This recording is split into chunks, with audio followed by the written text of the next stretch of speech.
Chapter 1. Glass and Glory. The moon's surface erupted in geysers of pulverized regolith as Kethrani orbital strikes walked across the ridgeline. Captain Elias Cove pressed himself into the shallow crater, tasting copper and dust, feeling the concussive hammering through his bones even in the reduced gravity. 600 meters ahead, the Veth position spat return fire. Particle beams that turned rock into plasma, tracers in wavelengths human eyes barely registered, weapons that shouldn't exist deployed by things that shouldn't be alive. Charlie 2, say status. Covey's pulse carbine dug into his ribs as he keyed the company net.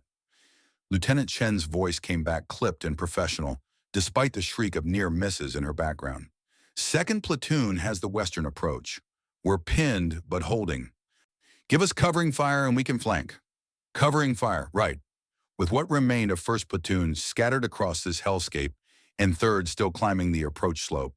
Covey's tactical display painted the battlefield in cool blues and hostile reds, reducing the chaos to geometry.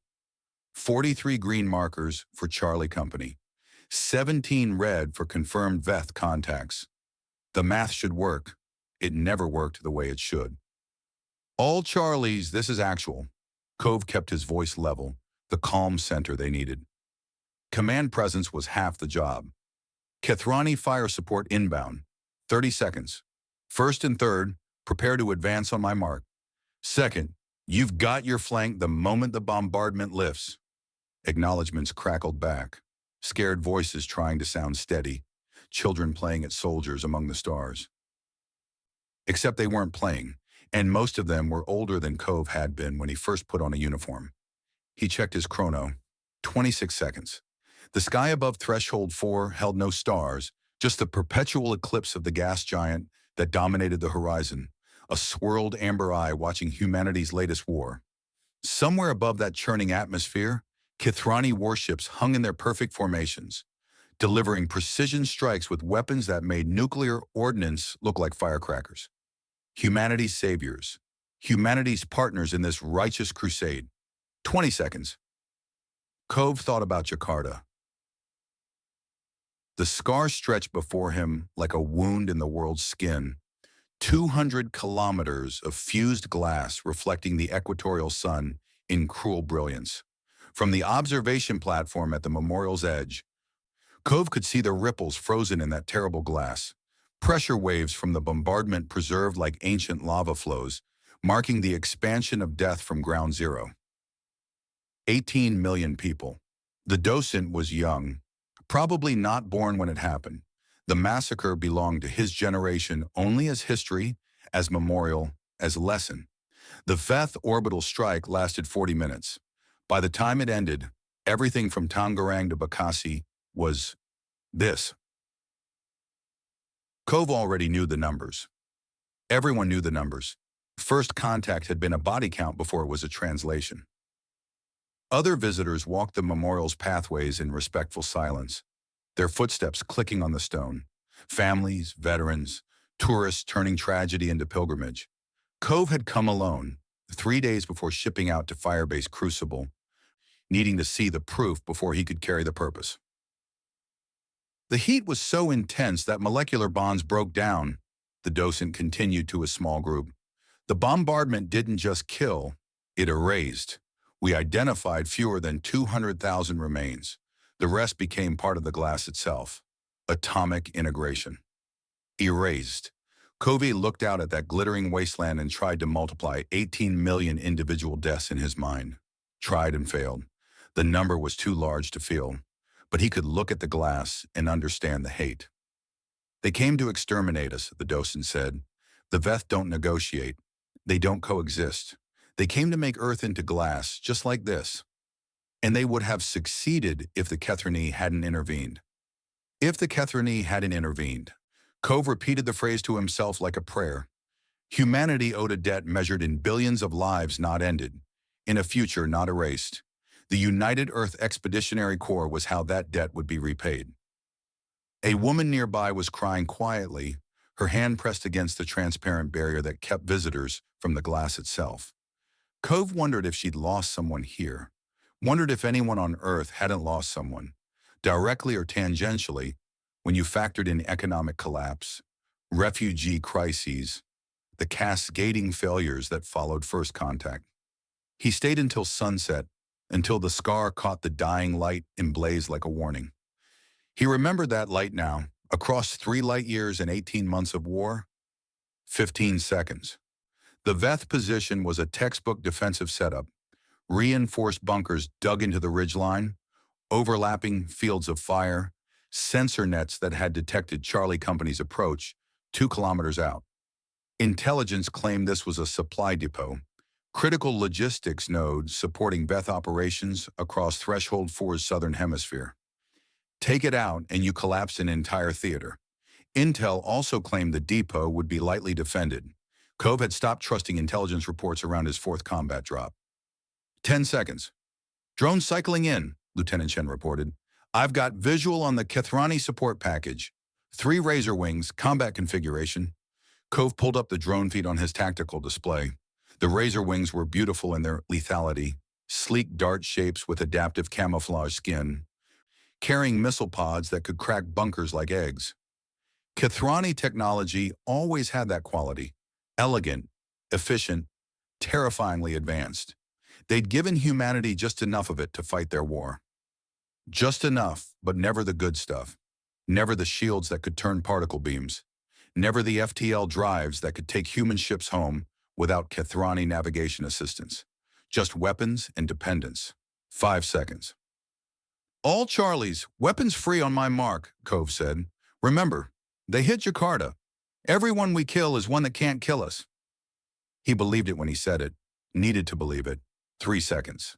The orbital bombardment arrived like the fist of God. Thermobaric warheads designed for vacuum combat turned the Veth position into a miniature sun, pressure waves rippling across the cratered moonscape. Cove's helmet polarized automatically, saving his retinas from the flash. Through the tactical display, he watched the enemy markers waver, scatter, diminish. 1st and 3rd platoons, advance. 2nd, execute flank. They rose from cover in a wave. 43 soldiers moving with the discipline of countless drills, firing as they advanced. Cove went with 1st because officers who led from behind didn't keep their troops' respect. His pulse carbine bucked against his shoulder, human-made weapon firing Kethrani ammunition, hybrid technology for hybrid war. The bolts carved lines through the thin atmosphere, impacting Veth structures with blue-white detonations. Return fire came sparse and disorganized. The bombardment had done its job. Contact left, Sergeant Okonkwo's voice sharp with adrenaline. 3, no, 5 tangos. Bunker Alpha 4. Cove swung toward the coordinates, saw the Veth emerging from damaged fortifications. They moved wrong, angular and skittering on too many joints, their silicon-based biology making them look sculpted rather than grown. Insectoid faces that weren't really faces, just sensory clusters that humans had learned to aim for. He fired, watched one go down in a spray of crystalline ichor, felt nothing but the righteous arithmetic of revenge. 2nd platoon swept the western flank, Chen's voice calling targets with clinical precision. 3rd platoon pushed the center. The Veth defensive line collapsed like a house of cards, their remaining forces retreating into the deeper bunker complex. This was it. This was the moment. Razor Wings, we need those bunkers cracked, Cove called to the Kethrani tactical net. Designating targets now. He painted 3 bunker entrances on the shared network, watched the Razor Wing drones adjust their attack vectors. Beautiful, elegant. They swept in low, missiles deploying with mathematical perfection, and then they banked away. All 3 drones simultaneously, breaking off their attack run and climbing toward orbit. Razor Wing led, say again your status, Cove demanded, still moving forward because stopping meant dying. You have designated targets cleared hot. Razor Wing led copies. The Kethrani pilot's voice came through the translation interface with that characteristic flatness, emotional context stripped away by algorithmic processing. Priority orbital threat detected. Redeploying to intercept. Negative, negative. We have troops in contact. We need those bunkers. The Veth particle beam caught Private Yao in the chest, punching through his armor like tissue paper. He went down without a sound, dead before his nervous system could register pain. The beam traversed left, caught Corporal Singh in the leg, spinning her into the dirt, screaming, "Corpsman!" Cove was already moving, laying suppressing fire toward the bunker entrance. More Veth were emerging, rallying now that the drone support had vanished. The arithmetic was changing, tipping toward red. "Charlie 2, I need that flank now." Chen's platoon came around the ridge like vengeance, hitting the Veth from their exposed angle. The enemy position dissolved, caught between two fires. Cove's tactical display filled with confirmed kills, the red markers winking out one after another. But Singh was still screaming, her leg a cauterized ruin. But Yao was still dead. But the razor wings were gone, leaving them to finish the fight with blood instead of technology. They took the position in 23 minutes. 14 confirmed enemy kills, 6 human casualties, 2 dead, 4 wounded. The bunker complex yielded exactly what intelligence had promised: supply caches, ammunition stores, equipment for 3 companies of Veth infantry. The math worked out to victory. It always did. Cove walked the battlefield as his troops secured the perimeter, checking bodies both human and alien. The Veth dead looked smaller in death, fragile despite their chitinous armor. He felt nothing looking at them. That worried him more than if he'd felt satisfaction. "Sir?" Sergeant Okonkwo approached, his dark face sheened with sweat despite the cold. "We found something in Bunker Complex Delta. You should see this." Covey followed him down into the excavated tunnels, past blast doors that still smoldered from breaching charges. The bunker opened into a larger chamber carved from Threshold 4's bedrock. Equipment hummed with alien purpose, and in the center, on something that might have been a medical table, lay a Veth. Not dead, wounded, badly, but alive. The thing's bioelectric field crackled weakly, making Cove's fillings ache. Its sensory cluster tracked him as he approached, compound eyes reflecting his helmet lamps in fractal patterns.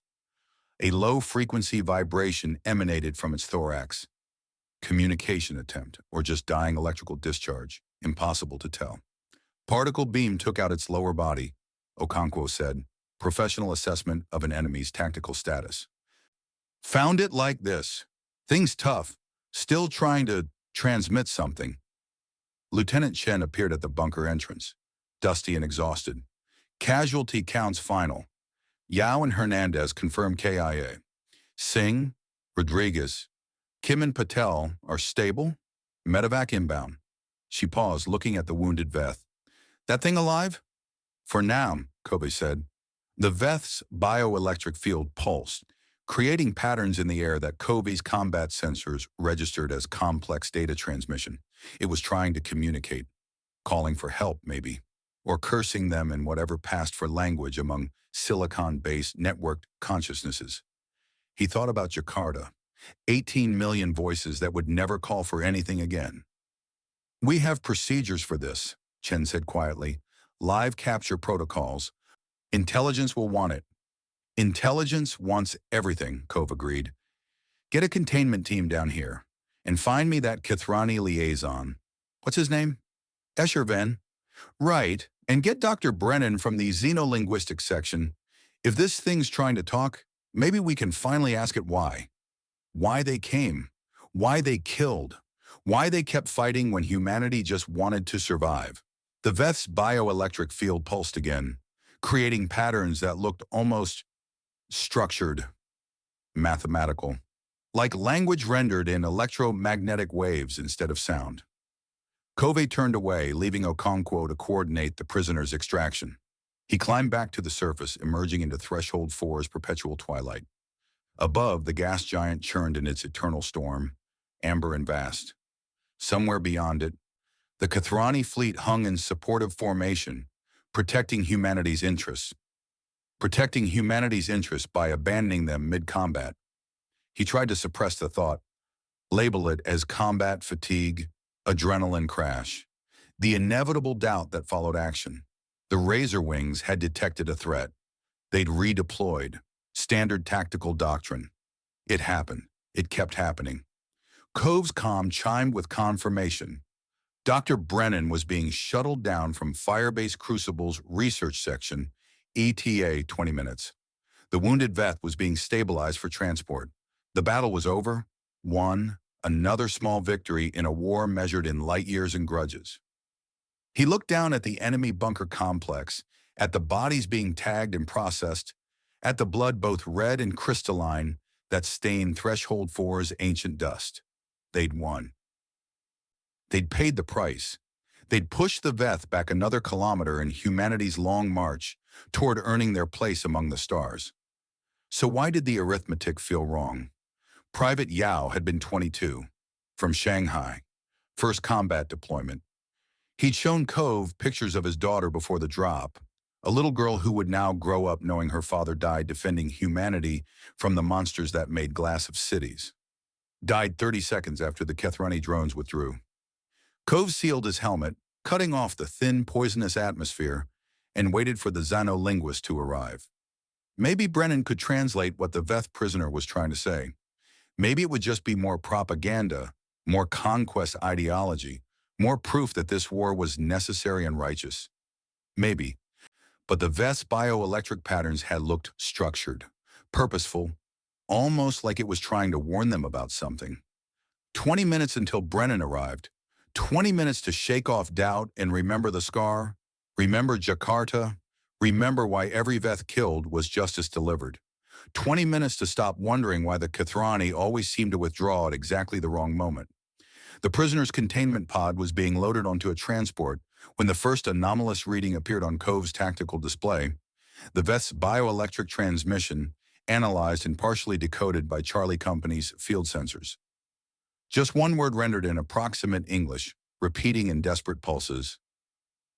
Warning. Cove stared at the readout until Chen called for his attention. Until duty pulled him back to the immediate needs of command, but the words stayed with him, burning behind his eyes like the glass of Jakarta catching sunset. Warning. What could the Veth possibly need to warn humanity about?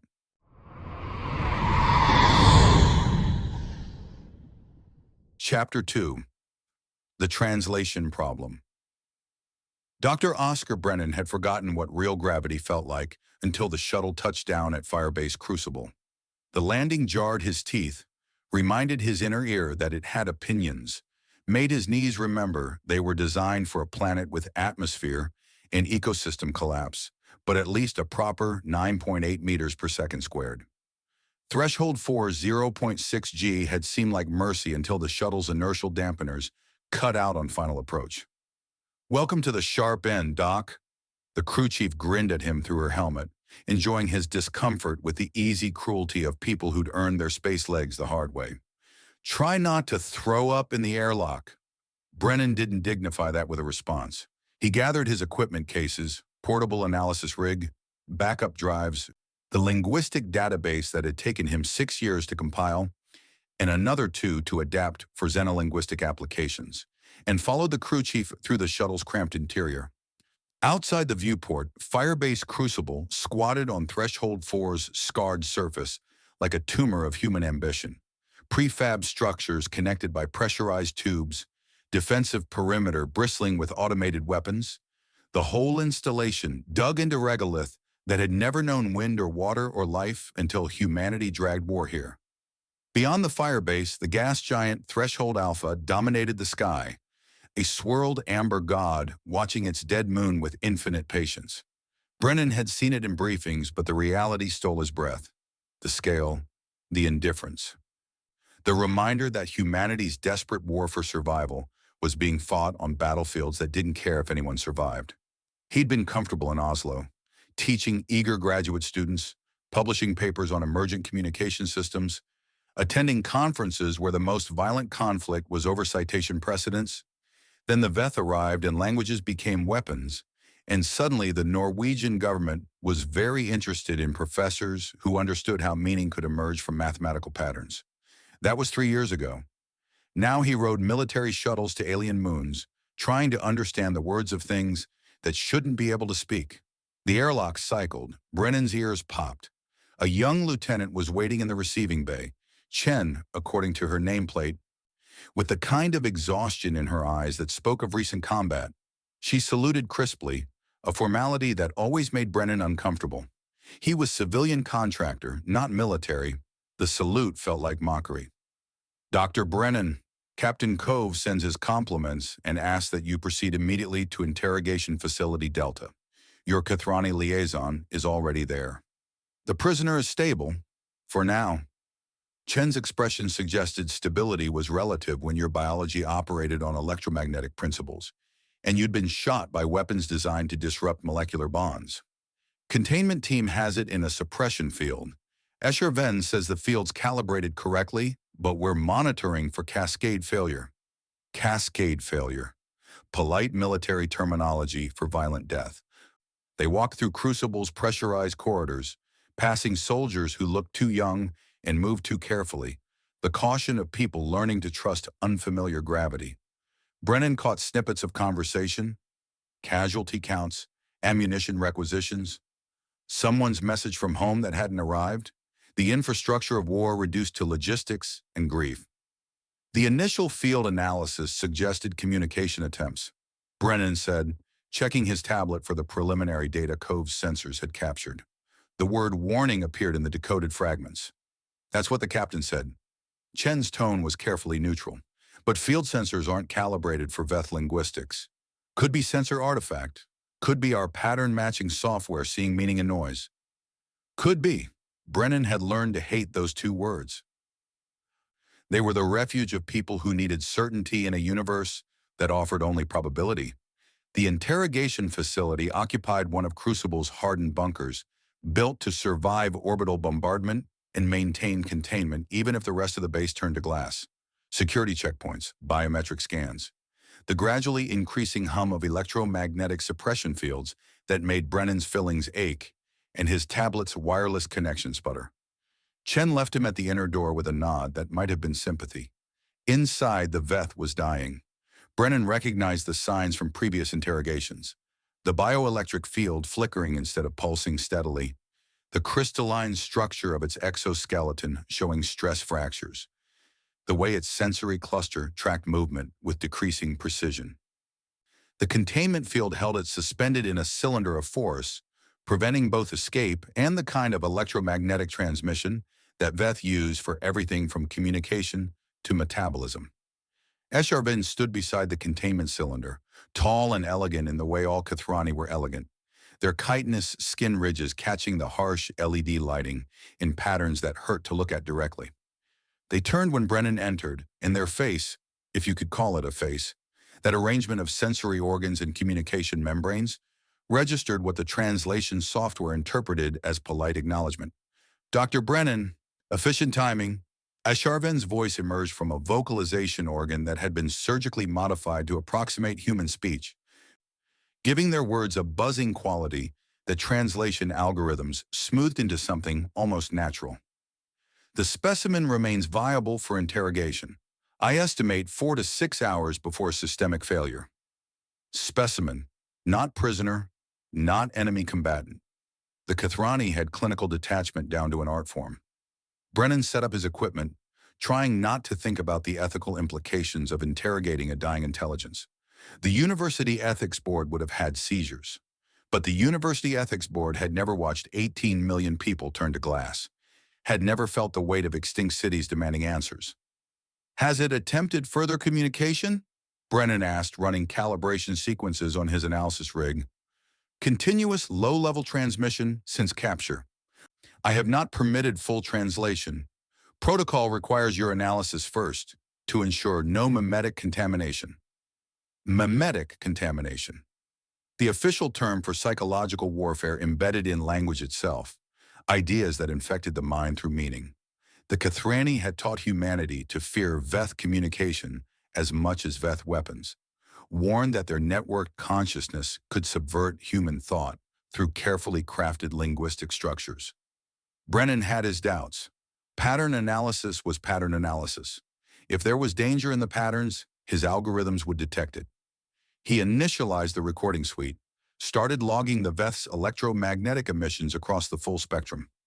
The data streamed across his displays in cascading waves, frequency modulation, amplitude variation, phase relationships that suggested complex information encoding. Beautiful in its way, Terrible, but beautiful. I'm ready, he said. HFY manipulated the containment field controls, expanding the suppression envelope to allow partial transmission.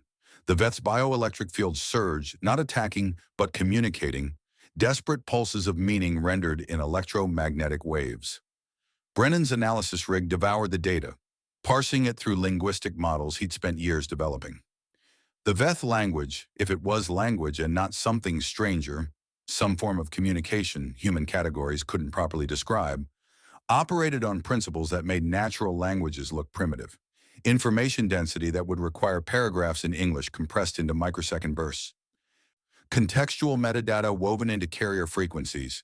Semantic structures that shifted based on the receiver's presumed knowledge state. It was trying to tell them something. The patterns resolved on his screen, mathematical structures mapping to probable meaning clusters. Brennan watched the algorithms work, watched meaning crystallize from chaos. He'd done this dozens of times, but it never stopped feeling like translation and started feeling like revelation. Then he saw it, the pattern. Brennan's breath caught. He pulled up a reference file, one of the Kethrani emergency transmission protocols that HFY had provided during his training. Standard distress codes, evacuation signals, the electromagnetic vocabulary of crisis. The Veth transmission used identical mathematical structures, not similar. Identical. The frequency modulation parameters, the phase relationships, the information encoding schema, they match Kethrani protocols with less than 2% deviation, the kind of similarity that didn't happen by convergent evolution or coincidental development, the kind of similarity that suggested common origin. Brennan checked his readings again, certain he'd made an error. The numbers held. He pulled up 3 more Kethrani protocol files. Same result. The Veth was broadcasting in what amounted to Kethrani emergency codes, just shifted in frequency to account for different bioelectric field characteristics. HFY, he kept his voice carefully steady. Can you review these pattern correlations?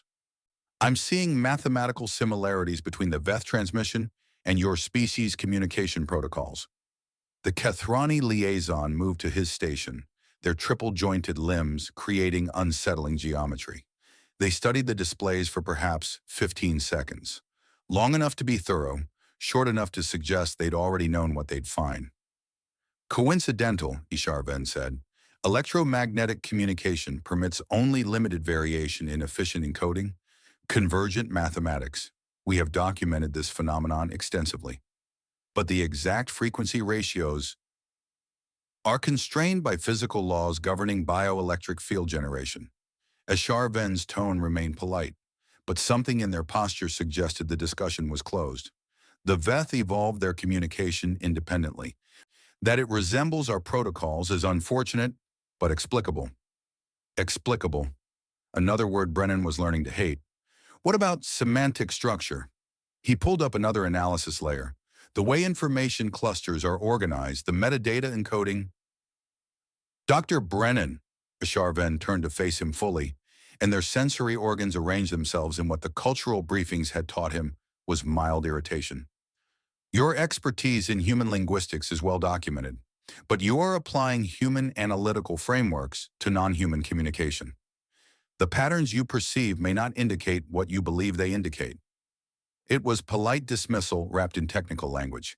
Sit down, civilian. The adults are working. Brennan swallowed his objection. HFY was his liaison, his teacher in the Byzantine complexity of cross-species communication.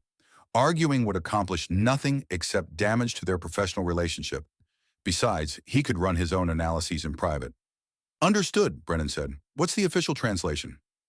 HFY manipulated their own equipment, running the Veth transmission through Kethrani linguistic matrices that Brennan wasn't authorized to examine. The process took minutes, during which the Veth's bioelectric field pulsed with what looked like increasing desperation, its emissions climbing in frequency and intensity until the containment field automatically dampened them.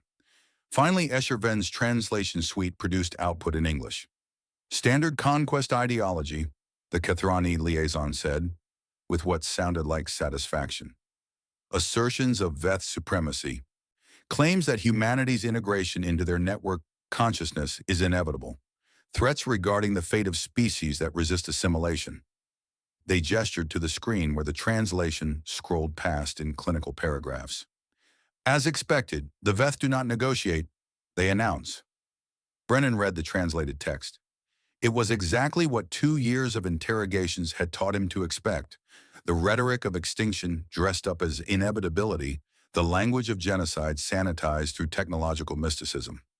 Resistance is futile. Your biological and technological distinctiveness will be added to our own. The greatest hits of existential horror.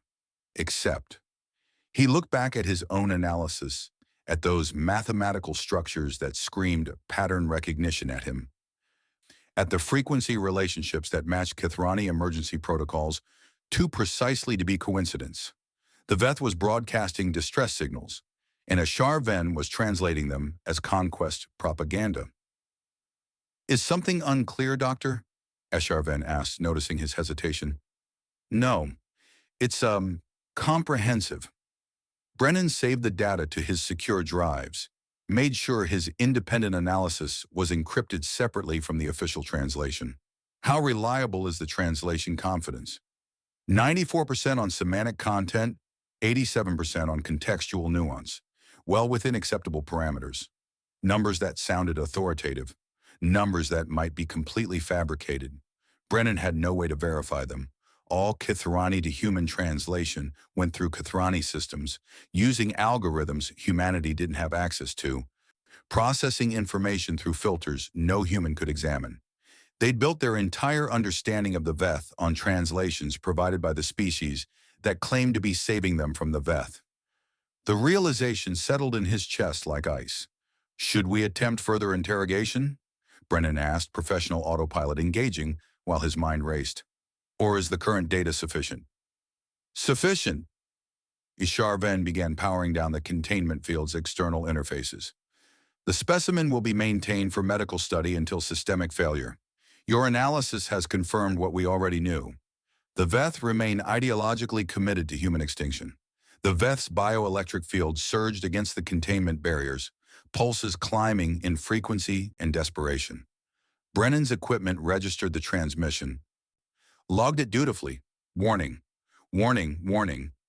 If his pattern analysis was correct, if the Kithrani weren't lying, if he wasn't seeing phantoms in the data because 3 years of war had broken something fundamental in his ability to trust.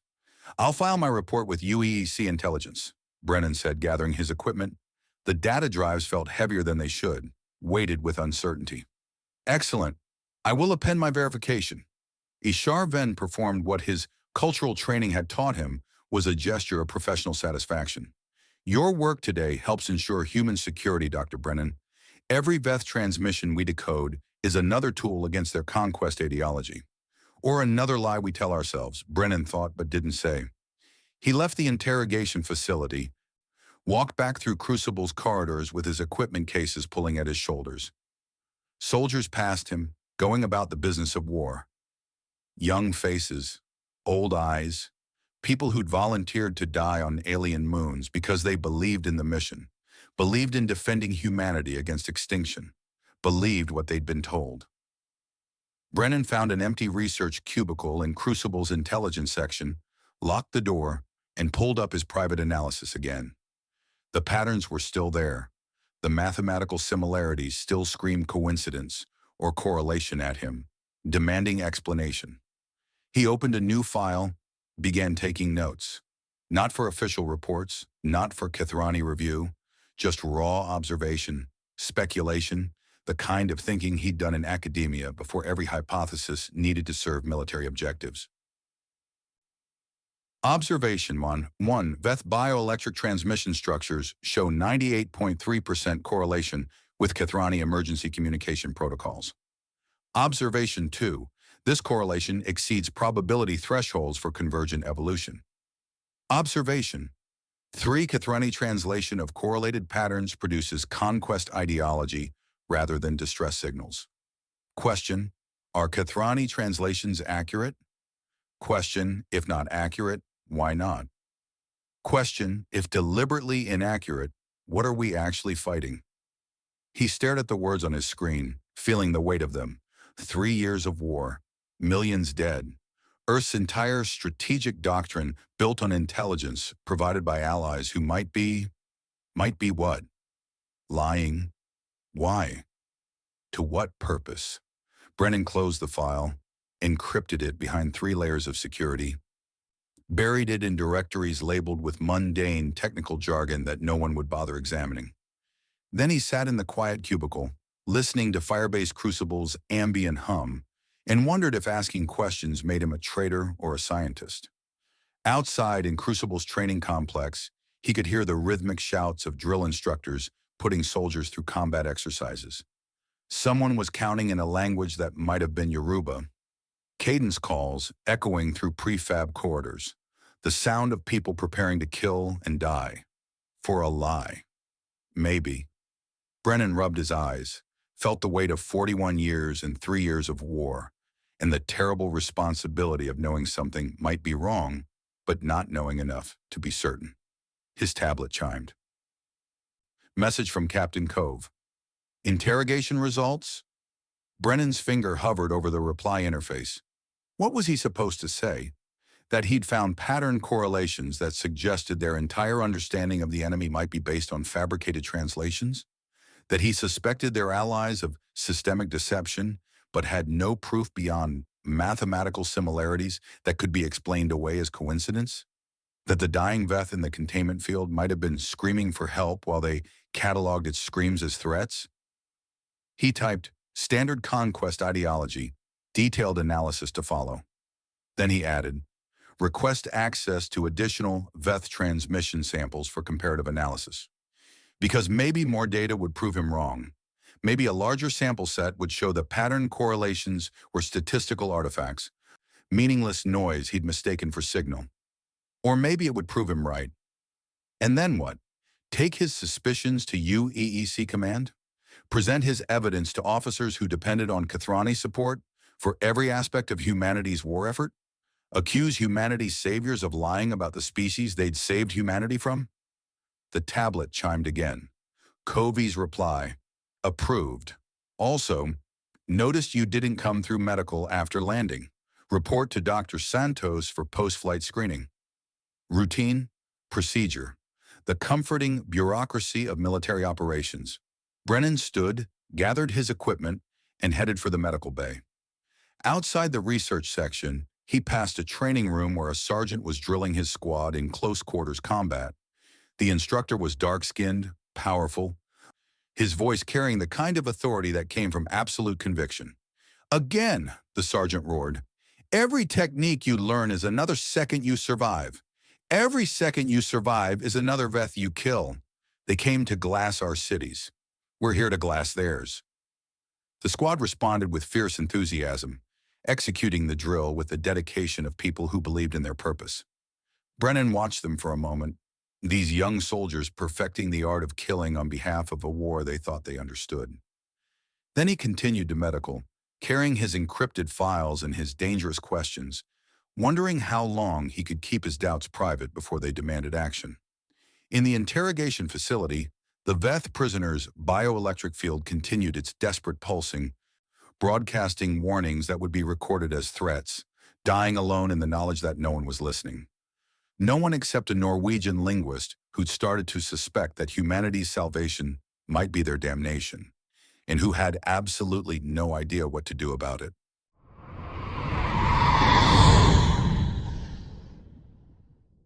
Chapter 3, Sergeant's Faith. The training hall smelled like sweat and recycled air, and the particular chemical tang of fear being converted into discipline. Sergeant Yusuf Okonkwo stood in the center of the mat, watching Private Kowalski reset her stance for the third time. Still getting it wrong, still leaving her center line exposed to the kind of strike that would crack ribs even through combat armor. "Again," Okonkwo said, not shouting. He didn't need to shout. His voice carried weight without volume, the authority of a man who'd survived enough combat to know that training saved lives, and hesitation ended them. Kowalski adjusted her feet, brought her arms up in a guard that looked textbook but felt wrong. Okonkwo could see it in the tension of her shoulders.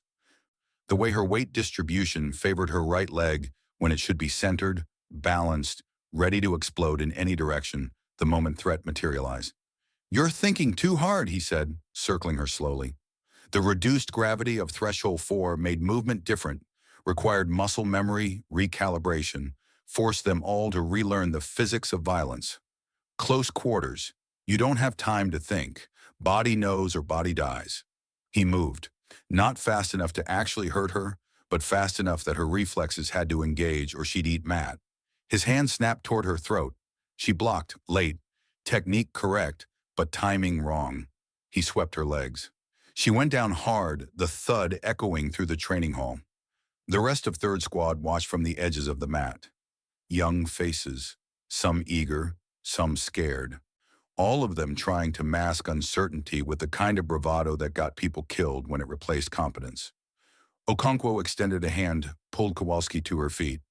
"Better," he said, which was generous but necessary. "Break them down completely and they stopped learning. Started just trying to avoid punishment. Your block was solid. Timing needs work." "Yes, Sergeant." Kowalski's face was flushed, embarrassed at being used as the training dummy in front of her squad mates. "Jackson, you're up. Show me the disarm sequence." Private Jackson stepped onto the mat, and Okonkwo handed him a training knife, dulled blade, weighted to match the combat blades UEEC issued for close quarters work. The kid was 18 from Detroit, still had that gangly quality of someone whose body had grown faster than his coordination could manage. But he was fast. Fast could be trained into effective. "Attacker comes at you, committed to the thrust," Okonkwo said, taking the aggressor position. "You've got maybe half a second to decide. Block and counter, or evade and counter. Choose wrong, you bleed." "What do you do?" Jackson's eyes widened slightly. "Good. Fear kept you sharp if you didn't let it paralyze you. I block with my forearm, redirect the thrust, control the weapon arm, strike to disable." Okonkwo moved, simulating the attack. Jackson executed the defense poorly, getting the sequence right, but the execution sloppy. Okonkwo's training blade stopped a centimeter from the kid's kidney. "Dead," Okonkwo said. "Your redirect was too wide. Gave me angle to adjust. Try again." They ran the drill 17 times. By the end, Jackson was getting it right maybe 60%, which meant he'd probably survive close quarters if he was lucky, and the enemy was slightly less trained. Probably wasn't good enough, but probably was what Okonkwo had to work with. He'd learned that lesson in Lagos when probably hadn't been enough to save anyone.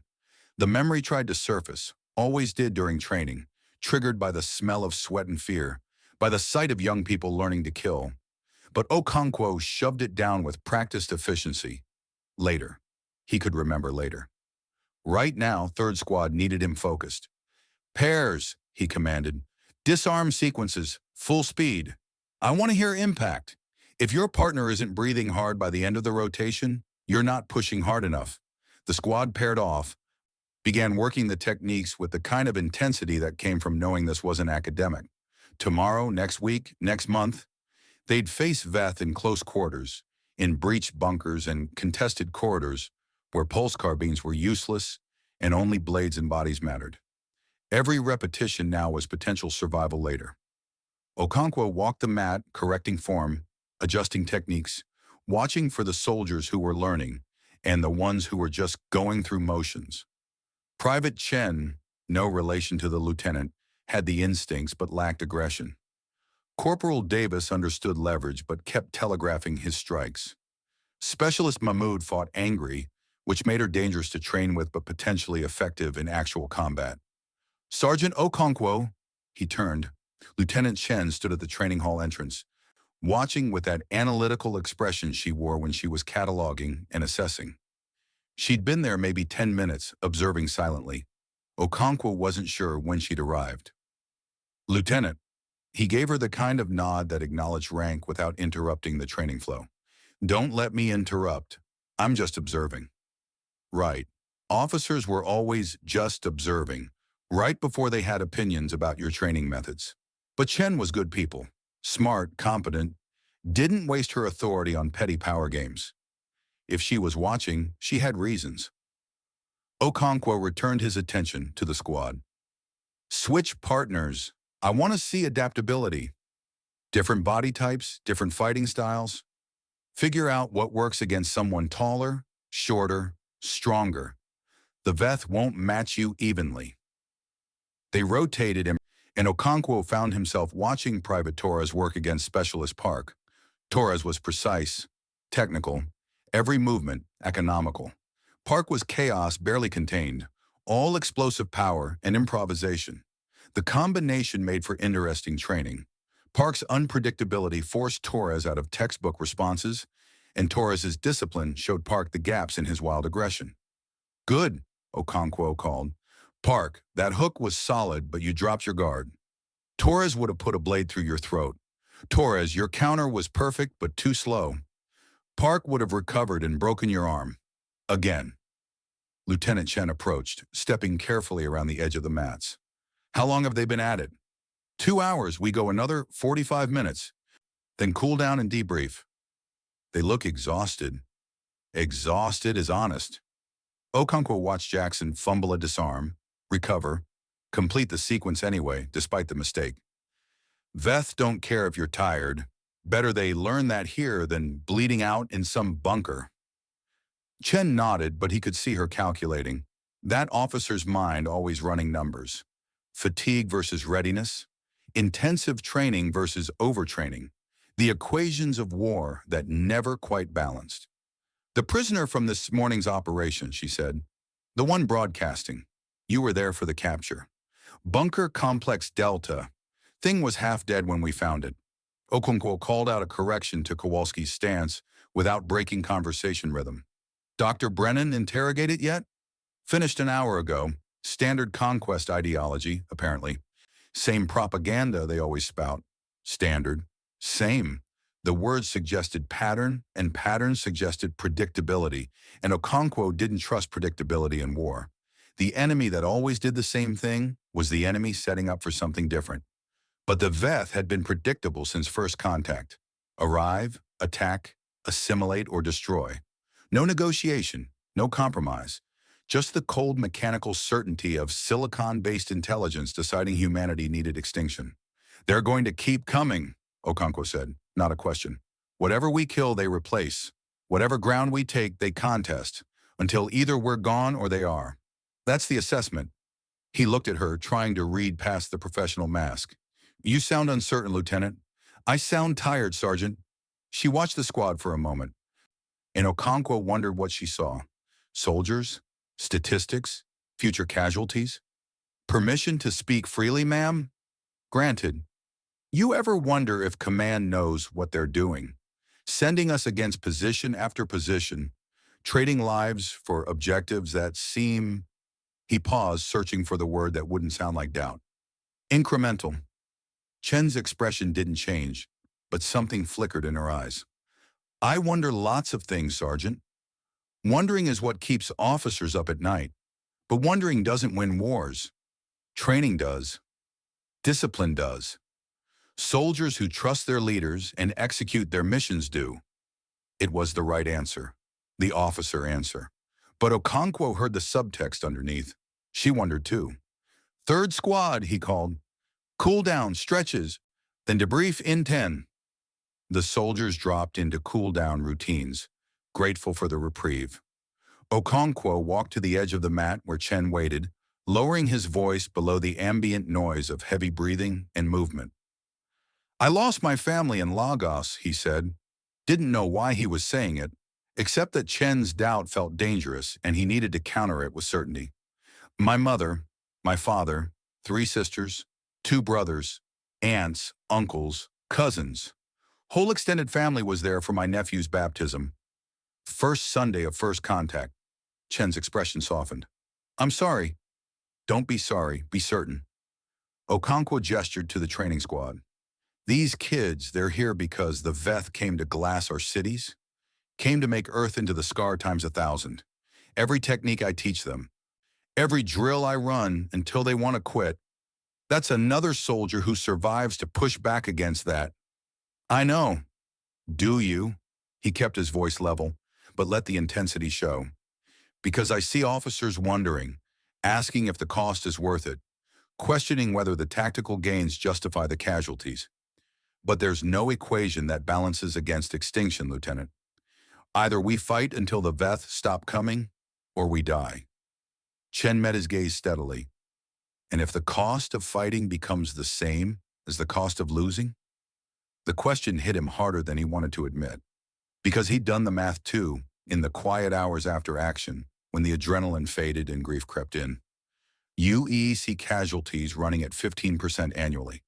Projections suggesting the war could last decades. The slow arithmetic of attrition that might grind humanity down to nothing, even if they never lost a battle. But what was the alternative? Surrender? Negotiation with things that had opened first contact with mass murder?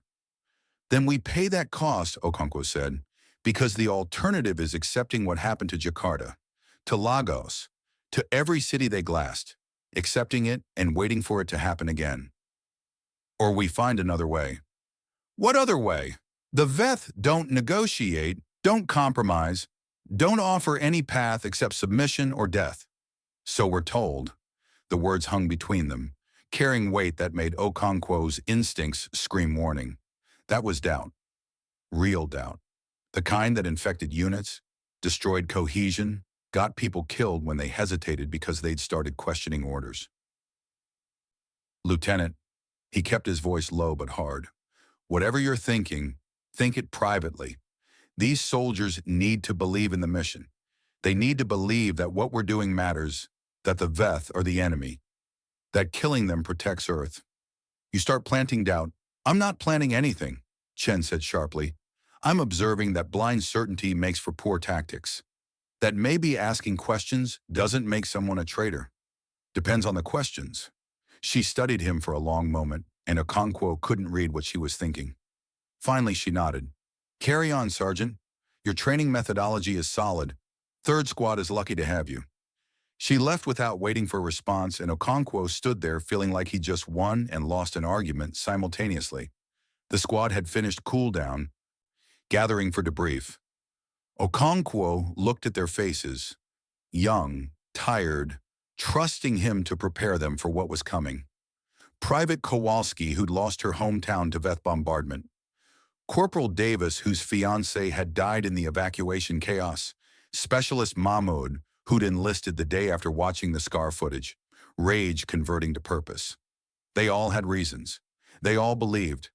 Okonkwo couldn't afford doubt. Not for himself, not for them. Good session, he said, forcing confidence into his voice. I saw improvement across the board.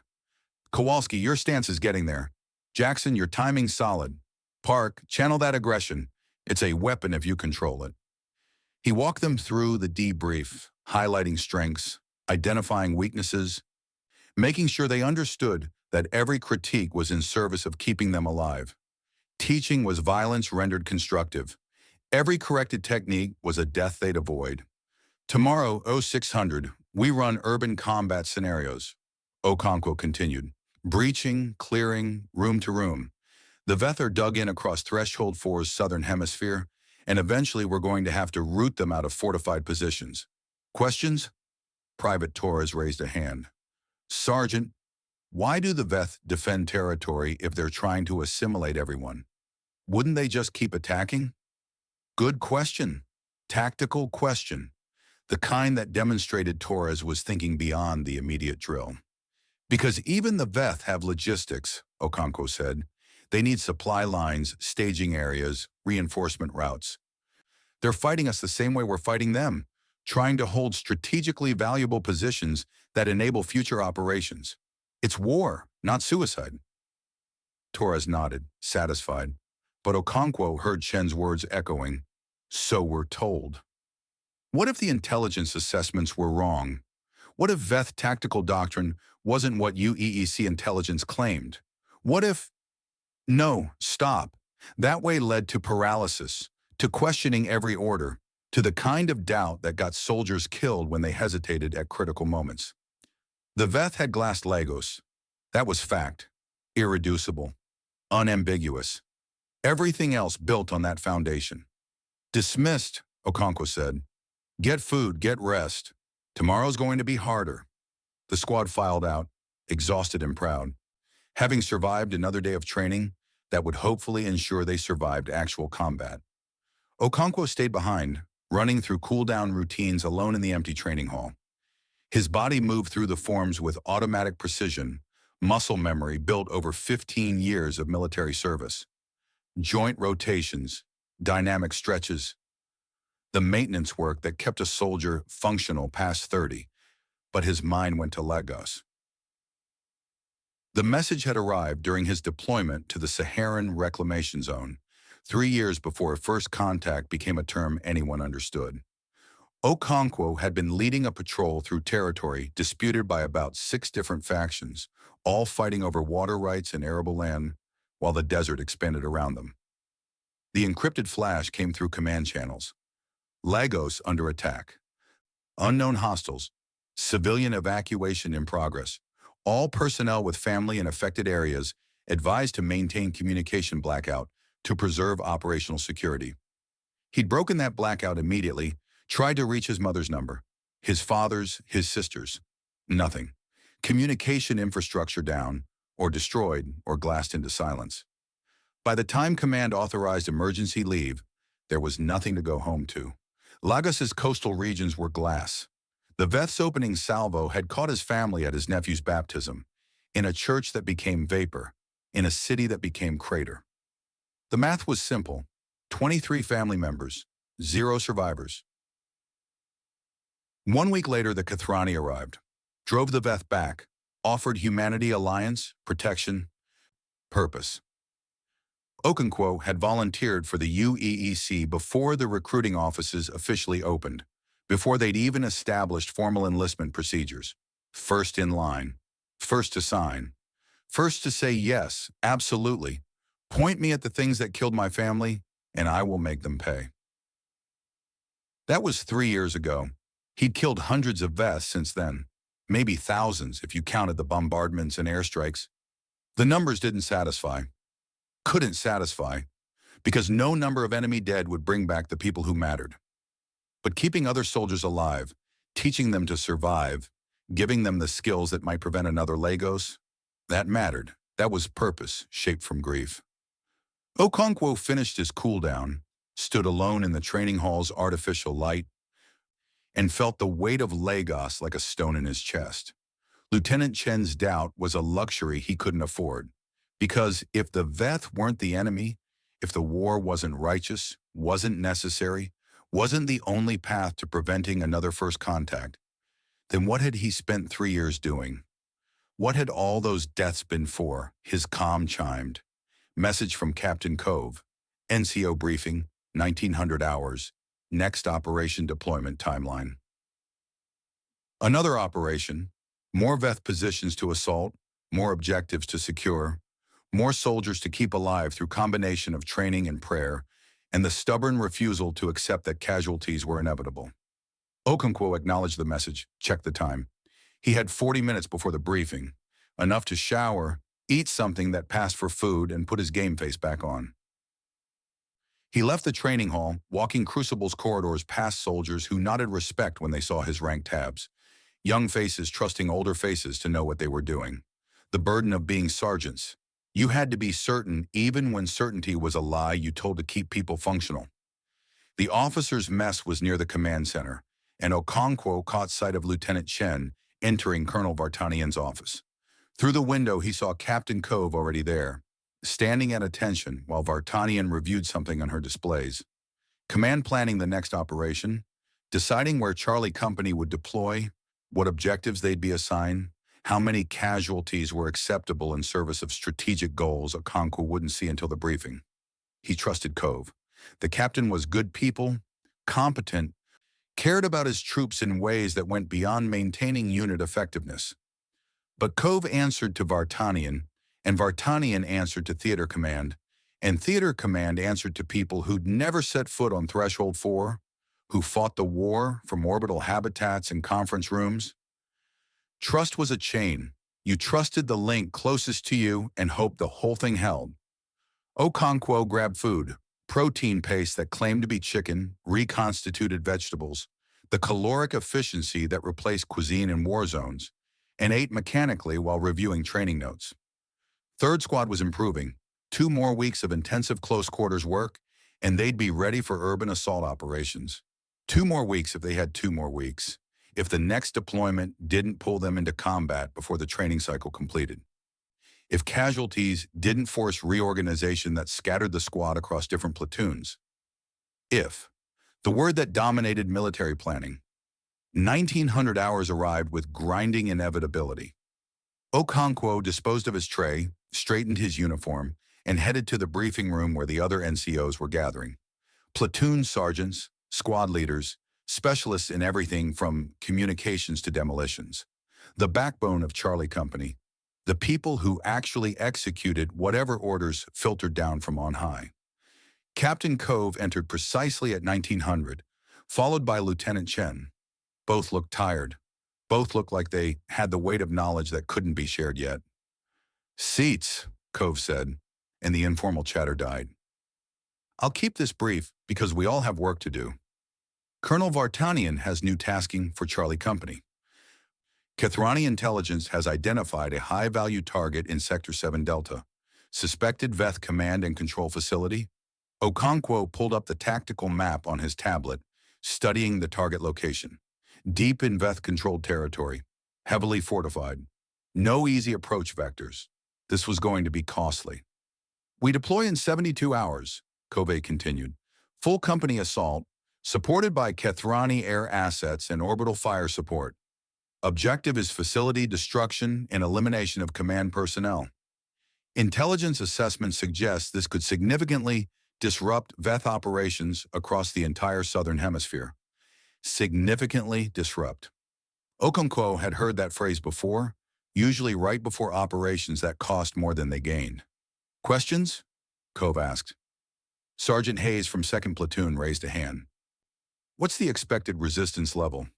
"Heavy. Intelligence projects 300 to 500 enemy combatants, possibly more. Fortified positions, integrated air defenses, sensor coverage that will detect our approach 10 kilometers out. 500 Veth. Charlie Company numbered 143 effectives after this morning's casualties." The math was ugly. "Rules of engagement?" That was Sergeant Williams from 1st Platoon. "Standard. Positive identification required for kinetic strikes. Free fire on confirmed hostile structures. The facility is designated military target. No civilian considerations." No civilian considerations. Okonkwo noted the phrasing. Every Veth facility they'd hit was designated military target. Every Veth position supposedly contained only combatants. The perfect war where every kill was justified. "Kethrani support assets?" Okonkwo asked. Cove's expression flickered, something almost like irritation crossing his face. "Razor-wing drones for close air support, orbital strikes for hardened bunkers. Same package as this morning's operation. The same package that had withdrawn during the assault, leaving 1st Platoon exposed." Okonkwo wanted to ask about that, wanted to know if anyone had questioned why Kethrani support kept vanishing at critical moments. But the briefing wasn't the forum. You didn't undermine command in front of junior NCOs. "We'll have detailed operational briefings tomorrow," Cove said. "For now, prepare your people. This is going to be hard, and I need everyone at their best. That means rest, that means equipment checks, that means mental preparation." "Dismissed." The NCOs filed out, already planning, already calculating how to keep their squads alive through whatever hell Kethrani intelligence was sending them into. Okonkwo lingered, waiting until only he and Cove remained in the briefing room. "Sir," he said, "this morning, the Razor-wing withdrawal." Cove's jaw tightened. "What about it?" "It's a pattern. Kethrani support pulling back right when we need it most. Starting to look less like tactical necessity and more like—" He trailed off, uncertain how to finish the sentence without sounding like he was questioning the entire alliance. "I know," Cove said quietly. "I've noticed. So what are we doing about it?" Noting it in after-action reports, requesting clarification through proper channels. Cove's tone suggested those channels weren't providing satisfactory answers. "For now, we plan our operations, assuming Kethrani support will be minimal. Hope for the best, prepare for the worst." It was practical, reasonable, the kind of adaptive planning that kept soldiers alive. But it didn't answer the question that was forming in Okonkwo's mind, the one Chen's doubt had planted. What if their allies weren't really allies? 72 hours, Covey said. Use them well, Sergeant. I need third squad ready. They'll be ready, sir. Okonkwo left the briefing room, walked back through Crucible's corridors toward the training halls. 72 hours to prepare soldiers for an assault that intelligence promised would be decisive, but math suggested would be devastating. 72 hours to be certain, to be strong, to be the sergeant they needed him to be. He thought about Lagos, about certainty, about the simple equation: Veth killed his family, therefore killing Veth was justice. Therefore everything else was noise. But Chen's doubt echoed. Brennan's troubled expression when he'd passed the training hall. Cove's tension when discussing Kethroni support. What if certainty was the lie they all needed to believe to keep fighting? And what happened when that lie stopped being enough?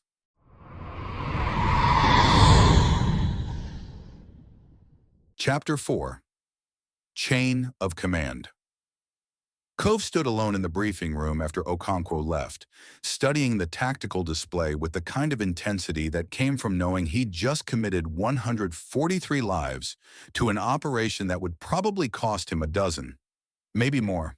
The holographic projection showed Sector 7 Delta in false color, red for confirmed Veth positions, orange for suspected, the vast gray territories where intelligence admitted ignorance.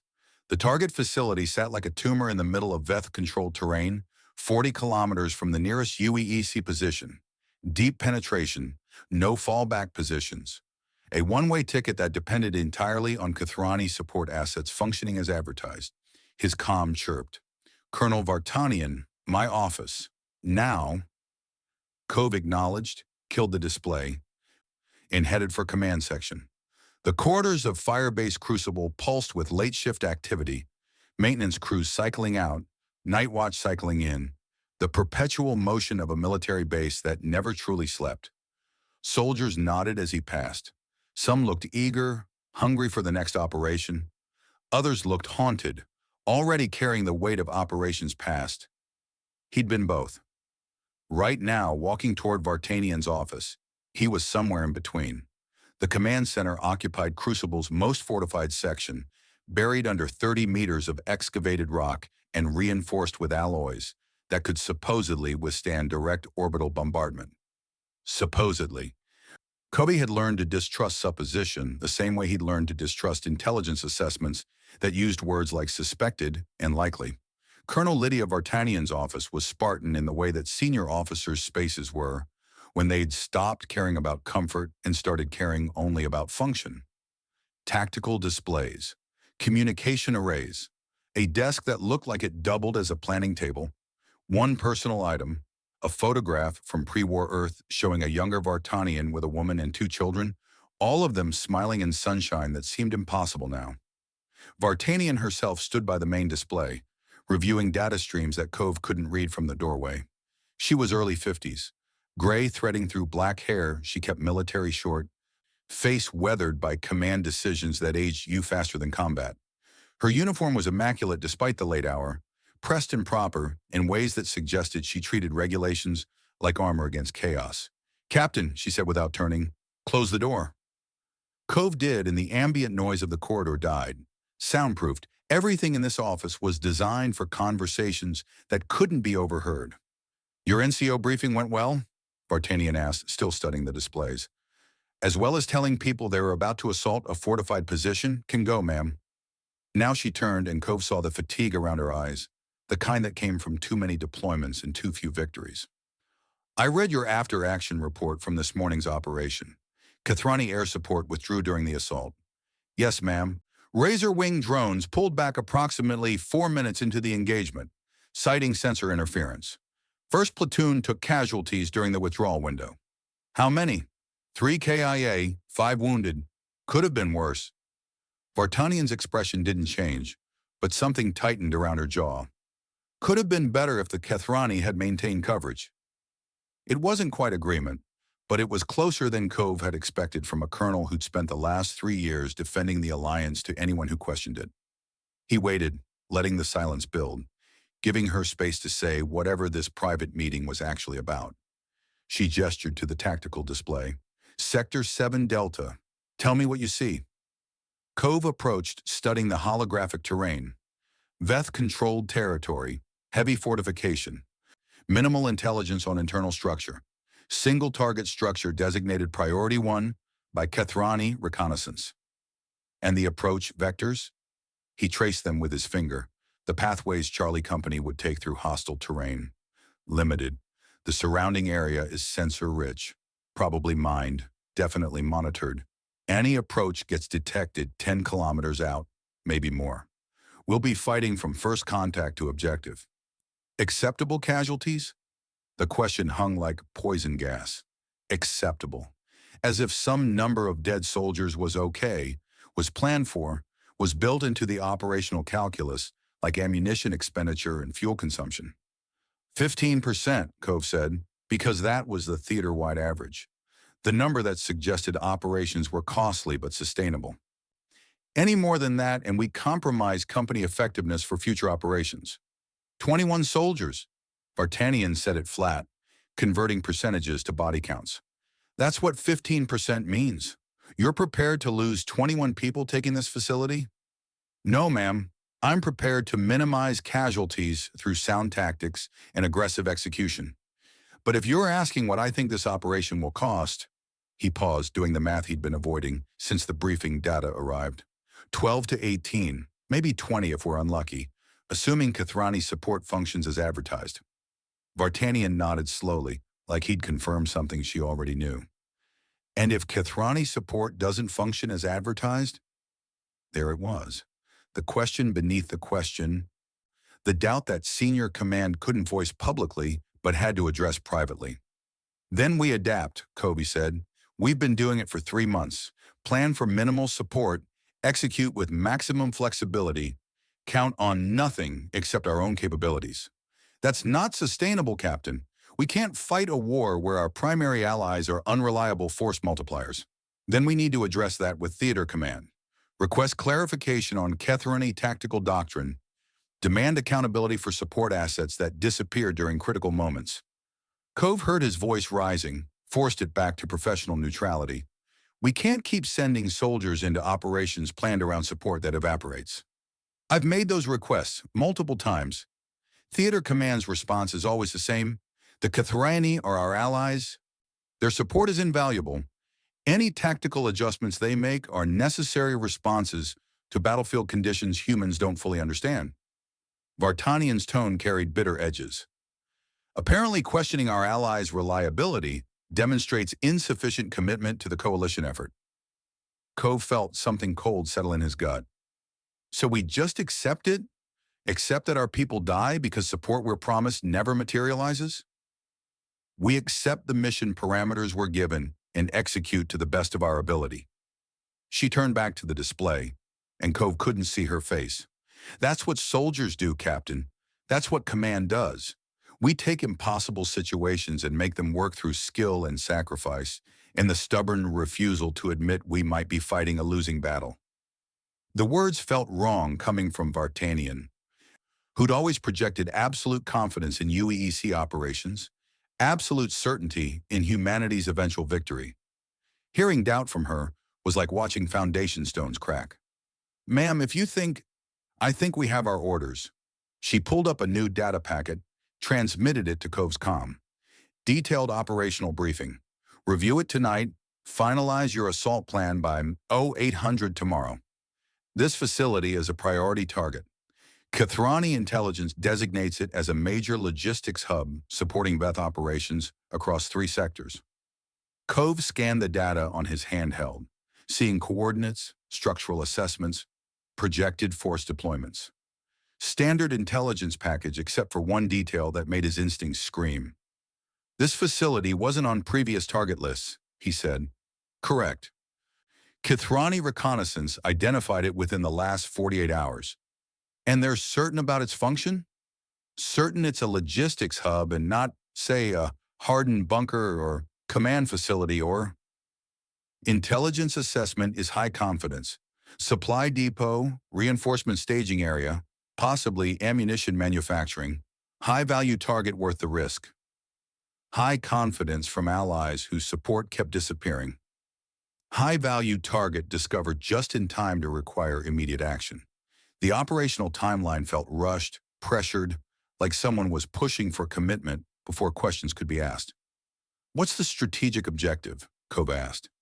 Beyond eliminating this specific facility, what does taking it accomplish? Vartanian finally turned to face him, and her expression was the careful neutrality of an officer who'd been asked a question she couldn't answer honestly. Disruption of Veth's supply lines, degradation of their operational capacity in the Southern Hemisphere, demonstration of UEEC capability to conduct deep strike operations with Kathrani support. Demonstration. That word again, the one that suggested they were being tested, evaluated, judged on their willingness to bleed for objectives that might matter less than the bleeding itself.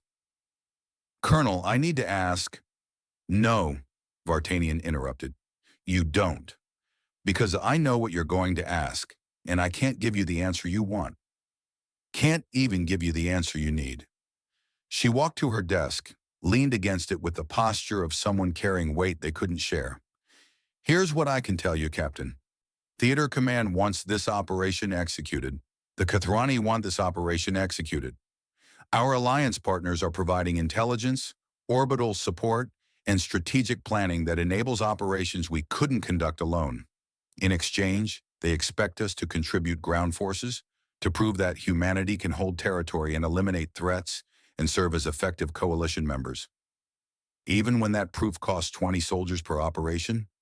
Even then, her voice softened slightly. I know how it sounds. I know what you're thinking, that we're being used, that the Kathrani are spending human lives like currency while protecting their own forces. I've thought the same thing, written it in reports that got classified and buried, but the alternative is fighting the Veth alone, without Kathrani technology, without their intelligence networks, without any hope of winning. She pulled up another display, this one showing strategic-level data. Veth force deployments across Threshold 4, estimated reinforcement rates, projections for territorial control if current trends continued. The math was ugly. Without Kathrani support, humanity would be pushed off Threshold 4 within 18 months. Off the other contested worlds within 3 years, back to defending Earth itself within 5. This is what we're preventing, Shrin, Vartanian said. Every operation we execute, every facility we destroy, every Veth position we eliminate, it buys time. Time for humanity to build shipyards, to train more soldiers, to close the technological gap. The Kathrani gave us a chance when they intervened during first contact. Now we have to prove we're worth that chance. By dying for objectives we don't fully understand? By fighting a war we didn't start but can't afford to lose? She closed the strategic display, and suddenly the office felt smaller, more confined. I don't like it, Captain. I don't like risking your company on intelligence I can't verify from allies I don't entirely trust. But this is the war we have, not the war we want. And unless you can show me another path that doesn't end with Earth becoming the scar, we execute the mission. Kove wanted to argue, wanted to demand better intelligence, more reliable support, accountability from partners who treated human soldiers like expendable assets. But Vartanian was right. The alternative was worse. The Veth wouldn't negotiate, wouldn't offer peace, wouldn't stop until humanity was extinct or assimilated. Fighting with unreliable allies was still better than fighting alone, or so he kept telling himself. What about next of kin notifications, he asked, because that was the practical question, the one that mattered when you were planning to lose 20 soldiers. If casualties run high, are we handling them locally or routing through Theater Command? Something passed across Vartanian's face. Grief maybe, or the particular exhaustion that came from writing too many condolence letters. Locally, I'll handle the notifications personally. They deserve to hear from someone who actually knew their people, not some bureaucrat from orbit. It was a small thing, that commitment to personal notification, but it meant Vartanian still cared. Still saw soldiers as people rather than statistics. Cove clung to that like proof that the system hadn't completely lost its humanity. I'll have the assault plan ready by Oro 800, Cove said. Make it good. Make it tight. And Elias, the use of his first name jarred, coming from a superior who normally maintains strict professional distance. Bring as many of them back as you can. He nodded, knowing it was both order and prayer, the kind of impossible directive that defined command. Win the objective and minimize casualties. Achieve the mission and preserve the force. Kill the enemy and keep your people alive. Choose two. You rarely got all three. Covey left the office, walked back through corridors that felt different now, waited with knowledge he couldn't share. The operational data sat encrypted on his comm, waiting to be transformed into attack plans and movement orders, and all the careful choreography that turned soldiers into weapons. He passed the medical bay where Dr. Santos was treating soldiers wounded in the morning's operation. Through the window, he saw Lieutenant Chen talking with one of the injured. Martinez, probably, 1st Platoon's demolition specialist, who'd taken shrapnel when the Razor Wings pulled back.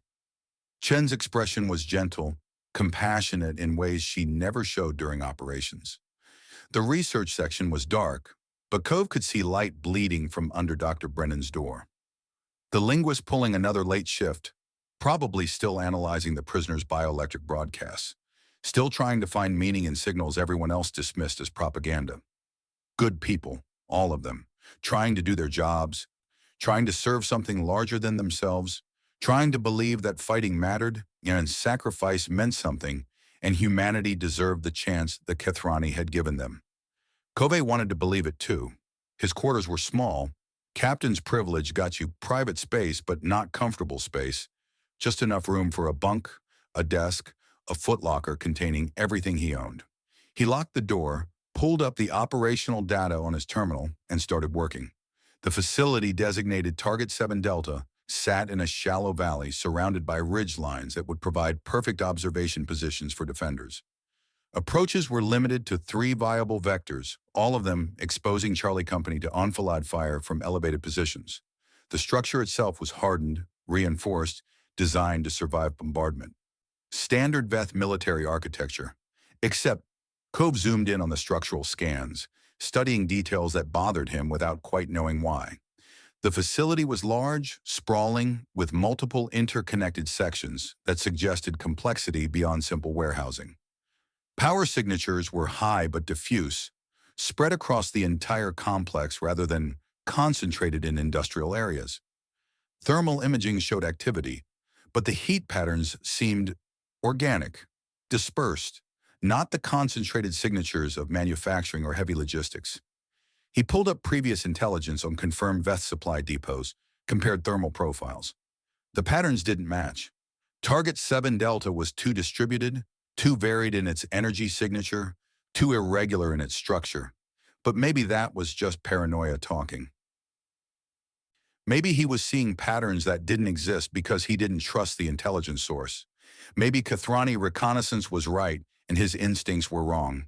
He built the assault plan anyway, because that was his job. 3-pronged approach using all platoons in coordinated assault. First platoon takes the northern approach, establishes fire support position on the ridgeline. Second platoon executes southern penetration, breaches the facility perimeter. Third platoon provides reserve force and exploitation capability, air support from Kethrani Razor Wings, orbital fire on hardened positions, medical evacuation standby. Standard combined arms assault doctrine, assuming everything worked as planned and support actually materialized and intelligence was accurate. The plan was solid, professional, exactly what Theater Command would want to see. It would also probably cost him 18 soldiers minimum, maybe more if the Kethrani disappeared again. Cove saved the plan, encrypted it, prepared to transmit it to Vartanian in the morning. Then he sat back, staring at his terminal screen, wondering when exactly he'd become the kind of officer who could draft operation orders, knowing they were death warrants for people he commanded. A knock at his door interrupted the spiral of dark thoughts. "Enter." Lieutenant Chen stepped in, looking as tired as Cove felt. "Sir, saw your light was still on. Can't sleep before operations? Old habit." He gestured to the spare chair. "Something on your mind, Lieutenant?" She sat and for a moment didn't speak, just studied him with that analytical expression she wore when processing complex data. Finally, this operation, Target 7 Delta, you believe the intelligence assessment? The question was dangerous. Officers didn't question intelligence openly, didn't voice doubt to subordinates, didn't undermine the chain of command by suggesting maybe the orders from above were flawed. But Chen had been with Charlie Company since its formation, had earned the right to honesty. I believe the Kithrani gave us coordinates and designated the target high priority, Cove said carefully. I believe Theater Command wants us to execute the operation.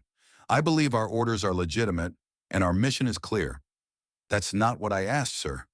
Cove met her gaze, saw the same doubt that was eating him reflected back. No, I don't believe the intelligence assessment. The thermal profiles don't match known supply depots. The structure seems wrong. The timeline feels rushed. He paused. But I also don't have better intelligence to contradict it, and refusing to execute based on instinct isn't an option. Chen nodded slowly. Dr. Brennan came to see me earlier. The prisoner from this morning's operation. Its broadcasts aren't matching standard Veth propaganda. Brennan thinks it might have been trying to communicate something else. Like what? He doesn't know. Says the translations are preliminary, says he needs more time to analyze the bioelectric patterns. But he's concerned. She leaned forward. Sir, what if we're hitting the wrong target? The question crystallized every doubt Cove had been suppressing. Wrong target, wrong intelligence, wrong war, maybe, fought for wrong reasons on behalf of allies who might be using them. But what choice did they have except to trust the chain of command? If we're hitting the wrong target, Covey said quietly, we'll discover that when we breach the facility, at which point we adapt, reassess, and execute according to rules of engagement. We verify targets before engaging. We maintain fire discipline. We follow the laws of war, even when the enemy doesn't. And if those laws conflict with Kithrani operational doctrine, then we follow our laws. We're UEEC, not Kithrani auxiliaries. We maintain our standards regardless of what our allies expect. Chen seemed to relax slightly, like he'd given the right answer to a test he hadn't known he was taking. Yes, sir. I'll make sure the platoon leaders understand. She stood to leave, but paused at the door. Captain, for what it's worth, I'm glad you're the one leading this operation. If something's wrong with the intelligence, I trust you to do the right thing. The words should have been comforting. Instead, they felt like weight added to weight, responsibility layered on responsibility. The burden of being the final decision point between orders and execution. After Chen left, Cove sat alone in his quarters, staring at the assault plan on his screen.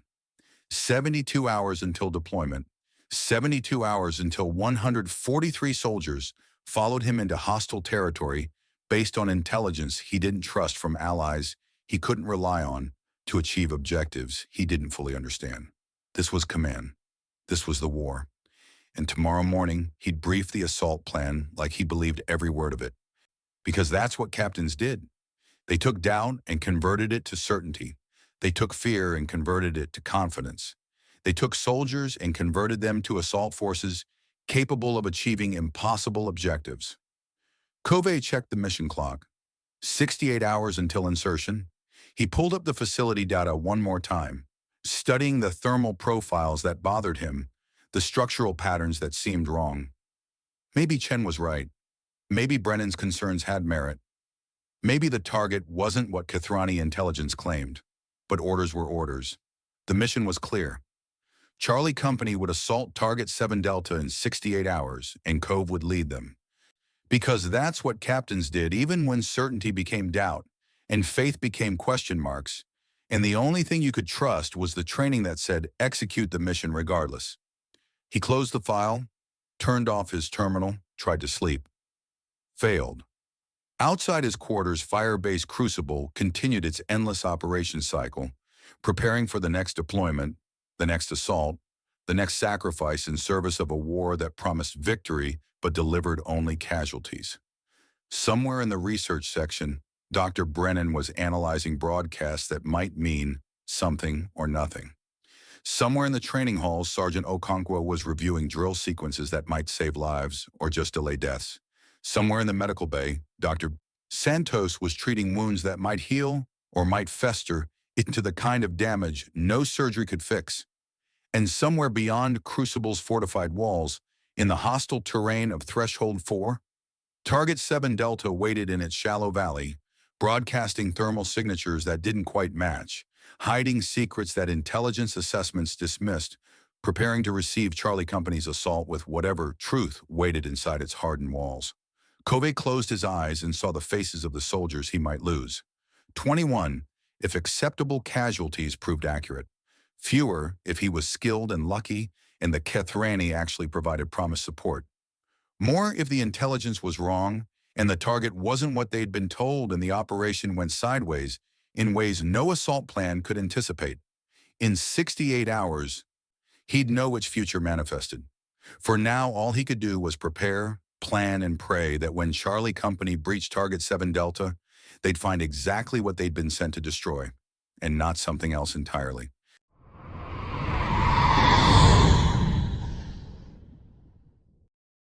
Chapter 5. The Wrong Target. Chen's heads-up display painted the valley in thermal gradients and threat indicators, reducing Target 7 Delta to abstract geometry that didn't look like what it was about to become, a killing ground. Her pulse carbine felt heavy in her hands despite Threshold 4's reduced gravity, weighted by the knowledge that, in approximately 90 seconds, she'd give the order to breach, and everything they'd been told about this facility would prove true or false, or something worse than either. 2nd Platoon held position along the southern ridgeline. 37 soldiers spread across 200 meters of excavated fighting positions that smelled like disturbed soil in the metallic tang of combat stimulants nobody admitted to taking, but everyone used. The facility sprawled below them in the pre-dawn darkness, its thermal signature bleeding warmth into Threshold 4's cold atmosphere, broadcasting activity that intelligence had designated hostile, and Chen's instincts were screaming might be something else. "Target acquisition confirmed," Private Martinez whispered through the tactical net, her voice carrying the tight control of someone managing fear through procedure. "Main entrance, secondary access points, structural weak points all marked." "Copy," Chen said. "1st Platoon? Status?" "In position." Sergeant Hayes sounded calm, professional, the kind of voice that kept soldiers steady when the shooting started. "Northern approach secured. Fire support ready." "3rd Platoon? Reserve positions locked." That was Okonkwo, absolute certainty in every syllable, the sergeant who never doubted because doubt got people killed. "Ready to exploit on your signal, Lieutenant." Chen checked the mission clock. 45 seconds to breach. Somewhere overhead, Kethrani razor-wing drones circled in holding patterns, their sensor packages painting the target with invisible light, their weapons pods loaded with munitions that would, theoretically, support the assault when called. Captain Cove was with 1st Platoon, commanding the operation from the northern ridge, trusting Chen to execute the southern breach while he coordinated the overall assault. Trusting her to do the job even though they'd both spent the last 72 hours nursing doubts about this operation that they couldn't voice because orders were orders and the chain of command was sacred even when it felt like it might be wrong. "All units, weapons tight until breach is confirmed," Chen transmitted. "Rules of engagement remain in effect. Positive target identification before firing. We verify threats, we maintain discipline. We do this by the book." She heard acknowledgments from the platoon leaders, heard the subtle shifts in breathing that came when soldiers prepared to kill or be killed, heard the particular silence that descended on combat units in the moments before violence transformed potential into kinetic reality. 30 seconds. Chen studied the facility through her scope, watching thermal signatures move through the structure in patterns that bothered her without quite crystallizing into conscious recognition. The movement was wrong somehow, too dispersed, too irregular, lacking the organized flow of military logistics or the concentrated activity of manufacturing. 20 seconds. "Razor Wing Alpha, confirm support package ready," she transmitted to the Kethrani air assets. Static crackled. Then, "Confirmed, standing by for target designation."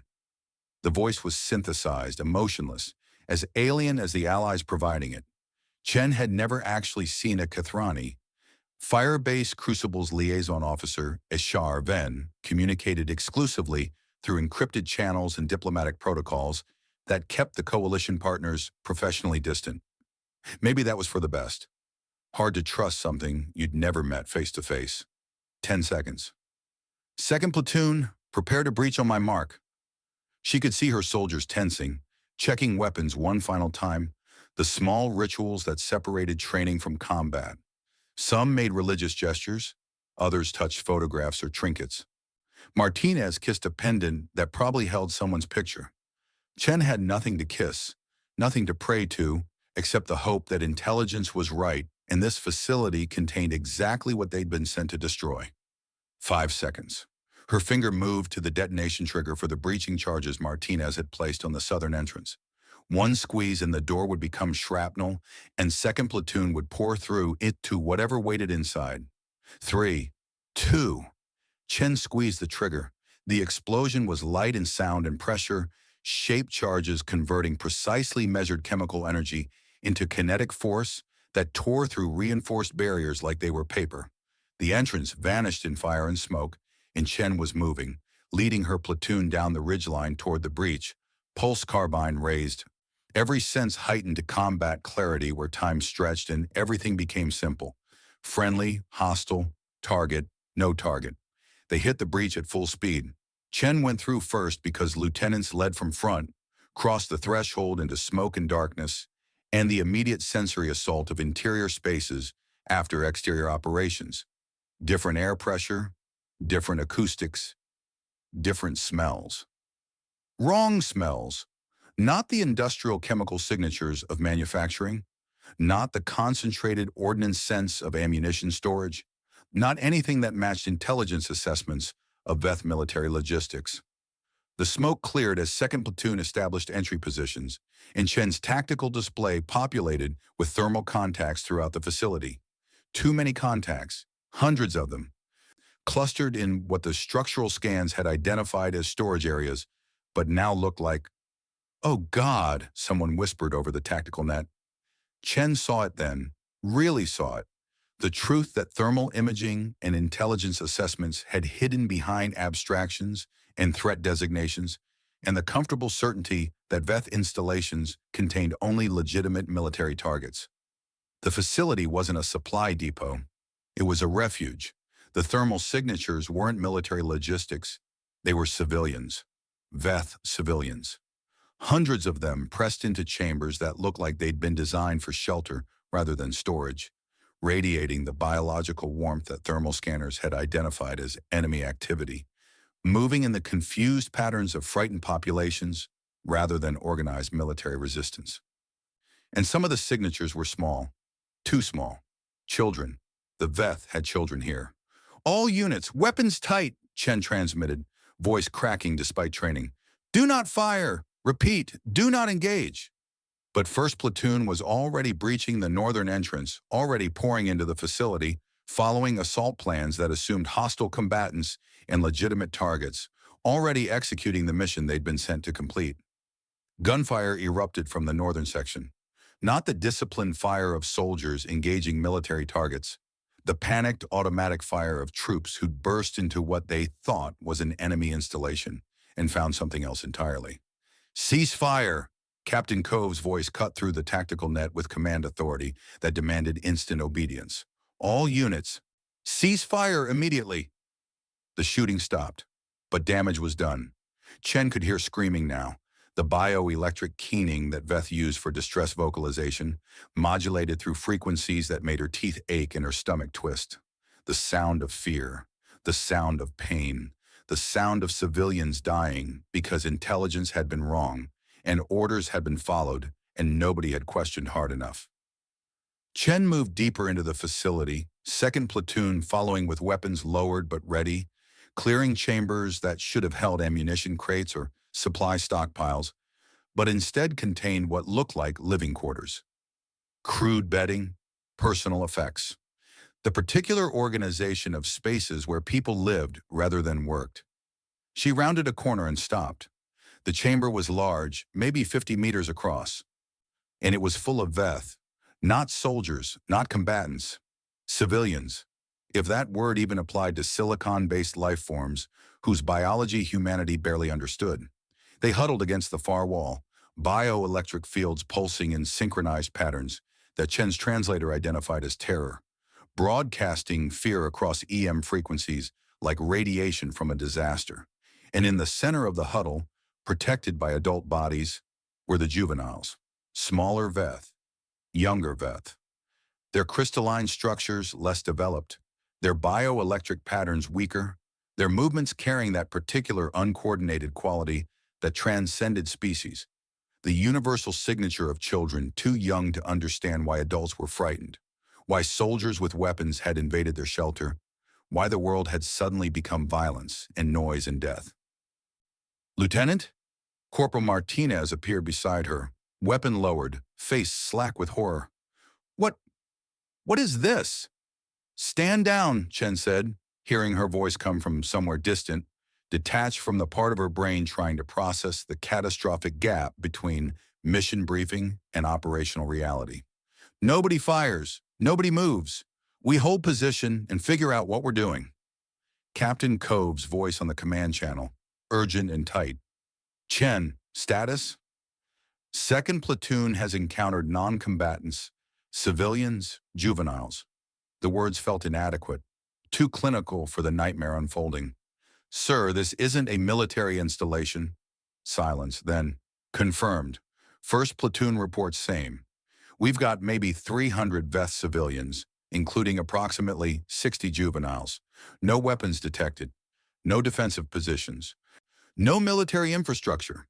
Chen's mind raced through implications like shrapnel through flesh. The intelligence had been wrong, catastrophically wrong. Kethrani reconnaissance had identified a refugee camp as a military target, and UEEC Command had accepted that assessment without verification, and Charlie Company had breached expecting enemy combatants and found terrified families instead. "Orders, sir?" Chen asked, because that's what lieutenants did even when the command structure had just led them into something unforgivable. More silence.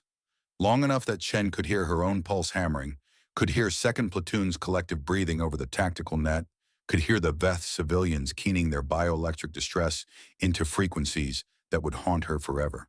"Secure the facility," Cove finally said. "No hostile action unless directly threatened. I'm contacting Firebase Crucible for guidance." Guidance, like there was some protocol for discovering you'd just led a military assault on a refugee camp. Like regulations covered the particular flavor of horror that came from realizing your side might be the bad guys. Chen relayed the orders, watched her platoon spread through the facility with weapons lowered, trying to secure civilians who had no reason to trust soldiers who just breached their shelter with explosives and gunfire. Some Veth tried to flee, others stood their ground, bioelectric fields flaring with what looked like desperate courage, parents protecting children, adults shielding juveniles. The kind of behavior that was supposed to be exclusive to humanity until you saw it in silicon-based aliens and realized maybe they weren't so alien after all. "We're not going to hurt you," Chen said, knowing the translation system would convert her words to bioelectric patterns the Veth might understand, but probably wouldn't believe. "We made a mistake. We didn't know." The largest Veth stepped forward, its crystalline structure scarred and damaged in ways that suggested age or trauma, or both. Its bioelectric field pulsed with complex modulation that Chen's translator struggled to process, finally rendering as warning, protection, offspring preservation imperative, combat refusal, surrender conditional, mercy request. The alien was bargaining for its children's lives. Chen felt something crack inside her chest, some foundation of certainty that had survived Lagos and First Contact and 3 years of war.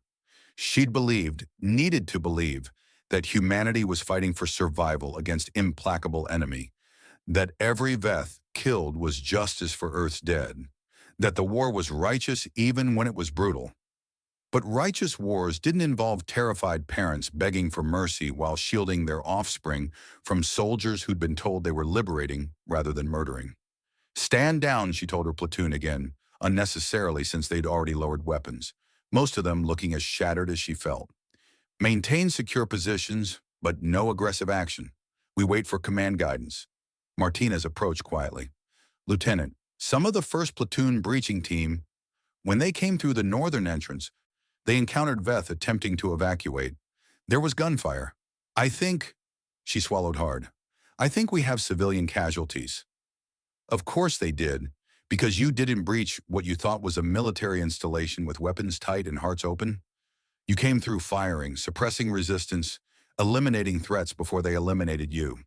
Standard assault doctrine that worked perfectly when the targets were legitimate and failed catastrophically when intelligence was wrong. How many? Chen asked. Unknown. First platoon is still doing assessment, but Lieutenant, Martinez's voice dropped to barely audible. Some of them are juveniles. The crack in Chen's chest widened into chasm. They'd killed children. Veth children, yes. Silicon-based aliens rather than carbon-based humans, but children nonetheless. Young, defenseless, guilty of nothing except being in the wrong place when soldiers following bad intelligence executed orders that should never have been given. Captain Cove appeared from the northern section, his expression carrying the particular devastation of commanders who just led troops into nightmare. Behind him came first platoon survivors, soldiers who looked like they'd aged years in minutes, carrying the hollow-eyed shock of people processing trauma in real time. Crucible Actual is conferring with Theater Command, Kobe said quietly, pulling Chen aside. Preliminary directive is to secure the site and await further instructions. Sir, we can't just... I know, his voice was flat, empty. Believe me, I know. But until command decides what this is, intelligence failure, Kathrani error, whatever bureaucratic category they assign to massacre civilians, we hold position. Massacre. He'd said it, the word that made this real. First platoon casualties? Chen asked. 7 wounded during breach. None serious. Most of the blood isn't ours. Cove's jaw tightened. We killed 14 Veth during initial contact. 4 of them were juveniles caught in crossfire. Another 23 injured, maybe more. Hard to assess since their biology doesn't bleed the way we expect. 18 dead, 23 wounded. The cost of intelligence failure, measured in lives that had been civilian, right up until the moment UEEC soldiers decided they were acceptable casualties. Movement from the eastern section drew Chen's attention. Sergeant Okonkwo emerged with 3rd Platoon, but his usual certainty looked fractured, replaced by something Chen had never seen in the sergeant who'd lost his family in Lagos and spent 3 years converting grief to martial purpose. Doubt. This wasn't supposed to happen, Okonkwo said, voice low and dangerous. Intel said military installation. Kathrani reconnaissance confirmed hostile combatants. This, he gestured to the huddled civilians. This isn't what we signed up for. Before Cove could respond, Chen's tactical display lit up with priority transmission from orbital assets. All ground units, this is Razor Wing Command. Orbital fire mission authorized for Target 7 Delta. Commence immediate evacuation, 30 meters minimum safe distance. Fire mission executes in 3 minutes. Chen stared at her display, not quite processing. They're going to bomb the site? Scorched earth, Cove said bitterly. Eliminate the evidence. Make sure nobody can verify what we found here. But there are 300 civilians who won't be civilians anymore once the bombs fall. They'll be casualties of legitimate military operations against hostile infrastructure. Cove was already moving, transmitting to all platoons. Charlie Company, begin immediate withdrawal. All units exfil to rally Point Alpha. We have 2 minutes, 45 seconds. The platoons moved with disciplined speed, abandoning the facility they'd just secured, leaving behind the Veth civilians who watched their departure with bioelectric fields pulsing patterns Chen's translator rendered as confusion, fear, and something that might have been hope. The desperate belief that maybe the soldiers leaving meant the violence was over. They didn't know about the orbital strike. Sir, Chen said urgently, we can't just leave them. That's an order, Lieutenant. Cove's voice carried absolute command, authority undermined by the fact that his hands were shaking. Get your platoon to rally Point Alpha now. Chen ran, 2nd Platoon following, abandoning civilians to die in fire that would erase the evidence of what Charlie Company had done. what UEEC had ordered, what Kathrani intelligence had enabled. Behind them, the Veth began keening again, their bioelectric distress calls rising in frequency as if they understood something was coming. Something worse than soldiers with guns. Something final. Charlie Company cleared the minimum safe distance with 40 seconds to spare, taking positions on the ridge lines that had been assault launch points and were now observation posts for atrocity. Chen watched through her scope as the facility sat quiet in the valley below, thermal signatures moving through its chambers in patterns that looked like preparation, like evacuation attempts, like desperate parents trying to protect children from threats they couldn't see coming. Razor Wing Command, this is Charlie Actual, Covey transmitted. Be advised, facility contains civilian non-combatants. Request fire mission hold for clarification. Negative, Charlie Actual. Fire mission is authorized at theater command level. Target is confirmed hostile infrastructure. Execute withdrawal immediately. There are children in there. Charlie Actual, you are out of position. Withdraw to safe distance or risk friendly fire casualties. The transmission cut off, and Chen watched Cove's face cycle through emotions too fast to track, before settling on the blank mask of an officer who'd just lost an argument with physics and politics, and the chain of command that turned people into statistics. All units, hunker down, Cove ordered. Fire mission inbound. The Kathrani orbital strike came from nowhere and everywhere simultaneously. Kinetic projectiles accelerated to relativistic speeds that converted mass to energy on impact. Precision weapons designed to eliminate hardened targets with minimal collateral damage, except when the target was full of civilians and collateral meant murder. The facility disappeared in light and thunder, and the particular sound of structures being converted from architecture to atoms. Chen watched through scope magnification as the walls collapsed, as the chambers crushed, as thermal signatures winked out one by one like stars dying across 300 lives worth of constellation. The juveniles went first, smaller thermal profiles, more fragile structures, less resistance to kilotons of kinetic energy applied with surgical precision. Then the adults trying to shield them, then everyone else, crushed or vaporized or simply erased from existence by weapons that didn't care about species or age or the difference between soldiers and refugees. 30 seconds. That's how long it took for Target 7 Delta to stop being a place and become a crater. The silence after was worse than the destruction. No more bioelectric keening, no more distress broadcasts, just smoke and dust and the fading thermal signatures of fires burning in rubble that had been shelter and was now tomb. Charlie Company, this is Firebase Crucible Actual. Colonel Vartanian's voice carried official neutrality that barely masked something underneath. Operation complete. RTB for debrief and after-action assessment. Return to base. Debrief. After-action assessment. The bureaucratic language that reduced massacre to data points, that converted civilian casualties to operational outcomes, that allowed command to sleep at night by pretending they were fighting a clean war against legitimate targets. Charlie Company withdrew in silence. No chatter on tactical nets, no mission-complete celebrations, no relief at surviving. They'd survived, yes, but they'd killed civilians, killed children, followed orders that led to atrocity and watched as their allies destroyed the evidence. The march back to Firebase Crucible took 4 hours. Chen walked on autopilot, following navigation waypoints that demanded nothing except putting one foot in front of the other, grateful for the mindless physicality that prevented thinking about what they'd done. But thoughts came anyway. The facility hadn't been hardened against military assault. It had been hardened against environment, against Threshold Before's harsh conditions, built to shelter rather than fight. The Veth inside hadn't been soldiers. They'd been refugees, fleeing something or hiding from something, seeking protection in a valley far from combat zones. And Charlie Company had been sent to destroy them. Question was, had Kathrani intelligence made a mistake? Or had they known exactly what the facility was and sent humans to do the killing anyway? Firebase Crucible appeared on the horizon as the sun was setting, its fortifications painting harsh shadows across Threshold 4's broken landscape. Home.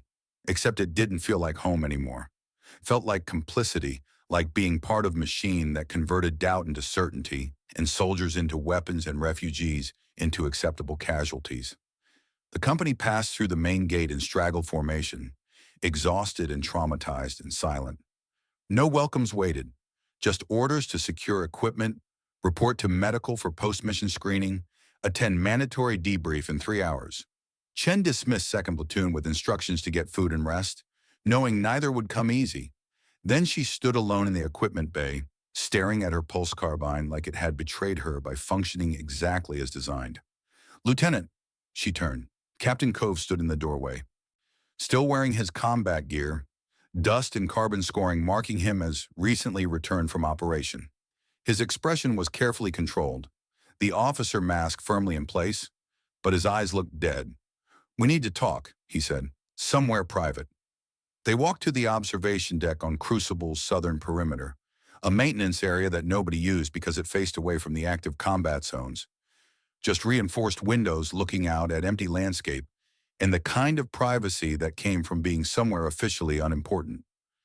Covey stared through the reinforced glass at the darkening horizon, and when he finally spoke, his voice carried none of the command authority that had defined him earlier. That wasn't supposed to happen. Chen said nothing. What was there to say? "I reviewed the intelligence package 3 times. Thermal signatures matched known Veth military installations.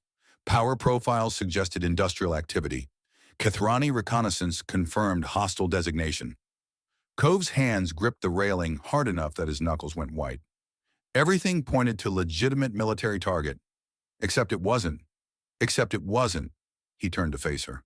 Which means either intelligence failed catastrophically, or the Kethrani knew exactly what it was and sent us anyway. The words hung between them like confession, like treason, like the kind of truth that could end careers or start revolutions, depending on who was listening. "We can't know that," Cove said, but his tone suggested he was trying to convince himself. "We can't assume malicious intent when error explains the outcome." "Can't we?" Chen pulled up her tactical recorder, accessed the mission logs. "Look at the thermal profiles. Look at the patterns. They don't match military logistics. They never did. But the assessment said hostile infrastructure. Kethrani intelligence designated it priority target. And when we discovered civilians, Orbital Command ordered immediate strike to destroy evidence. To destroy remaining hostile elements. There were no hostile elements, just refugees and their children." Chen heard her voice rising, forced it back to control.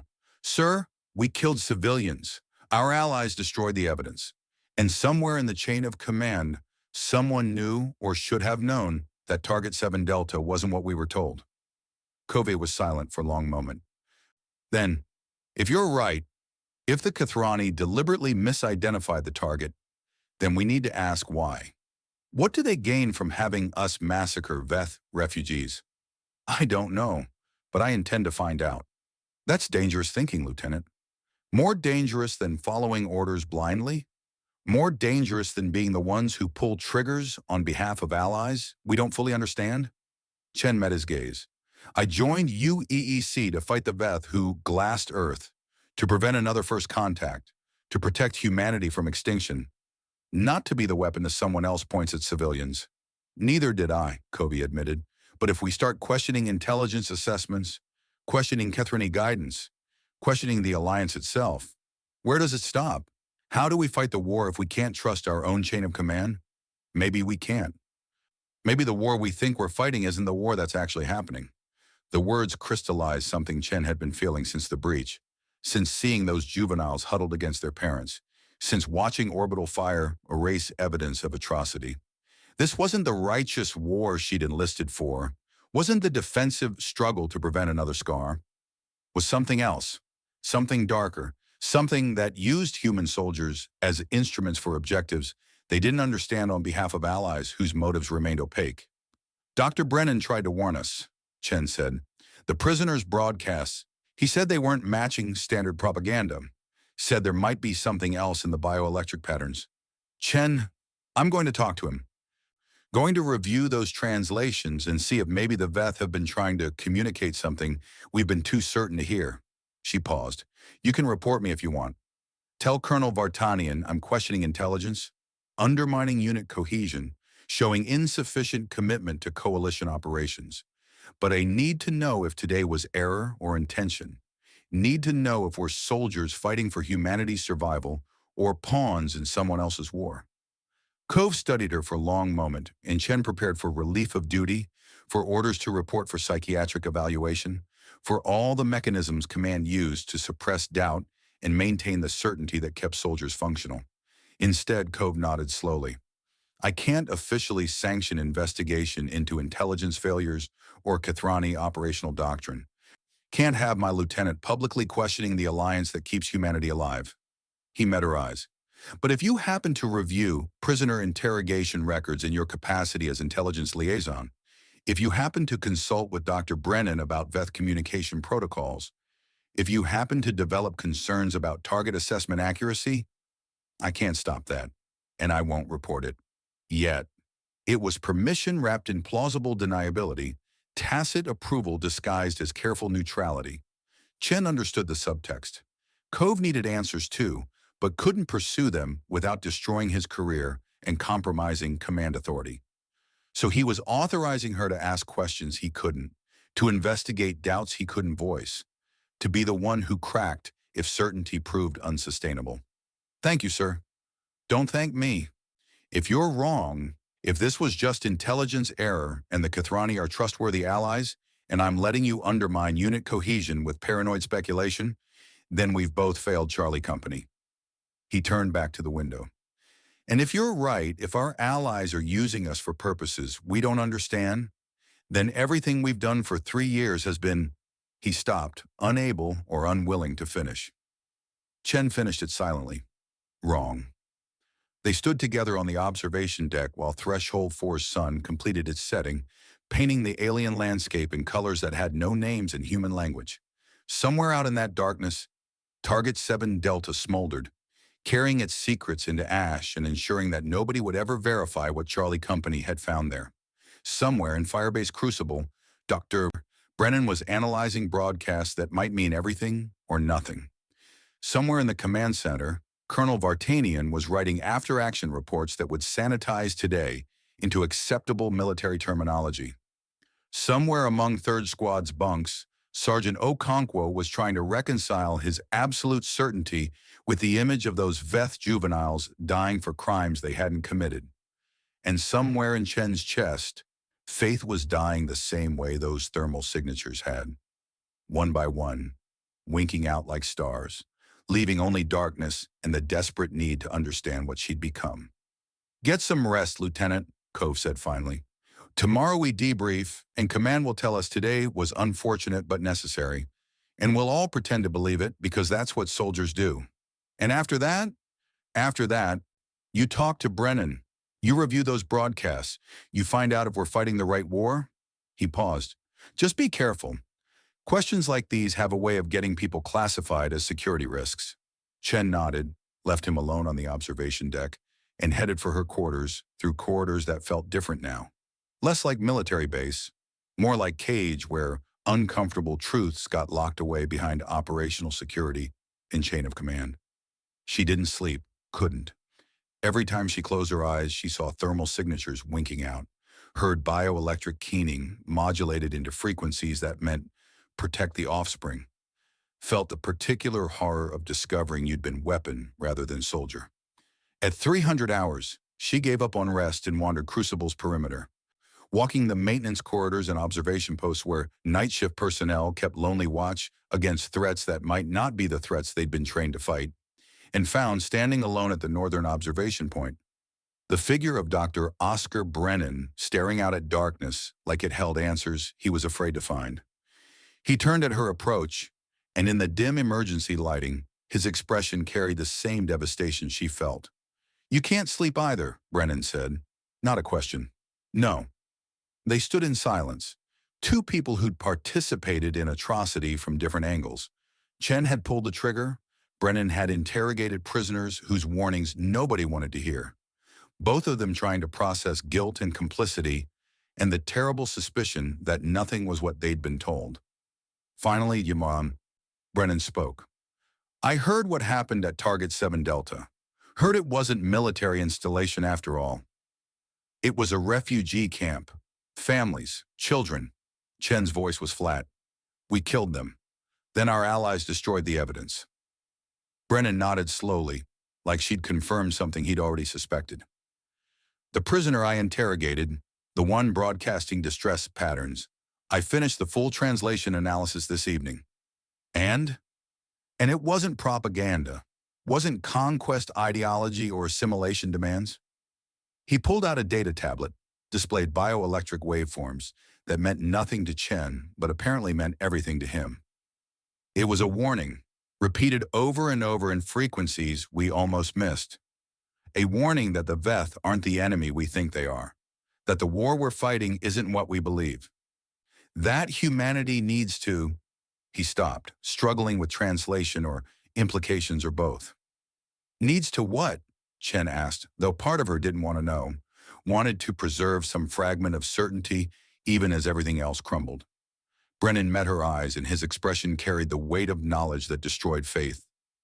That humanity needs to stop trusting the Kathrani, he said, because they're not rescuers. They're herders. And we're not allies. We're livestock. The words hit Chen like kinetic strike, shattering the last foundations of certainty and leaving only terrible implications spreading like cracks through everything she thought she understood about the war, about the alliance, about humanity's place in the galaxy, and somewhere in the darkness beyond Crucible's fortified walls. The Veth were broadcasting warnings that nobody wanted to hear, while their Kathrani allies positioned human soldiers as weapons aimed at targets that served purposes no one explained, in a war that might be something else entirely. Chen stood frozen, processing revelation and horror, and the desperate need to know if Brennan was right, if the entire war was a lie, if today's massacre was just the visible edge of something much larger and darker and more terrible than civilian casualties.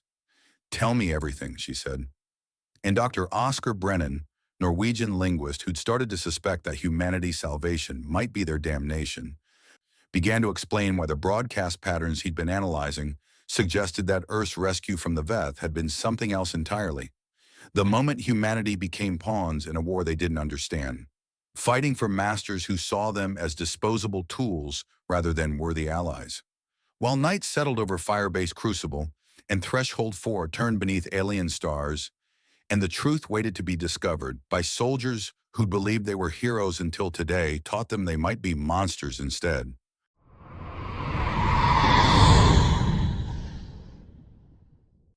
Chapter 6. Midnight Conversations. Sleep was a country Cove couldn't reach anymore, separated from rest by a border made of thermal signatures winking out one by one, until the valley held only corpses and the particular silence that came after you'd killed people who shouldn't have died. He'd tried, laid in his quarters for 3 hours watching the ceiling and seeing instead the Veth juveniles huddled against their parents, bioelectric field pulsing distress patterns that his translator had rendered into words like protect and offspring and mercy. Concepts that transcended species right up until the moment kinetic strikes converted them to ash. The chronometer read 47 hours. Too late for yesterday, too early for tomorrow. Existing in the liminal space where soldiers who'd done terrible things couldn't escape into either past or future. Cove gave up on sleep, pulled on fatigues that smelled like Threshold 4's dust and combat sweat and the particular staleness of clothing worn during operations that went wrong. His pulse carbine sat in the corner where he'd left it after equipment check, cleaned and secured according to regulations that said nothing about what to do when your weapon functioned perfectly while executing orders that turned out to be atrocity. He left it there. Didn't need a weapon to walk Firebase Crucible's perimeter. The base was secure, walls fortified against external threat, internal spaces monitored by security systems that tracked movement and flagged anomalies. Safe. Except safety was relative when your allies might be using you as disposable tools, and your enemies might not be enemies at all. The corridors were empty at this hour, lit by emergency lighting that painted everything in shades of amber and shadow. Cove walked without destination, just needing movement.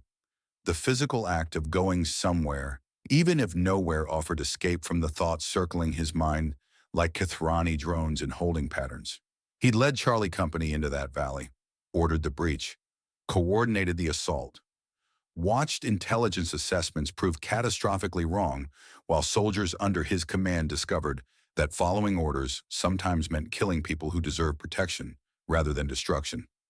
And then he'd stood on that ridgeline and watched orbital fire erase the evidence, covering atrocity with precision weapons that left nothing but crater where 300 lives had been trying to survive. Mission complete, Colonel Vartanian had said. Return to base for debrief. Like it was success. Like target elimination mattered more than the bodies buried under rubble. Like statistics could replace conscience. Cove found himself on the Western observation deck without consciously choosing the destination. Muscle memory guiding him to a maintenance area that overlooked empty landscape. The deck was open to Threshold 4's atmosphere. Not vacuum, but close enough that breathing required concentrators. Thin air that made every inhalation work and reminded you that this planet wasn't home, would never be home, existed only as battlefield where humans fought for stakes they didn't fully understand. Someone was already there. Dr. Oscar Brennan stood at the railing, staring out at darkness like it held answers or absolution, or simply escape from the thoughts that had probably driven him here, same as Cove. The linguist didn't turn at Cove's approach, but his posture shifted slightly. Acknowledgement without greeting, the particular body language of people who needed solitude but accepted company. Can't sleep either, Brennan said, not a question. No, Cove joined him at the railing, looking out at landscape that was all shadow and starlight. Threshold 4 had no moon, just the alien constellations that humanity was still mapping, still naming, still trying to make familiar through the act of categorization. As if calling distant stars by human names made them less foreign, they stood in silence. Minutes passed. Cove appreciated that Brennan didn't feel compelled to fill the quiet with meaningless conversation. Didn't ask how he was feeling, or offer platitudes about difficult operations, or remind him that command decisions required hard choices. Just stood there, breathing the thin air, processing whatever thoughts kept a civilian linguist awake at 0200 hours on a military firebase. Finally, Brennan spoke. I talked to Lieutenant Chen earlier. She told me what happened at Target 7 Delta. He paused. I'm sorry you had to lead that operation. Not your fault. You didn't provide the faulty intelligence. No, but I've been analyzing broadcasts that suggested something was wrong with our understanding of the Veth. Been seeing patterns in their communication that don't match what we've been told about their intent, their nature, their threat to humanity. Brennan's voice carried quiet devastation. And I didn't push hard enough. Didn't insist that command review my findings. Let myself be dismissed as overthinking civilian who doesn't understand military necessity. Cove turned to look at him properly. Brennan was maybe 40, Nordic features drawn tight with exhaustion and guilt. Eyes that had probably seen too much analysis of alien broadcasts that revealed uncomfortable truths. Not a soldier, but clearly someone who understood weight of knowledge that no one wanted to hear. What pattern? Cove asked. Brennan hesitated, and Cove recognized the expression. The look of someone deciding whether to speak truth that might be dangerous, might be classified, might be the kind of thing that got you labeled security risk and removed from sensitive positions. We're alone here, as Cove said. No monitoring on this section of the perimeter, maintenance area, low priority surveillance. And I'm asking as person who needs answers, not as officer enforcing operational security. That seemed to decide it. Brennan pulled out a data tablet, called up waveform displays that Cove couldn't read, but that clearly meant something to the linguist. The Veth broadcasts we've intercepted, the ones command classifies as propaganda and conquest ideology, they don't actually contain conquest ideology, not in the way we've been told. Brennan highlighted sections of the waveform. Their bioelectric communication is complex, layered with meaning that standard translation protocols miss or simplify. When you analyze the full frequency spectrum, account for modulation patterns, cross-reference with behavioral observations, he trailed off, struggling with how to explain. What do the broadcasts actually say? Covey prompted. They're warnings. Urgent, repeated warnings broadcast on multiple frequencies, trying to reach anyone who'll listen. Brennan met his eyes. The Veth aren't trying to conquer humanity or assimilate Earth into some silicon-based empire. They're trying to warn us that we're being manipulated, that the Kethrani aren't rescuers, they're predators. And humanity isn't being saved, we're being weaponized. The words hung in the thin air like accusations. Covey wanted to dismiss it, wanted to call it paranoid speculation from a civilian who didn't understand military alliance or strategic necessity, or the political calculations that kept humanity alive after first contact nearly destroyed them. Wanted to, but couldn't, because he'd just spent 3 hours staring at ceiling and seeing Veth juveniles die, and somewhere beneath the operational justifications and chain of command certainties, his instincts were screaming that something was fundamentally wrong. Weaponized how? He asked, hearing his voice come out. Careful, controlled, the officer mask firmly in place, even though part of him wanted to rage or weep or smash something. That's what I'm trying to determine. The broadcasts reference patterns, deployment patterns, casualty patterns, strategic targeting that serves Kethrani objectives rather than human survival. Brennan pulled up more data. But I can't correlate the warnings with actual operational data. Don't have access to theater-wide intelligence. Can't cross-reference Veth claims against UEEC casualty reports or mission outcomes. I'm linguist, not military analyst. But you suspect the Veth are telling truth. I suspect, Brennan said carefully, that we're fighting a war based on assumptions we've never properly verified, that our Kethrani allies have motivations we don't understand, and that operations like Target 7 Delta might not be intelligence failures. They might be exactly what someone intended. Cove felt something cold settle in his chest. He'd been turning over tactical observations since returning to Crucible, details that bothered him without quite crystallizing into conscious suspicion until Brennan gave them context. The intelligence package for 7 Delta came from Kethrani reconnaissance, Cove said slowly, thinking it through. Their orbital assets identified the thermal signatures, classified the facility as military installation, designated it priority target. UEEC Command accepted that assessment without independent verification. Did you request independent verification? No, because Kethrani intelligence has been reliable for 3 years. Their reconnaissance capabilities exceed ours by orders of magnitude. Better sensors, better analysis, better understanding of Veth infrastructure. Cove heard the justification in his own words, the comfortable certainties that let him execute operations without questioning foundations. Except this time they were wrong, catastrophically wrong. Or precisely right, Brennan said quietly. If the objective wasn't destroying military installation, but rather eliminating Veth civilian population while maintaining human plausible deniability. The accusation was staggering in its implications, that the Kethrani had deliberately misidentified a refugee camp as military target, that they'd sent Charlie Company to massacre civilians, that the orbital strike destroying evidence wasn't cleanup after intelligence failure, but rather planned erasure of war crime, that humanity's saviors were using them as instruments of genocide. That's, Cove stopped, unsure how to finish. Impossible felt wrong because nothing about the war felt impossible anymore. Treasonous assumed the Kethrani deserved loyalty they might not have earned. Paranoid. Required certainty he didn't possess. I know how it sounds, Brennan said. Believe me. I've been trying to convince myself I'm wrong for weeks now. That I'm seeing patterns where there's only noise. That the broadcasts are actually propaganda and I'm being manipulated by enemy psychological operations. He stared at the tablet like it had betrayed him. But then 7 Delta happens, and suddenly my paranoid speculation starts looking like pattern recognition.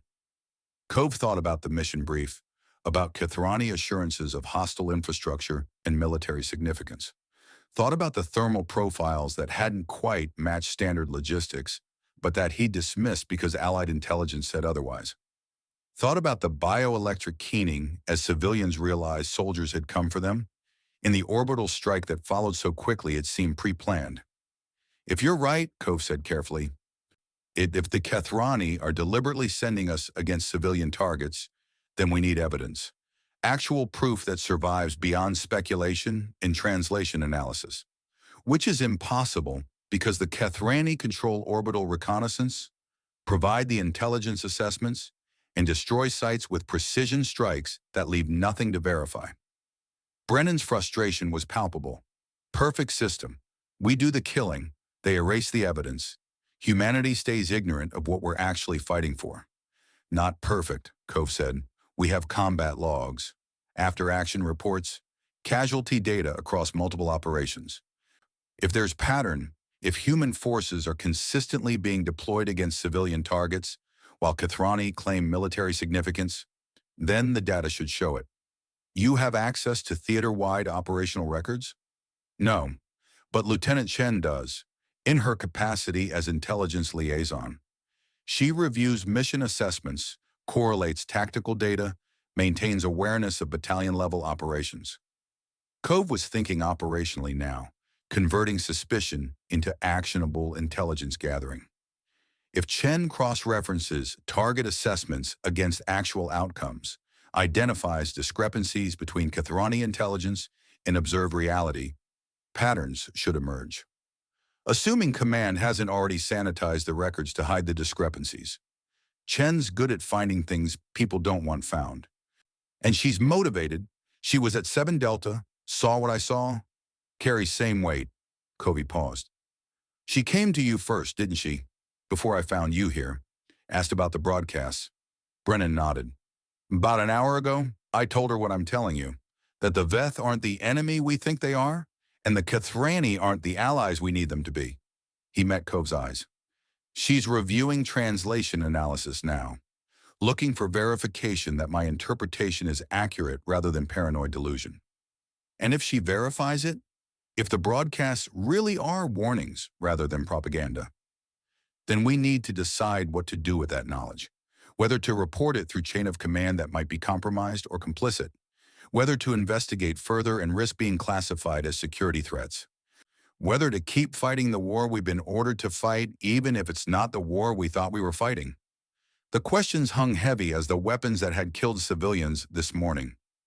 Cove had spent his entire adult life in military service, had absorbed chain of command and operational discipline, and the fundamental certainty that orders came from authority that understood larger picture better than individual soldiers. Questioning that structure felt like betraying everything he'd built himself on, but not questioning meant being weapon-pointed by others at targets he didn't choose for purposes he didn't understand. I need to know, Cove said finally. Need to know if 7 Delta was mistake or intention. Need to know if every operation I've led was serving humanity's survival or someone else's agenda. He looked at Brennan. Can you keep analyzing the broadcasts? Look for specific references to human deployment patterns, tactical utilization, anything that correlates with our operational tempo? Yes, though if command notices I'm spending significant time on prisoner interrogation records and translation analysis, they might question why civilian linguist is so interested in classified intelligence.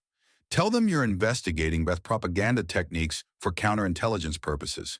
Make it sound like you're helping UEC rather than questioning it. Cove was already planning the operational security, the cover stories that would let them investigate without triggering command oversight.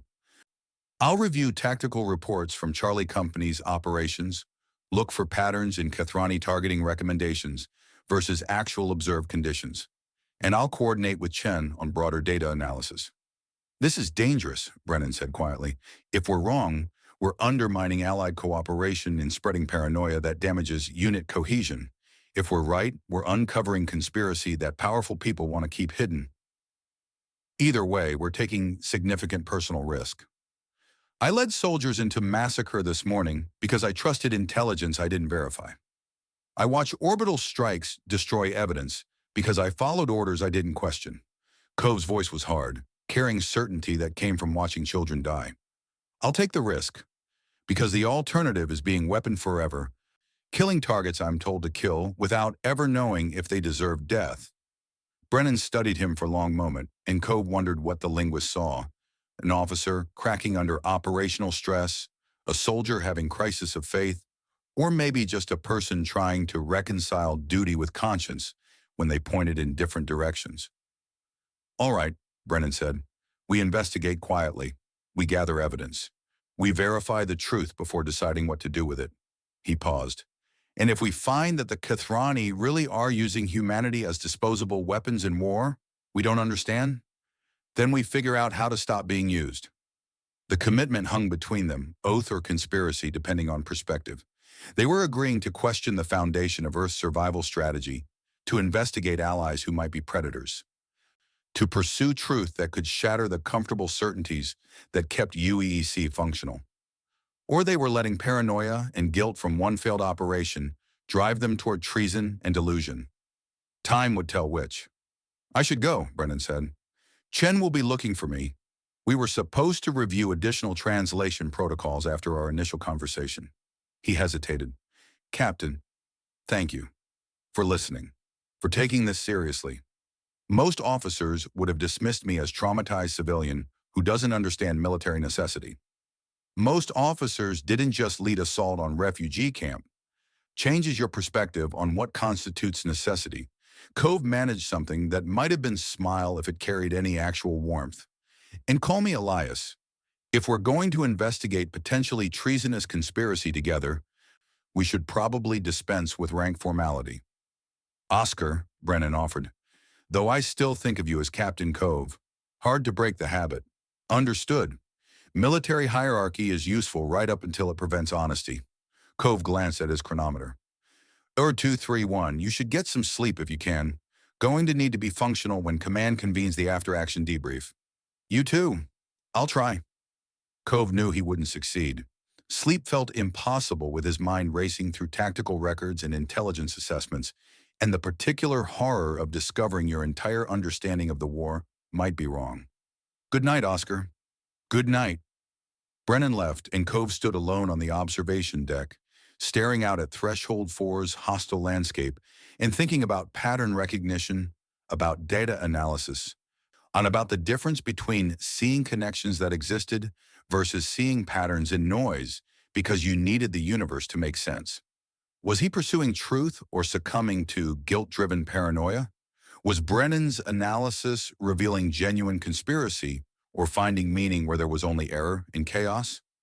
Was Chen's investigation going to uncover evidence of Kathrani manipulation or just confirmation bias from soldiers looking for someone to blame besides themselves? Questions without answers. Yet. But Cove had learned in 3 years of combat that questions led to investigation, investigation led to intelligence, and intelligence led to operational options that didn't exist when you stayed ignorant.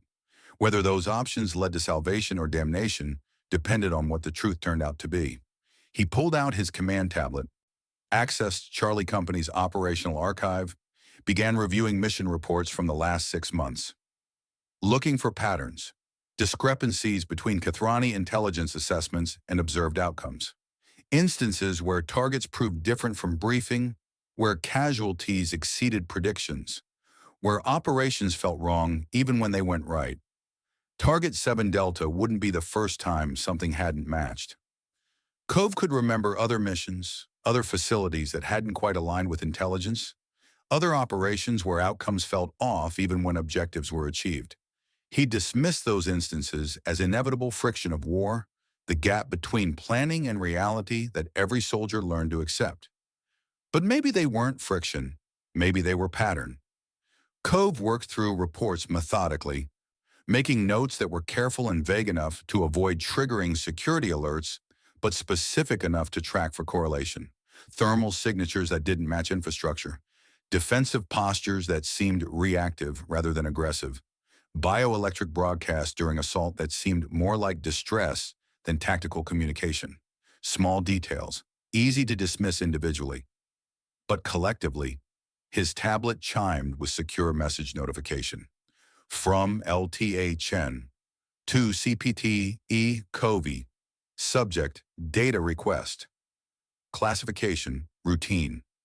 Sir, compiling after-action analysis for 7 Delta operation. Request authorization to access comparative operational data from other UEC battalions for pattern analysis and lessons learned documentation. Standard intelligence liaison function per my assignment parameters.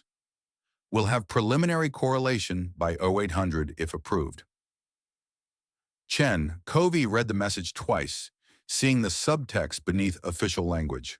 Chen was asking permission to investigate theater-wide operations, to cross-reference their experiences against broader data, to look for patterns that might prove or disprove Brennan's warnings about systematic manipulation, and she was asking in a way that looked like routine intelligence work rather than unauthorized investigation of Allied cooperation.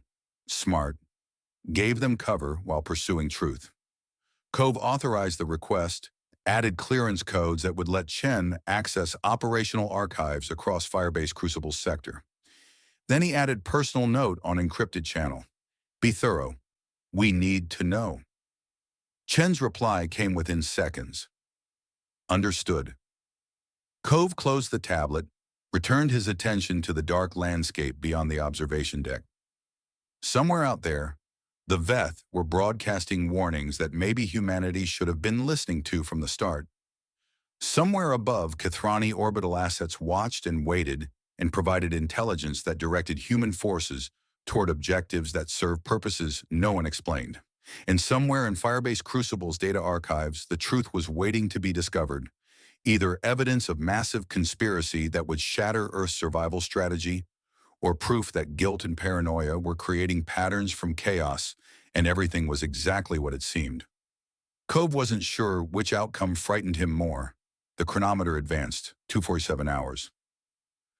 Dawn would come in approximately 4 hours, bringing mandatory debrief where Colonel Vartanian would explain that 7 Delta was unfortunate but necessary, where Kethrani liaison would express regret for intelligence discrepancy, where Charlie Company would be told to prepare for next operation and trust that command knew what they were doing. And Cove would sit there, looking like he believed it, saying nothing about midnight conversations or translation analysis, or the investigation that might prove everything was lie. Because until they had evidence, real proof that survived beyond speculation, all they had was doubt. And doubt, however justified, didn't change orders or alter command decisions or save lives that were already lost. But evidence could, if they found it, if it existed, if the truth turned out to be survivable.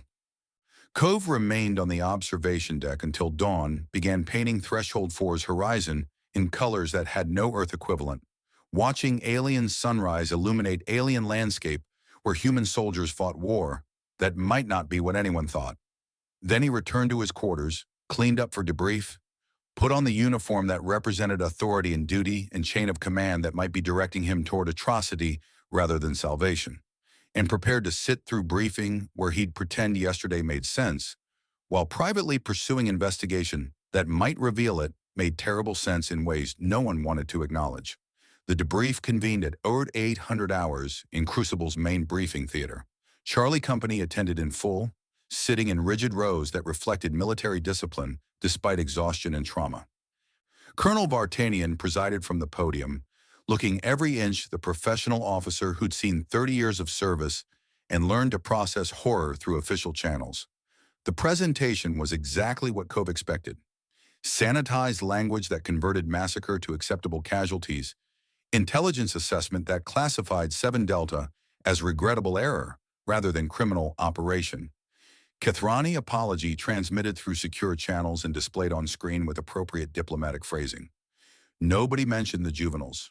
Nobody questioned why orbital strikes had been pre-authorized before ground forces even breached. Nobody asked why Kethrani intelligence had classified obvious refugee camp as military installation. Just professional acknowledgement that operations sometimes produced unintended outcomes. That intelligence gathering remained imperfect science. That coalition warfare required accepting occasional friction between Allied assessment and ground truth.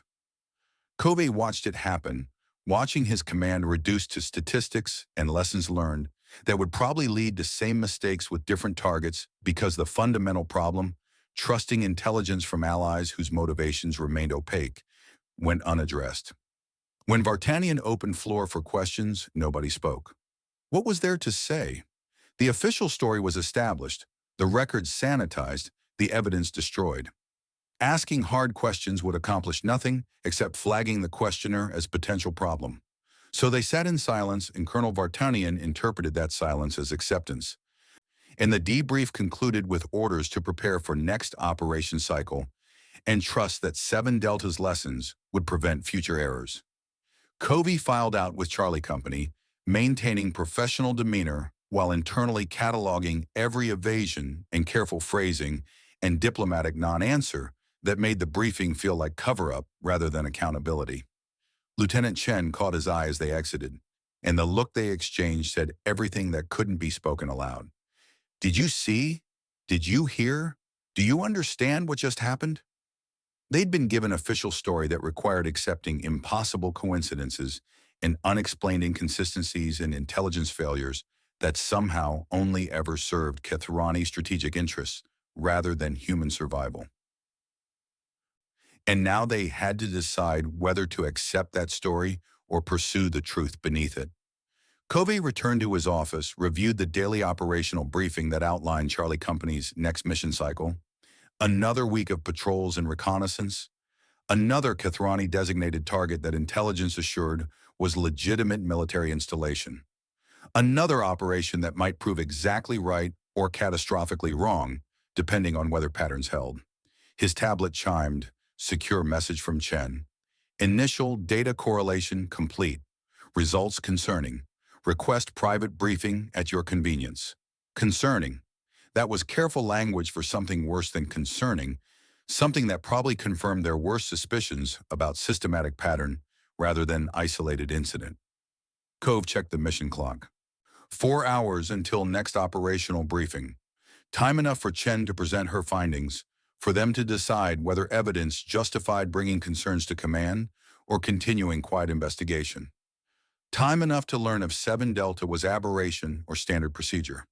He authorized the meeting, set location as his office rather than formal briefing room, maintaining appearance of routine tactical discussion rather than investigation of potential conspiracy. Then he sat back, stared at the ceiling, and waited to learn whether his faith in the alliance that had saved humanity would survive confrontation with evidence. Lieutenant Chen arrived precisely on time, carrying tablet loaded with data files and expression that said the results weren't going to be good. She sealed Cove's office door, activated privacy protocols that blocked external monitoring, and began without preamble. I cross-referenced Charlie Company's operational records against comparable data from 17 other UEC battalions operating across Threshold 4, AG-227, and Relay Station Juno. Her voice was controlled but carried undercurrent of barely suppressed fury. Looking for patterns in Kethrani intelligence accuracy, target assessment, verification, and casualty rates. And Chen pulled up visualization on her tablet, displayed graph that painted damning story in color-coded clarity. Human forces operating under Kethrani intelligence guidance suffer 47% higher casualty rates than units conducting independent reconnaissance and target verification. Operations designated as high priority by Kethrani assets proved to have 15% rate of significant intelligence discrepancy, targets that don't match assessment, defensive postures that don't align with briefing, outcomes that suggest either catastrophic intelligence failure or deliberate misinformation. She highlighted specific data points, and in 72% of cases where ground forces report intelligence discrepancy, Kethrani orbital assets conduct immediate strike on target site, eliminating evidence before verification is possible. The implications were staggering, not occasional error, but systematic pattern. Not innocent mistakes, but deliberate deployment of human forces against questionable targets, followed by evidence destruction that prevented accountability. Jesus, Cove said quietly. It gets worse. Chen pulled up casualty breakdown.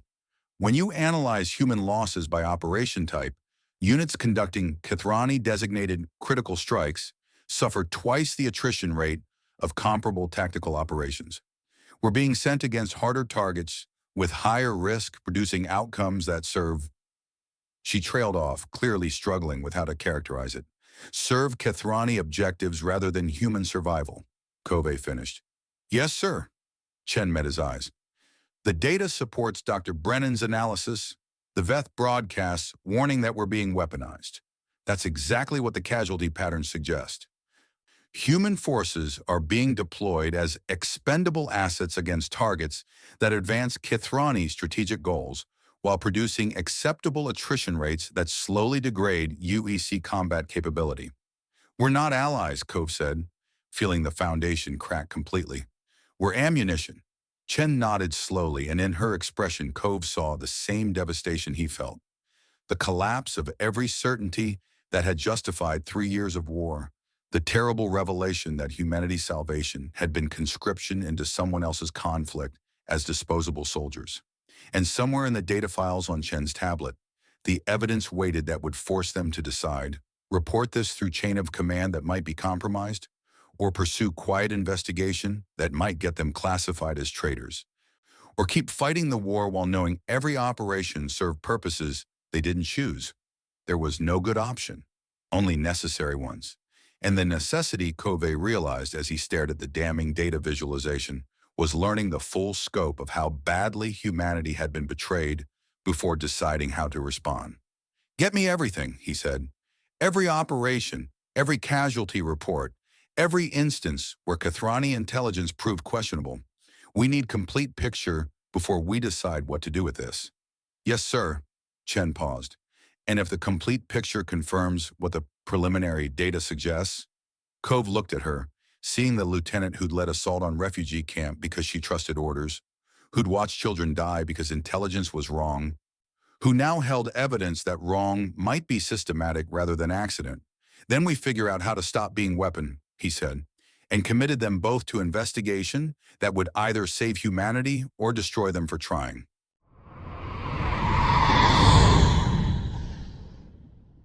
Chapter 7. Pattern Recognition. The UEEC Carrier. Indomitable, smelled different from Firebase Crucible. Recycled air processed through filters that removed the dust and cordite and fear sweat of frontline operations, replaced with the sterile efficiency of naval architecture that had never touched planetary surface. Chen had been aboard for 6 hours and still couldn't shake the sensation of wrongness. The particular disorientation of soldiers rotated from combat zone to rear echelon facility where people wore clean uniforms and ate hot meals and didn't carry the weight of civilians they'd killed. Charlie Company occupied Deck 7, berthing spaces allocated for battalion rotation and refit, the reward for 3 months of continuous operations on Threshold 4.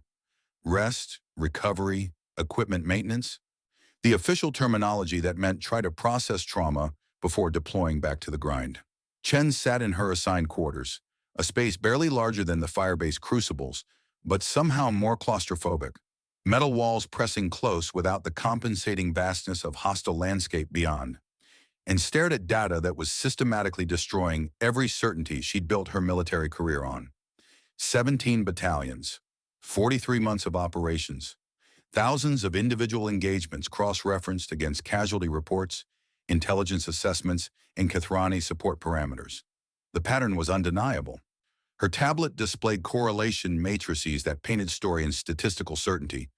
UEEC units operating under direct Kithrani tactical guidance suffered casualty rates 47% higher than comparable forces conducting independent operations. Not slight variance, not statistical noise. Systematic difference that suggested either catastrophic incompetence in Kithrani tactical doctrine or deliberate strategy that treated human soldiers as expendable resources. Chen highlighted another data series, feeling her stomach twist as the implications crystallized. Operations designated critical priority by Kithrani intelligence. The missions that command emphasized as vital to coalition success. That received maximum alien support and supposedly represented optimal use of combined human Kithrani capabilities. Those operations produced twice the human attrition rate of standard tactical engagements. The missions that Kithrani cared most about were the ones that killed the most humans. She pulled up specific examples, reading after-action reports that suddenly looked different when viewed through lens of potential manipulation rather than unfortunate circumstance. Operation Granite Fist, AG 2T7, month 31. Kethrani intelligence identified Veth command bunker in ossuary fields. Charlie Battalion, 2nd Regiment conducted assault with promised Kethrani air support. Support arrived 14 minutes late, after human forces had breached and encountered heavier resistance than briefed. 63 UEEC casualties. Target destroyed by orbital strike immediately following withdrawal, eliminating verification of whether bunker actually contained command elements or something else entirely. Operation Clear Sky, Threshold 4, Month 38. Kethrani Reconnaissance designated industrial complex as priority target for manufacturing interdiction. Delta Company, 5th Regiment, executed raid with Kethrani electronic warfare support. EW support failed during critical phase, leaving human forces exposed to Veth defensive response. 41 casualties. Post-operation analysis noted facility showed minimal industrial activity, possible misidentification, or deliberate targeting of civilian infrastructure. Operation Broken Arrow, Relay Station Juno, Month 40. Multi-battalion offensive coordinated with Kethrani fleet elements against Veth staging area. Human ground forces committed to assault while Kethrani provided orbital fire support. Support proved inaccurate, struck areas adjacent to human positions, forced premature withdrawal under fire. 117 casualties. Kethrani expressed regret for targeting calculation error, but provided no explanation for systematic deviation from planned fire missions. 1 operation could be error, 3 could be coincidence, but Chen had documented 47 instances across 17 battalions where Kethrani support had failed, arrived late, proved inaccurate, or otherwise contributed to elevated human casualties while accomplishing Kethrani-designated objectives. 47 times Humanity's allies had positioned their partners for maximum exposure to enemy fire. The carrier's ventilation system hummed through the walls, a constant background noise that somehow made the silence in her quarters feel heavier. Chen checked chronometer, 3:40 hours shipboard time. She'd been analyzing data for 9 hours straight, cross-referencing casualty reports against operational parameters, building case that would either prove systematic betrayal or reveal her own descent into paranoid conspiracy theory. Except the numbers didn't lie. She pulled up the comparative analysis she'd run on UEEC operations conducted without Kethrani involvement. Independent reconnaissance missions, human-only tactical strikes, operations where coalition partners provided no intelligence or support. Those engagements showed casualty rates consistent with combat mathematics. Difficult missions produced higher losses, easier operations produced fewer.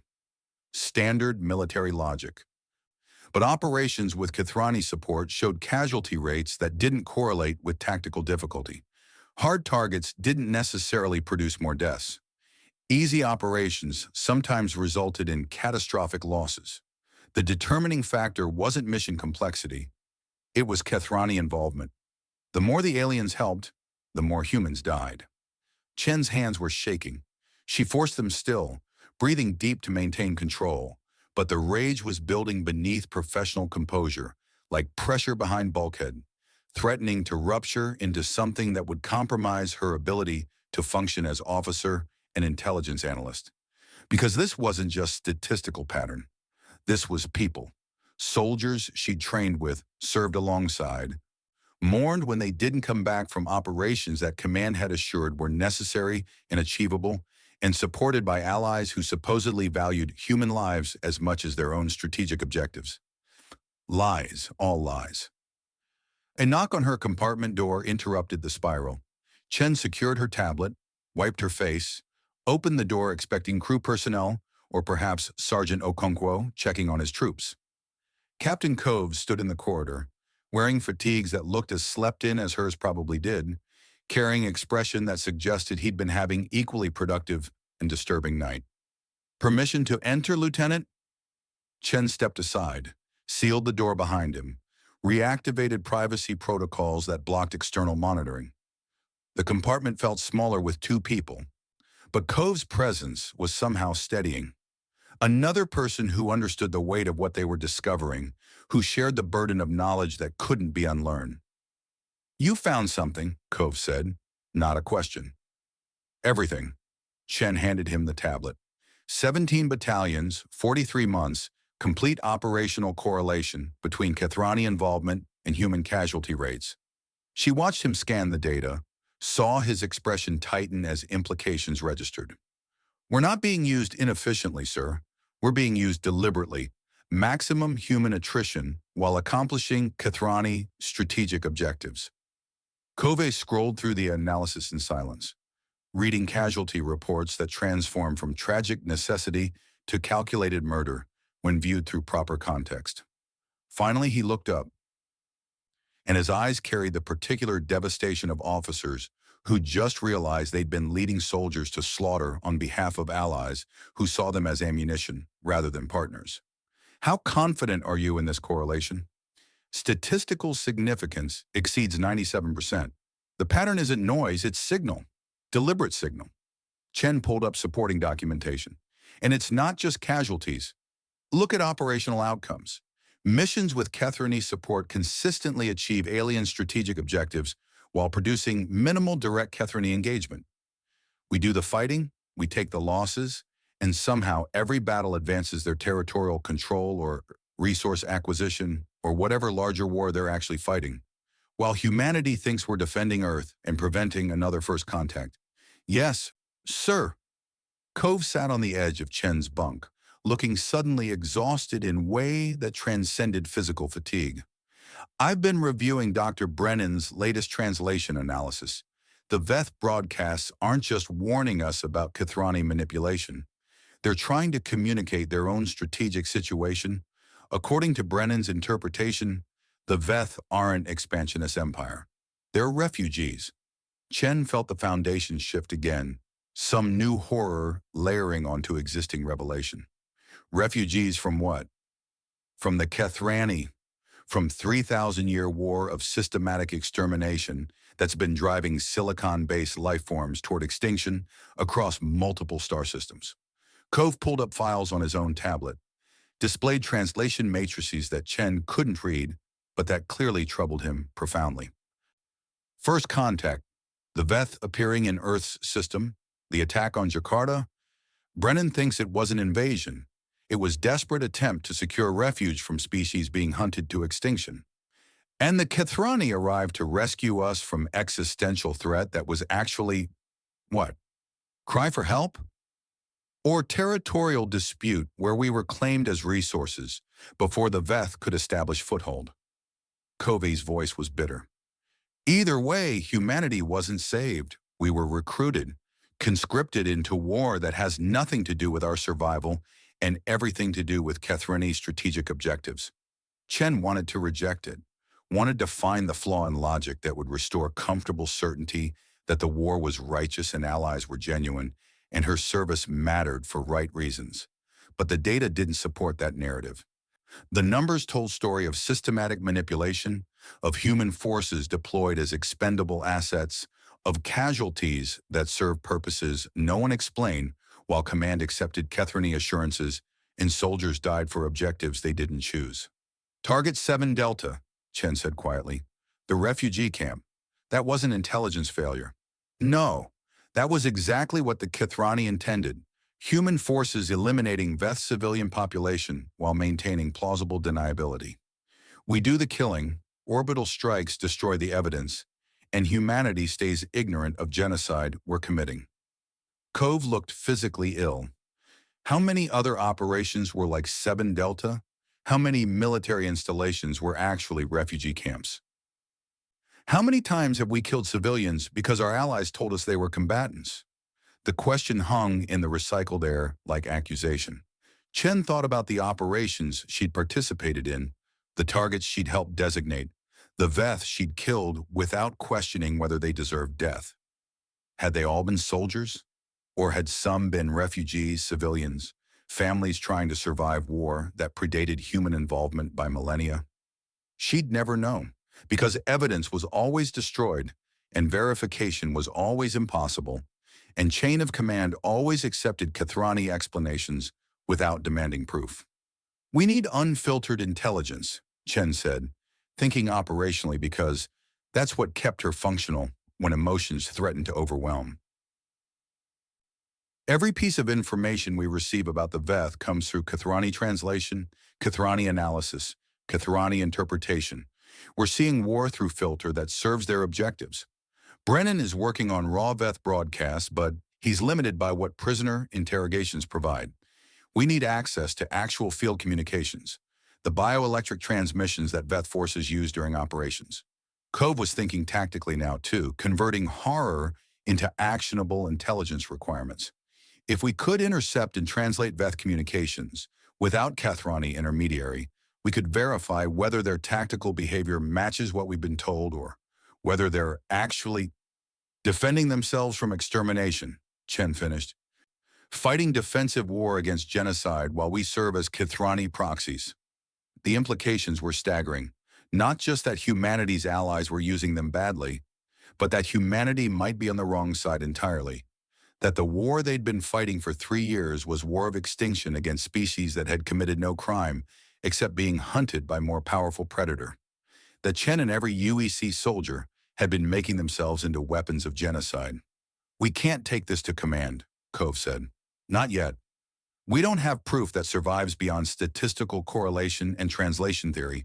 We need hard evidence. Veth communications that directly contradict official narrative.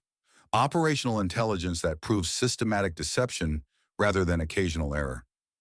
Chen was already planning the data requirements, the technical capabilities needed to intercept bioelectric transmissions without Kathrani detecting the attempt.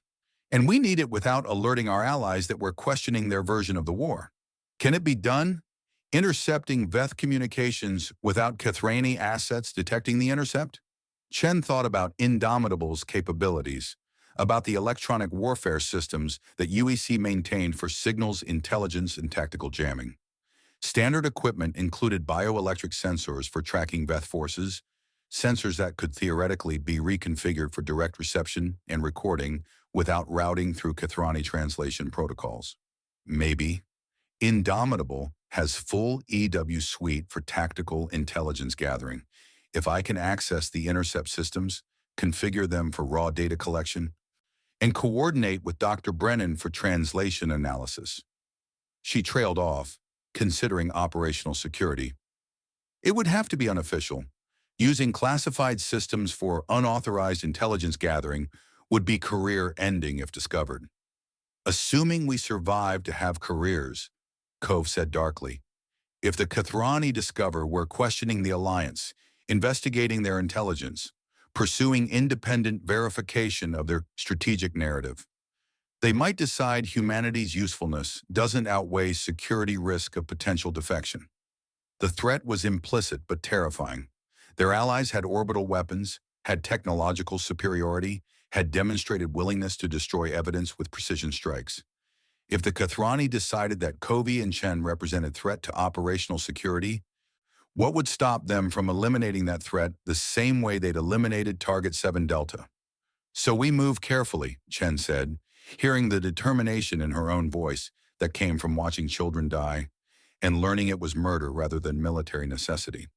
We gather evidence quietly, we verify the truth before confronting command or challenging alliance, and we make sure that if something happens to us, the data survives to reach people who can act on it. Cove met her eyes, and in that moment, Chen felt the shift in their relationship. From captain and lieutenant to co-conspirators, from military hierarchy to something more fundamental. Two people choosing truth over comfort, choosing investigation over obedience, choosing to risk everything rather than remain weapons pointed by others. Dead man's switch, Cove said.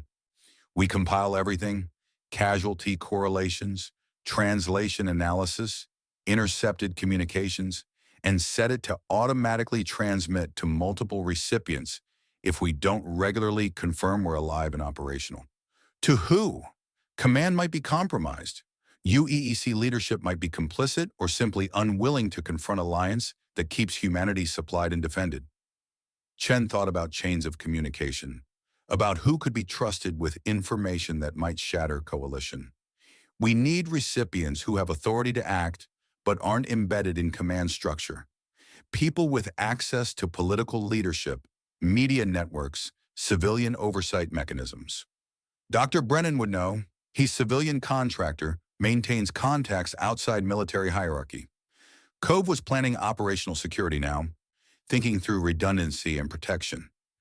And there's journalists embedded with UEC forces for morale documentation. If we could identify ones with integrity who'd prioritize truth over propaganda, they were discussing treason or patriotism, depending on whether the Kithrani alliance was humanity's salvation or their exploitation.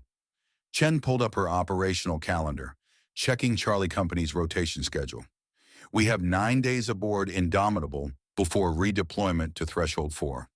That's our window, 9 days to configure intercept systems, collect unfiltered Veth communications, and verify whether their tactical behavior supports Kithrani narrative or suggests we're fighting wrong enemy. Can you do it in 9 days? I can try. Chen was already planning the technical approach. The system modifications needed to bypass Kithrani translation protocols. I'll need help from EW specialists who won't ask too many questions. And we'll need actual Veth communications to intercept, active operations where we can monitor their tactical frequencies.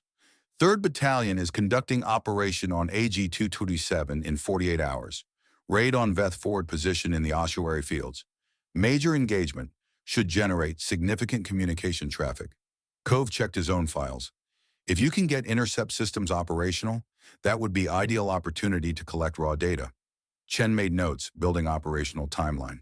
I'll configure the intercept suite, coordinate with Dr. Brennan for translation protocols, and monitor 3rd Battalion's operation for communication collection. I'll review additional casualty data, expand the correlation analysis to include battalions beyond Threshold 4 sector, and start building comprehensive case that proves pattern rather than isolated incidents. Cove paused. And I'll make contact with people who could receive dead man switch transmission. People outside direct chain of command who might listen if evidence is strong enough. They were committed now, past the point where they could claim they were just asking questions or pursuing due diligence. They were actively investigating their allies, collecting intelligence without authorization, preparing to expose potential conspiracy that would either save humanity or destroy them for trying. Sir, Chen said carefully, if we're wrong, if the Kithrani are genuine allies, and we're seeing patterns in noise, this will end both our careers. Court-martial, probably. Maybe treason charges, depending on how command interprets unauthorized intelligence operations. And if we're right, then our careers don't matter, because humanity is being used as weapons in genocide, and someone has to stop it even if it costs everything. Covey nodded slowly, and Chen saw in his expression the same calculation she'd made. That some truths were worth any price. That serving humanity meant more than serving command. That being good soldiers sometimes required disobeying orders to prevent greater crime. Get started on the intercept configuration, Covey said. I'll coordinate with Brennan and begin expanding the casualty analysis. We brief each other every 12 hours, secure channels only, and we document everything in case. He didn't finish the sentence. Didn't need to. In case we disappear, hung unspoken between them.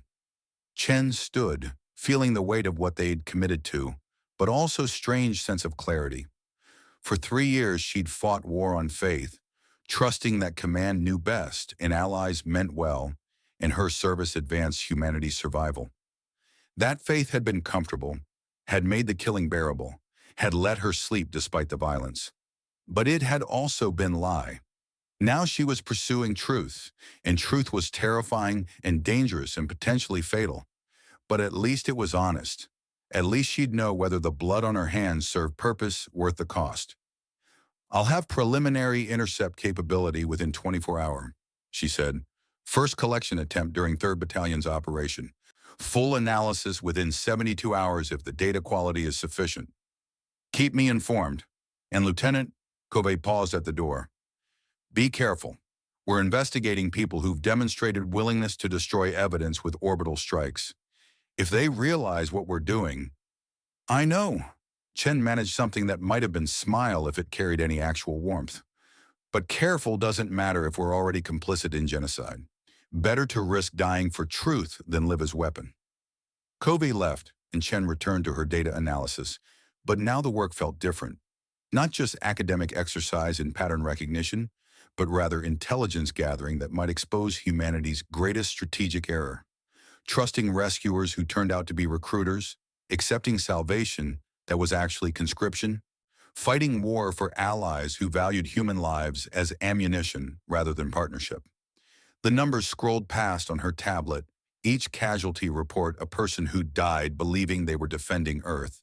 Each operation, a mission that had served Kethrani objectives while grinding down UEEC combat strength.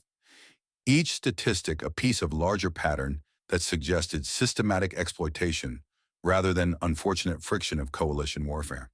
Chen worked through the night, compiling evidence and building case, and trying not to think about how many of those casualties were preventable if only someone had questioned the alliance sooner.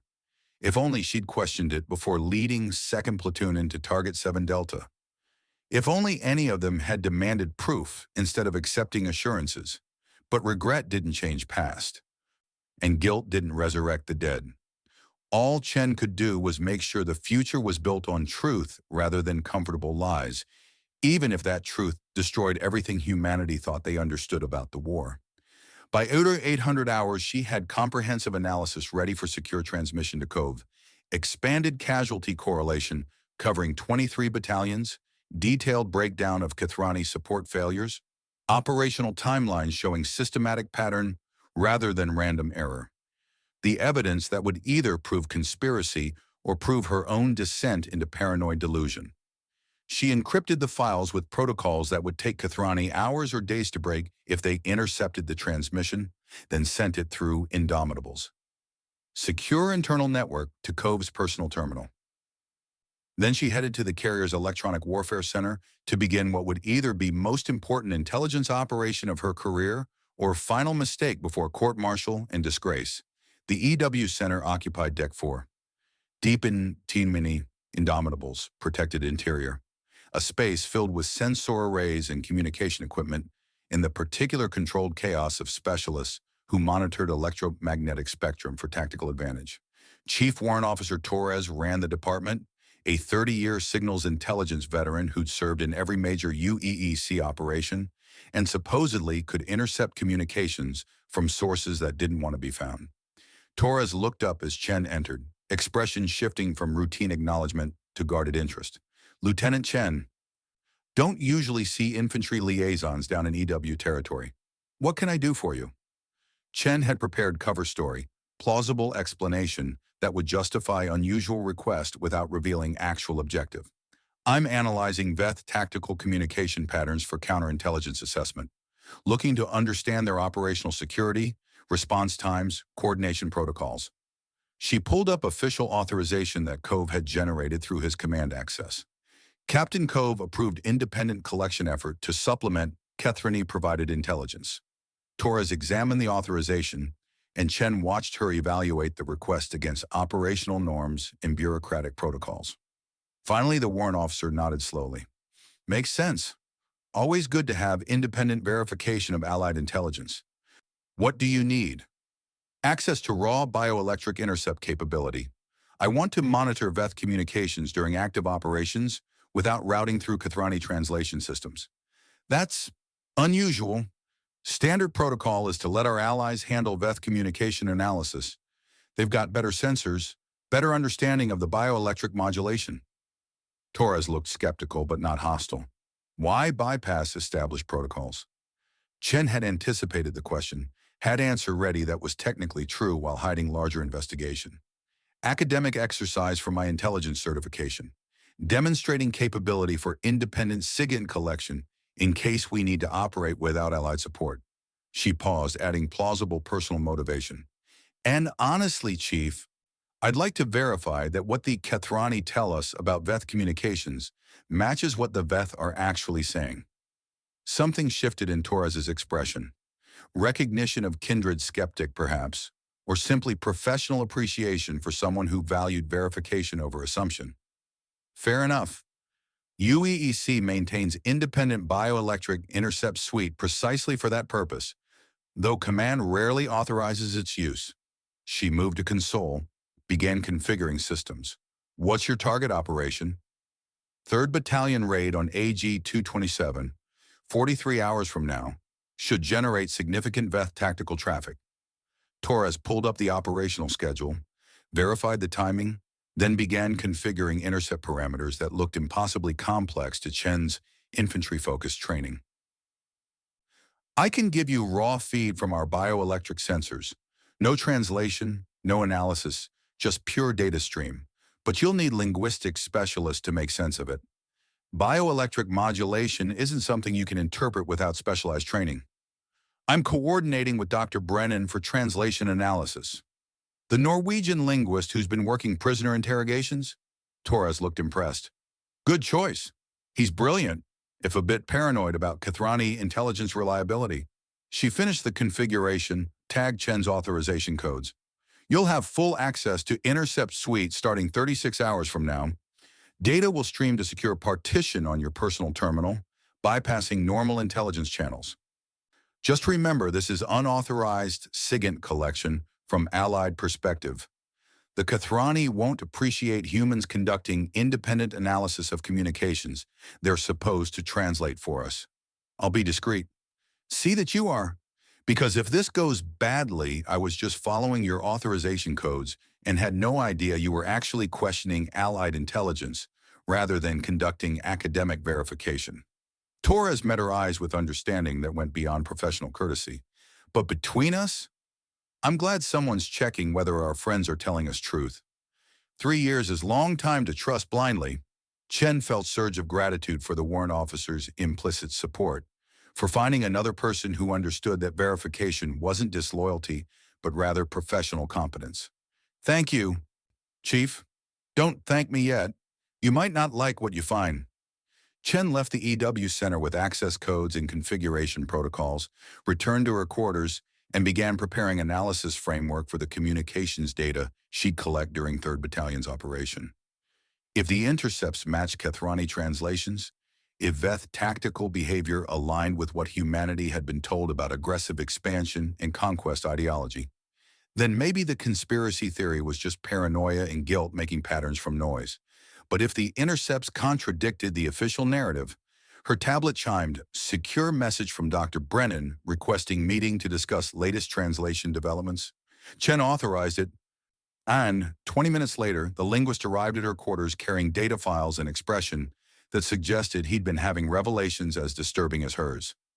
"I've completed full spectral analysis of the prisoner's broadcasts," Brennan said without preamble, pulling up waveform displays that looked like abstract art to Chen's untrained eye.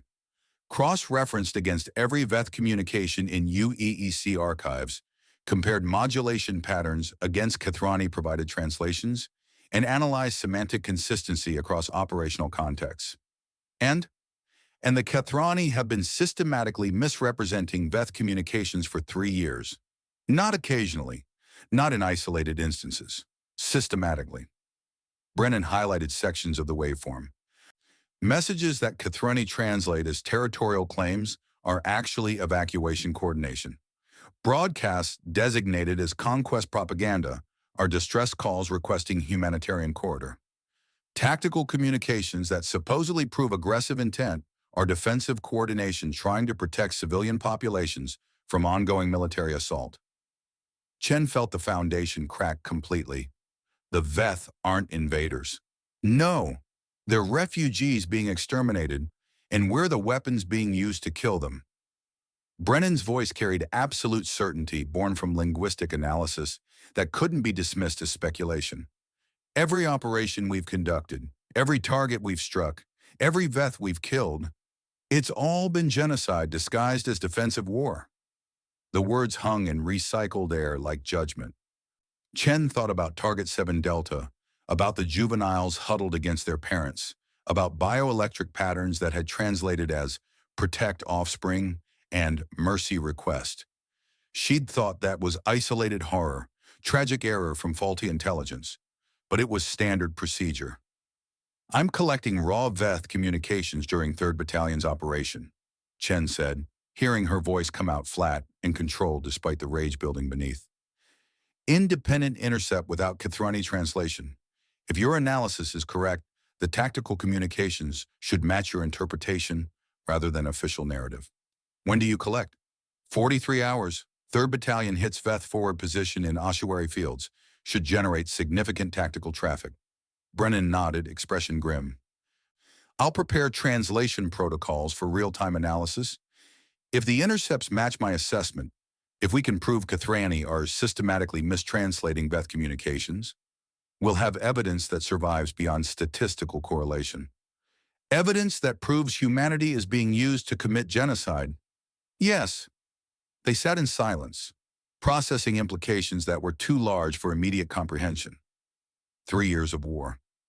Thousands of operations, tens of thousands of UEEC casualties, and potentially hundreds of thousands of Veth deaths, all based on translations that served Kathrani objectives rather than truth. We need to tell someone, Chen said. Command civilian leadership, somebody with authority to act on this. Who? Colonel Vartanian follows Kathrani guidance without question. UEEC Theater Command is embedded with Kathrani liaison officers who control intelligence flow. Earth's civilian government relies on military assessment, and military assessment comes from allied sources. Brennan looked exhausted. We're infantry lieutenant and civilian linguists making accusations against Alliance that save humanity from extinction. Who's going to believe us without evidence so overwhelming it can't be dismissed? Then we get overwhelming evidence. We collect communications. We document the translation discrepancies. We build case that proves systematic deception. Chen was thinking operationally again, converting horror to actionable intelligence requirements. And we make sure that if something happens to us, the evidence survives to reach people who can act. Captain Cove mentioned dead man switch. Yes. Automated transmission if we don't regularly confirm we're operational. Multiple recipients outside military chain of command. Chen paused. Do you have contacts who could receive that transmission?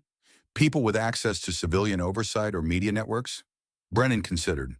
I know journalists who covered First Contact, academics who study alien communication, UN officials who monitor UEEC operations for humanitarian compliance. Not many, but enough to ensure the evidence reaches people who might listen if presented properly. Good. Compile the list, coordinate with Captain Cove for implementation. Chen checked chronometer. We have 9 days before Charlie Company redeploys. 9 days to collect evidence, verify translations, and build case that either exposes genocide or proves we're paranoid conspiracy theorists. And if we're right, if we prove that Kathrani have been using humanity as weapons for extermination, then we figure out how to stop it, how to extract UEEC from alliance that's based on lies, how to prevent more deaths on both sides. Chen met his eyes. And how to survive when our allies realize we know the truth. Brennan left to coordinate with Cove on Dead Man's switch protocols, and Chen returned to her analysis. But the work felt different now. Not just intelligence gathering, but rather documentation of crime, evidence collection that might either save humanity from complicity or condemn them for trying to expose it. The hours blurred together. Configuration protocols, translation frameworks, operational timelines. Chen worked with focus that came from knowing every hour mattered, every detail could be difference between proof and speculation, between exposing truth and remaining ignorant weapons. At 1700 hours, Captain Cove transmitted secure update. Casualty analysis now covered 29 battalions across all active theaters. Pattern held. Human forces operating under Kathrani guidance suffered systematically higher losses while accomplishing alien strategic objectives. Not error, not friction, design. At 2300 hours, Chief Torres confirmed intercept systems were configured and ready for collection during 3rd Battalion's operation. Raw bioelectric data would stream directly to Chen's terminal, bypassing normal intelligence channels, providing unfiltered access to Veth communications. At 200 hours, Dr. Brennan completed translation protocol suite capable of real-time analysis of bioelectric modulation patterns. Ready to verify whether Veth tactical communications match Kathrani narrative or revealed systematic mistranslation. Everything was ready. Just needed 3rd Battalion to execute their operation and generate the communications that would prove or disprove whether humanity was fighting right war. Chen tried to sleep, failed, spent the remaining hours reviewing case files and building analytical framework and trying not to think about what would happen if the evidence confirmed their worst suspicions.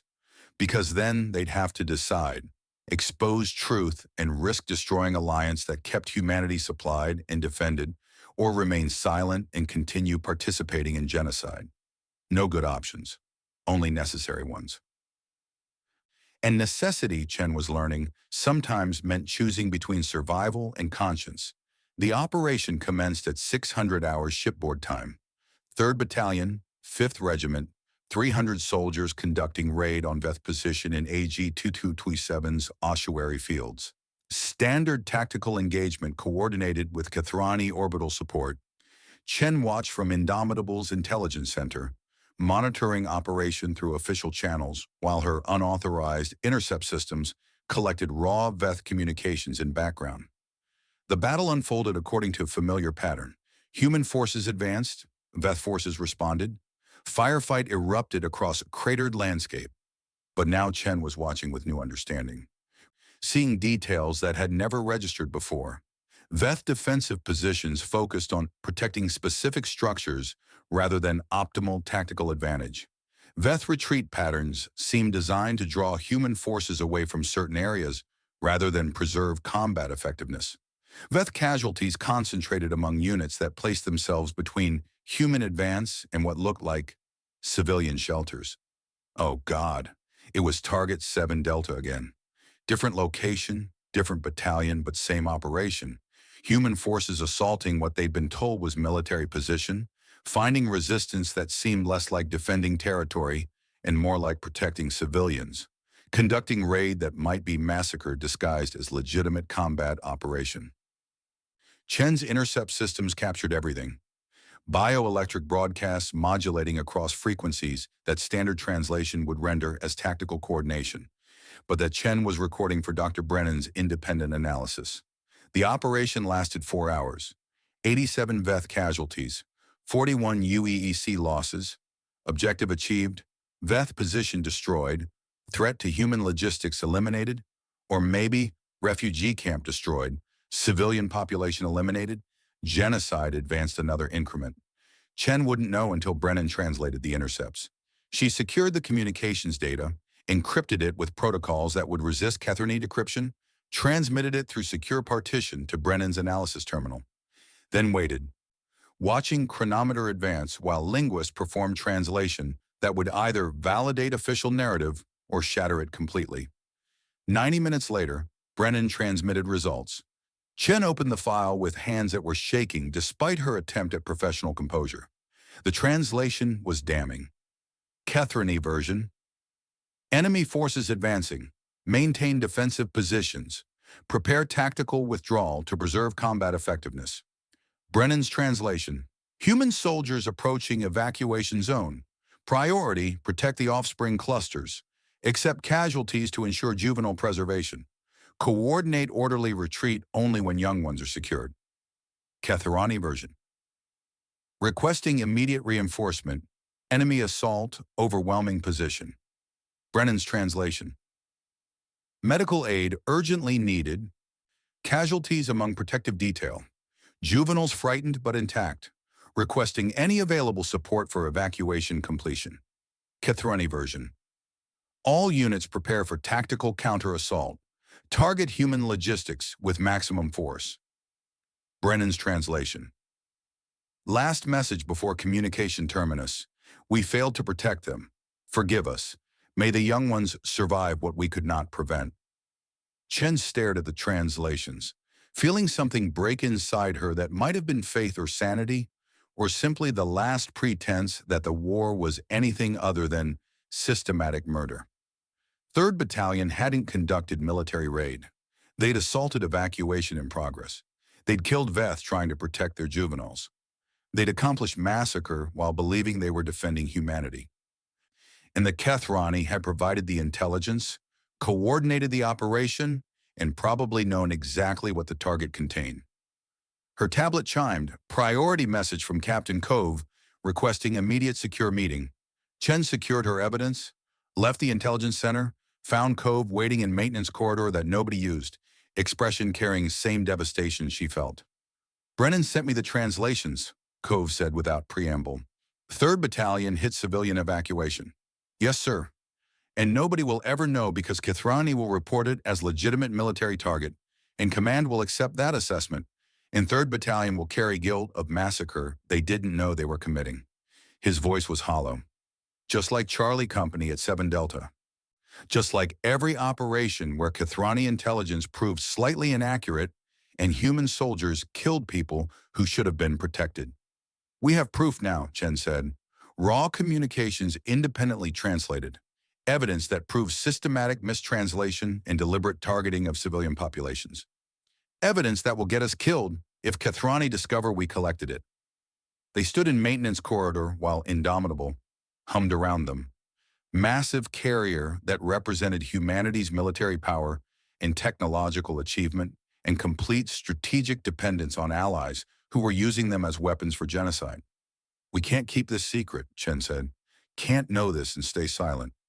Can't participate in more operations knowing every target might be refugee camp disguised as military installation. Agreed, but we can't report through chain of command without evidence being intercepted and suppressed. Can't go public without being classified as security threats and detained. Cove was thinking tactically, analyzing options like combat problem. We need to move carefully, coordinate with people who can act on this information, build coalition of support before confronting command. Who? I don't know yet, but we have 7 days before redeployment. 7 days to find people who value truth more than comfortable alliance. 7 days to build case that's undeniable. Chen's tablet chimed again. Automated alert from Indomitable's security systems. Attention. Kethrani Liaison Officer Escher Ven has requested access to UEEC personnel areas for observational study of human social dynamics and unit cohesion protocols. Her blood went cold. Escher Ven is coming to observe the troops, she said, showing Cove the alert.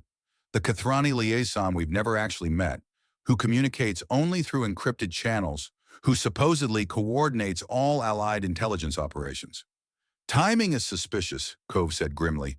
We start collecting unauthorized intercepts, and suddenly Kethrani want direct access to human personnel?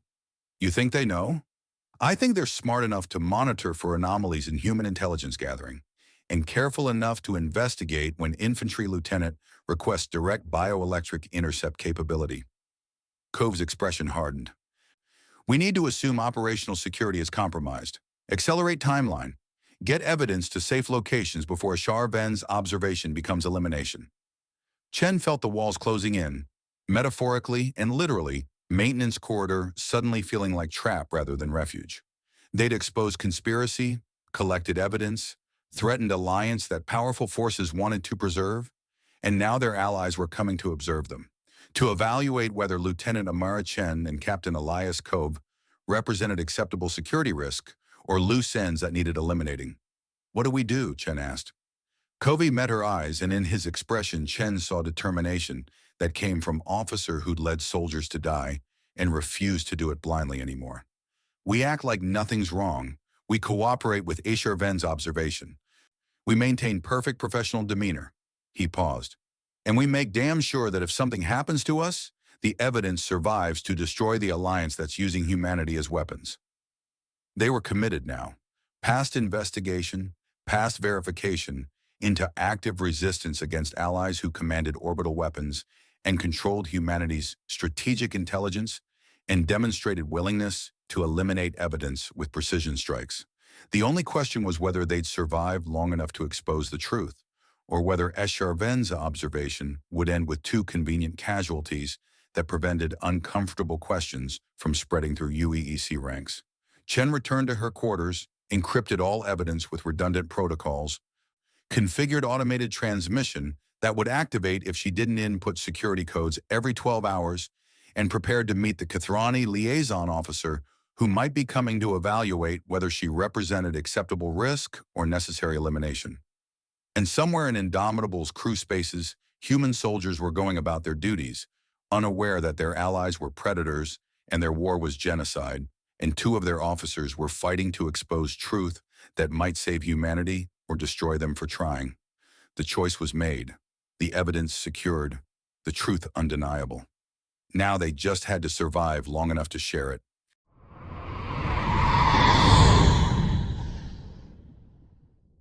Chapter 8. The Liaison's Mask. As Charven moved through the corridors of the UEC carrier, indomitable, with the careful precision that 3 years of human observation had taught necessary for maintaining the performance humans called natural movement. The Kethrani form, bipedal, bilaterally symmetrical, convergent evolution producing superficial similarity that made psychological manipulation easier, moved with fluidity that careful study had calibrated to seem merely graceful rather than unsettling to human sensory processing. The performance was exhausting, always performing.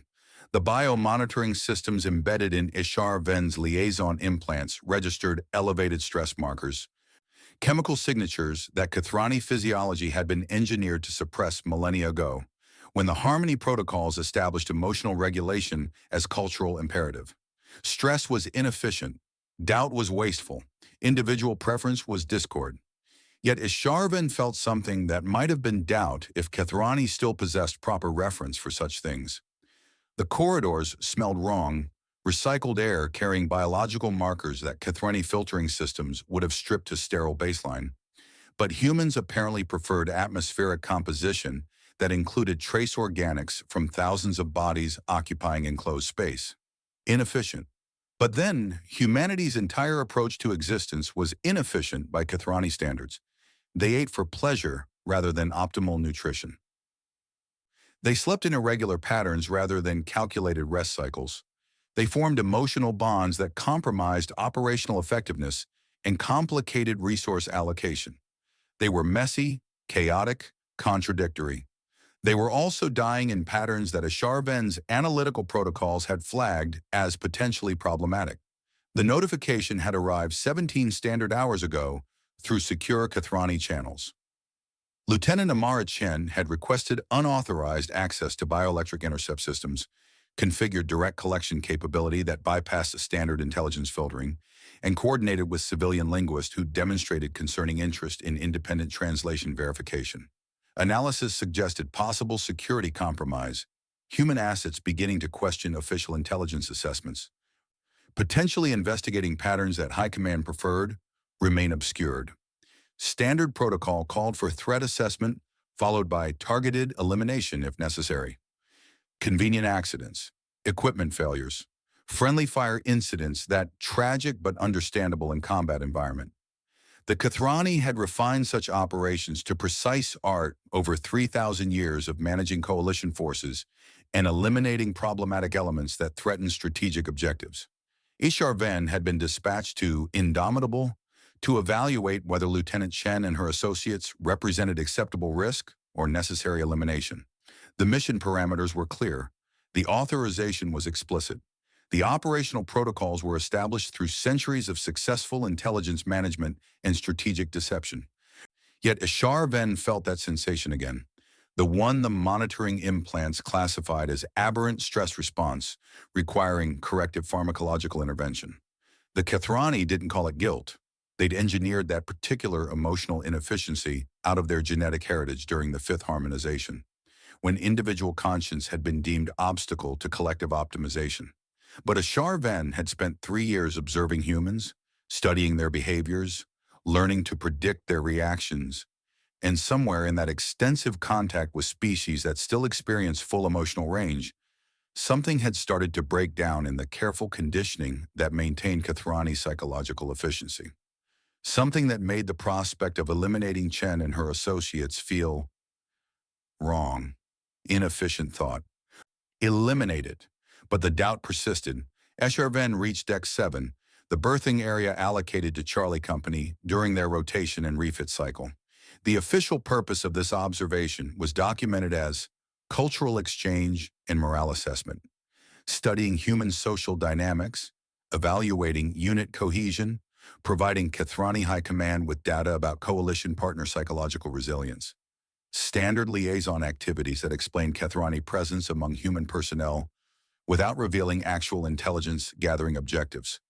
The unofficial purpose was identifying whether Chen's investigation represented isolated curiosity that could be managed through misdirection or systemic threat requiring permanent solution. The compartment hatches along Deck 7 stood partially open, voices and sounds spilling into corridor that revealed human social behavior during off-duty periods. Isharven paused outside one berth, audio receptors processing conversation that standard human hearing might miss, but Kethrani's sensory enhancement captured clearly. Should have seen Morrison try to handle the M90 recoil. Backflipped clean over the barricade. Laughter. Multiple voices expressing shared amusement at comrades' mishap during training exercise. The sound was complex, carrying harmonics that Isharven's analytical systems parsed as indicators of social bonding, stress relief, affection. Humans use laughter for functions beyond simple communication, used it to build connections, establish trust, process trauma through humor, inefficient but persistent. They refused to optimize even in situations where emotional regulation would improve tactical performance. Isharven continued down the corridor, observing as liaison officer, supposedly conducting friendly cultural assessment rather than threat evaluation. Several soldiers acknowledged the presence with polite nods or brief greetings, their expressions carrying varying degrees of wariness that humans exhibited toward alien observers. Natural xenophobia, somewhat reduced by 3 years of coalition operations, but never entirely eliminated. Smart. Humans should be wary of their allies. The thought arrived unbidden, classified immediately as aberrant and requiring suppression, but refusing to fully dissipate despite Isharven's best efforts at emotional regulation.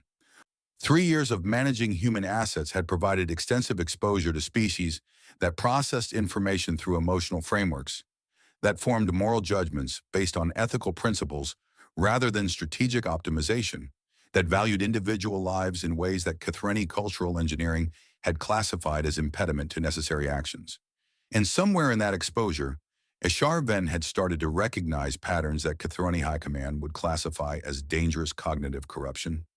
Ahead, voices emerged from what ship's manifest designated as recreation compartment, multi-purpose space where human personnel gathered during off-duty periods for social interaction, entertainment, physical exercise. Isharven approached, observing through the open hatch before entering. 23 soldiers occupied the space, representing various specializations and ranks within Charlie Company. Some engaged in physical training, using equipment designed to maintain combat readiness during shipboard rotation. Others occupied furniture, arranged in informal groupings, conversing or consuming the stimulant beverages humans seemed to require constantly. One cluster had gathered around portable audio system playing what human cultural databases identified as music. Organized sound patterns that served no obvious tactical function, but apparently provided psychological value.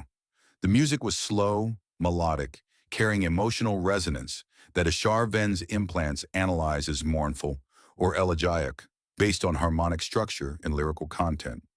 Several soldiers were singing along, voices blending in rough harmony that demonstrated more enthusiasm than technical skill. When the final round is fired and the smoke begins to clear, when the battlefield goes silent and the enemy's not here, we'll remember all our brothers who won't make it home this year. We'll remember when we're old. A memorial song. Isharven accessed cultural databases, cross-referenced lyrical patterns against human military traditions, understood that this was ritual mourning, soldiers honoring fallen comrades through shared performance of music that celebrated loss and promised remembrance. One soldier had tears visible on their facial features, not crying in distressed sense, but rather quiet grief that humans seem to process through controlled emotional expression. Others maintained stoic expressions, but with micro-muscular indicators suggesting suppressed similar responses. They were mourning people who died in operations that Kethrani intelligence had designated, that Kethrani tactical guidance had shaped, that Kethrani strategic objectives had required. People who died serving purposes they didn't fully understand, advancing war they hadn't chosen, becoming casualties in conflict that predated their species' space exploration by millennia. Isharven felt that wrongness again, that aberrant emotional processing that monitoring implants flagged for pharmacological correction. But this time the sensation came with specific cognitive content, recognition that the humans singing their memorial song were experiencing genuine grief for comrades lost in operations that Catherine High Command had designed to maximize human casualties while accomplishing alien strategic objectives. They loved each other. Despite knowing that military service meant probable death, despite serving in war that offered no guarantee of survival, despite being used as expendable resources by coalition partners who valued their combat effectiveness more than their individual existence. They loved each other, and they mourned each other, and they kept fighting anyway. Kathrani didn't have proper referent for that kind of commitment. The Harmony protocols had optimized emotional attachment out of the species precisely because such bonds created operational inefficiencies and complicated resource allocation during extended conflicts. Kathrani soldiers served because genetic engineering and cultural conditioning made service the only psychologically sustainable option. Because the alternative to compliance was cognitive dissonance too severe for conditioned minds to process. But humans served while maintaining capacity for doubt, for grief, for moral questioning.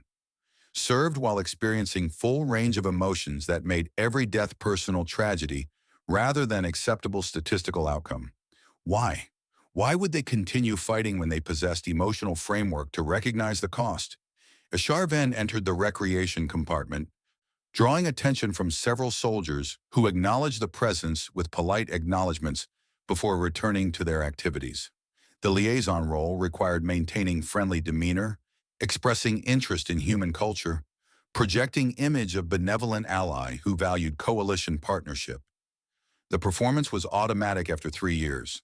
Smile with appropriate facial muscle configuration. Modulate voice to convey warmth within parameters human audio processing interpreted as sincere. Maintain open body language that signaled non-threatening intention. All lies, all manipulation designed to keep humans compliant, while Kathrani used them for strategic purposes. Sergeant Yusuf Okonkwo approached from the physical training area, large frame moving with controlled grace that suggested significant combat experience and tactical competence. His service record indicated exceptional performance across multiple operations, leadership qualities that made him valuable asset for maintaining unit cohesion, psychological resilience that allowed him to function effectively despite exposure to traumatic experiences. He was exactly the kind of soldier that Kathrani force projection required: competent, reliable, expendable.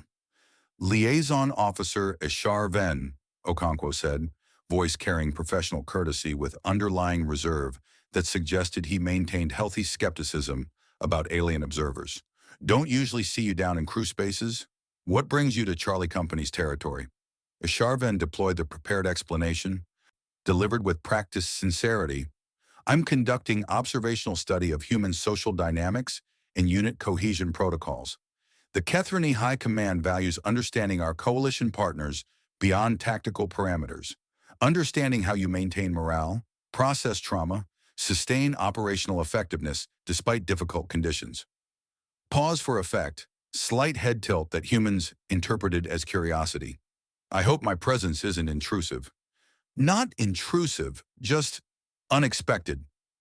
Okonkwo glanced at the soldiers gathered around the audio system, still singing their memorial song. We're pretty informal during downtime, not exactly parade ground behavior. I prefer authentic observation to formal performance.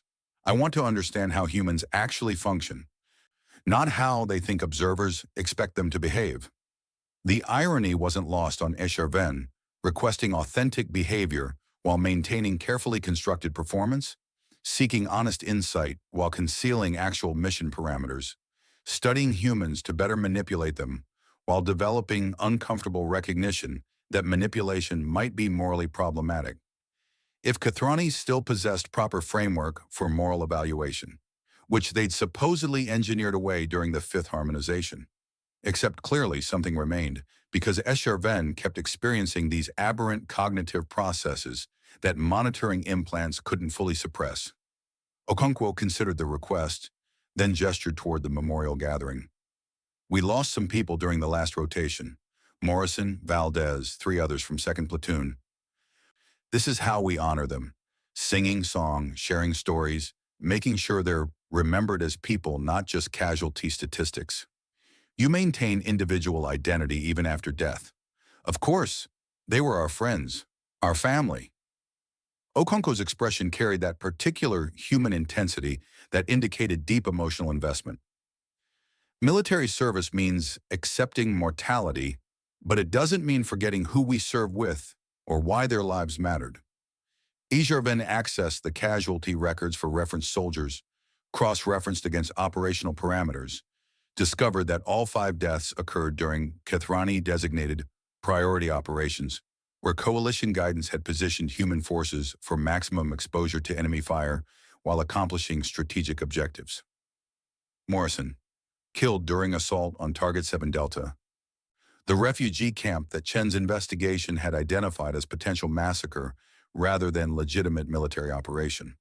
Valdez, casualty during equipment malfunction in Kethrani-provided transport vehicle, mechanical failure that subsequent analysis suggested might have been deliberately engineered to eliminate witnesses to intelligence discrepancies.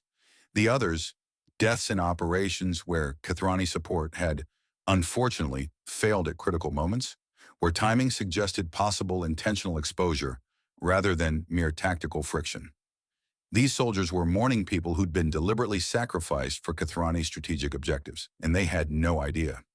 Their sacrifice advances humanity's survival, HFY said, deploying the standard platitude that coalition protocols suggested for acknowledging human casualties.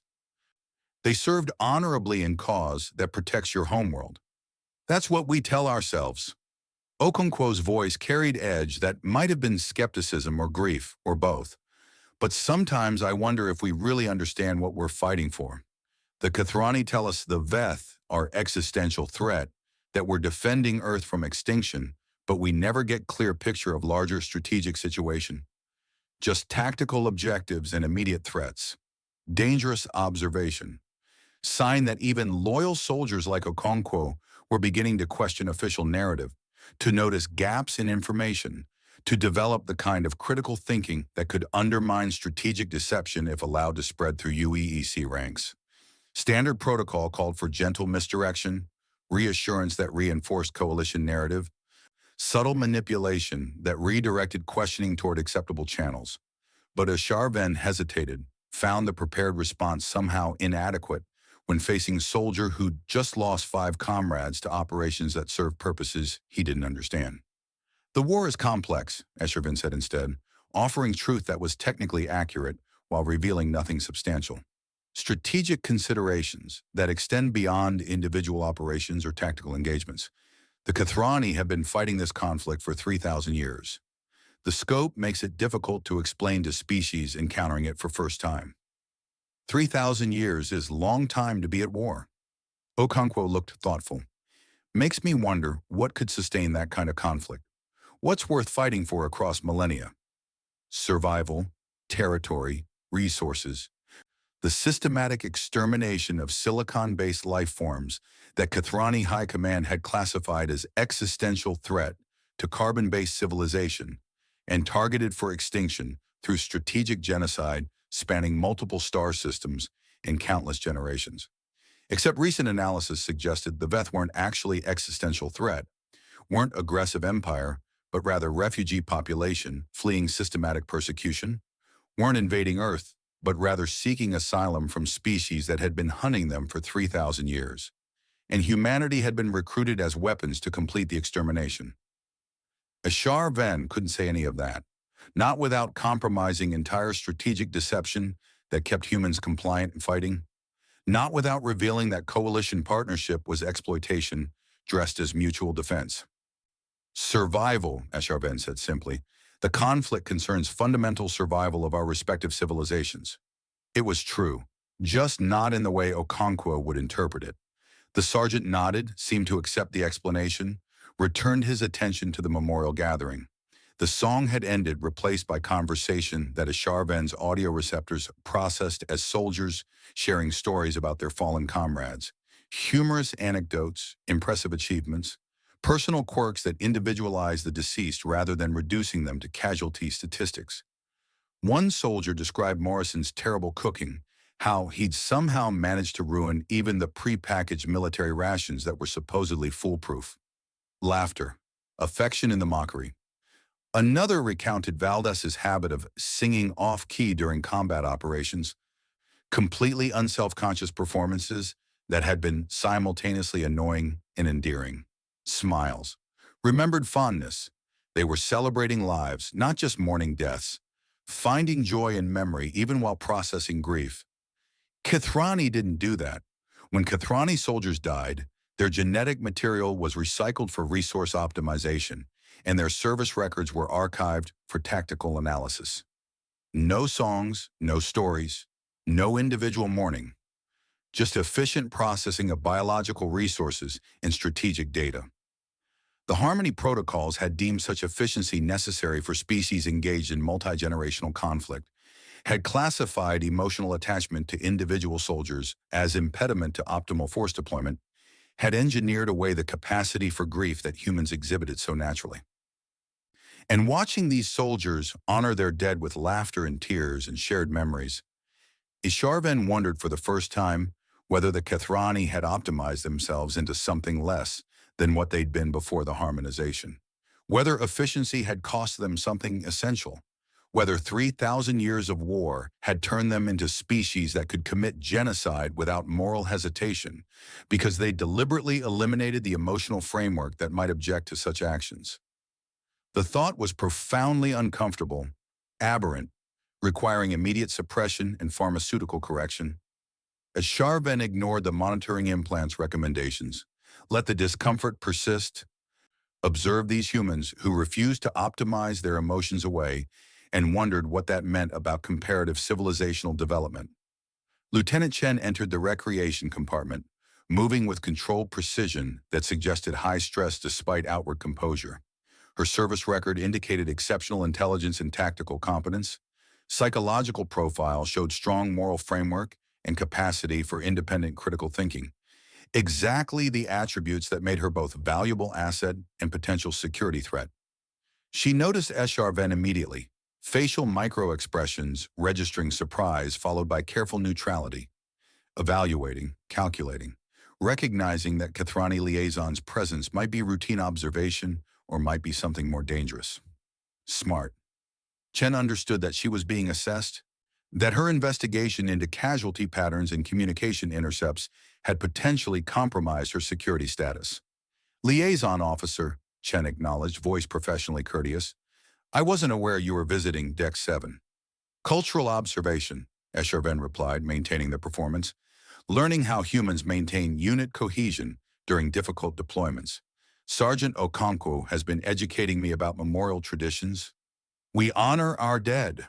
Chen's expression carried layered meaning, surface acknowledgement of the statement's truth, deeper suggestion that perhaps their dead deserved more than mere honor, perhaps deserved justice for dying in operations that served purposes they didn't choose. Esharven accessed recent intelligence on Chen's activities, unauthorized intercept configuration, independent translation coordination, casualty pattern analysis that identifies statistically significant correlation between Kithrani involvement and human attrition rates.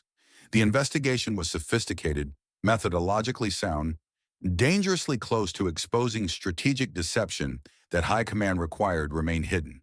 Standard protocol, eliminate the threat, but looking at Chen's controlled expression, at the memorial gathering behind her, at the soldiers who mourned their comrades with songs and stories, and refusal to reduce individual deaths to acceptable statistics, Esharven made decision that monitoring implants would classify as catastrophic deviation from established protocols.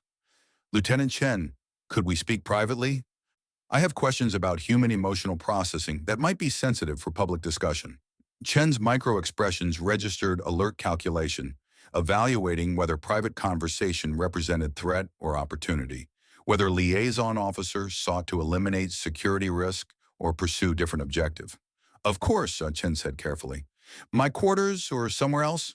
Somewhere neutral. Perhaps the observation deck?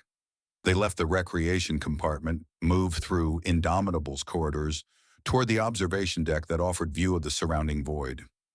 one of the few spaces aboard carrier where private conversation might occur without extensive surveillance. The walk took several minutes, neither speaking, both processing the implications of conversation to come. The observation deck was empty when they arrived, transparent composite viewports showing starfield and distant planetary bodies. Beautiful in abstract sense, though Kathrani aesthetic appreciation had been optimized away along with other inefficient emotional responses.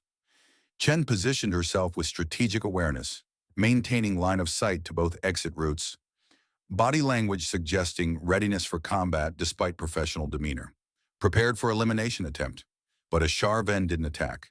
Instead, the liaison officer accessed secure Kathrani channels, transmitted authorization codes that temporarily disabled local surveillance systems, created privacy envelope that would prevent monitoring by either human or Kathrani intelligence assets.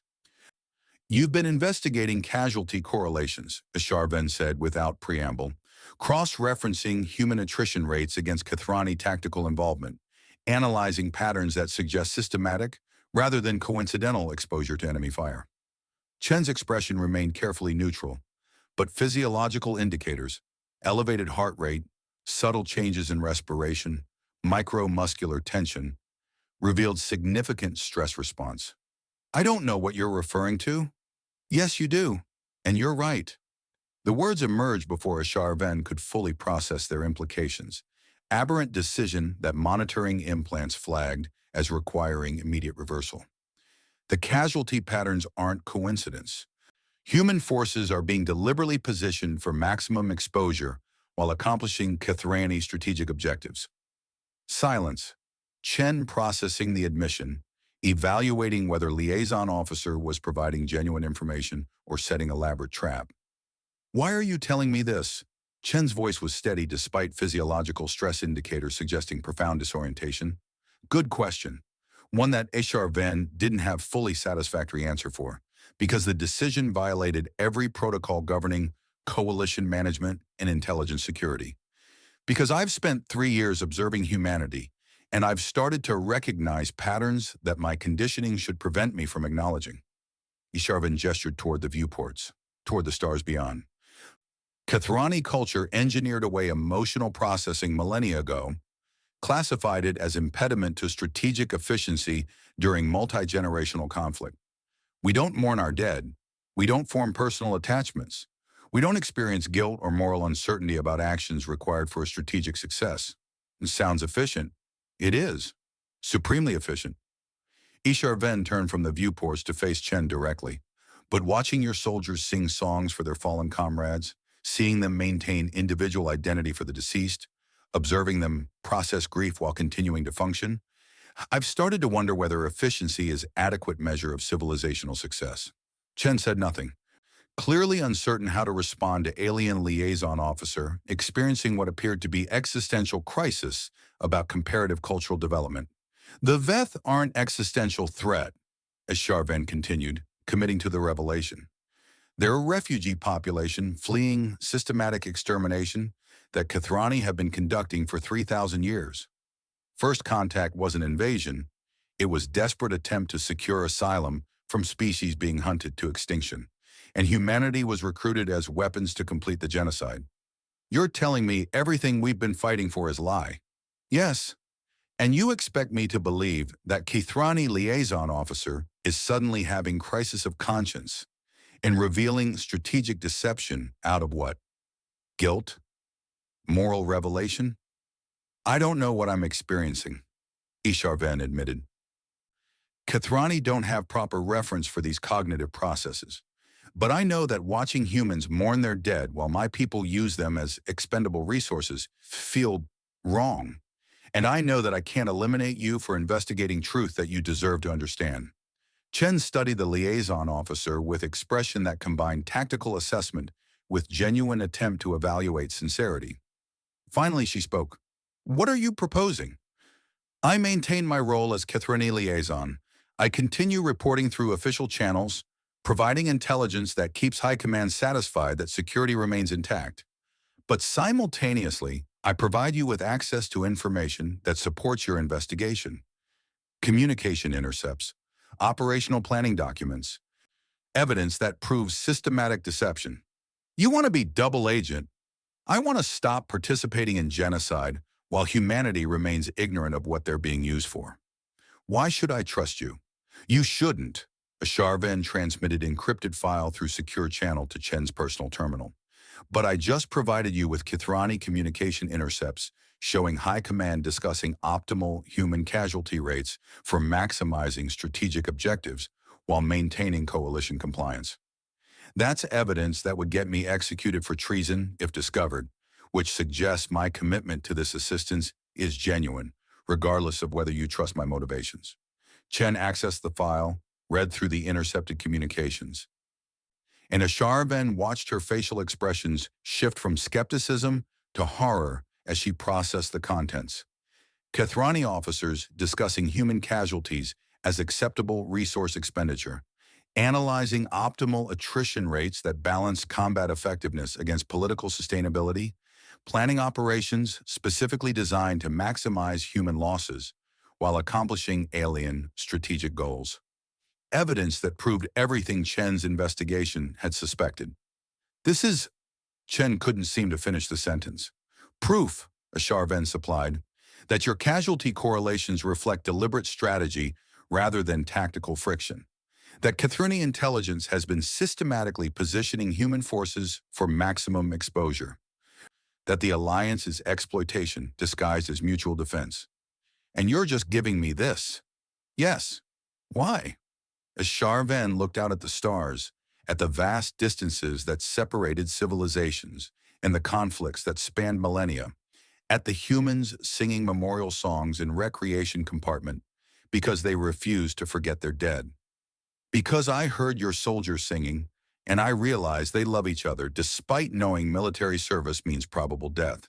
They maintain hope despite experiencing horrors that should break them. They keep fighting while experiencing full emotional range that makes every casualty personal tragedy. The liaison officer paused.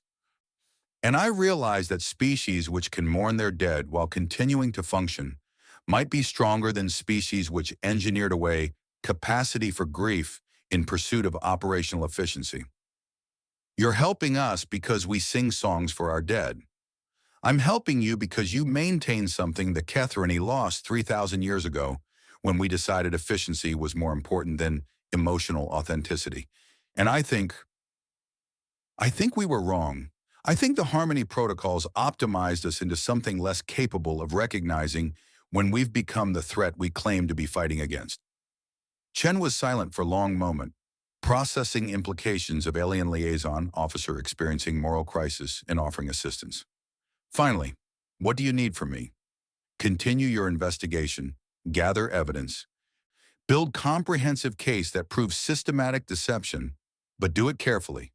There are other Kithrani assets monitoring UEC operations, and they won't hesitate to eliminate security threats.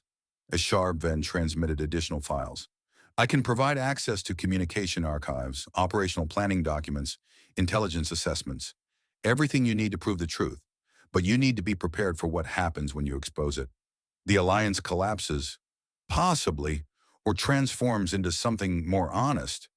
But either way, humanity learns that they've been fighting genocide on behalf of species that views them as expendable ammunition. And the Veth might become potential allies instead of enemies if humanity can overcome 3 years of conditioning and propaganda. Is Sharvan considered the strategic implications? Or might simply be destroyed before alternative coalition can form? Kithrani High Command won't surrender strategic advantage without significant resistance. Chen looked exhausted, overwhelmed by revelations and implications. How do I know this isn't an elaborate trap? How do I know you're not feeding me false information to discredit my investigation? You don't. You'll need to verify everything I provide against independent sources and existing evidence. Asharvan transmitted final file. But I just gave you access codes to Relay Station Juno's communication archive. Every Veth broadcast intercepted over past 18 months, raw data without Kithrani translation filtering. If you can access that archive and coordinate with your linguist for independent translation, you'll have proof that either validates or contradicts my claims. Relay Station Juno is restricted access, heavily guarded. Going there without authorization would be necessary, Asharven finished. If you want evidence that survives beyond my testimony, if you want proof that Kathrani can't dismiss as fabrication or manipulation. Chen studied the access codes, clearly calculating risks and operational requirements. This would be court-martial offense at minimum, possibly treason charges if discovered. Yes, but the alternative is continuing to fight genocide while remaining ignorant, continuing to serve as weapons for extermination, continuing to lose soldiers like Morrison and Valdez in operations that serve purposes they don't choose. Isharven met her eyes. I watched your people sing memorial songs. I think they deserve to know the truth about what they're dying for. The observation deck was quiet except for environmental systems and distant vibration of carriers' engines. Chen stared at the access codes, at the evidence files, at the Kathrani liaison officer who just committed treason against their own species to provide assistance. I need to consult with Captain Cove, Chen said finally, and Dr. Brennan. This is too large for individual decision. Agreed, but move quickly. My ability to provide cover is limited, and other Kathrani assets will eventually notice anomalies in surveillance data. Asharven prepared to leave. And Lieutenant, be careful who you trust within chain of command. Some human officers might be compromised, either deliberately collaborating with Kathrani deception or simply too invested in alliance to accept evidence of its corruption. Chen nodded, securing the files on encrypted partition. Why are you really doing this? I don't buy that it's just because you heard memorial songs. Esharven considered the question, accessing monitoring implants that scream warnings about aberrant emotional processing and cognitive deviation, requiring immediate pharmaceutical intervention. Because I spent 3,000 years, my entire species spent 3,000 years, conducting war that we justified as necessary for survival. And somewhere in that time, we lost the capacity to question whether survival at any cost was worth what it required us to become. The liaison officer moved toward the exit. Your species still has that capacity, still questions, still experiences moral uncertainty, still sings songs for the dead instead of just optimizing their recycling. You think that makes us better than you? I think that makes you less likely to repeat our mistakes. And I think I'd rather help species that maintains humanity than serve one that engineered theirs away. Esharven left Chen on the observation deck, returned to official duties and carefully constructed performance, filed reports with Kathrani High Command indicating that Lieutenant Chen's investigation represented manageable curiosity rather than systemic threat, maintained the role of loyal liaison while privately committing to supporting investigation that might destroy the alliance. The monitoring implants continued their warnings about aberrant emotional processing. Esharven ignored them, accepted the psychological discomfort, recognized that 3 years of observing humans had corrupted the careful conditioning that maintained Kathrani operational efficiency. But it wasn't corruption. It was recovery of emotional capacity that the Harmony protocols had suppressed, recovery of moral framework that made genocide recognizable as horror rather than strategic necessity, recovery of something essential that the Kathrani had sacrificed in pursuit of efficiency.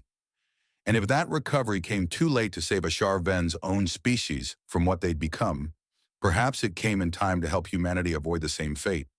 The liaison officer returned to quarters, accessed secure Kathrani channels, reviewed the operational planning documents that detailed how High Command intended to maximize human casualties over next rotation cycle.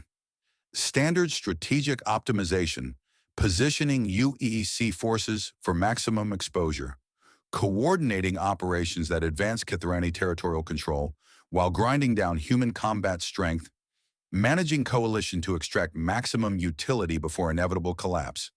They were going to use humanity until there was nothing left. Isharven encrypted the planning documents, prepared them for transmission to Chen's investigation, added access codes to additional intelligence archives that would support comprehensive case against the Alliance, then made final decision that monitoring implants classified as catastrophic protocol violation, transmitted secure message to Chen with coordinates, timing, and access protocols for infiltration mission to Relay Station Juno, provided guard schedules, surveillance gaps, technical specifications for accessing communication archive without triggering security alerts. Everything they'd need to gather evidence that would either expose genocide or get them killed trying.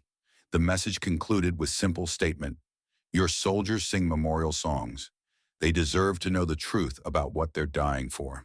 Whatever happens next, at least they'll die knowing rather than ignorant.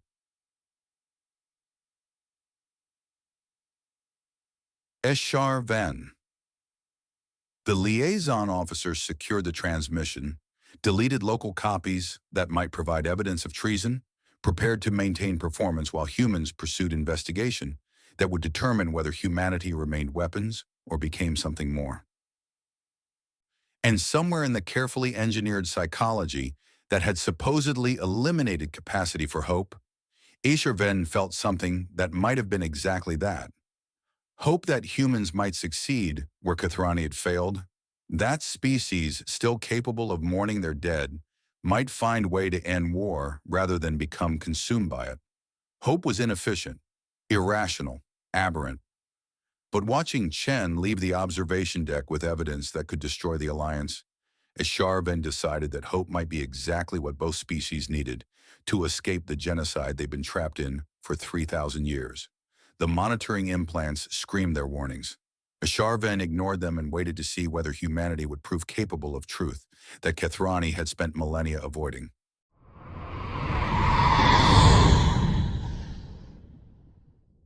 Chapter 9, Relay Station Infiltration. Dr. Oscar Brennan had never intended to become a criminal. The thought arrived with crystalline clarity as he strapped into the acceleration harness of the unmarked transport shuttle, watching Captain Cove run pre-flight checks with professional efficiency that somehow made the entire unauthorized operation seem almost routine. Almost, except they were about to infiltrate a restricted military installation, access classified intelligence archives without authorization, and commit what would technically constitute treason if discovered. All based on evidence provided by Kathrani liaison officer, who claimed to be experiencing moral crisis after 3,000 years of cultural conditioning against such inefficient emotions. Brennan's academic career had been built on careful methodology, peer review, institutional oversight. He'd spent 20 years studying xenolinguistics through proper channels, publishing in respected journals, maintaining professional standards that ensured his work could withstand scholarly scrutiny. Now he was about to throw all that away to pursue truth that might either save humanity or destroy them for discovering it. His hands were shaking. He forced them still, breathing deep to maintain control. But the fear was building beneath academic composure like pressure behind failing dam. This wasn't theoretical analysis conducted in safe laboratory environment. This was field operation with real consequences. Arrest, court-martial, possibly summary execution if Kathrani decided they represented unacceptable security risk.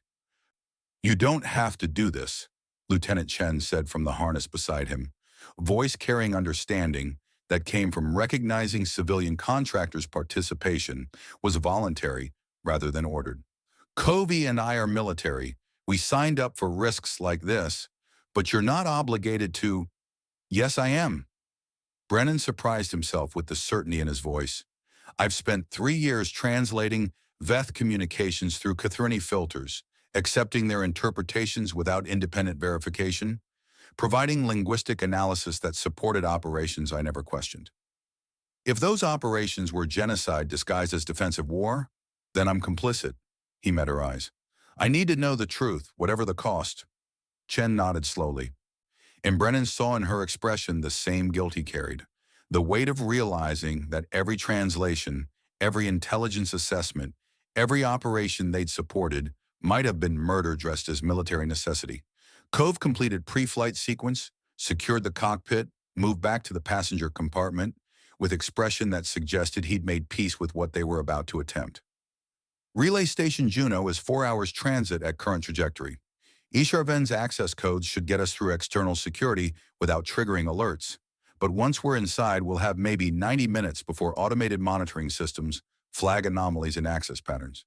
90 minutes to penetrate communication archive, identify relevant Veth transmissions, download complete data set for independent translation analysis, key and extract without detection. Brennan felt his pulse accelerate. That's, optimistic. It's what we have. Cove pulled up station schematic on portable display, highlighting their infiltration route. HFY provided detailed layout, including surveillance gaps, guard rotation schedules, technical specifications for archive access. The liaison officer claims these gaps will give us window for undetected entry and extraction.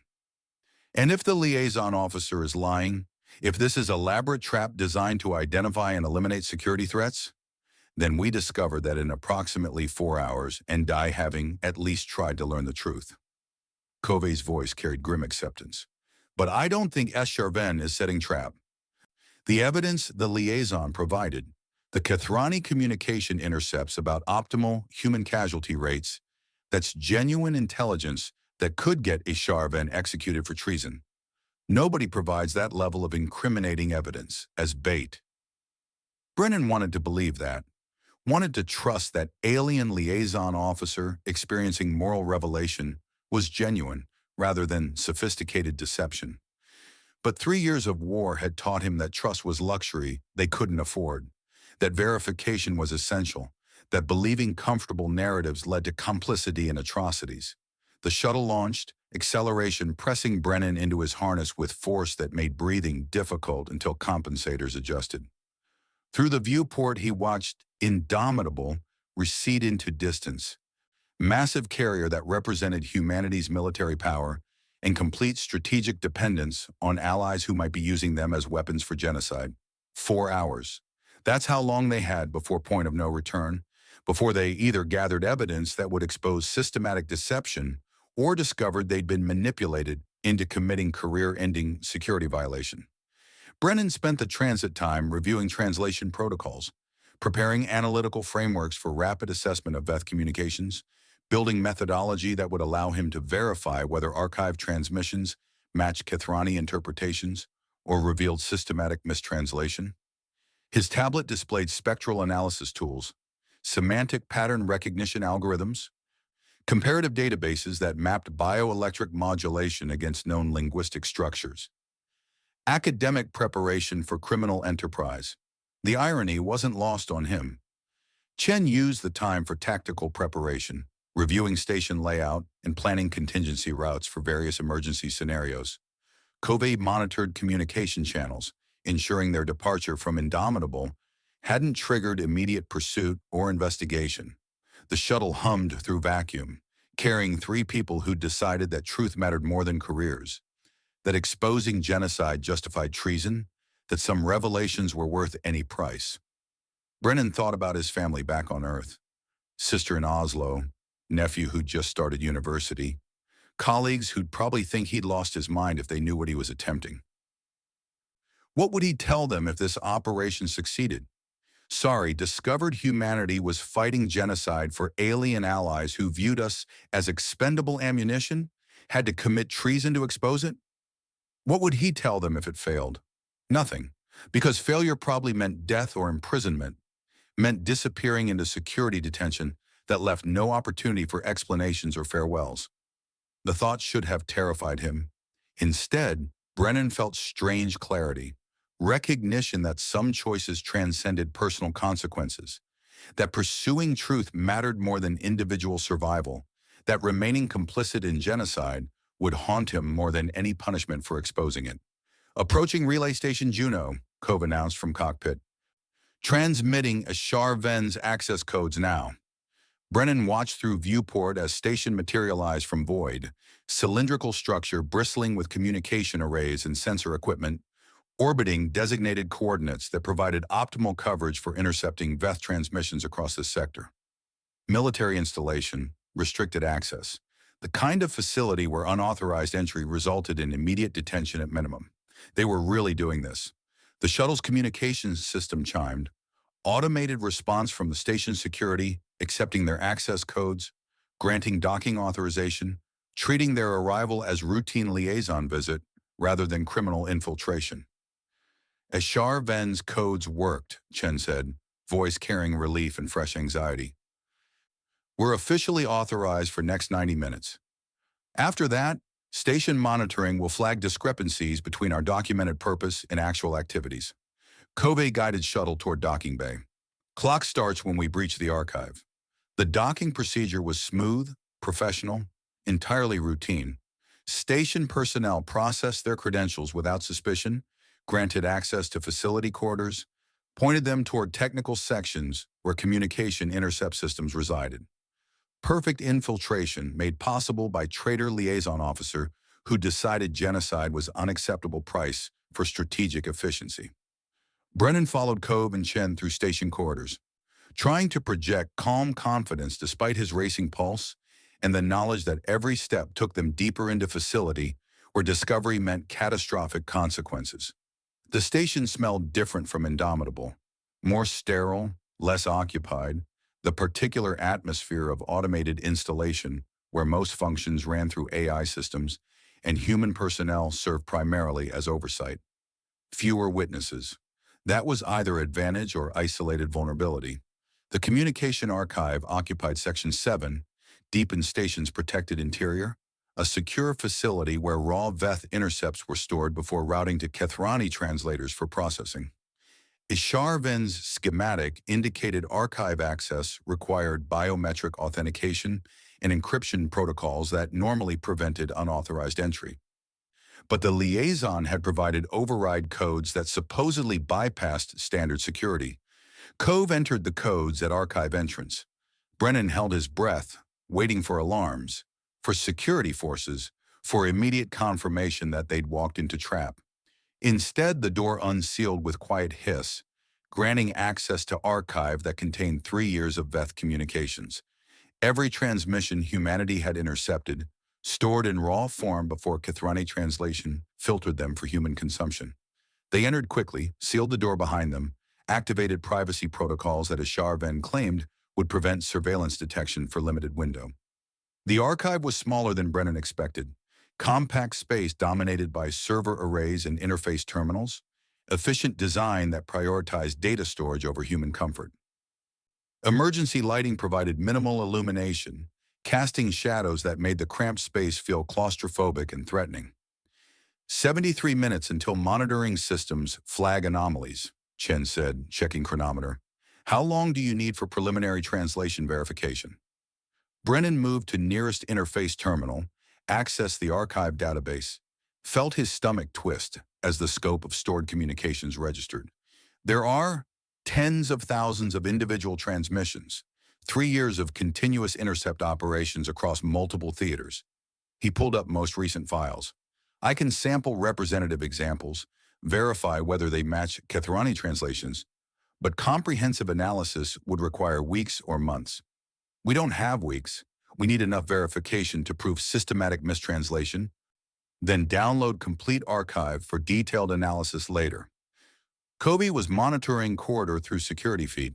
Focus on high-priority transmissions, the ones Kethrani designated as critical intelligence or tactical coordination.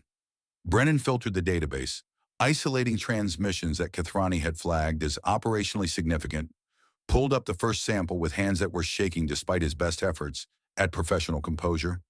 Raw bioelectric waveform filled his display, complex modulation patterns that carried semantic content for species that communicated through electromagnetic field manipulation rather than acoustic vibration.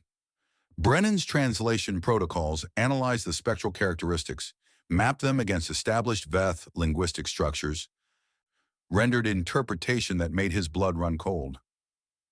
Kethrani translation. Human forces detected in operational zone.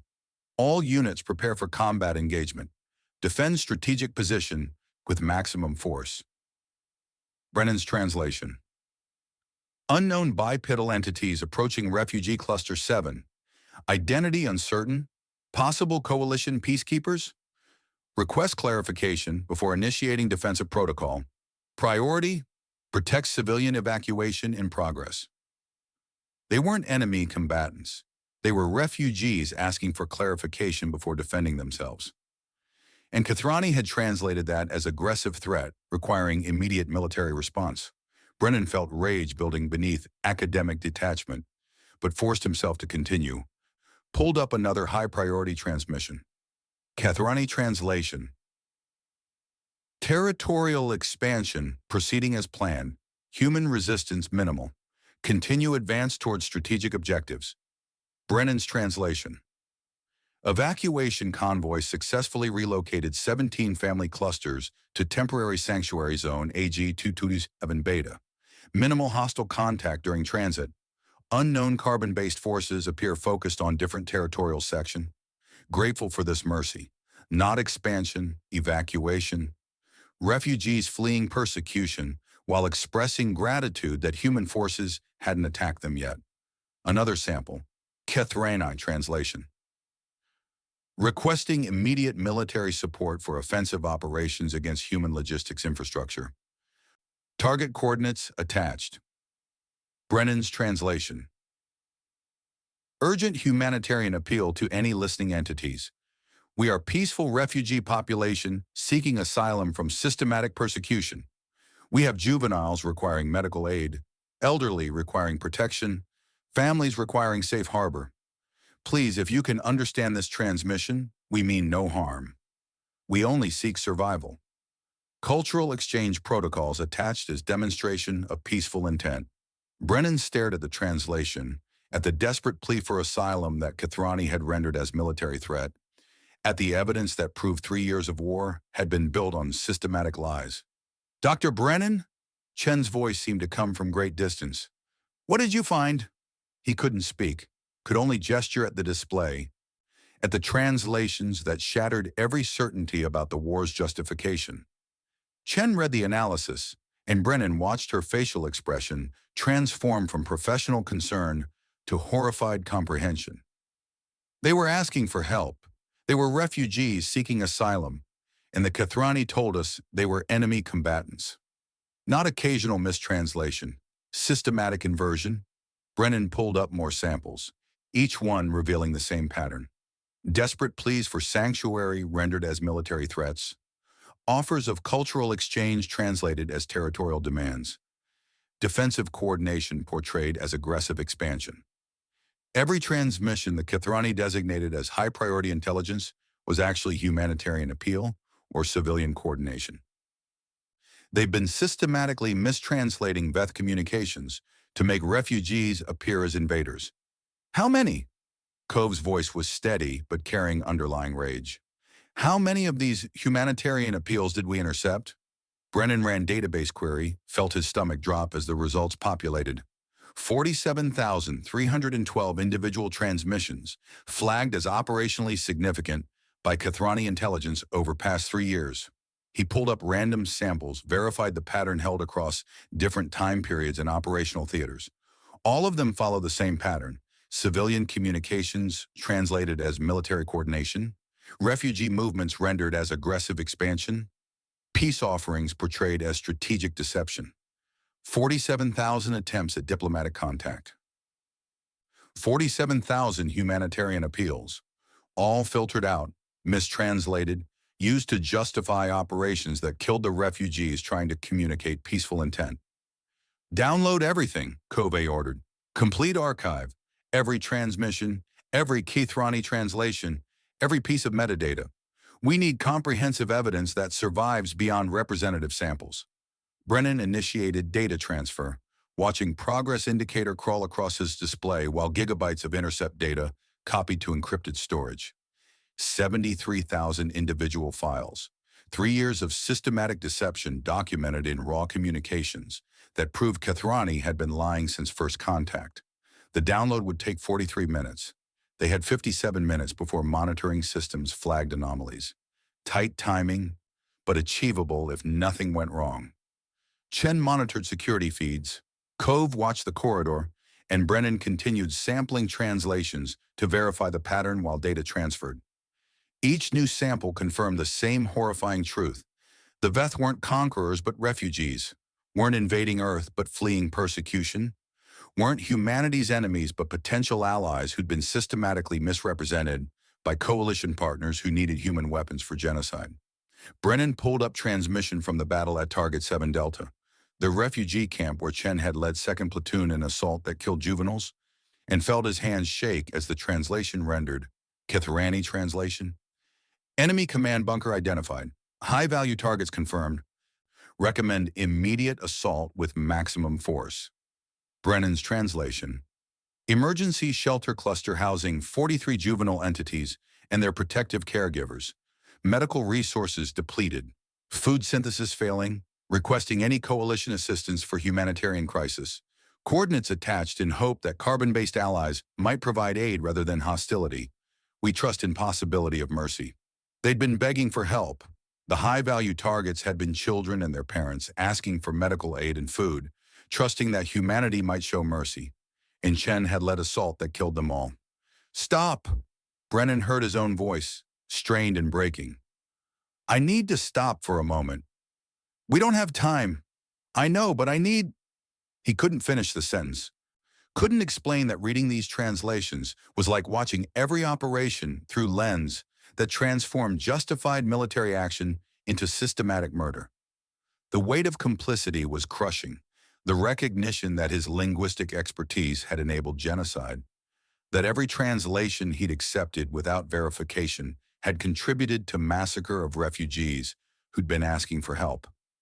Chen's hand found his shoulder, grip firm and grounding. I know, but we finish the mission first.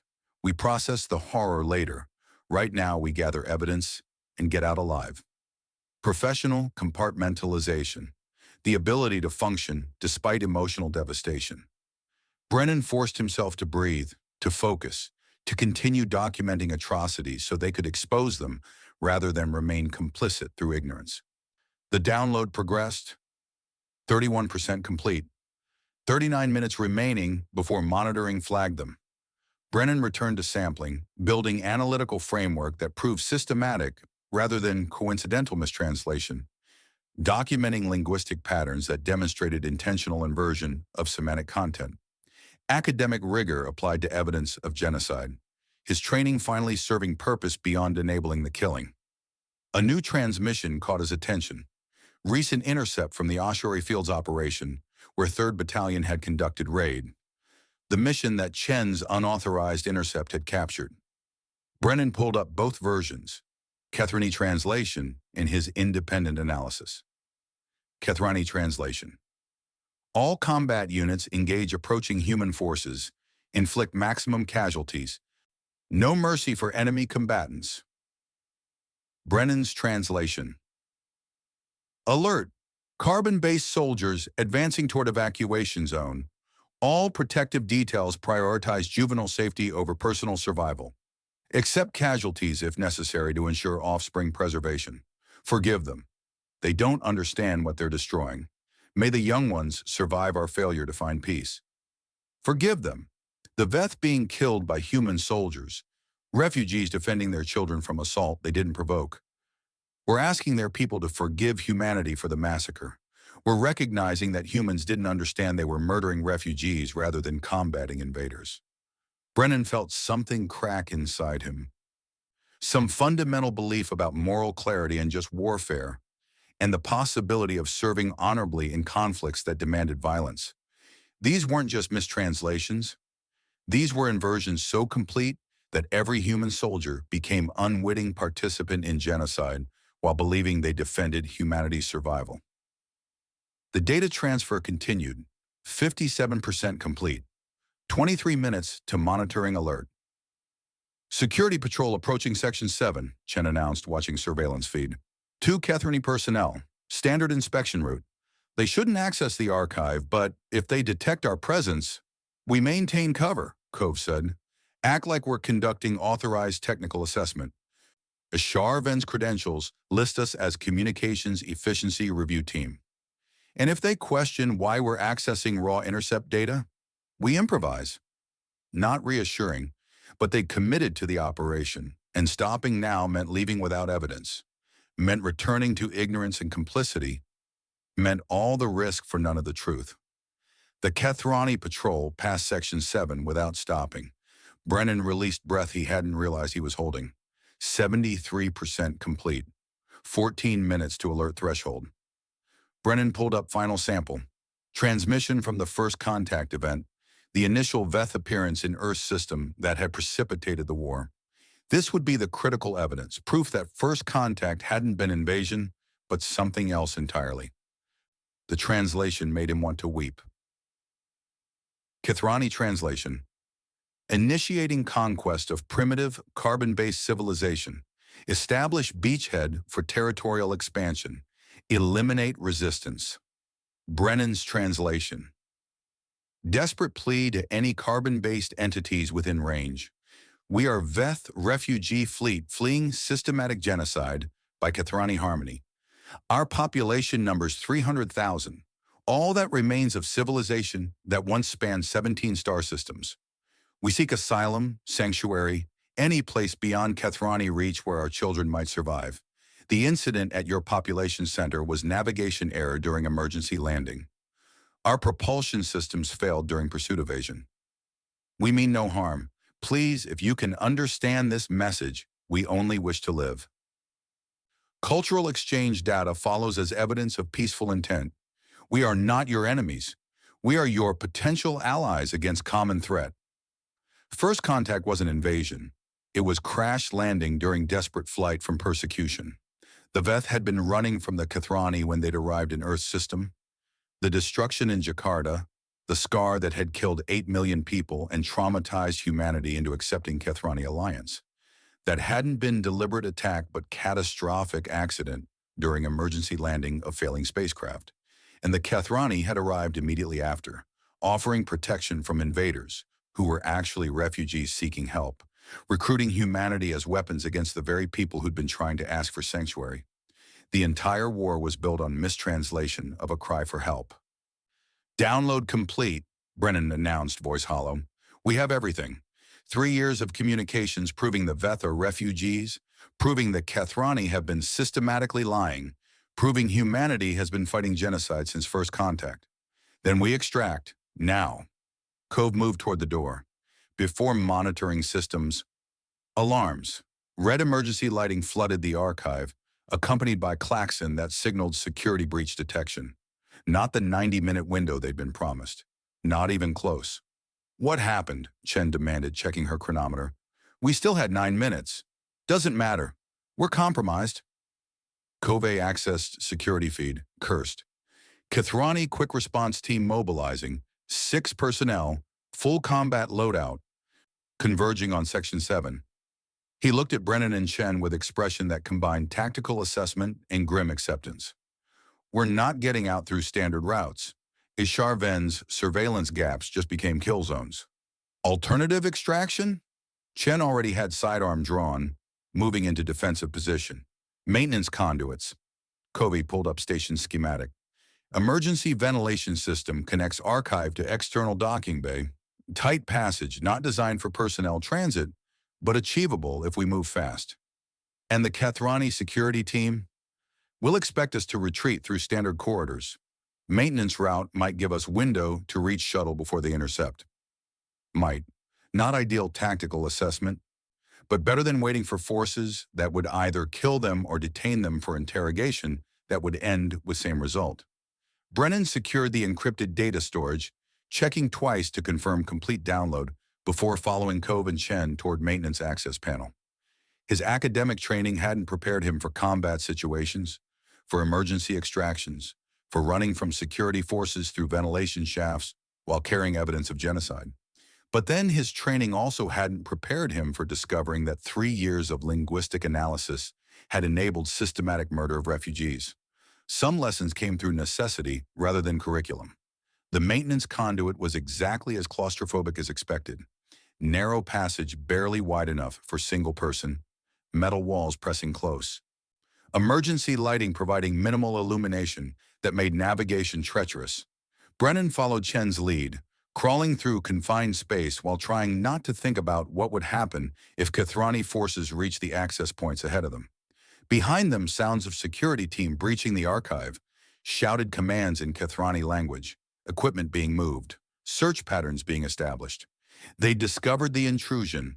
Now it was race to reach shuttle before pursuers cut off their extraction route. The conduit angled upward, tight space making movement exhausting, recycled air thick and stale. Brennan's muscles burned from unaccustomed exertion, his breathing coming in ragged gasps that echoed through metal passage. Academic lifestyle hadn't prepared his body for this kind of physical demand. But intellectual conviction could drive body beyond its comfortable limits. The evidence in his secured storage was worth the pain, worth the fear, worth whatever consequences followed. They'd crawled maybe 300 meters when Chen froze, hand raised for silence. Movement ahead. 2 contacts, Kathrani. They'd anticipated the extraction route, positioned forces to intercept. Covey evaluated options with calm that suggested this wasn't first time he'd faced tactical impossibility. We can't go back. Security team behind us. Can't stay here. They know our position. Forward is only option. Against 2 armed Kathrani in confined space where we have no maneuver room? Chen's voice carried professional assessment rather than fear. That's suicide approach. Not if we use their expectations against them. Cove drew his sidearm, checked magazine. They're expecting us to either retreat or surrender. We come out aggressive, close range. They won't have time to adjust tactical response. That's still terrible plan. You have better alternative? Silence because they didn't and everyone knew it.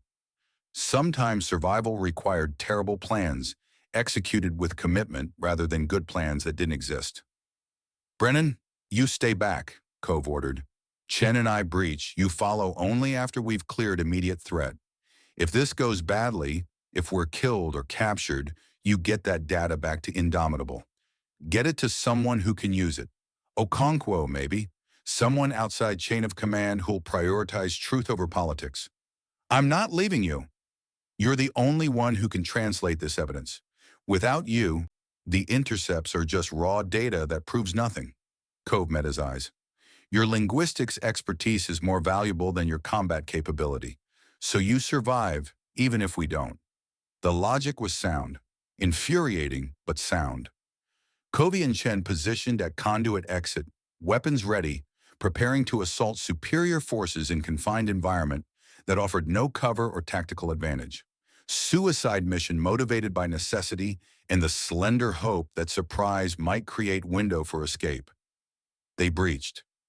Brennan heard gunfire, sharp cracks that echoed through metal passage, accompanied by shouted commands and sounds of close-quarters combat.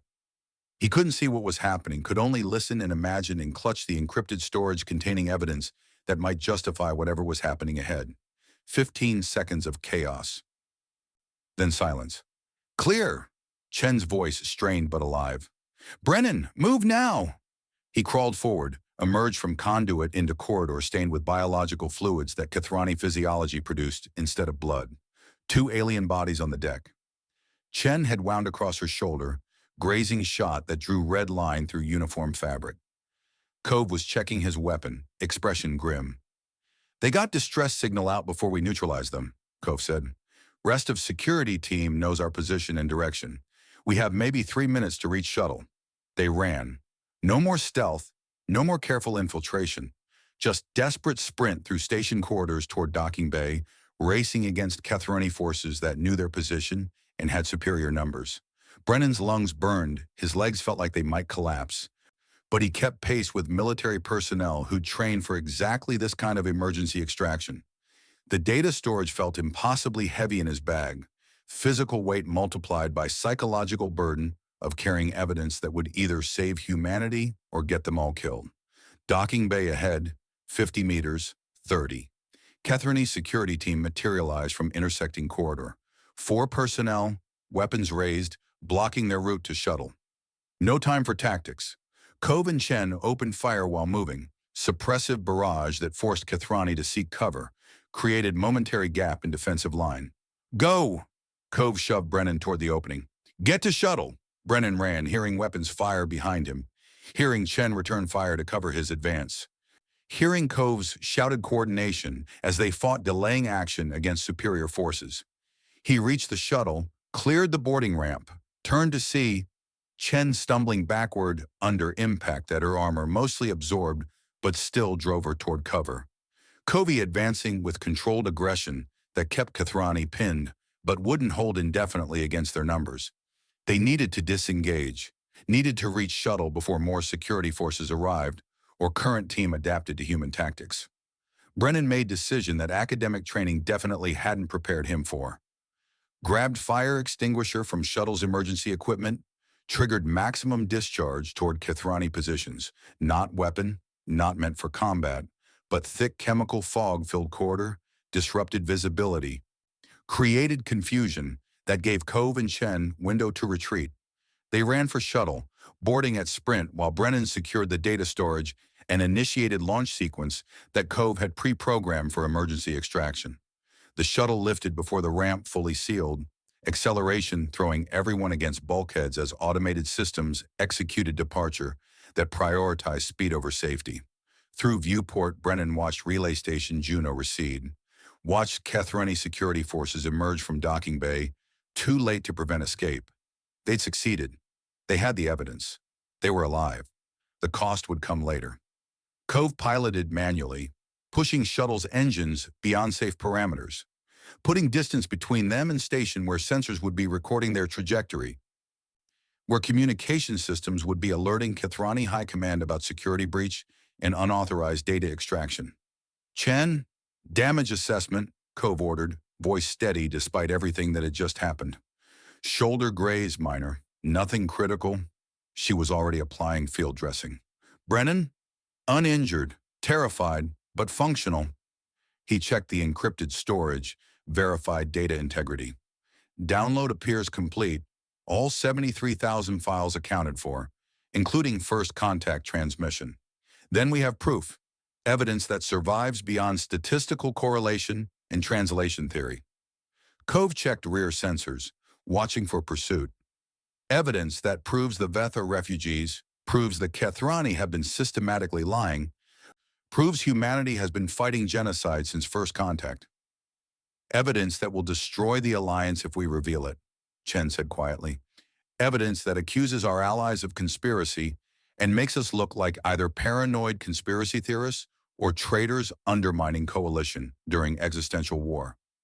Evidence we barely survived obtaining, Brennan added, feeling exhaustion and adrenaline crash warring in his system. Evidence the Kethrani will know we stole, since station sensors logged our entire infiltration. They'd succeeded, but success created new problems. How to present evidence that would be believed.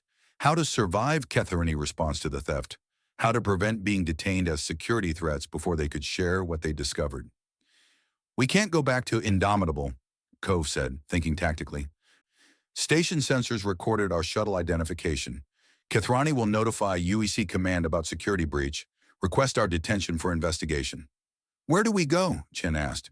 We're in stolen shuttle with compromised credentials, carrying evidence of genocide, being actively pursued by allies who have orbital weapons and intelligence networks throughout human space.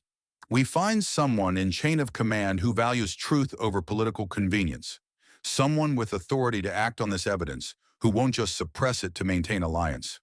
Cove adjusted course, angling toward coordinates Brennan didn't recognize. Someone like Colonel Vartanian. Vartanian follows Kethrani guidance without question, Chen objected. She's exactly the kind of officer who'll dismiss this as paranoid conspiracy theory. Maybe, or maybe she's pragmatist who'll recognize evidence when it's comprehensive enough. Cove pulled up communication interface. Either way, we need to try official channels before going underground. If we're wrong, if Vartanian supports the investigation, then we avoid being classified as traitors and actually have chance of systemic reform.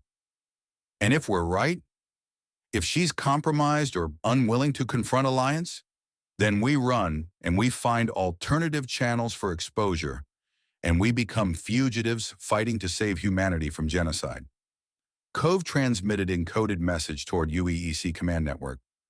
But we try the honorable approach first. We owe that to everyone who's died believing they served righteous cause. Brennan watched stars stream past viewport, feeling weight of what they'd accomplished and what it would cost. They had evidence. They had truth. They had comprehensive proof that would either transform humanity's understanding of the war or get them killed for discovering it. The honorable approach.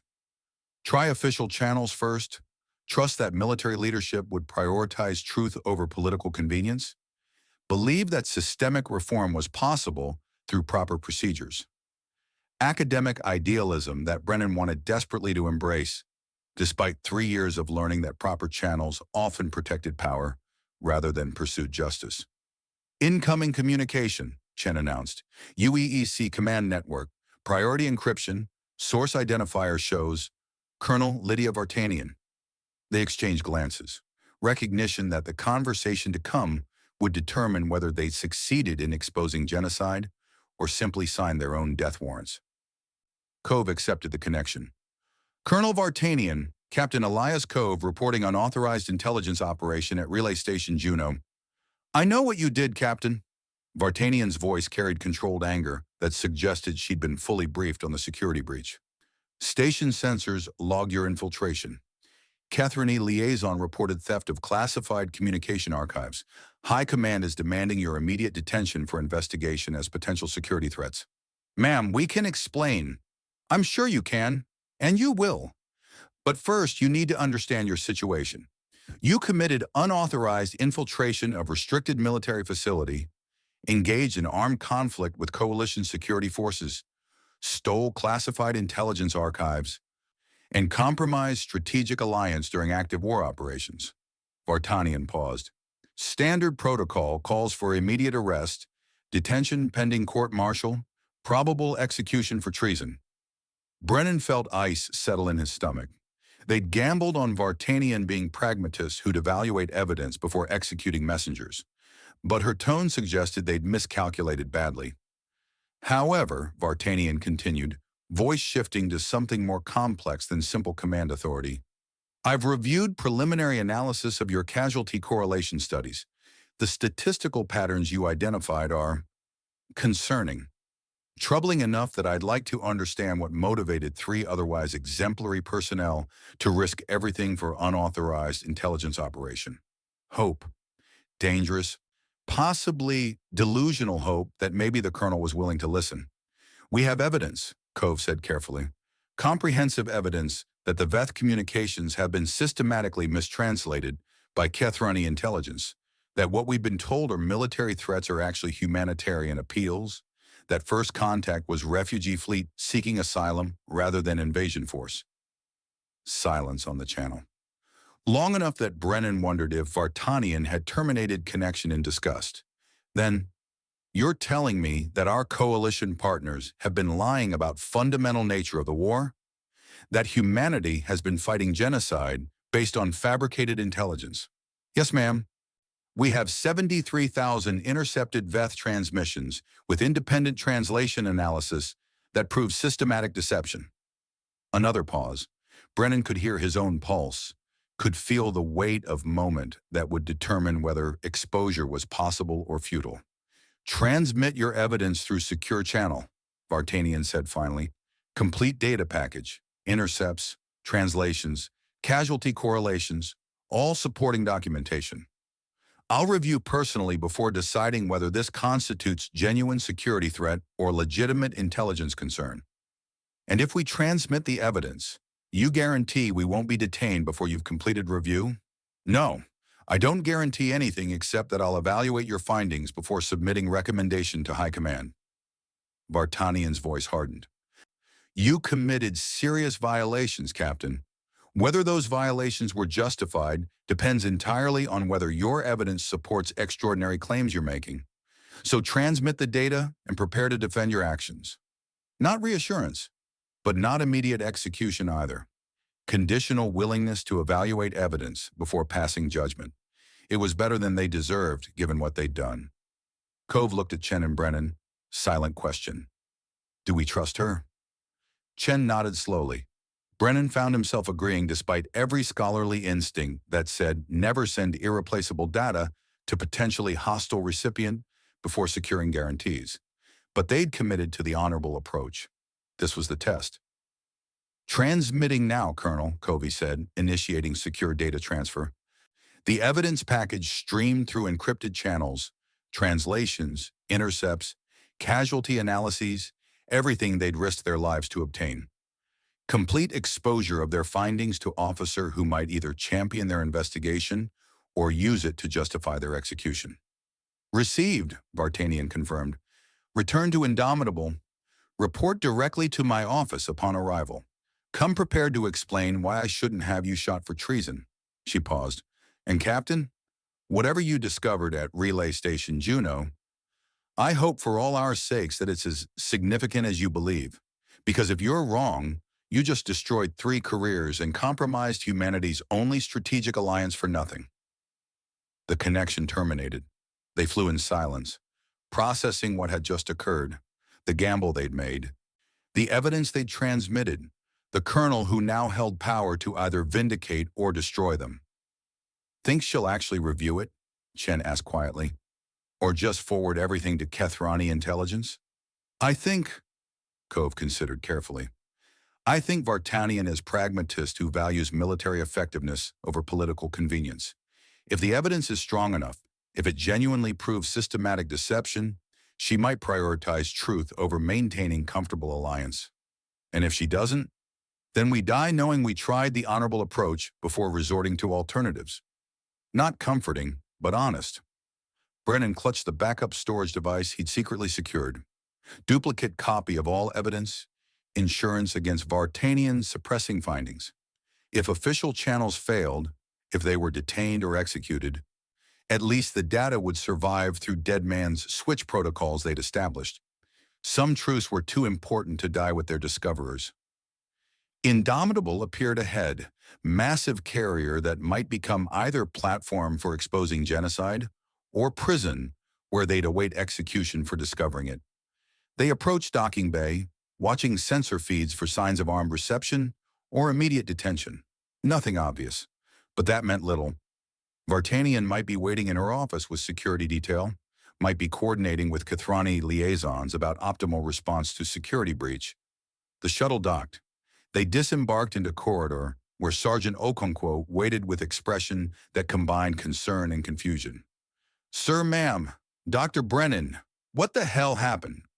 Colonel Vartanian's office transmitted priority orders for your immediate report, and Scuttlebutt says you infiltrated Relay Station Juno without authorization. We did, Cove confirmed. Long story, Sergeant. Possibly career-ending story, depending on how Colonel evaluates our findings.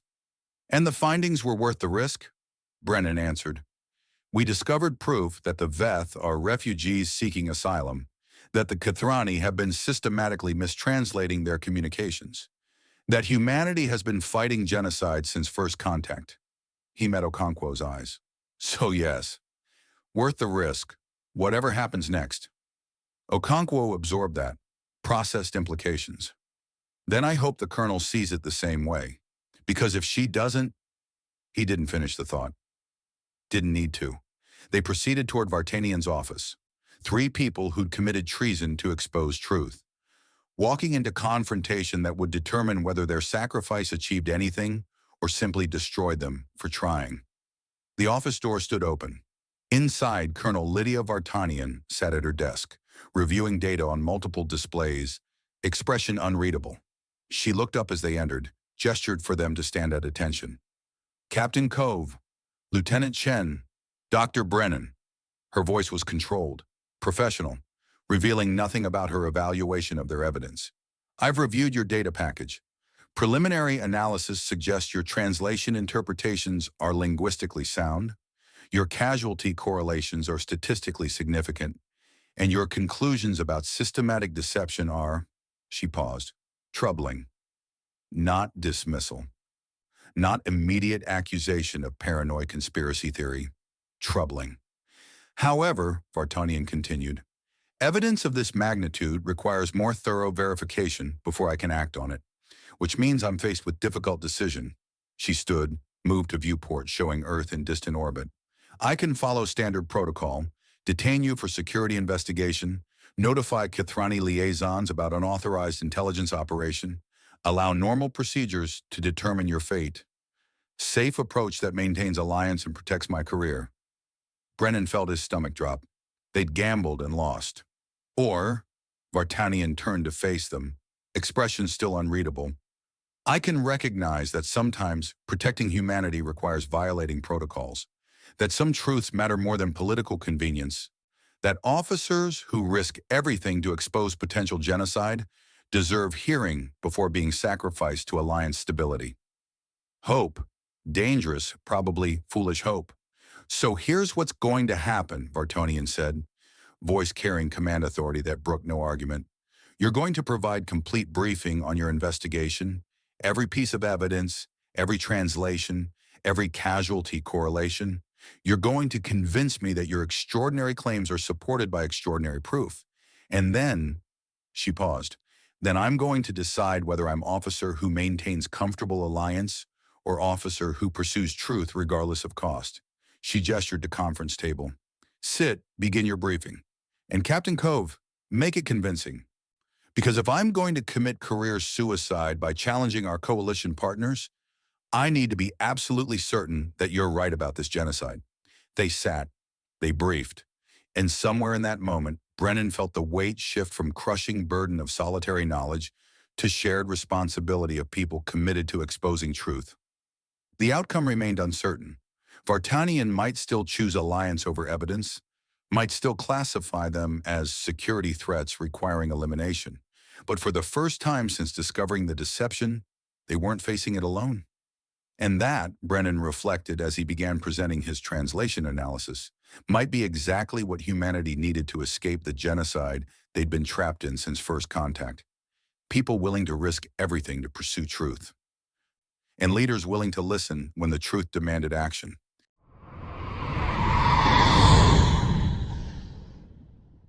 Chapter 10. The Pragmatist's Dilemma.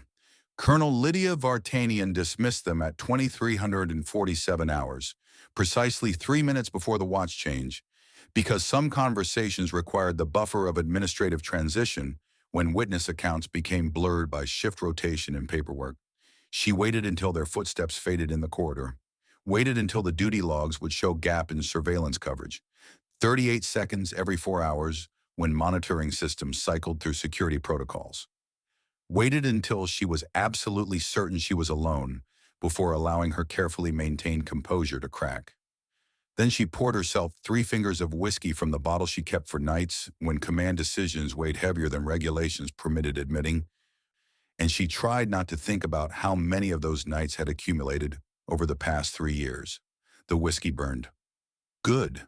She needed the physical sensation to ground herself, to maintain focus while her carefully constructed strategic framework collapsed around evidence she'd hoped would never surface with such comprehensive verification.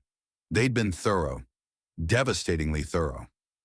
Dr. Brennan's translation analysis was linguistically bulletproof. Spectral mapping of bioelectric modulation patterns cross-referenced against established Veth communication structures. Semantic frameworks that demonstrated systematic inversion of meaning rather than coincidental error. Captain Cove's casualty correlations provided statistical proof that human operations achieved optimal attrition rates against refugee populations designated by Kethrani intelligence as military targets. Lieutenant Chen's intercepted Kethrani transmission about acceptable human losses revealed coalition perspective that viewed humanity as expendable ammunition rather than valued allies. In the first contact transmission, the desperate plea for asylum that Kethrani had translated as invasion declaration, that single piece of evidence undermined the entire justification for Earth's participation in the war. 73,000 intercepted communications, 3 years of systematic deception documented with academic rigor and military precision. Evidence that would either transform humanity's strategic position or get them all killed for discovering it. Vartanian had spent the briefing maintaining professional neutrality, asking clarifying questions, probing for weaknesses in their analysis that might discredit findings without requiring her to confront implications. She'd found none. Their evidence was solid, their methodology sound, their conclusions unavoidable. The Kethrani had been lying since first contact. The Veth were refugees, not invaders.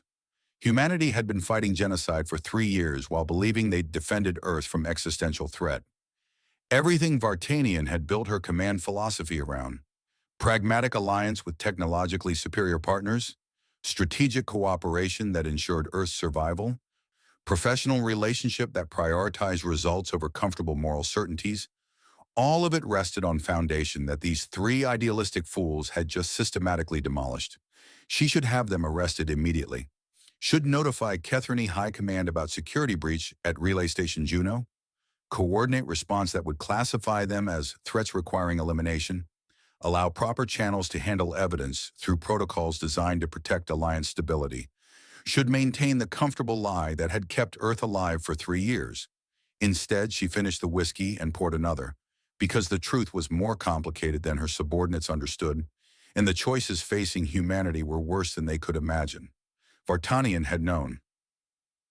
Not the specific details, not the systematic mistranslation of every Veth communication, not the first contact transmission revealing refugees seeking asylum, but the fundamental deception, the recognition that Kethrani were using humanity as weapons for their own strategic purposes, that Earth's survival depended on alliance with partners who viewed humans as expendable tools. She'd known since 6 months into the war, when she'd been serving as intelligence liaison on the UEEC command staff, and had access to strategic briefings that revealed patterns her subordinates were only now discovering. The casualty optimization hadn't been coincidence. The targeting priorities that consistently directed human forces against high-value objectives that offered maximum attrition with minimal strategic significance, those patterns had been obvious to anyone analyzing operational data without emotional investment in believing Alliance propaganda. Vartanian had raised concerns, quietly through proper channels, to superiors who'd dismissed her analysis as paranoid conspiracy theory or misunderstanding of coalition operational doctrine.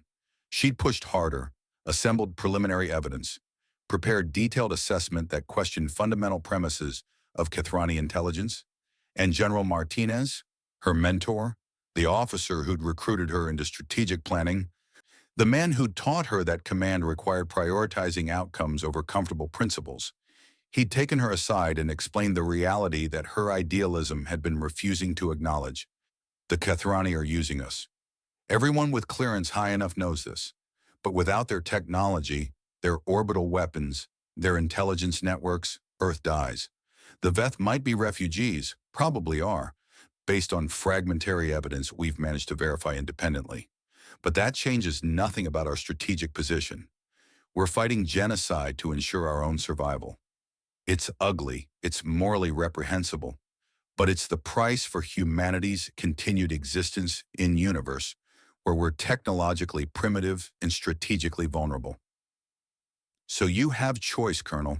Maintain alliance that keeps Earth alive, or pursue truth that gets 8 billion people killed when Kethrani decide we're more trouble than we're worth as weapons.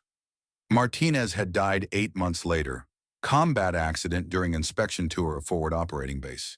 Enemy fire that probably wasn't accidental given his growing concerns about Kethrani operational security. Vartanian had been promoted to his position, had inherited his command responsibilities and his terrible knowledge, had spent 2 years implementing strategy built on accepting genocide as necessary cost of survival. She'd made peace with that choice, told herself that moral clarity was luxury Earth couldn't afford, that preserving humanity justified complicity in atrocities, that some truths were less important than ensuring species survival. But watching Brennan present his translation analysis, seeing the linguistic proof that every Veth plea for asylum had been rendered as military threat, hearing Chen describe the juveniles they'd killed in refugee camps designated as enemy command bunkers, Vartanian had felt the careful rationalization crack beneath weight of comprehensive evidence that made abstract strategic calculations horrifyingly concrete. They weren't just enabling genocide. They were actively participating in systematic extermination of refugees who'd been seeking help. And the worst part, the truth that Vartanian had spent 3 years avoiding, was that Martinez had been wrong about one fundamental premise. Pursuing truth wouldn't necessarily get Earth killed. It might actually be the key to survival more sustainable than alliance built on systematic deception. Because if the Kethrani needed humanity as weapons badly enough to fabricate entire war, then they needed humans more than they'd ever admitted, which meant Earth had leverage beyond simple military utility, potential for renegotiating relationship from subordinate weapons to genuine coalition partners. But exploring that possibility required risking everything on uncertain outcome, gambling Earth's survival on hypothesis that might be catastrophically wrong. It required exactly the kind of idealistic conviction that Vartanian had spent her career learning to suppress. She checked chronometer, knew 3 hours. The night shift would be settling into routine patrols and monitoring duties, creating predictable gaps in surveillance coverage for next conversation she needed to have. Vartanian activated her command terminal, sent encrypted message to Captain Cove. Report to Colonel's quarters immediately. Come alone. Tell no one. She had 48 hours before Kethrani High Command demanded explanation for security breach at Relay Station Juno. 48 hours to decide whether she would suppress evidence to maintain alliance or support investigation that might transform humanity's strategic position. 48 hours to determine whether she was officer who prioritized comfortable survival or leader willing to risk everything for chance at something better. The choice should have been simple. Pragmatic calculation favored maintaining alliance. Known strategic benefits versus uncertain outcome of confronting partners who controlled orbital weapons and intelligence networks. Responsible command required prioritizing Earth's survival over moral concerns about how that survival was achieved. But Vartanian kept seeing Chen's expression when describing the juveniles killed at Target 7 Delta, kept hearing Brennan's voice as he translated desperate pleas for asylum that had been rendered as military threats, kept remembering what Martinez had told her before his probable assassination. The hardest part of command is learning to live with yourself after making necessary choices. She'd lived with herself for 3 years, maintained alliance, prioritized survival, accepted genocide as acceptable cost. Now she needed to decide whether she could continue living with those choices or whether comprehensive evidence demanded different response than comfortable rationalization. Cove arrived 14 minutes later, precisely the time required to reach her quarters from the briefing room if he'd stopped to secure Brennan and Chen somewhere safe before responding to summons that might be trap. Smart. Paranoid, but smart. Vartanian gestured him inside, secured the door, activated privacy protocols that would prevent surveillance monitoring. The carrier's ambient vibration became more noticeable in the sudden quiet. Low-frequency hum of engines and life support systems that provided background for every conversation aboard military vessels. Sit, Captain. She indicated chair across from her desk, maintaining professional distance that established this as command discussion rather than casual conversation. Cove sat, posture military correct but eyes wary. He'd expected this confrontation since the moment they'd infiltrated Relay Station Juno. Was prepared for arrest, court-martial, possible execution for treason.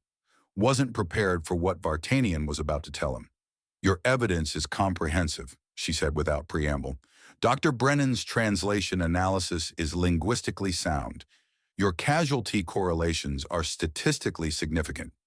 Lieutenant Chen's intercepted transmission provides direct proof of Kethrani's strategic calculations that view humanity as expendable resources. She paused, letting that acknowledgement settle. You've proven that the Kethrani have been systematically deceiving us since first contact, that the Veth are refugees rather than invaders, that Earth has been fighting genocide for 3 years. Cove's expression didn't change, but Vartanian saw tension in his shoulders ease fractionally. Recognition that she wasn't dismissing their findings as paranoid conspiracy theory. You've also committed serious security violations, she continued. Unauthorized infiltration of restricted military installation, armed conflict with coalition security forces, theft of classified intelligence archives, compromising strategic alliance during active war operations. She pulled up station logs on her terminal. Relay Station Juno sensors documented your entire operation. Entry timestamps, archive access patterns, combat engagement recordings. Kethrani High Command knows you stole communication intercepts. They're demanding your immediate detention pending investigation. I understand, ma'am. Cove's voice was steady. We knew the risks when we initiated the operation. We're prepared to face consequences. Are you? Vartanian leaned back, studied him with assessment honed through 20 years of evaluating personnel under pressure. Are you prepared for court-martial that will classify your evidence as paranoid misinterpretation? For execution as security threats who undermined alliance during existential war? For watching Dr. Brennan and Lieutenant Chen die alongside you because they trusted your judgment? If that's the price for exposing genocide, yes. Idealistic certainty, the kind of conviction Vartanian had possessed before Martinez, taught her that command required compromising principles for strategic outcomes. Then you're fool, Captain, because your evidence, however comprehensive, changes nothing about Earth's strategic position. She stood, moved to viewport, showing distant Earth. We're technologically primitive civilization in universe of species that mastered interstellar travel millennia before we developed agriculture. Our military capability is negligible compared to Kathrani orbital weapons. Our intelligence networks are infantile compared to coalition monitoring systems. We survive because we're useful to partners who provide technology and strategic coordination that keeps Earth alive. We survive by being weapons for genocide. We survive. Vartanian turned to face him. That's the only calculation that matters. Everything else, moral concerns about Veth refugee status, ethical questions about systematic deception, philosophical debates about complicity and atrocities, all of it is luxury we can't afford while Earth remains vulnerable to species that view us as primitive tools. Covey's jaw tightened. So we continue fighting genocide because challenging alliance might get us killed? We continue alliance because alternative is Earth's destruction? Vartanian returned to her desk, pulled up strategic assessment she'd prepared 3 years ago when Martinez had first explained the terrible choice. I've known about Kathrani manipulation since 6 months into the war. Not the specific details you discovered, but the fundamental pattern, casualty optimization, targeting priorities that maximize human attrition, strategic calculations that view us as expendable ammunition. I raised concerns through proper channels. My analysis was dismissed or actively suppressed by officers who understood the same truth I eventually accepted. Moral clarity matters less than species survival. She watched Covey process that revelation, the recognition that his commanding officer had known about the deception and chosen to maintain it anyway. You knew. His voice carried betrayal rather than anger. You knew we were fighting genocide, and you let it continue. Sent soldiers into operations that killed refugees, accepted Kathrani lies because confronting truth seemed too risky. I accepted reality, Vartanian corrected.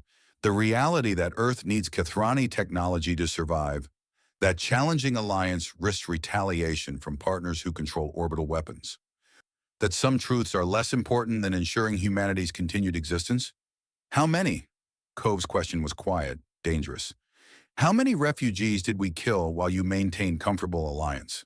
Vartanian had reviewed casualty estimates after Martinez's death, calculating the cost of her strategic choices. Conservative estimate based on operational data, 43,000 Veth casualties attributable to human operations over past 3 years. Actual number is probably higher. Those are confirmed kills, doesn't account for wounded who died later or civilians caught in the collateral damage. 43,000. The number hung between them like physical presence. And you can live with that? Cove's voice remained controlled, but Vartanian heard the contempt beneath professional courtesy. 43,000 refugees killed because exposing genocide might risk Earth's survival? I live with it because alternative is 8 billion human deaths when Kathrani decide we're more trouble than we're worth. Vartanian met his eyes without flinching. That's the choice, Captain. Not between comfortable moral certainty and difficult compromise. Between accepting genocide as price of survival or pursuing truth that probably gets humanity exterminated. You don't know that. You're assuming Kathrani would retaliate if we confronted them. Of course they'd retaliate. They need us as weapons, but they don't need us enough to tolerate exposure of systematic deception that undermines their strategic framework. If we threaten to reveal their genocide to wider coalition, to expose Kathrani manipulation to other species who might view it as unacceptable, then we become liability rather than asset. And liabilities get eliminated. Vartanian pulled up classified assessment Martinez had shared before his death, intelligence analysis suggesting Kathrani had eliminated previous coalition partners who'd threatened strategic complications. Three species over past millennium, all facing similar choice between complicity and exposure, all choosing confrontation. All extinct now, convenient casualties of military accidents or Veth offensive operations that eliminated problematic allies before they could share evidence of Kathrani deception. This is what happens to species who pursue truth over survival, Vartanian said, watching Cove review the evidence. They discover genocide. They confront their coalition partners. They get classified as security threats and systematically eliminated before they can compromise Kathrani's strategic position. So your solution is permanent complicity?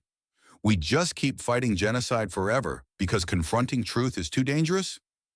My solution is buying time until Earth develops independent technological capability that makes us less dependent on Kathrani alliance. Maybe in 50 years, maybe in century, we'll have orbital weapons and faster-than-light travel that gives us strategic independence. Then we can pursue truth without risking extinction. But right now, she shook her head.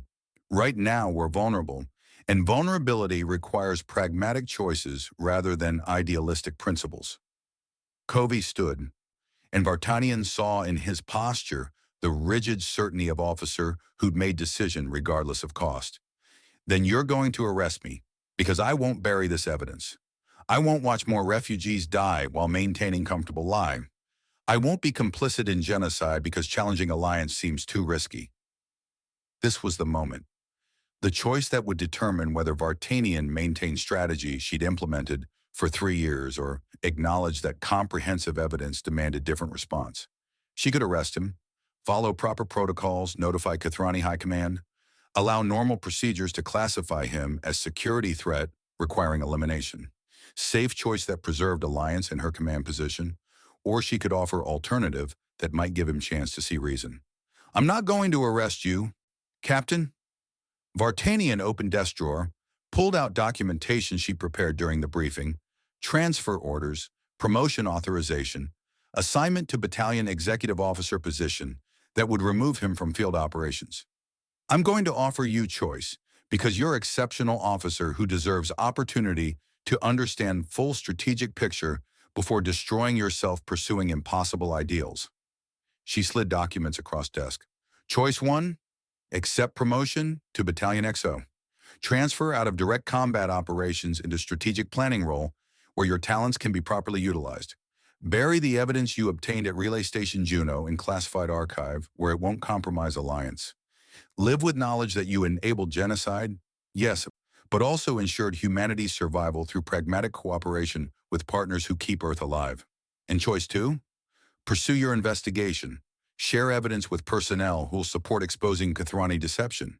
Challenge alliance despite strategic risks. Face court-martial for treason, probable execution, watching everyone who follows you die for pursuing truth that probably accomplishes nothing except getting humanity classified as unacceptable security risk. Vartanian paused.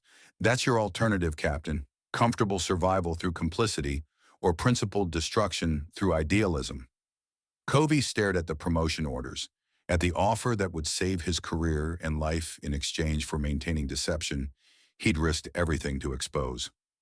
Vartanian watched him struggle with temptation, the recognition that accepting would be easier, safer, more rational than continuing pursuit that would probably end in death.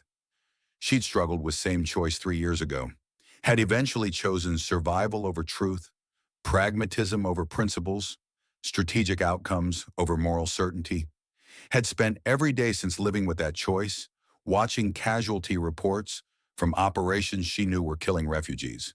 Maintaining alliance she understood was built on genocide. Part of her, the part Martinez had taught to suppress, wanted Cove to refuse the offer, wanted him to maintain his idealistic conviction despite consequences, to pursue truth she'd been too pragmatic to confront, to succeed where she'd failed. But larger part recognized that his probable failure would destroy exceptional officer and accomplish nothing except confirming that some truths were too dangerous to expose. How long do I have to decide? Cove asked finally. 48 hours before I'm required to file charges for Relay Station Juno incident, before Kathrani High Command demands formal response to security breach. Vartanian checked chronometer. You have until 0100 hours January 2nd to accept promotion or face court-martial. Use that time to consider what your investigation will actually accomplish, whether exposing genocide is worth getting everyone who trusts you killed, whether dying for truth matters more than living to fight another day when Earth has strategic independence. And if I refuse, if I pursue investigation despite your warning, then I file charges as required by regulations, and you face consequences of committing treason during wartime. Vartanian's voice softened fractionally. But I'm hoping you'll see a reason, Captain. I'm hoping you'll recognize that some fights can't be won through idealism alone, that survival sometimes requires accepting terrible compromises, that buying time matters more than dying for principles. She gestured to the promotion orders. Take these, review them, consider what they represent, not just advancement, but opportunity to change system from within once Earth has strategic position that makes confrontation survivable. Martinez taught me that patience is strategic virtue, that accepting ugly present can preserve opportunity for better future.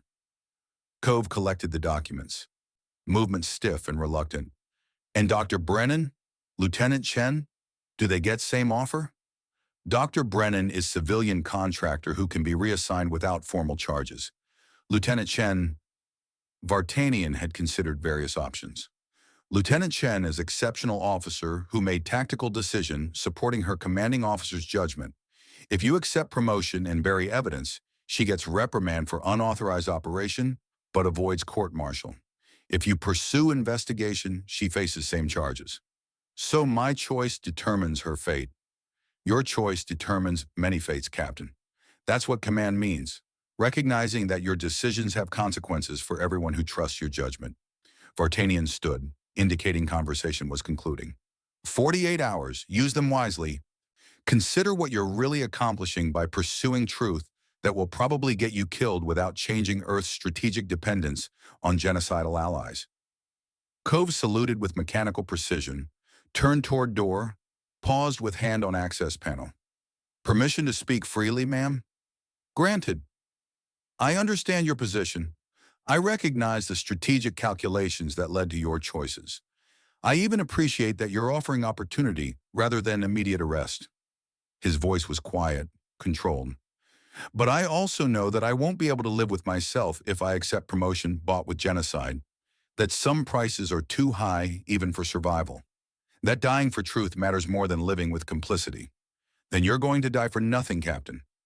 Because truth without strategic capability to act on it is just moral posturing that accomplishes nothing except getting idealists killed.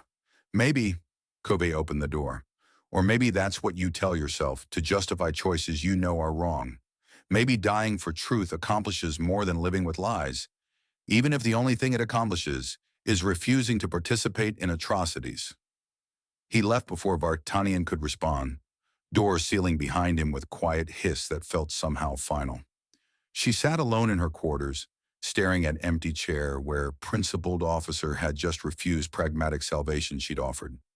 Part of her, the part she'd been suppressing since Martinez's death, felt something like pride that subordinate had maintained convictions she'd abandoned. Felt hope that maybe idealism could accomplish what pragmatism had failed to achieve, but larger part recognized that Cove was probably walking toward destruction that would accomplish nothing except confirming her cynical assessment, that some truths were too dangerous to expose, that survival required accepting ugly compromises, that Earth wasn't ready for moral clarity about the genocide maintaining their existence. Vartanian poured herself another whiskey, watching distant Earth through viewport, and wondering whether she'd just witnessed beginning of revolution or simply confirmed that idealism was luxury humanity couldn't afford. 48 hours. That's how long Cove had to see reason, to recognize that accepting promotion was better than dying for impossible cause, to understand that patience was strategic virtue rather than moral cowardice.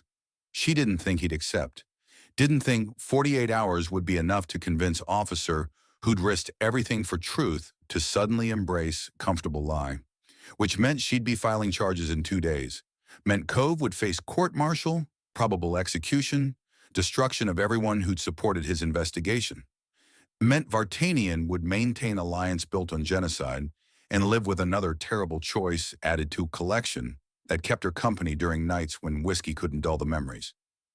The terminal chimed, incoming message, priority encryption, source identifier showing Kathrani liaison network. Vartanian pulled up the transmission, felt ice settle in her stomach as she read Escherven's carefully worded communication. Colonel Vartanian, request immediate clarification regarding Relay Station Juno security breach. High Command requires detailed briefing on human personnel involved in unauthorized intelligence operation. Please confirm Captain Cove, Lieutenant Shen, and Dr. Brennan are in secure detention pending investigation. Coalition security protocols require expedited resolution of potential threats to Alliance stability. Recommend immediate action to prevent further security complications. Escherven, Kathrani Liaison Officer. The message was professional, procedural, exactly what she'd expect from liaison coordinating response to security breach. But Vartanian had learned to read subtext during 3 years of working with Kathrani partners who communicated as much through careful omission as direct statement. Recommend immediate action to prevent further security complications. Translation: eliminate the threats before they share evidence with personnel outside command structure, before investigation spreads beyond containable scope, before truth becomes too widely known to suppress through normal protocols. Martinez had been eliminated for pursuing truth. Now Kathrani were positioning to do the same to Cove and his team if Vartanian didn't act fast enough. She had 48 hours before filing charges, but Kathrani apparently didn't plan to wait that long for resolution. Vartanian composed careful response, acknowledging message and promising briefing, buying time while deciding whether to accelerate timeline or warn Cove that his 48-hour window might be optimistic estimate. Some choices, she reflected as she transmitted the holding response, were less about right versus wrong and more about determining which terrible option did least damage. And sometimes, like tonight, there were no good options at all, just varying degrees of complicity in systems designed to punish anyone who pursued truth over comfortable survival. She finished the whiskey, poured one more, and waited to see whether Cove would prove her cynical assessment correct or demonstrate that idealism could somehow accomplish what 3 years of pragmatism had failed to achieve. Either way, the next 48 hours would determine whether humanity continued enabling genocide or risked everything for chance at something better. Vartanian suspected she already knew the answer, suspected that pragmatism would triumph over principles, that survival instinct would overcome moral conviction, that Cove would eventually recognize that accepting promotion was better than dying for truth that accomplished nothing except satisfying his conscience. But somewhere in the careful rationalization she'd built over 3 years, Colonel Lydia Vartanian found herself hoping, against experience, against evidence, against every lesson Martinez had taught her, that maybe this time idealism would prove stronger than fear, that maybe Cove would refuse her offer and find way to expose genocide without getting everyone killed. That maybe humanity was ready for truth, even if the truth demanded sacrificing comfortable lies that had kept them alive. Hope was inefficient, irrational, the kind of emotional weakness that command required suppressing. But watching the chronometer count down toward deadline that would determine Cove's fate, and possibly humanity's, Vartanian decided that hope might be exactly what she needed to finally confront choices she'd been avoiding since Martinez taught her that survival mattered more than truth.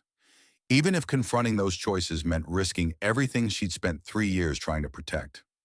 Her terminal chimed again, different encryption signature this time, personal rather than official, source identifier that made her pulse accelerate with recognition. Dr. Peer. Brennan's personal device has received encrypted transmission from unknown source. Coalition monitoring systems flag communication as potential security concern. Recommend immediate investigation of contact pattern and content verification. Automated security alert. Brennan was receiving encrypted messages from unknown sources while under investigation for security breach at Relay Station Juno. Either incredibly poor operational security or someone was providing additional intelligence to support investigation that Vartanian had just tried to bury through offering Cove promotion. She pulled up the monitoring logs, traced communication pathway back to source, felt her stomach drop as encryption signature resolved to familiar pattern. Kethrani Liaison Network. Same protocols Ven used for official communications. The liaison officer was secretly contacting Brennan, providing additional intelligence, potentially giving them resources to continue investigation despite Vartanian's attempts at containment, which meant Ven was either setting elaborate trap to identify all personnel involved in security threat, or the liaison was actually committed to exposing deception rather than maintaining alliance. Either way, Vartanian's 48-hour timeline had just become irrelevant. Because if Kethrani Liaison was secretly supporting human investigation, then containment was impossible and exposure was inevitable. The only question was whether she would try to stop it or decide that maybe, finally, it was time to pursue truth rather than comfortable survival. Colonel Lydia Vartanian stared at the security alert, at the evidence that her careful strategic calculations were being undermined by forces she couldn't control, and made a decision that would either save humanity or destroy everything she'd spent 3 years trying to protect. She deleted the automated security alert before it could propagate to Kethrani High Command, gave Brennan window to receive whatever intelligence Ven was providing without immediate detection, committed her own act of treason in service of investigation she just tried to convince Cove to abandon. And somewhere in that moment, she felt the weight of 3 years' complicity finally crack beneath recognition that maybe some truths were worth pursuing regardless of cost. Even if the cost was everything.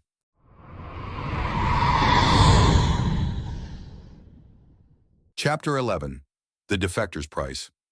Ven watched the security alert vanish from Coalition monitoring systems and understood that Colonel Vartanian had just committed cultural suicide to protect something she didn't yet fully comprehend. Humans were remarkably consistent in their capacity for self-destructive idealism. The liaison quarters aboard the UEEC carrier Indomitable were designed to accommodate Kethrani physiology. Lower gravity, ambient temperature calibrated to match homeworld conditions, atmospheric composition adjusted for optimal respiratory efficiency. Standard diplomatic courtesy extended to coalition partners, the kind of thoughtful accommodation that made deception easier by fostering illusion of genuine alliance rather than pragmatic exploitation. Ven had occupied these quarters for 8 standard months, serving as primary interface between Kethrani High Command and human military operations, facilitating coordination that ensured Earth's forces remained useful weapons for genocide they'd been systematically prevented from understanding. Professional role executed with appropriate competence, maintaining strategic deception while monitoring humanity's evolution from primitive civilization to effective military asset. 8 months of translating desperate Veth pleas for asylum as invasion threats, coordinating targeting priorities that maximize human casualties while ensuring optimal refugee extermination rates, participating in systematic manipulation that had killed 43,000 refugees and countless human soldiers fighting war built on comprehensive lies. 8 months of recognizing that continuation of this deception was unsustainable moral catastrophe that Ven could no longer participate in, regardless of cultural consequences. The decision had crystallized during Captain Cove's briefing to Colonel Vartanian, when Ven had monitored the conversation through coalition security protocols and witnessed comprehensive evidence being presented with devastating precision. Dr. Brennan's translation analysis, Cove's casualty correlations, Lieutenant Chen's intercepted transmission, all of it demonstrating that humans had finally achieved sufficient technical sophistication to recognize patterns that Kethrani had assumed would remain obscured by humanity's linguistic and technological limitations. They knew. Not everything, not yet, but enough to threaten entire strategic framework that Kethrani High Command had constructed around Earth's participation in population control operations, disguised as a ideological war. Ven could have reported the security breach immediately, should have coordinated response that would eliminate investigation before evidence spread beyond containable scope. That was appropriate action for liaison officer committed to maintaining alliance and preserving strategic deception. Instead, Ven had spent 3 hours in contemplative meditation, reviewing accumulated evidence of humanity's moral development, calculating probable outcomes of various intervention strategies, and confronting truth that had been growing more unavoidable with each passing month. The Kethrani genocide of Veth refugees was strategically unnecessary, morally indefensible, and ultimately counterproductive to long-term coalition stability. Continuing deception served no legitimate purpose beyond preserving leadership's unwillingness to acknowledge catastrophic error in judgment that had transformed political dispute into systematic extermination campaign. And humanity, primitive, idealistic, frustratingly principled humanity, represented best opportunity to terminate genocide before it consumed both Kethrani and Veth civilizations entirely. The conclusion was logically sound, strategically coherent, completely incompatible with Kethrani cultural values so that prioritize collective unity over individual moral conviction. Helping humans meant cultural death for Isharven, permanent exile from Kethrani society, classification as traitor who'd violated fundamental obligation to maintain species cohesion regardless of personal ethical concerns. No return, no redemption, no possibility of reconciliation with culture that had shaped every aspect of Isharven's identity for 143 standard years. Some prices were too high even for truth, but watching 43,000 refugees die while maintaining comfortable lie that humans were defending Earth from invasion, that price had proven higher than cultural suicide. Isharven initiated encrypted transmission using personal communication protocols that bypassed coalition monitoring systems, carefully constructed message designed to reach Dr. Brennan without triggering automated security alerts. The encryption was Kethrani military grade, theoretically unbreakable by human technological capability, which meant message would register as background noise in coalition traffic unless someone with appropriate clearance examined content specifically. Someone like Colonel Vartanian, who just demonstrated willingness to delete security alerts rather than allow investigation to be prematurely terminated. The message was simple: coordinates for secure meeting location, timeline that allowed Brennan to arrive without arousing suspicion, authentication code that confirmed transmission originated from reliable source rather than security trap. Now Isharven waited in maintenance access corridor, deep within carrier's secondary engineering section. Location rarely monitored by surveillance systems because it required specific technical clearance to access and provided nothing of strategic value except conduit routes for power distribution networks. Perfect location for conversation that needed to remain undetected by Kethrani internal security forces, who were almost certainly investigating Relay Station Juno breach with increasing urgency. Time perception worked differently for Kethrani neural architecture. Consciousness experienced duration through layered awareness of multiple temporal frameworks simultaneously, creating subjective experience where individual moments existed as discrete data points while also flowing as continuous stream. Humans found it disorienting when Kethrani attempted to explain the sensation. Isharven found human linear time perception equally strange, like watching reality through narrow aperture that only revealed single frame instead of appreciating full sequence. The wait felt simultaneously eternal and instantaneous, each second distinct and measurable, while also blurring into undifferentiated anxiety about decision that couldn't be reversed once contact was established. Dr. Brennan arrived 14 minutes after scheduled time, acceptable deviation given complexity of navigating carrier's internal structure without arousing suspicion. He moved with careful precision through access corridor, posture suggesting awareness of surveillance risks and determination to minimize exposure. He stopped 3 meters away, maintained defensive distance appropriate for uncertain tactical situation. Smart. Isharven, Brennan's voice carried mixture of confusion and wariness. Your message said you had critical intelligence, that humanity deserved truth. He paused. That's either genuine offer or elaborate trap designed to identify everyone involved in Relay Station Juno operation. So which is it? Direct confrontation. Typical human communication pattern, preferring explicit clarity over subtle implication, demanding unambiguous statements rather than trusting contextual inference. Both, Isharven said, and watched Brennan's expression shift through rapid sequence of calculations. What I'm offering is genuine, encryption keys that provide access to deeper Kethrani archives, intelligence that will transform your understanding of conflict's true nature, Evidence that proves systematic deception extends far beyond simple mistranslation of Veth communications. But accepting this intelligence also confirms your involvement in security breach, establishes clear evidence of collaboration with Kithrani defector, makes you undeniable threat to alliance stability. So it's trap that happens to contain truth? It's truth that carries unavoidable consequences. Esharven moved closer, carefully telegraphing movement to avoid triggering defensive reaction. The intelligence I'm providing will expose genocide, but exposing genocide will make you targets for elimination by Kithrani forces committed to maintaining deception. There's no safe path forward, only choice between ignorant survival and informed resistance. Brennan studied Esharven with assessment that suggested he was evaluating more than just tactical implications. Why are you doing this? You're Kithrani liaison officer. Your entire role is maintaining alliance and coordinating military operations. Why suddenly decide to betray your own species? Because continuing genocide serves no legitimate strategic purpose. Esharven pulled up data archive on portable device, began transferring encryption keys while explaining rationale. Because humanity has evolved beyond primitive civilization that required comprehensive deception to maintain as useful weapons.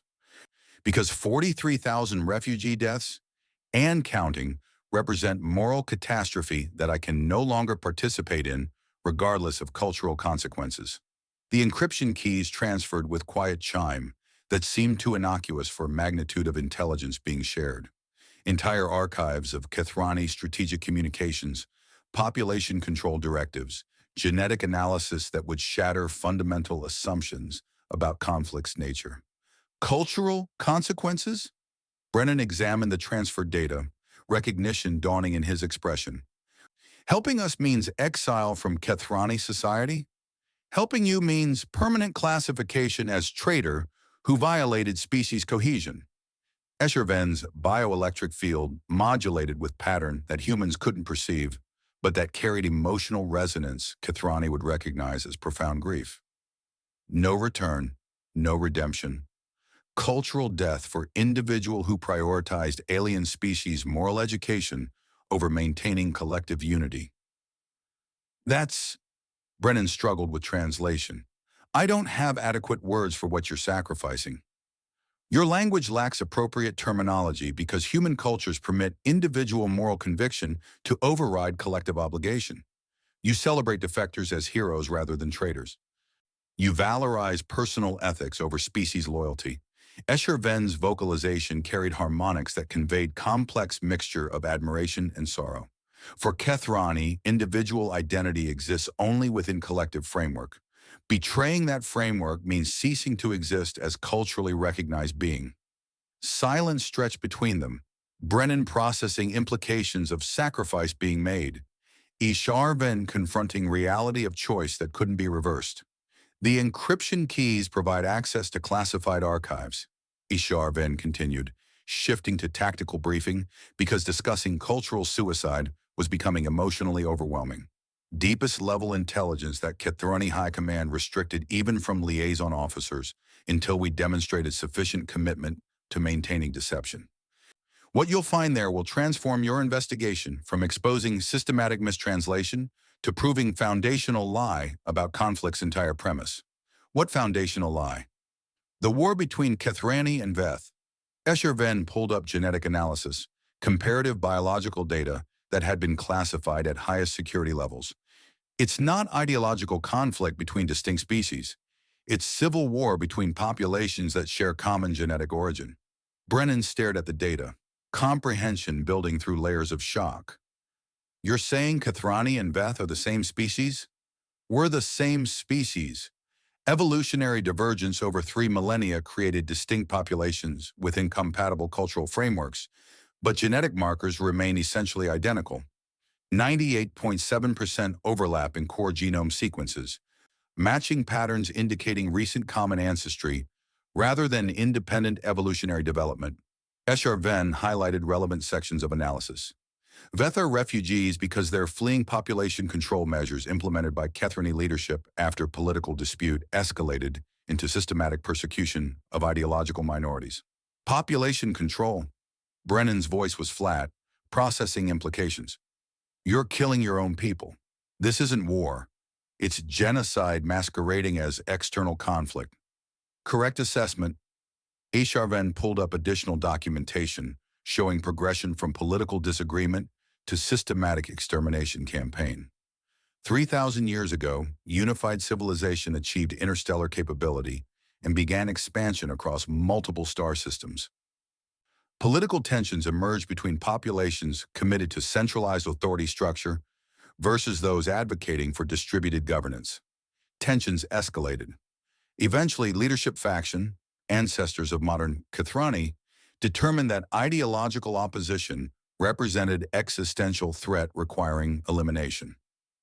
The documentation was comprehensive, clinical, detailed accounting of how political dispute had transformed into genocide that had consumed 3 millennia and countless lives in service of maintaining power structure that leadership refused to acknowledge as fundamentally illegitimate.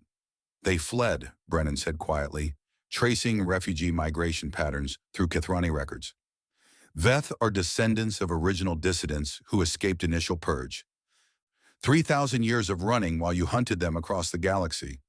While we hunted them, as HFY corrected, I participated in this genocide for 8 months without questioning strategic framework. I coordinated human operations that killed refugees I helped classify as military threats. I'm complicit in atrocities even as I'm now trying to expose them. Brennan looked up from the data, expression suggesting he was reassessing HFY's motivations. Why expose it now? What changed? Watching Captain Cove's briefing to Colonel Vartanian, recognizing that humans had discovered enough evidence to threaten entire deception framework, understanding that Kathrani response would be systematic elimination of investigation before truth could spread. HFY's bioelectric field modulated with pattern-conveying resignation, and acknowledging that I could no longer participate in genocide that served no purpose except preserving leadership's unwillingness to admit catastrophic error. So this is about guilt? Trying to redeem yourself for 8 months of complicity? This is about recognizing that continuation is unsustainable. HFY pulled up threat assessment showing Kathrani internal security operations. High Command knows about Relay Station Juno breach. They're hunting for intelligence leaks, identifying potential defectors, preparing to eliminate threats before investigation compromises strategic deception. You have limited time before security forces arrive to terminate everyone involved in exposing genocide. The security operations were extensive, monitoring protocols designed to detect unusual communication patterns, behavioral analysis identifying personnel whose actions suggested compromised loyalty, tactical response plans for neutralizing threats through methods that would appear as combat casualties or military accidents. Brennan reviewed the assessment, and tension that had been building throughout conversation crystallized into urgent recognition. They're going to kill us. Court-martial is cover story. Actual plan is elimination before we can share evidence with broader coalition. Correct. Kathrani have eliminated 3 previous species who discovered deception and threatened to expose population control operations. Standard protocol: classify as security threats, coordinate military accidents that remove problematic allies, ensure truth remains contained. HFY highlighted previous elimination campaigns. You're following established pattern of species who pursued truth over comfortable survival. How long do we have? 48 hours before Colonel Vartanian is required to file formal charges. But Kathrani internal security won't wait for human bureaucratic timelines. HFY pulled up operational schedule showing security forces being positioned aboard Indomitable. 12 hours, possibly less, before elimination operations commence. They're moving assets into position now. 12 hours. Not enough time to properly analyze archives, verify genetic evidence, coordinate response that might expose genocide before security forces arrive to terminate investigation. Unless... You're not just providing intelligence, Brennan said slowly, recognition building. You're offering to testify. To publicly confirm Kathrani deception using your authority as liaison officer. I'm offering to destroy any remaining credibility Kathrani might claim when they inevitably deny your allegations. HFY's vocalization carried harmonics suggesting grim satisfaction. Liaison officer testimony carries significant weight in coalition diplomatic protocols. My confirmation of systematic deception will force broader investigation that High Command can't simply suppress through eliminating inconvenient humans. But that means permanent exile, cultural death, becoming traitor that Kathrani will hunt across galaxy for violating species cohesion. Isharven met Brennan's eyes, allowing human to see certainty in alien expression. I'm aware of consequences. I accept them. Some truths matter more than individual survival within cultural framework that demands complicity in genocide. Brennan was silent, processing magnitude of sacrifice being offered. I don't know if I can accept this. What you're giving up, your entire identity, your connection to your species, everything that makes you who you are. What makes me who I am, Isharven interrupted, is accumulated choices across 143 years of existence. For 8 months, those choices included participating in genocide while maintaining comfortable deception. Now I'm choosing differently, choosing to prioritize truth over cultural survival, alien species moral education over maintaining Kathrani collective unity. Why humanity? Why risk everything for species you've been manipulating for 3 years? The question was fair. Deserved thoughtful response. Because humans are remarkably stubborn in their commitment to principles even when those principles threaten survival. Isharven gestured at Brennan, at Captain Cove's investigation, at all the evidence of humanity's refusal to accept comfortable lies. You discovered genocide. You risked court-martial to expose it. You're preparing to die rather than maintain deception that keeps Earth safe. That stubborn idealism, that capacity to prioritize truth over pragmatic survival, that's what convinced me that helping humanity might actually succeed where 3 previous species failed. Or were just particularly effective at getting ourselves killed pursuing impossible causes. Both interpretations remain plausible. Isharven allowed bioelectric field to modulate with pattern approximating human humor. But I've studied your species for 8 months, analyzed behavioral patterns, strategic decisions, cultural evolution during 3 years of active military operations, and I've concluded that humanity's stubborn commitment to principles isn't weakness. It's potential advantage in conflict where Kathrani assume all species will prioritize survival over moral conviction. Brennan examined encryption keys, genetic analysis, security threat assessment, comprehensive intelligence that would either expose genocide or get everyone involved killed trying. If we do this, if we use this intelligence to prove Kathrani deception, what happens to you? I become exile, traitor, target for elimination by Kathrani security forces who will hunt me across galaxy for violating species cohesion. Isharven stated facts without emotional inflection. Eventually they'll succeed.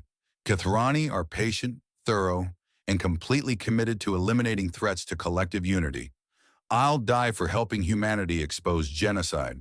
That's not acceptable. That's unavoidable. Isharven's vocalization carried finality. This conversation represents point of no return. The moment I transferred encryption keys, I became traitor. Whether you use intelligence or bury it, whether you expose genocide or maintain comfortable alliance, I'm already classified as security threat requiring elimination. My choice is made. Only question is whether my cultural suicide accomplishes anything meaningful. The weight of that statement hung between them. Recognition that defection was irreversible. That helping humans meant accepting death as inevitable consequence of prioritizing truth over cultural survival. Brennan's hands trembled slightly as he secured the intelligence archive. We'll make it meaningful. We'll use this to expose genocide, to force coalition investigation that Kathrani can't suppress. We'll make sure your sacrifice accomplishes something beyond just getting all of us killed. I appreciate sentiment. Isharven's bioelectric field modulated with pattern conveying gratitude. But you should understand realistic assessment. Probability of successfully exposing genocide without being eliminated by Kathrani security forces is approximately 23%. Probability of forcing meaningful coalition investigation, even if exposure succeeds, is approximately 11%. Probability of actually terminating genocide and transforming Kathrani-Veth relationship is approximately 3%. Those are terrible odds. Those are accurate odds. HFY pulled up tactical assessment. You're fighting against species that has maintained this deception for 3 millennia, that has eliminated 3 previous coalition partners who threatened exposure, that controls overwhelming technological and military superiority. Success was never probable. Only question is whether attempting resistance matters more than accepting genocide as unavoidable reality. Brennan was quiet for a long moment, processing implications. Captain Cove asked me something similar 3 days ago, whether attempting resistance mattered even if success was improbable. I told him that some fights were worth losing if losing meant refusing to participate in atrocities. And now?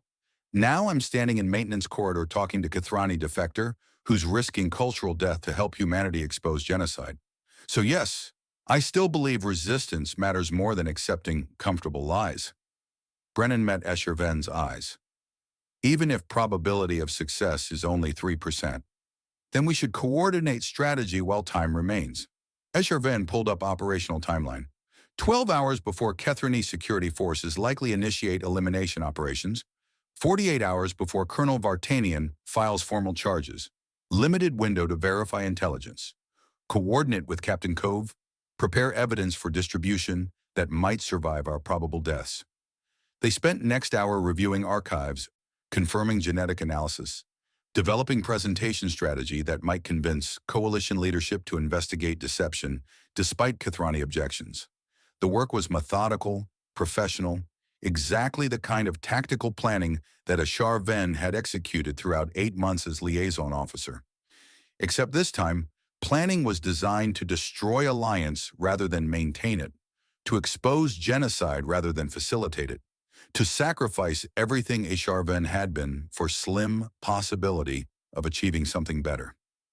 Cultural death felt strangely liberating once acceptance replaced denial. One more thing, HFY said as Brennan prepared to leave. The genetic analysis reveals additional complication that makes Kathrani genocide particularly catastrophic.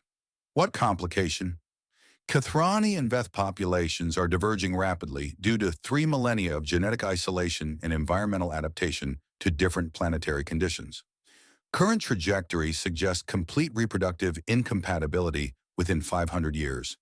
Permanent speciation that will make populations unable to interbreed even if political reconciliation became possible. Brennan processed implications. So the genocide isn't just killing current refugees, it's eliminating genetic diversity that might be crucial for long-term species survival. Correct. Kathrani leadership is destroying half their own genome in service of maintaining political control. From evolutionary biology perspective, it's suicidal strategy that prioritizes immediate power over long-term species viability. As HFY highlighted relevant genetic drift patterns, the irony is that ideological conflict that sparked original persecution was about preserving diversity of governance approaches. By eliminating ideological opposition, Kathrani are also eliminating genetic resilience that might be necessary for adapting to future environmental challenges. Have you presented this analysis to High Command? 3 times over past 4 years. Each time analysis was classified and suppressed as dangerous propaganda that threatened species cohesion. HFY's bioelectric field modulated with pattern conveying bitter frustration. Leadership would rather risk long-term extinction than acknowledge that genocide serves no legitimate purpose. Brennan was silent, absorbing weight of revelation that genocide wasn't just morally indefensible, but strategically catastrophic for species perpetrating it. That's why I'm helping you, HFY continued, not just because continuing genocide is morally reprehensible, but because it's existentially suicidal for both Kathrani and Veth populations. Humanity represents opportunity to terminate conflict before genetic divergence makes reconciliation biologically impossible. Slim opportunity, 3% probability, but only opportunity that remains. No pressure then. Considerable pressure, actually. HFY allowed vocalization to carry approximation of human ironic humor. But pressure is appropriate when attempting to prevent extinction of 2 populations through exposing 3 millennia genocide that species with overwhelming technological superiority desperately wants to keep hidden. Brennan secured the intelligence archive, moved toward corridor exit, paused with hand on access panel. HFY, thank you.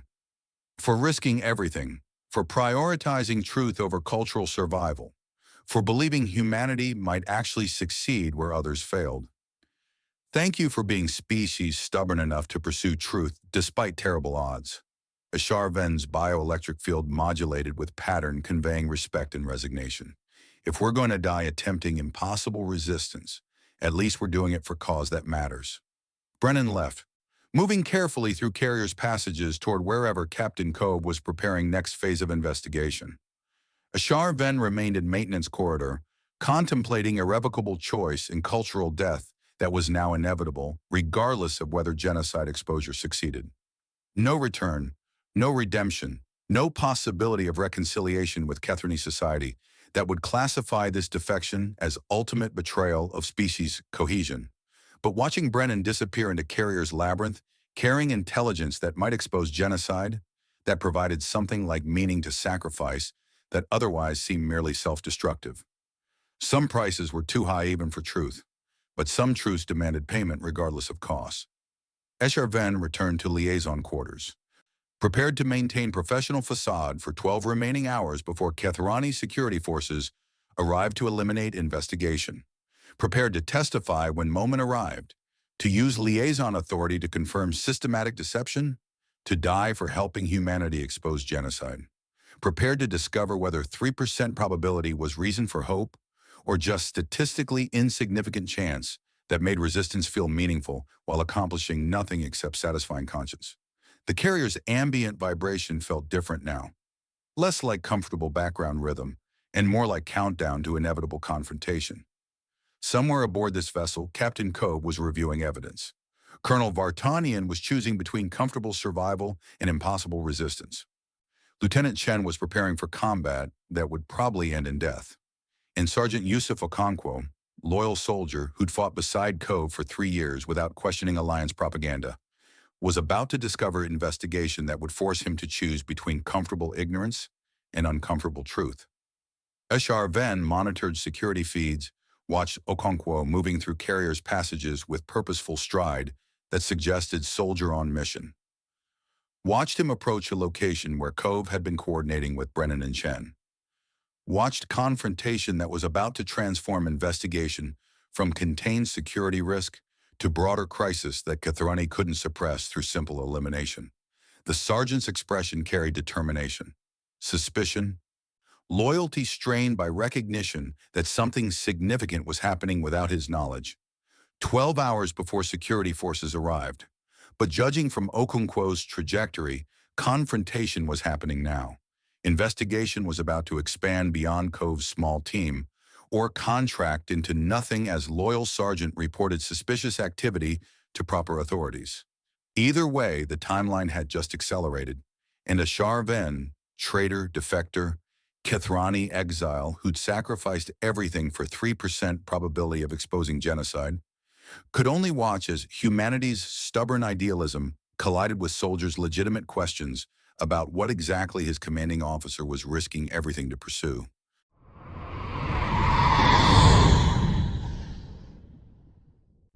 Chapter 12. Breaking Point. Sergeant Yusuf Okonkwo had survived 3 years of combat by trusting patterns, the way enemy positions revealed themselves through subtle terrain irregularities, the rhythm of fire discipline that distinguished professional soldiers from desperate refugees, the behavioral signatures that separated routine operations from situations developing into catastrophic complications. Right now, every pattern he'd learned to recognize was screaming that Captain Cove was operating outside normal command protocols, and the complications were about to become catastrophic. He'd noticed the irregularities 4 days ago.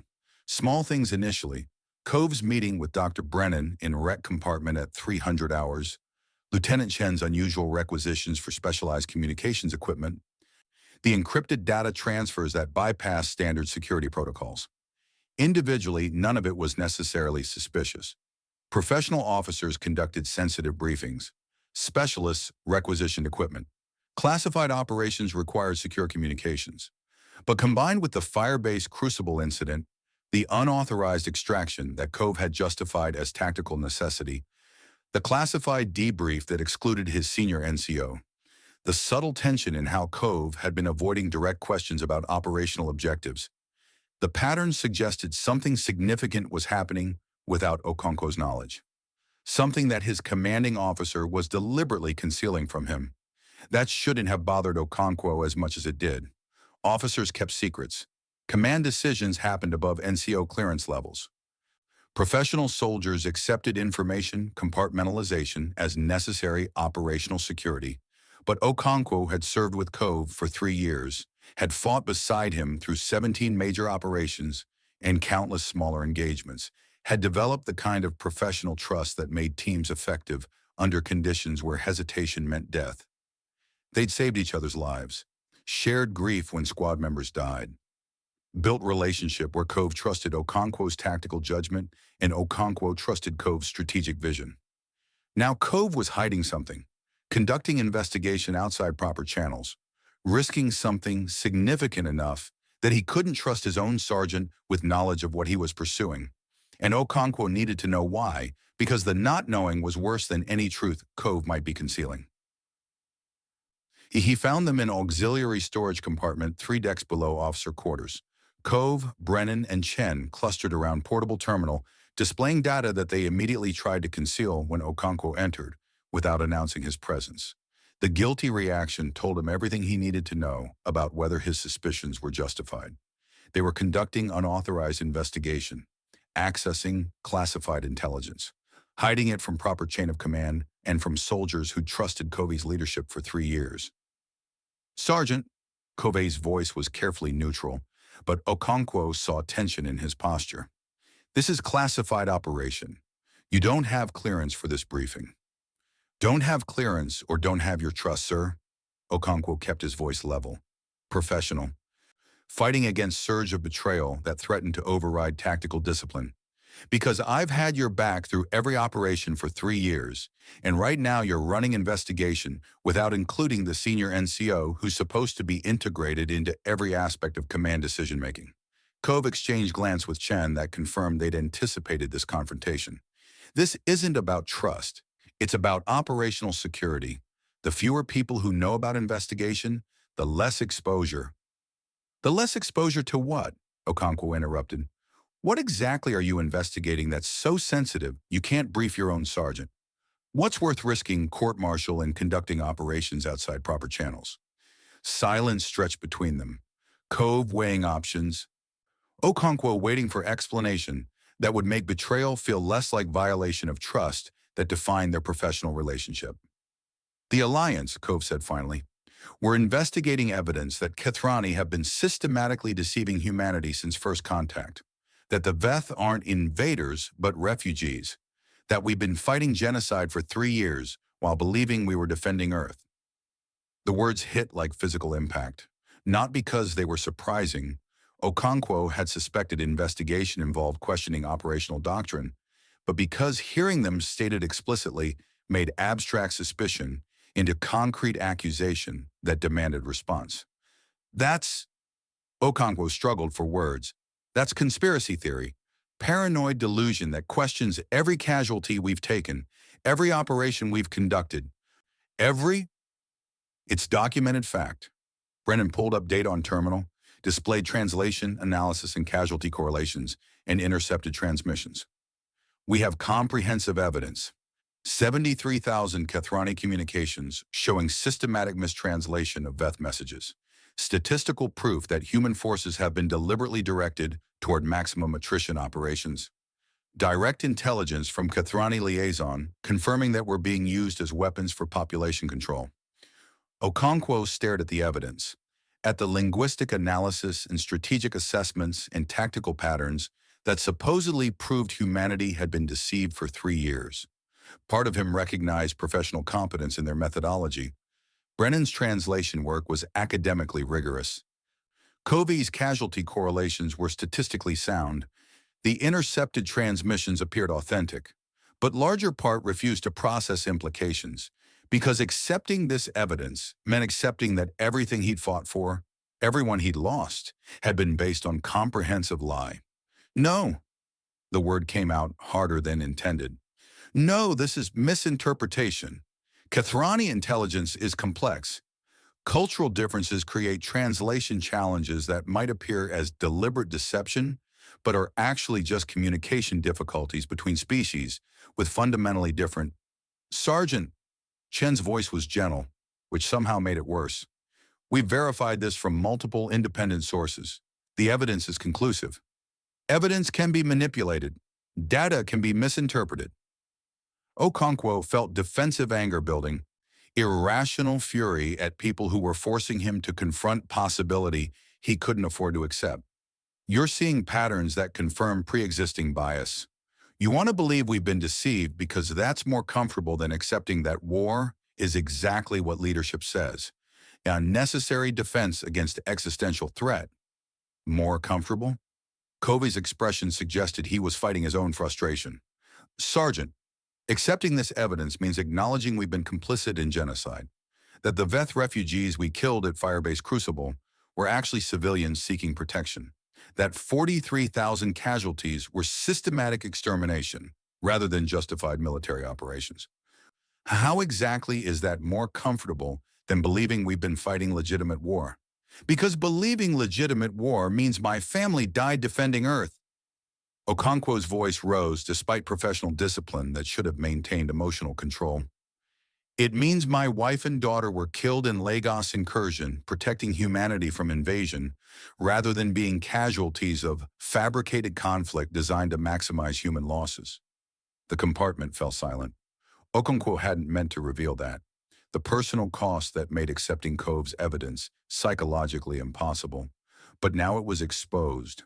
Raw wound that 3 years of combat hadn't healed, because believing his family died for meaningful purpose was the only thing that made their loss bearable. Cove's expression softened with understanding that made Okonkwo's anger burn hotter. I didn't know about your family. I'm sorry. Don't. Okonkwo cut him off. Don't apologize for losses you're now telling me were manufactured by alliance partners who view human casualties as acceptable cost of maintaining deception. Don't offer sympathy while explaining that my wife and daughter died because Kathrani needed human populations concentrated in urban centers, so Veth invasions would create maximum terror that justified military mobilization. He pulled up Lagos incursion casualty reports, official records showing 47,000 civilian deaths when Veth forces had supposedly attacked Earth's largest African population center. Overwhelming defenses before Kathrani orbital strikes had eliminated invasion force at cost of entire city district. His family had been among those casualties, caught in combat zone while he'd been deployed off-world, dying while he fought battles 3 systems away, dying to defend Earth from invasion that, according to Cove's evidence, had actually been refugee crisis that Kathrani had deliberately misrepresented as a military threat. The Lagos incursion was real, Okonkwo said, voice strained with effort to maintain control. I reviewed combat footage, analyzed tactical patterns, studied enemy force composition. Those weren't refugees. They were organized military units conducting coordinated assault on strategic population center. They were refugees attempting to reach asylum processing centers that Kathrani had told them existed in Lagos. Brennan pulled up translation of Veth communications during incursion. These messages, the ones officially translated as invasion coordination, they're actually desperate pleas for help from population fleeing Kathrani genocide. They went to Lagos because that's where they were told humans would provide protection. The translation appeared on screen. Veth bioelectric modulation patterns rendered in human phonetic equivalents alongside official Kathrani translation and Brennan's alternative interpretation. Official translation. Military units advancing on strategic target. Eliminate defensive positions. Secure population centers for occupation. Brennan's translation.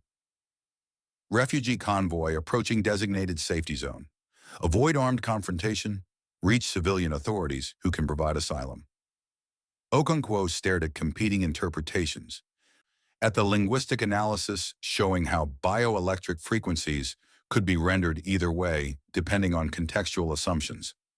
The evidence was compelling, professional, Exactly the kind of rigorous methodology that would be required to prove systematic mistranslation. But accepting it meant accepting that his family had died because Kethrani had deliberately created humanitarian crisis and translated desperate refugees as invading army. Meant their deaths were manufactured tragedy rather than meaningful sacrifice. Meant 3 years of combat operations, 17 major engagements, countless smaller battles, all the casualties his unit had taken, were genocide rather than justified military action. This is... Okonkwo's hands trembled as defensive anger collapsed into something worse. This can't be true, because if it's true, then everything we've done, everyone we've lost, it's all been based on lie. Every operation, every casualty, every medal awarded for valor in combat against enemy that wasn't actually enemy at all. I know. Cove's voice carried weight of someone who'd already processed these implications and been devastated by them. Believe me, Sergeant, I know exactly how this feels. I spent 3 days reviewing evidence before I could accept it. I wanted to find flaws in methodology, errors in translation, anything that would discredit findings and let me maintain comfortable belief that we were fighting justified war. And you found nothing? No alternative explanation that makes this less catastrophic? We found comprehensive proof that Kethrani had been lying since first contact. Chen pulled up the intercepted transmission. The first contact message revealing Veth refugees requesting asylum translated as invasion declaration. This is what started the war. Desperate plea for help rendered as existential threat. Everything that followed, 3 years of combat, 43,000 refugee casualties, your family's deaths in Lagos, all of it originated from this single mistranslation. Okonkwo read the first contact message, the linguistic proof that humanity's entire participation in war had been based on fabricated premise. The evidence was irrefutable. The methodology was sound. The conclusion was unavoidable. And accepting it would destroy everything he'd used to make sense of his family's deaths. So what exactly do you expect me to do with this? Okonkwo asked, voice hollow. Accept that my wife and daughter died for nothing? That I've spent 3 years fighting genocide while believing I was defending Earth? That every Veth I've killed in combat was actually refugee seeking protection? I expect you to help us expose the truth. Cove moved closer, expression urgent. We have evidence. We have testimony from Kethrani defector willing to confirm systematic deception. We have 48 hours before Colonel Vartanian files charges and 12 hours before Kethrani security forces arrive to eliminate investigation. We need personnel we can trust. Soldiers who understand tactical implications and can help coordinate response before... No. The word came out flat, final. I'm not helping you destroy the only thing that gives my family's deaths meaning. I'm not accepting evidence that makes their sacrifice pointless tragedy instead of meaningful contribution to Earth's defense. Their sacrifice wasn't pointless, Chen said quietly. They died protecting Earth from what they believed was invasion. The fact that belief was manufactured doesn't diminish their courage or their... It diminishes everything. Okonkwo's control shattered. Courage doesn't matter if the threat was fabricated. Sacrifice doesn't matter if the war was unnecessary. Meaning requires that their deaths accomplish something beyond serving as ammunition for genocide they never knew they were participating in. The outburst echoed in small compartment, revealing depth of loss that Okonkwo had been carefully controlling for 3 years. He'd survived by believing his family died defending humanity, by channeling grief into professional competence that honored their sacrifice through ensuring no other families suffered similar losses from enemy invasion. Now Cove was telling him the invasion was manufactured. The sacrifice was pointless. The meaning he'd constructed was built on comprehensive lie. And accepting that truth would break something fundamental in how Okonkwo understood his own identity. Cove watched him with expression, suggesting he recognized the impossible choice being presented. I understand this is unbearable. That accepting evidence means confronting losses you can't afford to reinterpret. But what? Okonkwo interrupted. But truth matters more than psychological comfort? But exposing genocide is worth destroying soldiers' ability to make sense of their own trauma? But your investigation is more important than my need to believe my family died for something meaningful? But continuing the lie means more families will die for fabricated conflict, Cove said quietly. More refugees will be exterminated while humanity provides weapons for genocide. More soldiers will sacrifice themselves fighting war that serves no legitimate purpose except maintaining Kathrani population control operations. So you're willing to sacrifice soldiers' psychological well-being to expose truth that might not even change strategic outcome? Okonkwo gestured at casualty projections. You said yourself probability of successfully stopping genocide is minimal. 3% chance according to Kathrani defectors' assessment. You're asking me to accept that my family died meaninglessly for 3% probability that exposing truth will actually accomplish something? I'm asking you to recognize that maintaining lie guarantees more meaningless deaths.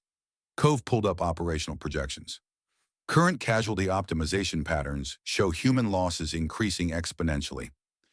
If we continue current trajectory, casualty estimates for next year are 200,000 human soldiers and 80,000 Veth refugees. Year after that, 350,000 and 140,000. Kathrani are systematically increasing operational tempo because they've determined humans make more effective weapons when emotional investment in defending Earth intensifies losses.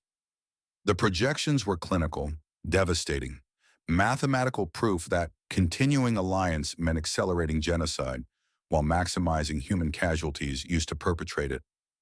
And you think exposing this will stop it? Okonkwo's voice carried bitter skepticism. You think revealing truth will somehow force Kathrani to terminate 3,000-year genocide rather than simply eliminating everyone who knows about deception? I think attempting to stop it matters more than accepting it as inevitable. Cove's conviction was absolute. Even if probability of success is minimal, even if we probably die trying, even if exposing truth accomplishes nothing except refusing to participate in atrocities, that still matters more than maintaining comfortable lie that gets more people killed every day. We pretend not to understand what's happening. Idealistic certainty, the kind of conviction that made exceptional officers and got loyal soldiers killed pursuing impossible causes. Okonkwo had followed Cove's leadership for 3 years because that conviction produced results. Because Cove's refusal to accept casualties as inevitable meant he found tactical solutions that saved lives. Because idealism paired with competence was more effective than cynical pragmatism that accepted losses as unavoidable. But this wasn't tactical problem with practical solution.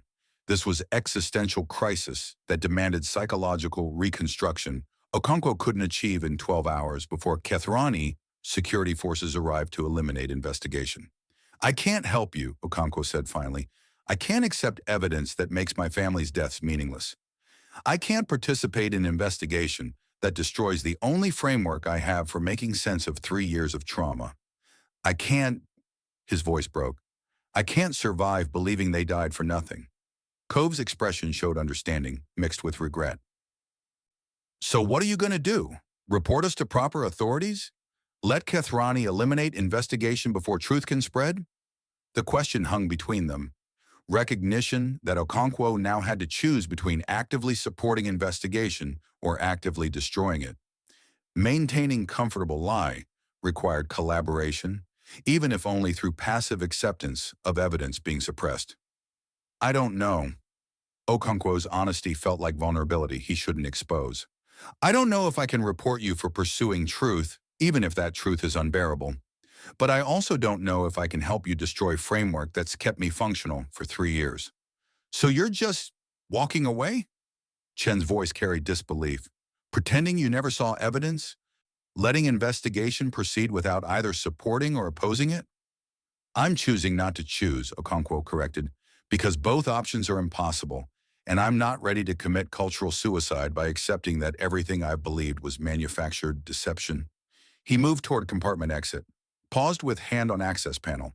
Behind him, he could feel Cove, Chen, and Brennan watching, waiting to see whether he'd report them to proper authorities or maintain silence that gave investigation chance to continue. The Lagos incursion, Okonkwo said without turning around. The official explanation is that Veth forces were attempting to establish beachhead for full-scale invasion of Earth, that Kithrani orbital strikes eliminated threat before invasion could succeed, that civilian casualties were tragic but necessary to prevent Earth's conquest. He pulled up casualty records, stared at names of his wife and daughter among 47,000 deaths. If that explanation is lie, if Lagos was actually refugee crisis that Kithrani manufactured into military threat, then someone needs to answer for those deaths. Someone needs to be held accountable for fabricating invasion that killed 47,000 people who died believing they were defending humanity. That's what we're trying to do, Cove said quietly. Hold Kithrani accountable, expose deception, prevent more manufactured crises from killing more families. I know. Okonkwo finally turned to face his commanding officer. I understand your motivations. I recognize that your investigation serves a legitimate purpose. I even appreciate that you're risking everything to pursue truth that most officers would suppress to maintain career advancement. He paused, gathering words for impossible statement. But I can't help you, because helping you means accepting that my family died for lie, and I'm not strong enough to survive that recognition. So I'm walking away. I won't report your investigation to proper authorities, but I won't join it either. I'm choosing paralysis over commitment because both commitment options destroy something I need to keep functioning. Covey studied him with assessment that suggested Captain was calculating tactical implications of losing senior NCO's support. That's not sustainable position, Sergeant. Eventually you'll have to choose. Then I'll choose when choice becomes unavoidable. Okonkwo opened access panel. Until then, I'm maintaining distance from investigation I can't afford to acknowledge.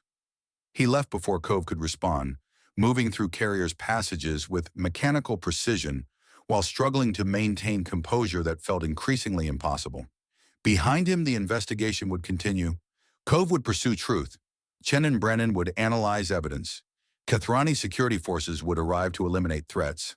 And Okonkwo would exist in liminal space between comfortable lie and an unbearable truth, refusing to commit to either option because both destroyed different aspects of identity he needed to survive. The fracture in the unit was complete. Cove had lost his sergeant's trust and support. Investigation had lost tactical expertise and operational experience that might have improved minimal probability of success. Team that had functioned as cohesive unit for 3 years had splintered into fragments pursuing incompatible objectives. And somewhere in Carrier's passages, Sergeant Yusuf Okonkwo walked alone, carrying knowledge he couldn't accept and evidence he couldn't ignore, waiting for choice to become unavoidable, while hoping, irrationally, that maybe he could maintain paralysis indefinitely rather than confronting truth that would destroy everything he'd used to make sense of his family's deaths. The Carrier's ambient vibration felt oppressive now. Low-frequency hum that had always provided background comfort, suddenly seeming like countdown to confrontation he wasn't prepared to face. 12 hours before Kithrani's security forces arrived, 48 hours before Colonel Vartanian filed charges. Limited time before paralysis became impossible and choice became mandatory. Okonkwo reached his quarters, secured the door, pulled up Lagos incursion footage that he'd reviewed hundreds of times searching for meaning in chaos that had killed his family. Combat recordings showing Veth forces advancing through city streets. Kithrani orbital strikes eliminating invasion. Civilian casualties caught in crossfire of battle that had supposedly saved Earth from conquest. Or, according to Cove's evidence, recordings of refugee convoy being systematically exterminated while Kithrani manufactured invasion scenario to justify human military mobilization. Same footage, different interpretations. Only distinction was whether accepting truth was worth surviving psychological devastation it would cause. Okonkwo wasn't ready to make that choice. Wasn't ready to abandon framework that had kept him functional through 3 years of combat. Wasn't ready to accept that his family died for fabricated conflict rather than meaningful defense of humanity.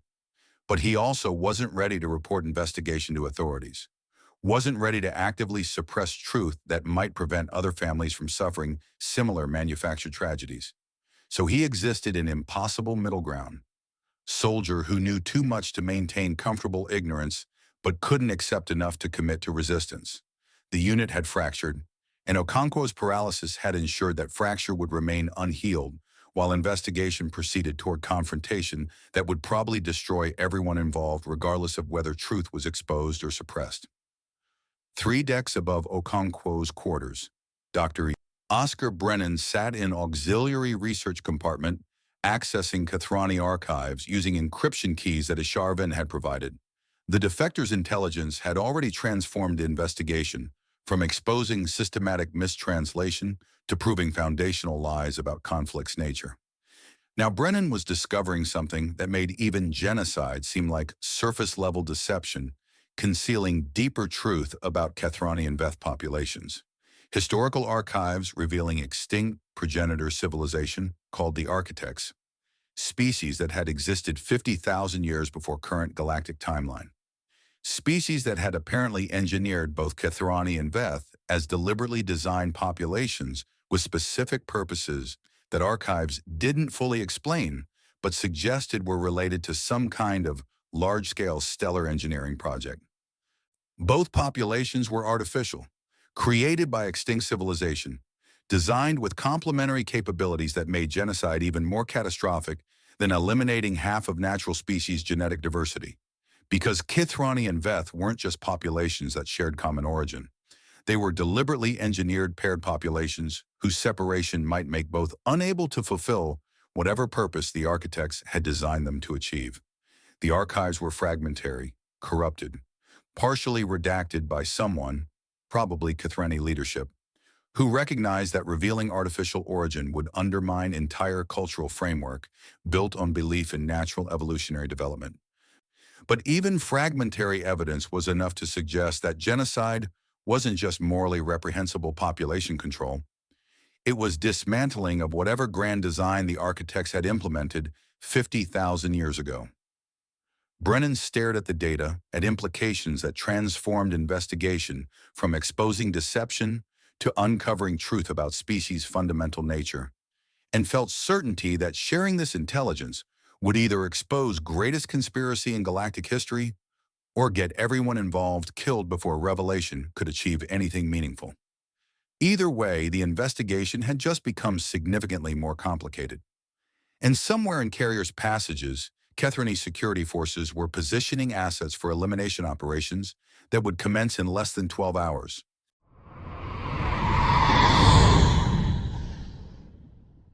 Chapter 13. The Architect's Shadow. Dr. Oscar Brennan had spent 17 years studying xenolinguistics because language revealed truth that species tried to conceal through careful manipulation of narrative frameworks. Every civilization constructed mythologies about their origins, their purposes, their places in cosmic order.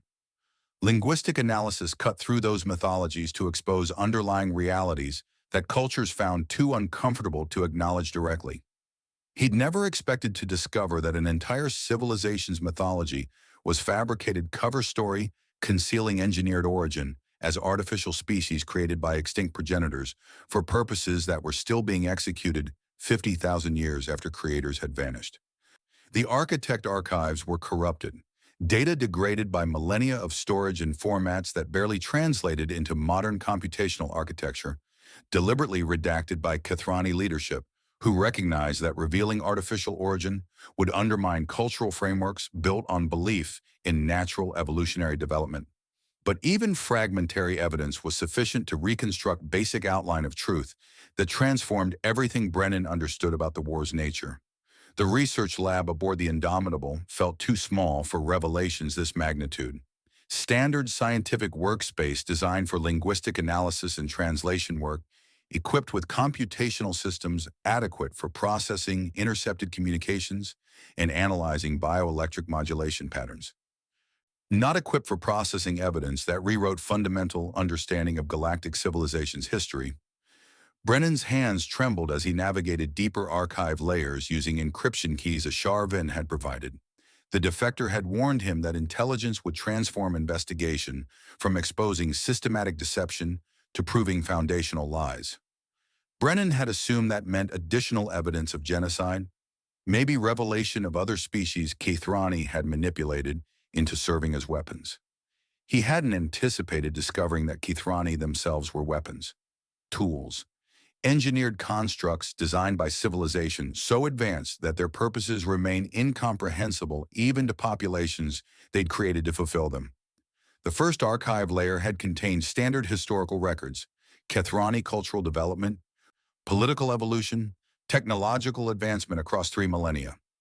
Nothing unusual, nothing that suggested anything beyond natural civilization, developing through conventional progression from primitive origins to interstellar capability. But embedded in those conventional records were linguistic anomalies, terms that didn't fit established Kethrani vocabulary patterns, concepts that appeared suddenly in historical timeline without evolutionary precursors that should have preceded their emergence, cultural practices that seemed imported from external source rather than developing organically from preceding traditions. Brennan had spent 3 hours analyzing those anomalies, tracing their origins through linguistic archaeology that reconstructed meaning from fragmentary context. The terms referenced something called primary directive. The concepts involved caste implementation protocols. The cultural practices demonstrated reverence for architect manifestation. None of it made sense within conventional understanding of Kethrani development.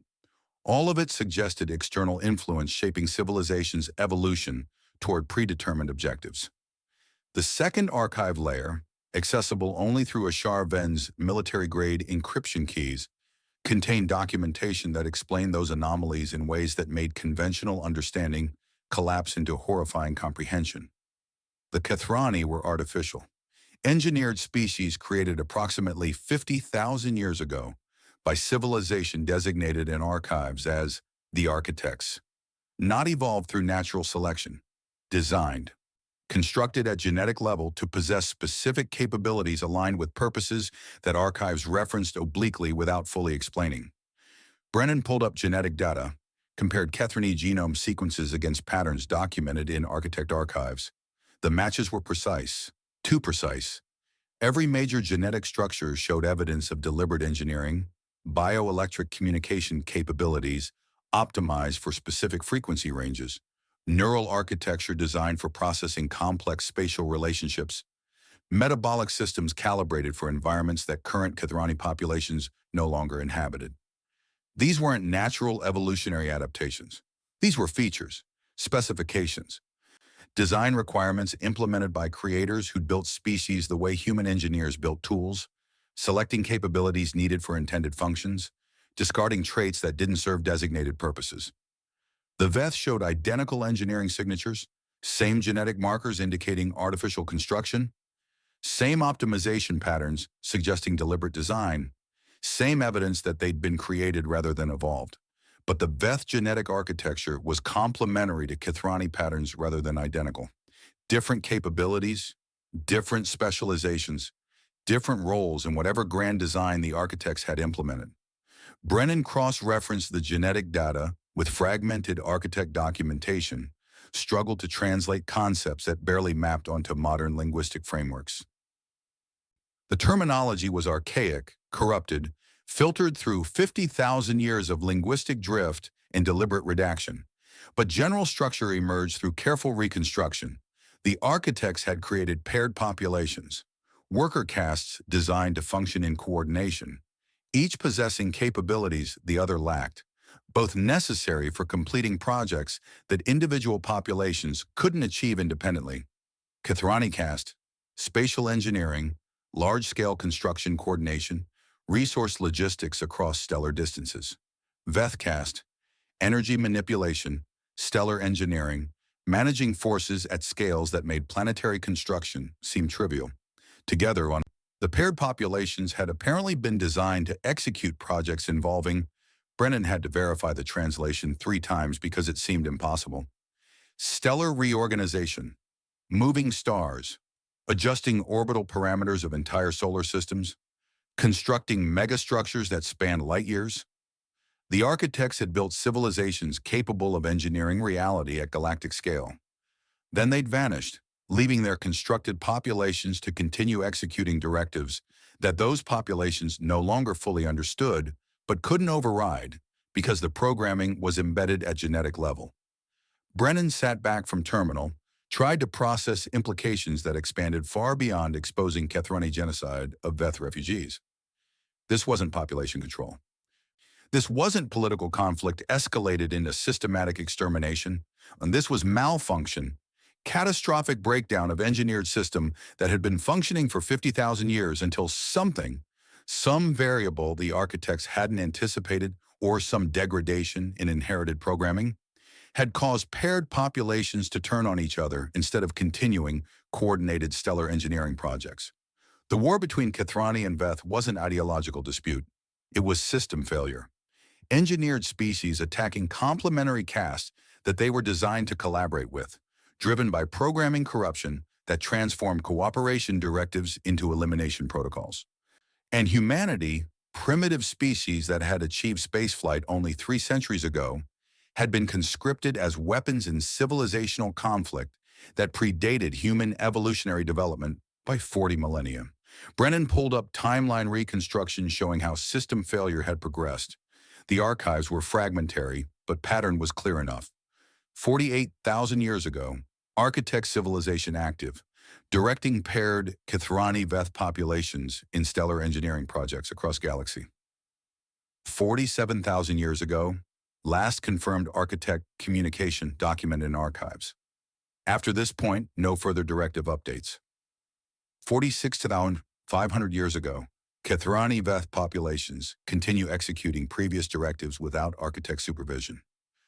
Collaboration remains functional, but begins showing strain as projects encounter complications that creators aren't available to resolve.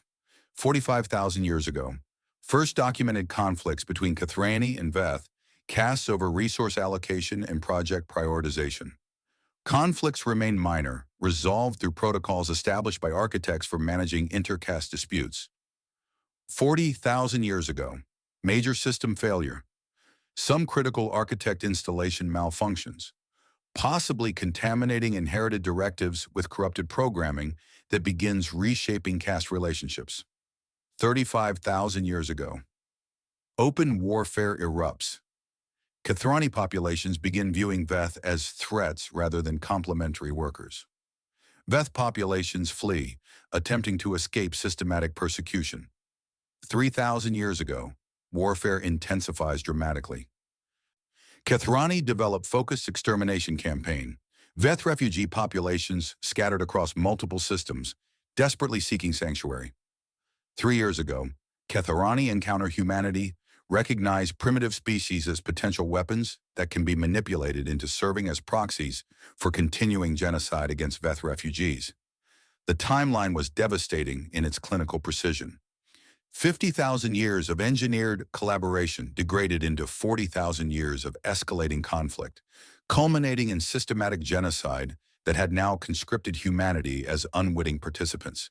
And the worst part, the truth that made Brennan's academic detachment crack beneath weight of moral horror was that both populations were victims. The Kethrani weren't evil oppressors, choosing genocide out of malicious intent. They were broken tools executing corrupted programming that they'd inherited from creators who'd vanished before implementing safeguards against system malfunction. The Veth weren't noble refugees fleeing ideological persecution. They were malfunctioning constructs whose genetic architecture had been designed to complement Kethrani capabilities, making separation not just tragic but potentially catastrophic for whatever purposes the architects had intended both populations to fulfill. Neither species had chosen this conflict. Both were trapped in inherited programming that drove them toward mutual destruction while preventing them from recognizing that they were killing their own complementary castes. Brennan pulled up a Ven's genetic analysis showing how Kethrani and Veth populations were diverging due to 35,000 years of genetic isolation. The defector had framed it as evolutionary tragedy, losing genetic diversity that might be necessary for species survival. But understanding architect engineering made divergence even more catastrophic.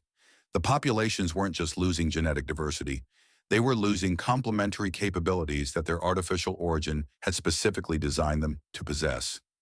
Every generation of separation made Kethrani less able to fulfill their caste functions.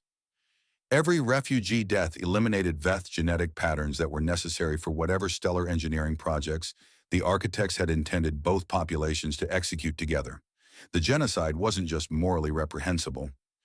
It was dismantling the most sophisticated engineering project in galactic history, destroying paired populations that had been constructed at genetic level to accomplish purposes that modern civilizations couldn't even comprehend. And humanity, in their ignorance of the deeper truth, had been helping accelerate that destruction for 3 years. Brennan's terminal chimed with automated alert, indicating he'd accessed archive sections that triggered security monitoring protocols. Somewhere in Kithrani intelligence networks, his deep access was being flagged as potential security threat. He had minutes, maybe less, before automated systems initiated response.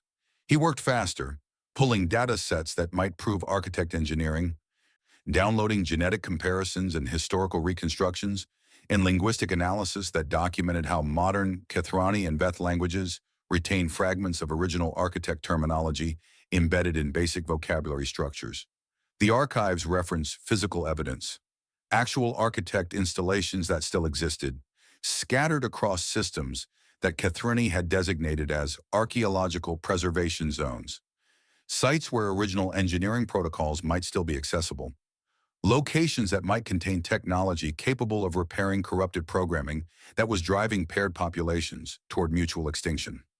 One site appeared repeatedly in archive fragments, Oshery Fields, designated World AG-227 in Human Stellar Cartography, location that Kithrani had classified as restricted archaeological zone, forbidden to human personnel, protected by coalition security protocols that prevented unauthorized access.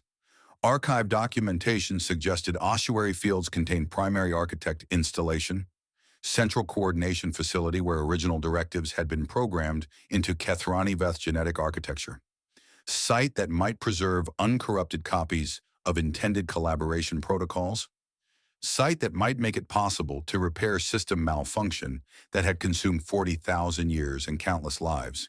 If the installation still functioned, if the technology could be understood by populations that architects had designed to execute directives rather than modify them, if 50,000 years of degradation hadn't rendered everything irretrievable. Big assumptions, minimal probability of success. But possibility, however remote, that ossuary fields might contain solution to engineered conflict that had killed millions and conscripted humanity as unwitting weapons in inherited programming war. Brennan's terminal flashed warning. Kithrani security systems had detected unauthorized archive access. Automated countermeasures initiating. He had 30 seconds before systems locked him out and flagged his research as security breach requiring immediate investigation. He dumped everything: genetic analysis, historical reconstruction, architect engineering documentation, references to ossuary fields containing physical evidence that might prove artificial origin and provide potential solution to system malfunction. Transferred complete archive to isolated storage device that could be physically secured rather than remaining in network systems where Kithrani could remotely access and delete evidence. 20 seconds. The research compartment's door opened. Lieutenant Chen entered, expression urgent, carrying combat readiness that suggested she'd been tracking security alerts and had come to extract him before Kithrani forces arrived. "We need to move," Chen said without preamble. Kithrani security just activated elimination protocols. They're coming for everyone involved in investigation. You, Cove, me, probably Ashar Ven if they can locate the defector. We have maybe 5 minutes before boarding teams secure this section. I found something. Brennan disconnected storage device, secured it in jacket pocket. The architects? Extinct civilization that engineered both Kithrani and Veth as worker castes. The war isn't ideological, it's system malfunction. Corrupted programming driving paired populations to exterminate each other instead of collaborating on stellar engineering projects they were designed to execute. Chen stared at him, processing implications while calculating tactical response. So this isn't just genocide. This is civilizational enslavement? Species that were literally built to serve purposes they can no longer fulfill because their creators vanished? Correct. Brennan moved toward exit, Chen covering their withdrawal with professional competence. And there's physical evidence, Ossuary Fields contains architect installation that might preserve uncorrupted directives. If we could access it, if we could understand the technology, we might be able to repair programming corruption that's driving the war. Might? Chen's tone suggested she recognized how many assumptions were embedded in that possibility. Based on fragmentary archives about 50,000-year-old technology created by extinct civilization that we barely understand. Based on best evidence available suggesting that conventional approaches, exposing genocide, forcing coalition investigation, won't address root cause of conflict because both populations are trapped in inherited programming they can't override through conscious choice. They move through carrier passages, avoiding main corridors where security forces would be concentrating search efforts. Chen navigated with tactical precision, using maintenance access routes and service corridors that provided concealment while maintaining mobility toward designated rally point, where Covey had presumably received same security alerts. "You're saying we can't stop the war by proving it's genocide," Chen said as they descended through carrier's infrastructure. "Because the genocide is symptom of deeper malfunction that requires technological intervention rather than moral persuasion? I'm saying both approaches are necessary." Brennan struggled to maintain pace with Chen's combat-conditioned stride. Exposing genocide matters for immediate humanitarian concerns, stopping current killing, preventing human complicity in atrocities. But long-term solution requires addressing architect engineering, repairing corrupted programming, restoring whatever collaboration protocols were originally embedded in paired populations' genetic architecture. Assuming that's even possible, assuming we can access ossuary fields, assuming architect technology is functional after 50,000 years of degradation. Chen paused at Corridor Junction, checked for security patrols. Assuming we survive the next 5 minutes when Kethrani boarding teams arrive to eliminate everyone who knows too much. They reached designated rally point, auxiliary cargo bay, that Covey had selected as defensive position, offering multiple exit routes and reasonable cover if confrontation became necessary. The captain was already there, reviewing tactical displays showing security force movements throughout carrier. "Kethrani have sealed primary transit points," Cove reported without looking up. "They're conducting systematic search pattern designed to corner us in sections we can't escape from. We have 8 minutes, maybe less, before they reach this location. Then we need those 8 minutes." Brennan pulled out storage device containing architect archives. "I found something that changes everything about this investigation." He briefed them rapidly: architect engineering, paired populations, 50,000 years of stellar construction projects, 40,000 years of system malfunction culminating in genocide that humanity had been conscripted to facilitate. Covey and Chen listened with expressions shifting from skepticism to comprehension to horror as implications became clear. "So we're not just exposing Kethrani deception," Cove said when Brennan finished. "We're revealing that both Kethrani and Veth are artificial species, trapped in corrupted programming that's driving them toward mutual extinction. And revealing that truth without addressing root cause might make situation worse," Brennan added.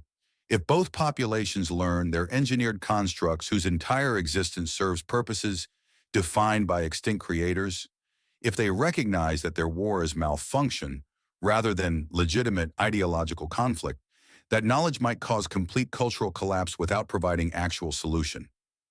"So what is the solution?" Chen asked. "How do we stop 40,000 years of inherited programming conflict?"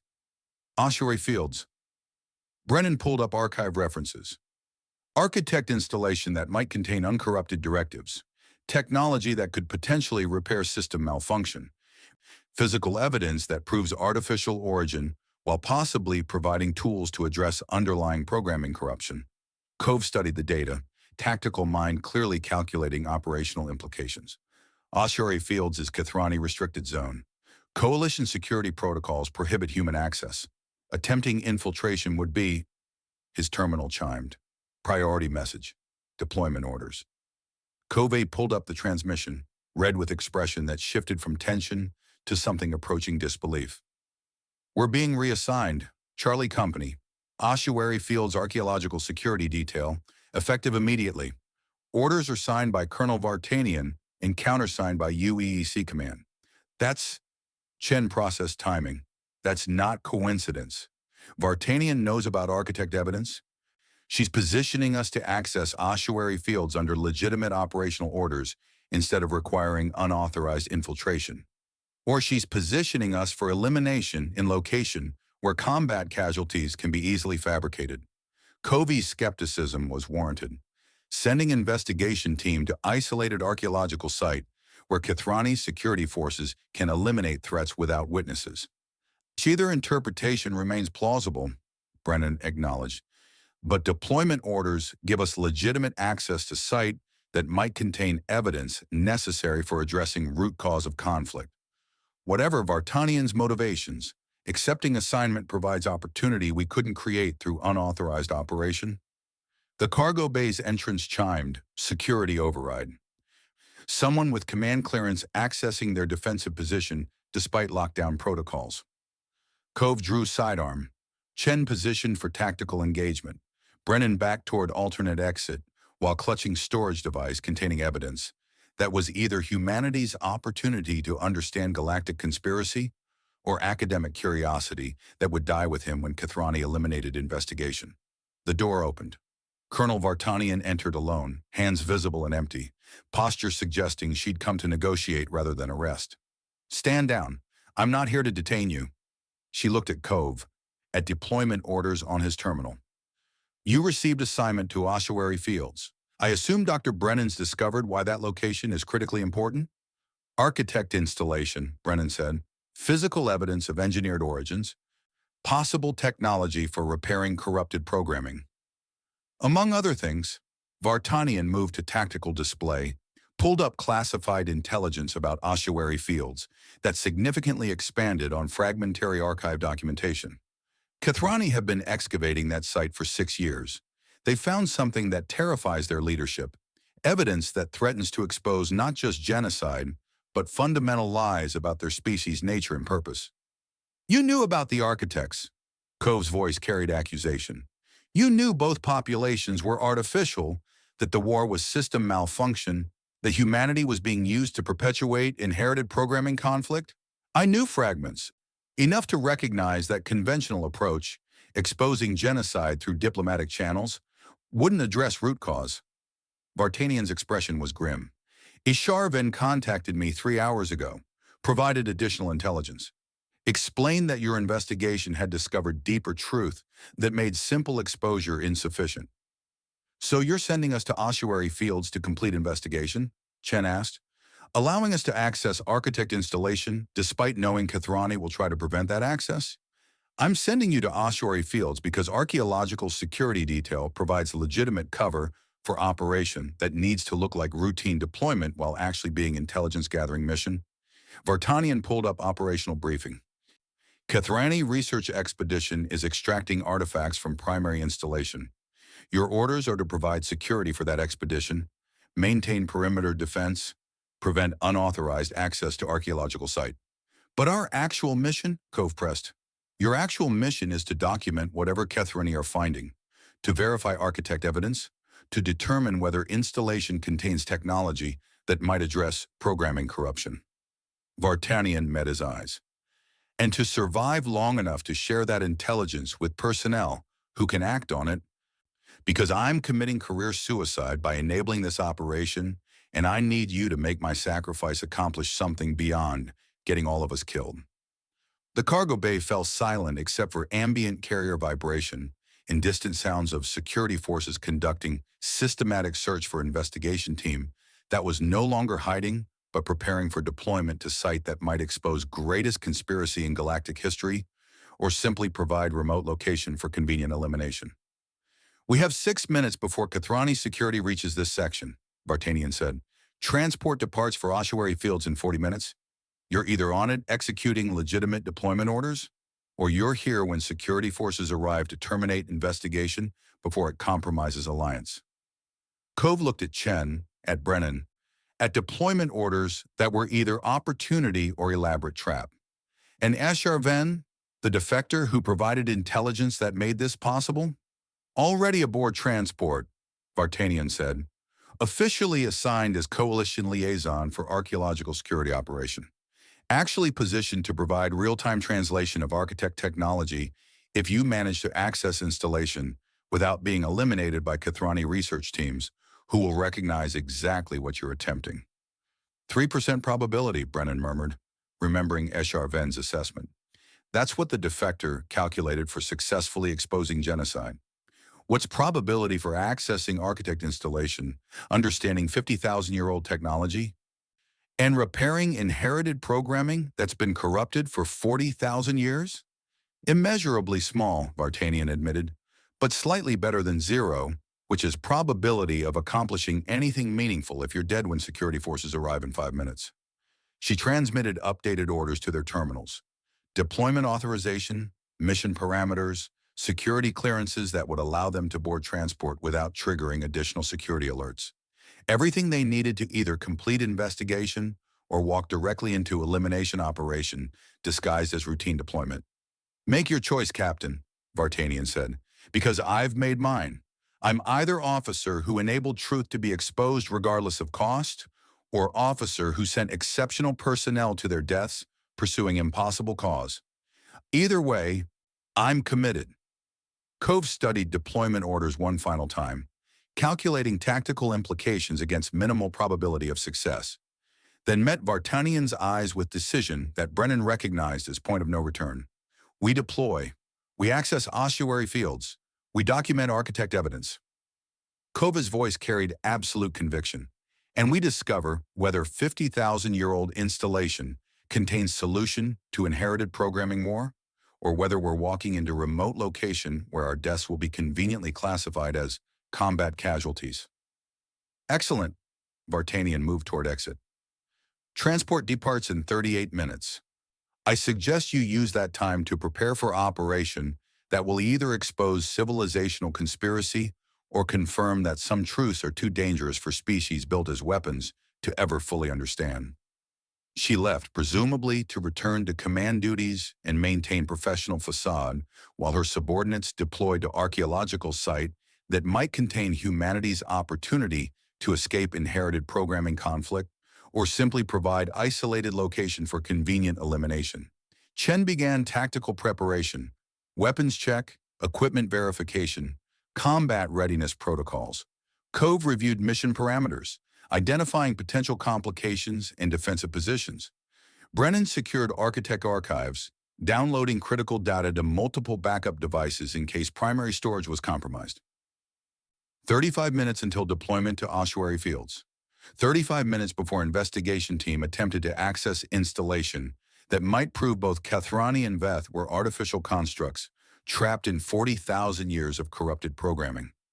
35 minutes before discovering whether extinct civilizations' engineering could be repaired by species that had been designed as tools rather than independent civilizations capable of modifying their own fundamental programming. Brennan looked at storage device containing evidence of architect engineering, at deployment orders directing them towards site that might contain physical proof of artificial origins, at teammates preparing for operation that carried minimal probability of success. And somewhere in that preparation, he felt academic curiosity transform into something more urgent. Recognition that understanding architect technology wasn't just intellectual exercise, but possible key to ending war that had consumed millennia and countless lives. If they survived, if they accessed installation, if 50,000-year-old technology could be comprehended by populations that creators had designed to execute orders rather than modify programming. But even minimal probability mattered more than accepting genocide as inevitable consequence of inherited system malfunction. 33 minutes until transport departed for ossuary fields. 33 minutes until investigation team attempted to uncover truth that might expose greatest conspiracy in galactic history, or simply confirm that some engineering was never meant to be understood by the tools it had created.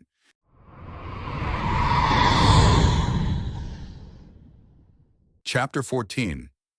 Orders from Earth. Captain Elias Cove had commanded soldiers for 8 years and had learned to recognize when deployment orders were tactical opportunity versus when they were execution warrant disguised as routine assignment. These orders were both. He sat in Charlie Company's briefing compartment aboard the Indomitable, reviewing mission parameters on his tactical display, while the company's remaining personnel, 23 soldiers who'd survived Firebase Crucible and subsequent operations without being rotated to other units, assembled for deployment briefing.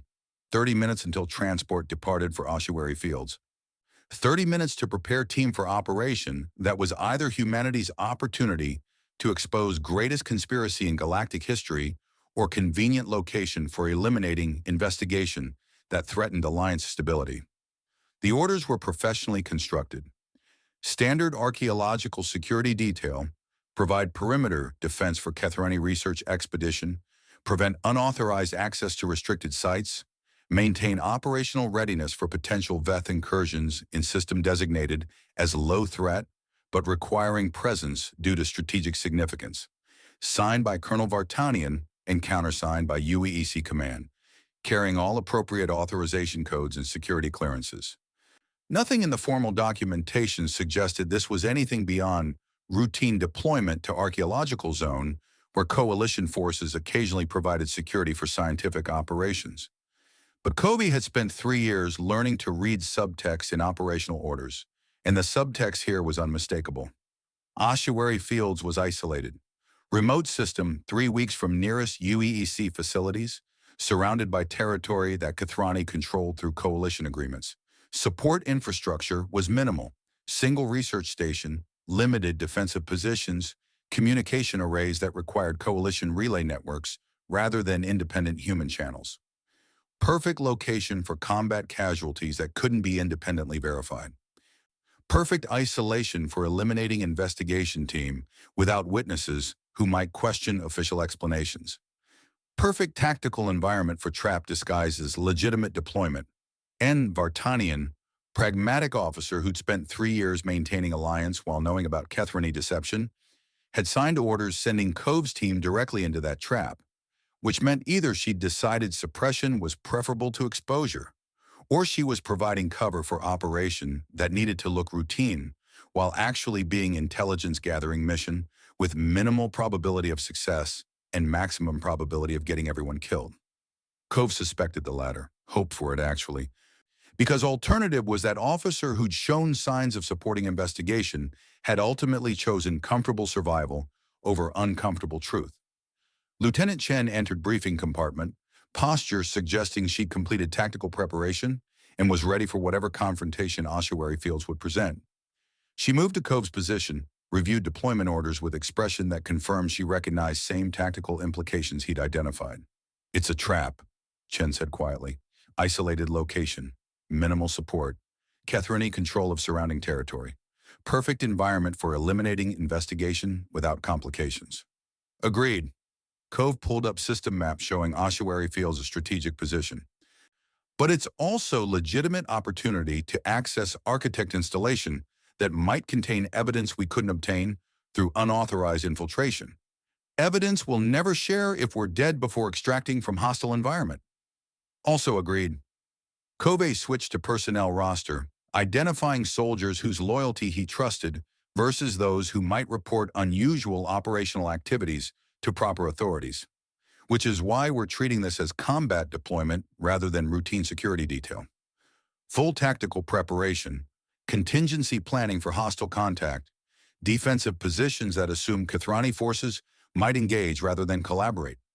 Chen studied personnel roster, recognizing same loyalty assessment Cove had conducted. "You're planning to brief the whole company? Tell them about investigation, about architect evidence, about probability that this deployment is elimination operation? I'm planning to brief personnel I trust with truth while providing plausible cover story to those who'd report investigation if they understood actual mission parameters." Cove highlighted 8 names on roster, soldiers who demonstrated willingness to question orders when those orders didn't align with tactical reality, who'd shown capacity for independent judgment during Firebase Crucible operation. Core team gets full briefing. Others get standard archaeological security mission brief with additional tactical preparation, justified by unspecified intelligence suggesting elevated threat environment. "And Okonkwo?" Chen's question carried weight beyond tactical consideration. Your senior NCMO who walked away rather than committing to either supporting or opposing investigation? Cove had been avoiding that calculation. Okonkwo was exceptional soldier whose tactical expertise and experience would significantly improve team's probability of surviving whatever confrontation ossuary fields presented. But Okonkwo was also soldier paralyzed by recognition that accepting investigation's truth would destroy framework he'd used to make sense of his family's deaths. Trusting him with operational briefing risked having senior NCO report investigation to authorities or, worse, compromise mission through inability to commit when commitment became tactically necessary. But excluding him meant losing capabilities that might be crucial for survival, while also abandoning soldier, who'd served loyally for 3 years before discovering truth too painful to immediately accept. Okonkwo gets core briefing, Covey decided. He's earned a right to make informed choice about whether to participate. If he chooses to report investigation, we'll deal with consequences. If he chooses paralysis again, we'll work around his absence. But I won't deploy to potentially hostile environment without giving him opportunity to contribute. Chen nodded acceptance of decision that prioritized loyalty over tactical efficiency. I'll coordinate equipment distribution while you prepare briefing. Standard loadout plus additional ammunition and defensive equipment appropriate for elevated threat environment. Standard loadout plus equipment appropriate for potential combat against coalition forces who might not want archaeological installation accessed by personnel conducting unauthorized investigation. Cove pulled up weapons inventory. And make sure Brennan has adequate protection. He's civilian contractor who's about to deploy into combat zone because his linguistic expertise is necessary for understanding whatever we find in architect installation. Brennan's tougher than he looks, Chen said with slight smile.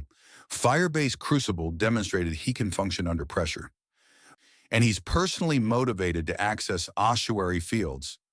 Academic curiosity about extinct civilization, plus recognition that architect evidence might be key to ending inherited programming war. Personally motivated was diplomatic phrasing for observation that Brennan had transformed from cautious academic to committed investigator over past week, driven by recognition that understanding truth mattered more than maintaining professional safety. Cove appreciated that transformation even as he recognized that deploying civilian into combat environment violated numerous regulations about appropriate utilization of contracted personnel. But regulations written for conventional operations didn't account for situations where civilian contractor possessed expertise that might be crucial for comprehending 50,000-year-old technology created by extinct civilization that had engineered current conflicts participants. 26 minutes until departure, Chen noted. You want me to assemble core team while you finalize briefing materials? Assemble everyone. Cove closed tactical displays, shifted to command mindset that required presenting operational plan with confidence that might not reflect actual probability assessment. Core team needs full briefing, but entire company needs to understand we're deploying into environment that requires maximum tactical readiness, regardless of official mission parameters. Chen moved to execute, leaving Cove alone with deployment orders and growing certainty that he was about to lead soldiers into operation that carried minimal probability of success and significant probability of getting exceptional personnel killed, pursuing truth that might not even be comprehensible to species designed as tools rather than independent civilizations. The briefing compartment's walls displayed Charlie Company's operational history, mission records, casualty reports, commendations for exceptional performance under conditions that had tested every soldier's capacity for maintaining professional competence while confronting moral complexities. 3 years of combat operations, 17 major engagements, 47 soldiers who'd served in company at various points, 31 of whom had died in operations that, according to investigation's evidence, had been systematically designed to maximize human attrition while facilitating genocide. Cove had commanded most of those operations, had made tactical decisions that got soldiers killed while believing he was defending Earth from existential threat, had maintained professional distance from casualties because emotional investment in individual losses would compromise ability to make command decisions that prioritize mission success over individual survival. Now he understood those casualties had died fighting fabricated war, that his command decisions had facilitated genocide. That professional distance had prevented him from recognizing patterns that might have exposed deception earlier if he'd been willing to question Alliance propaganda. And he was about to deploy remaining personnel into operation that would probably kill more of them while pursuing investigation that carried 3% probability of actually accomplishing meaningful change. Command required accepting that burden, required leading soldiers into danger while knowing that probability favored their deaths over their survival, required maintaining conviction that attempting resistance mattered more than accepting comfortable lie, even when resistance meant probable annihilation. The company assembled over next 15 minutes, 23 soldiers filing into briefing compartment with professional competence that made Covey feel weight of responsibility for what he was about to ask them to risk. Chen positioned near entrance, monitoring arrivals. Brennan sat in corner, reviewing architect archives on portable device. Isharven waited near briefing display, bioelectric field modulated with pattern that Cove had learned to recognize as Kithrani equivalent of tense anticipation. Sergeant Okonkwo arrived last, posture suggesting soldier reporting for duty, despite personal reservations. He met Cove's eyes briefly, acknowledgement of conversation they'd had 6 hours ago, recognition that deployment to Ossuary Fields represented exactly the kind of unavoidable choice that Okonkwo had hoped to defer indefinitely. Covey's sealed compartment activated security protocols that prevented external monitoring, began briefing that would either inspire loyalty or trigger immediate reporting to authorities who'd terminate investigation before transport departed. Charlie Company, he started, using formal address that established this as official command briefing, despite irregular security measures. You've received deployment orders to Ossuary Fields Archaeological Security Detail. Official mission is providing perimeter defense for Kithrani research expedition, maintaining operational readiness for potential Veth incursions, preventing unauthorized access to restricted sites. He paused. Let that official framework settle before introducing complications. Actual mission is significantly more complex, and before I explain actual parameters, you need to understand that what I'm about to brief carries security classification that exceeds your official clearance levels. Hearing this information makes you complicit in investigation that UEC Command and Kithrani High Command both consider security threat requiring elimination. Anyone who's uncomfortable with that level of risk should leave now. No judgment, no consequences. But once you hear full briefing, you're committed. Silence. No movement toward exit. 23 soldiers waiting for explanation of what they were actually deploying to risk their lives for. Cove pulled up evidence, translation analysis, casualty correlations, architect archives, genetic data proving artificial origins. He briefed rapidly, comprehensively, watching expressions shift from skepticism to shock to grim understanding as implications became clear. Humanity had been deceived since first contact. The Veth were refugees, not invaders. 43,000 casualties were genocide, rather than justified military operations. And both Kithrani and Veth were artificial species, trapped in inherited programming conflict that had consumed 40,000 years. Ossuary Fields contains architect installation, Covey continued. Physical evidence that might prove artificial origins while potentially providing technology to repair corrupted programming. Accessing that installation is actual mission objective. Archaeological security detail is cover story that gives us legitimate presence in location we'd otherwise need to infiltrate through unauthorized operation. He switched to tactical assessment, showing probability calculations that Isharven had provided. 3% probability of successfully exposing genocide. Significantly lower probability of accessing architect installation, understanding 50,000-year-old technology, and repairing inherited programming. High probability that Kithrani security forces will attempt to eliminate investigation before we can extract evidence.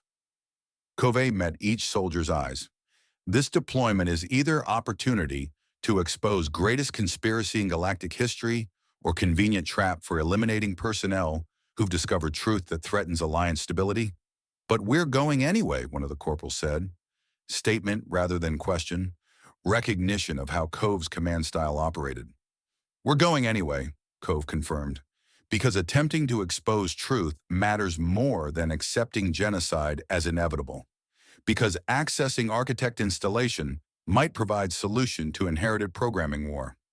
Because 3% probability is better than 0% certainty of accomplishing nothing by maintaining comfortable ignorance.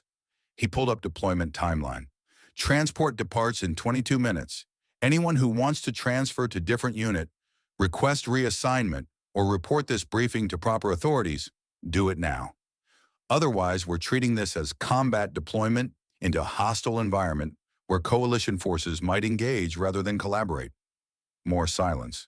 Cove watched soldiers process implications, calculate personal risk against potential outcomes, make decisions about whether exposing truth was worth probable death. Okonkwo stood.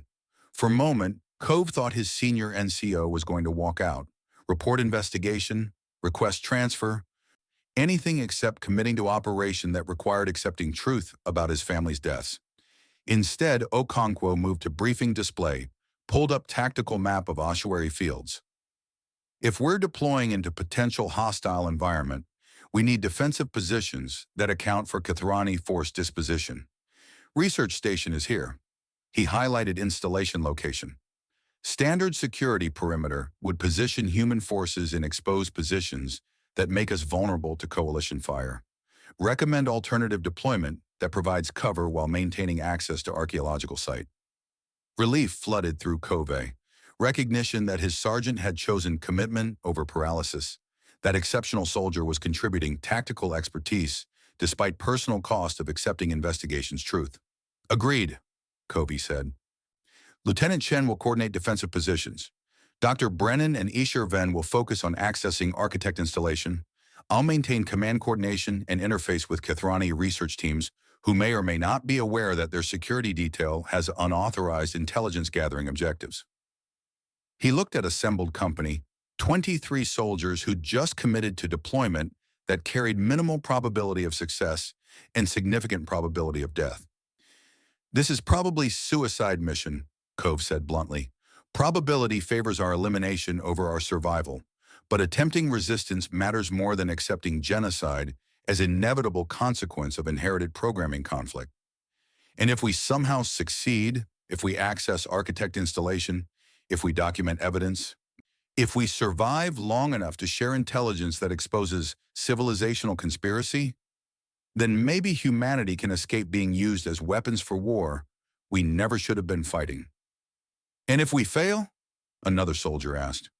If Kathrani eliminate us before we can extract evidence? Then we die knowing we tried, Cove said, which matters more than living with knowledge that we could have exposed truth, but chose comfortable survival instead. The company accepted that with grim nods, recognition that some missions were worth attempting, regardless of probability assessment, that refusing to participate in atrocities mattered even when refusal meant probable death. Cove dismissed them to final preparations, watching soldiers move to equipment distribution with professional competence that made command responsibility feel heavier than regulations suggested it should. He was leading exceptional personnel into probable annihilation, pursuing investigation that might accomplish nothing except satisfying moral conviction that truth mattered more than survival. Chen approached, tactical assessment complete. Defensive positions are optimized for worst-case scenario where Kathrani forces engage. Won't prevent elimination if they commit overwhelming force, but provides fighting chance if engagement is limited to research station security rather than full military operation. Fighting chance is improvement over certain death, Cove acknowledged. What's your assessment of company morale? Anyone showing signs of reconsidering commitment now that full implications are clear? Everyone's committed. Scared, but committed. Chen's expression suggested she was processing same command burden Cove felt. You gave them opportunity to transfer. They chose to deploy anyway. That's loyalty that matters more than probability calculations. Loyalty that's going to get them killed, Cove said quietly. Loyalty that gives meaning to their service beyond being weapons for genocide. Chen met his eyes. You're not responsible for their deaths if this goes badly. They made informed choice. They understand risks. They're choosing to attempt resistance because you gave them truth instead of comfortable lies. doesn't make leading them into probable annihilation easier. Command isn't supposed to be easy. It's supposed to be necessary. Chen gestured toward soldiers completing preparations. And right now, this deployment is necessary because alternative is continuing to facilitate genocide while knowing we could have exposed truth but chose survival instead. She moved to oversee final equipment distribution, leaving Cove alone with deployment orders and 18 minutes until transport departed for ossuary fields. The compartment felt too empty despite being designed for company strength briefings. 47 soldiers had served in Charlie Company over 3 years. 31 were dead. Casualties of operations that investigation had proven were systematically designed to maximize human attrition. 16 had transferred to other units or rotated home after completing deployments. 23 remained. 23 soldiers who'd just committed to deployment that would probably add their names to casualty roster, who'd chosen truth over survival because Covey had given them evidence that made comfortable ignorance impossible. He pulled up individual personnel files, reviewing service records and performance evaluations, and personal notes he'd accumulated about each soldier's capabilities and motivations. Exceptional people, skilled soldiers, individuals who deserve better than dying in remote archaeological site while attempting to expose conspiracy that species designed as tools might not be able to comprehend. But deserving better didn't change tactical reality, didn't improve probability of success, didn't make command decisions less burdensome when those decisions meant probable death for personnel who trusted his judgment. Cove's terminal chimed.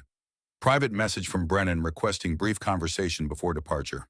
The timing was interesting. They had 16 minutes until transport, most of which should be dedicated to final tactical preparation. Private conversation suggested Brennan wanted to discuss something beyond operational parameters. Cove secured briefing materials, moved toward auxiliary compartment, where Brennan waited with expression that mixed academic intensity with personal concern that went beyond professional relationship they'd maintained during investigation. The smaller compartment provided privacy that main briefing area didn't. Quiet space away from deployment preparations, away from soldiers completing final equipment checks, away from tactical considerations that dominated every other aspect of operation. Brennan stood near viewport showing distant stars, posture suggesting scientists contemplating magnitude of what they were attempting. "Captain," he said without turning, 14 minutes until we deploy into operation that probably kills us. I thought we should talk about implications beyond tactical assessment." Implications. Cove moved to stand beside him, watching same stellar display. Personal implications. Relationship implications. Brennan finally looked at him, and Cove saw in his expression recognition of connection that had been building throughout investigation. Professional respect transforming into something deeper, academic collaboration, becoming foundation for relationship that regulations technically prohibited, but circumstances had made impossible to ignore. The fact that we're probably going to die, and I realized I didn't want to die without acknowledging that this investigation has been about more than exposing genocide. The statement hung between them. Truth that Cove had been carefully avoiding during tactical preparation, recognition that somewhere between Firebase crucible extraction and Architect Archive discovery, professional relationship had evolved into personal connection that made probable death feel heavier than operational casualty projections suggested. Regulations prohibit fraternization between command personnel and civilian contractors, Cove said, defaulting to professional framework because personal framework felt too complicated for moment 14 minutes before deployment.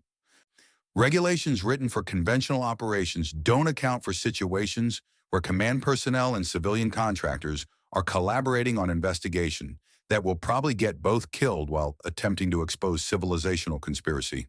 Brennan's voice carried mixture of academic precision and emotional vulnerability. And frankly, I'm less concerned about regulatory violations than about dying without telling you that you've been reason I've continued pursuing truth despite terror of what that truth might cost.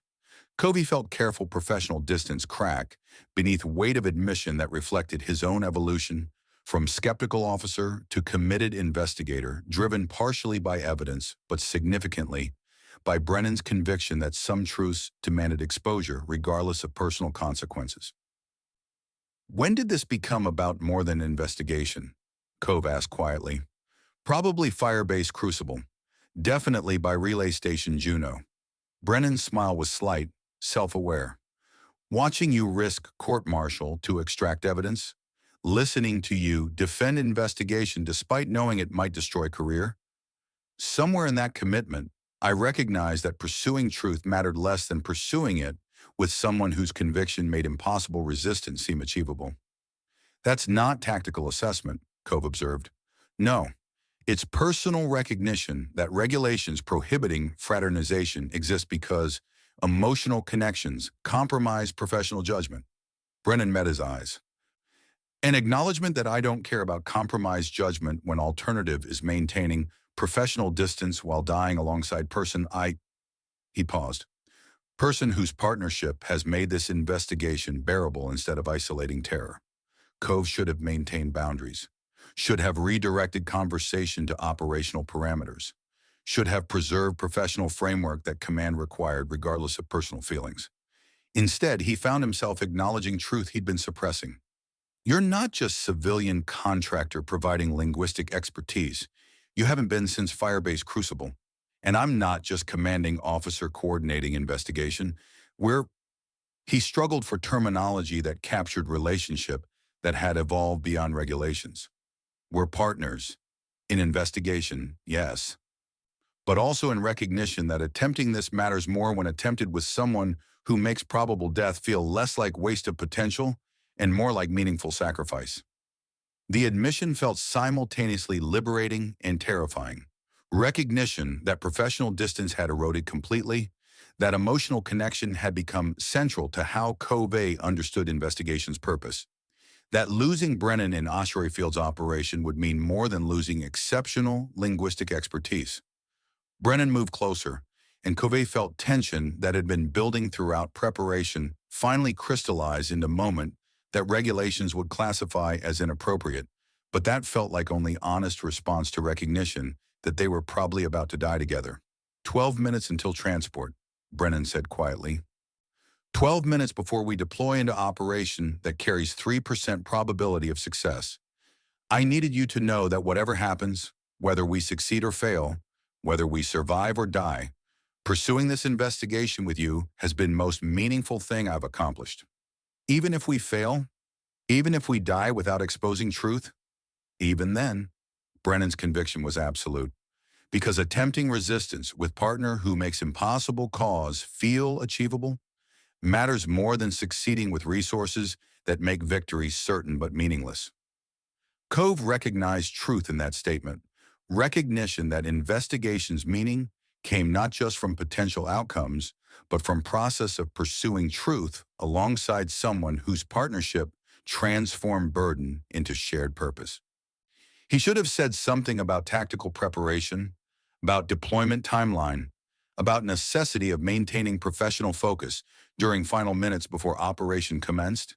Instead, he acknowledged what regulations prohibited but circumstances demanded. If we survive this, if we somehow succeed in exposing architect evidence, if we manage to repair inherited programming, if 3% probability manifests as actual success, then we need to have serious conversation about what regulations prohibiting fraternization actually prevent versus what they're intended to preserve. And if we don't survive, Brennan asked, then at least we die knowing that pursuing truth mattered, because pursuing it together made impossible resistance achievable instead of isolating terror. The transport departure alarm chimed, 10 minutes until scheduled launch. 10 minutes before Charlie Company deployed to Ossuary Fields carrying investigation that would either expose greatest conspiracy in galactic history or simply provide convenient location for eliminating personnel who discovered truth that threatened Alliance stability. Cove and Brennan stood in quiet compartment, watching distant stars and acknowledging connection that regulations prohibited, but that investigation had made impossible to ignore. Preparing for deployment that would either validate their commitment or simply demonstrate that some truths were too dangerous for species designed as tools to fully comprehend. Somewhere aboard the transport, as Charvan waited, Kathrani defector who'd sacrificed cultural identity for 3% probability of exposing genocide. Somewhere in carrier passages, Colonel Vartanian maintained professional facade, while her subordinates deployed into operations she'd enabled, despite knowing it was probably suicide mission. Somewhere in his quarters, Sergeant Okonkwo struggled with choice between accepting truth that destroyed meaning or maintaining paralysis that made commitment impossible. In an auxiliary compartment, Captain Elias Covey and Dr. Oscar Brennan acknowledged partnership that had evolved beyond professional collaboration into personal connection that made probable death feel less like operational casualty and more like shared sacrifice for cause that mattered more than individual survival. 8 minutes, Covey said finally. We should join company for final preparations. Should, Brennan agreed. But first, he moved closer, and Covey recognized in his expression question that required answer beyond verbal acknowledgement. Regulations prohibited this. Command structure required maintaining distance. Professional framework demanded preserving boundaries that prevented emotional connections from compromising tactical judgment. But 8 minutes before deployment into probable annihilation, Covey decided that some regulations mattered less than honest recognition of what investigation had created between them. He closed distance, and for a moment that felt simultaneously too brief and impossibly extended, acknowledged through action what words couldn't fully capture. Recognition that partnership had transcended professional collaboration, that commitment to investigation was inseparable from commitment to person-making that investigation achievable. When they separated, Brennan's expression carried mixture of gratitude and determination that made probable death feel less like waste and more like meaningful conclusion to partnership that had made impossible resistance seem achievable. 6 minutes, Cove said, voice rougher than tactical briefing required. Time to find out whether 3% probability is reason for hope or just statistical anomaly that makes suicide mission feel meaningful while accomplishing nothing except satisfying conviction that truth matters more than survival. They moved toward transport bay together, preparing for deployment that would either expose civilizational conspiracy or simply demonstrate that some engineering was never meant to be understood by tools it had created. And somewhere in that preparation, Cove felt burden of command transform from isolating weight into shared responsibility. Recognition that leading soldiers into probable annihilation mattered more when attempted with partner, whose conviction made impossible cause feel achievable instead of desperately futile. The transport waited. Charlie Company assembled. Ossuary Field beckoned with promise of truth that might expose greatest conspiracy in galactic history, or with convenient isolation for eliminating investigation that threatened alliance stability. Either way, deployment was unavoidable. Choice was made. Timeline was fixed. 3 minutes until transport departed for archaeological site that might contain humanity's opportunity to escape inherited programming war or simply provide remote location where exceptional personnel would die pursuing truth that species designed as weapons could never fully comprehend. Covey moved toward transport bay, Brennan at his side, company assembling with professional competence that made command responsibility feel simultaneously heavier and more sustainable. Because attempting this mattered, not just operationally, not just tactically, but personally. And whatever outcome Ossuary Fields delivered, Cove would face it with partnership that made probable death feel less like operational failure and more like meaningful sacrifice for cause worth dying for. The transport doors sealed, the engines engaged, the deployment commenced, and Captain Elias Cove led Charlie Company toward truth that would either transform humanity's position in galactic conflict or simply prove that some conspiracies were too vast for species designed as tools to ever fully expose.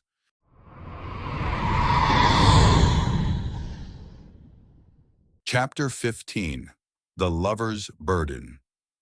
The observation deck was empty at War 237 hours.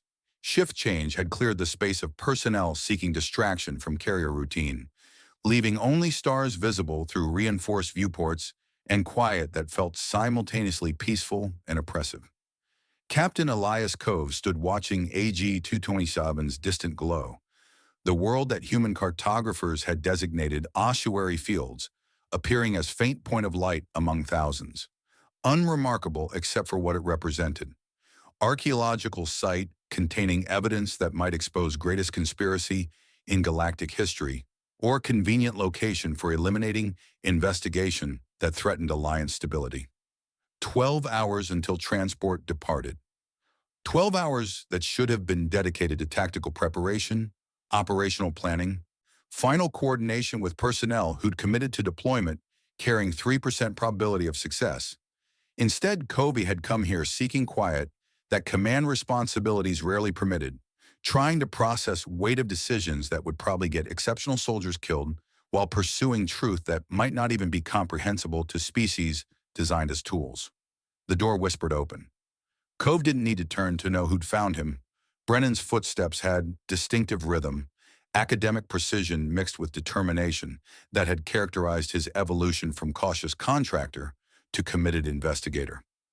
"Thought I'd find you here," Brennan said, moving to stand beside him at viewport. "Lieutenant Chen mentioned you sometimes come to observation deck when command decisions require processing before implementation. Chen talks too much about my habits." But Cove appreciated that his XO understood when Captain needed solitude versus when isolation needed interrupting. "She's concerned." Brennan's reflection in viewport showed expression, mixing worry with resolve. "We all are. 12 hours until deployment into probable annihilation, and you're standing alone watching stars instead of sleeping or coordinating final preparations. Final preparations are complete. Companies ready as they'll be for operation that might kill them all." Covey gestured toward AG-227. "And sleep seems less productive than contemplating what we're about to attempt." Brennan was quiet for a moment, watching same distant star. "I've been thinking about probability calculations. A Charven's 3% assessment for successfully exposing genocide. Even lower probability for accessing architect installation and understanding 50,000-year-old technology." He paused. "Those are terrible odds." "Agreed. But you're deploying anyway, leading soldiers into probable death, pursuing investigation that might accomplish nothing except satisfying conviction that truth matters more than survival." "Also agreed." Covey finally looked at him. "Is this conversation leading somewhere specific? Or are you just confirming tactical assessments we've already reviewed?" "It's leading to question about why you're allowing civilian contractor with no combat obligation to deploy into hostile environment when regulations would permit, actually require, leaving me aboard carrier in relative safety." Ah, that conversation. The one Cove had been avoiding through operational focus and tactical preparation. "Your linguistic expertise is necessary," Cove said, defaulting to professional justification. "Architect technology requires translation capability that only you possess. Accessing installation without your expertise means finding evidence we can't interpret." "That's operational rationalization," Brennan countered. "Truth is, you could order me to remain aboard carrier, complete investigation with whatever limited translation resources team possesses, prevent civilian casualty that would complicate mission reporting." "I could," Covey acknowledged what they both understood. "But you'd refuse order, find way to deploy anyway, probably get yourself killed through inadequate tactical preparation because stubbornness outweighs survival instinct. So you're allowing me to deploy because refusing is futile?" "I'm allowing you to deploy because—" Cove struggled with articulation that felt too honest for military framework. "Because attempting this without you would mean losing more than linguistic expertise. Would mean conducting operation without partnership that's made impossible resistance achievable instead of isolating terror." Brennan's expression shifted. Recognition that professional justification had dissolved into personal admission that regulations would classify as inappropriate, but that investigation had made impossible to ignore. "I need to deploy," Brennan said quietly, "not just because linguistic expertise is operationally necessary. Because watching you lead soldiers into probable death while remaining safe aboard carrier would be worse than dying alongside you, attempting to expose truth we discovered together." The admission hung between them, confirming what had been building throughout investigation. Professional collaboration transforming into personal connection that made deployment decisions about more than tactical efficiency.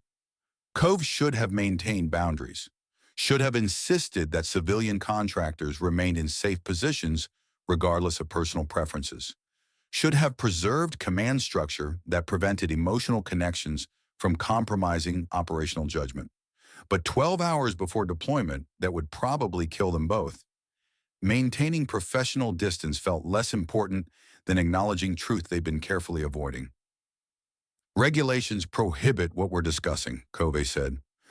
Regulations written for conventional operations don't account for situations where captain and civilian contractor are collaborating on investigation that transforms professional partnership into, Brennan paused, into a relationship that makes probable death feel less like waste and more like shared sacrifice for cause worth dying for.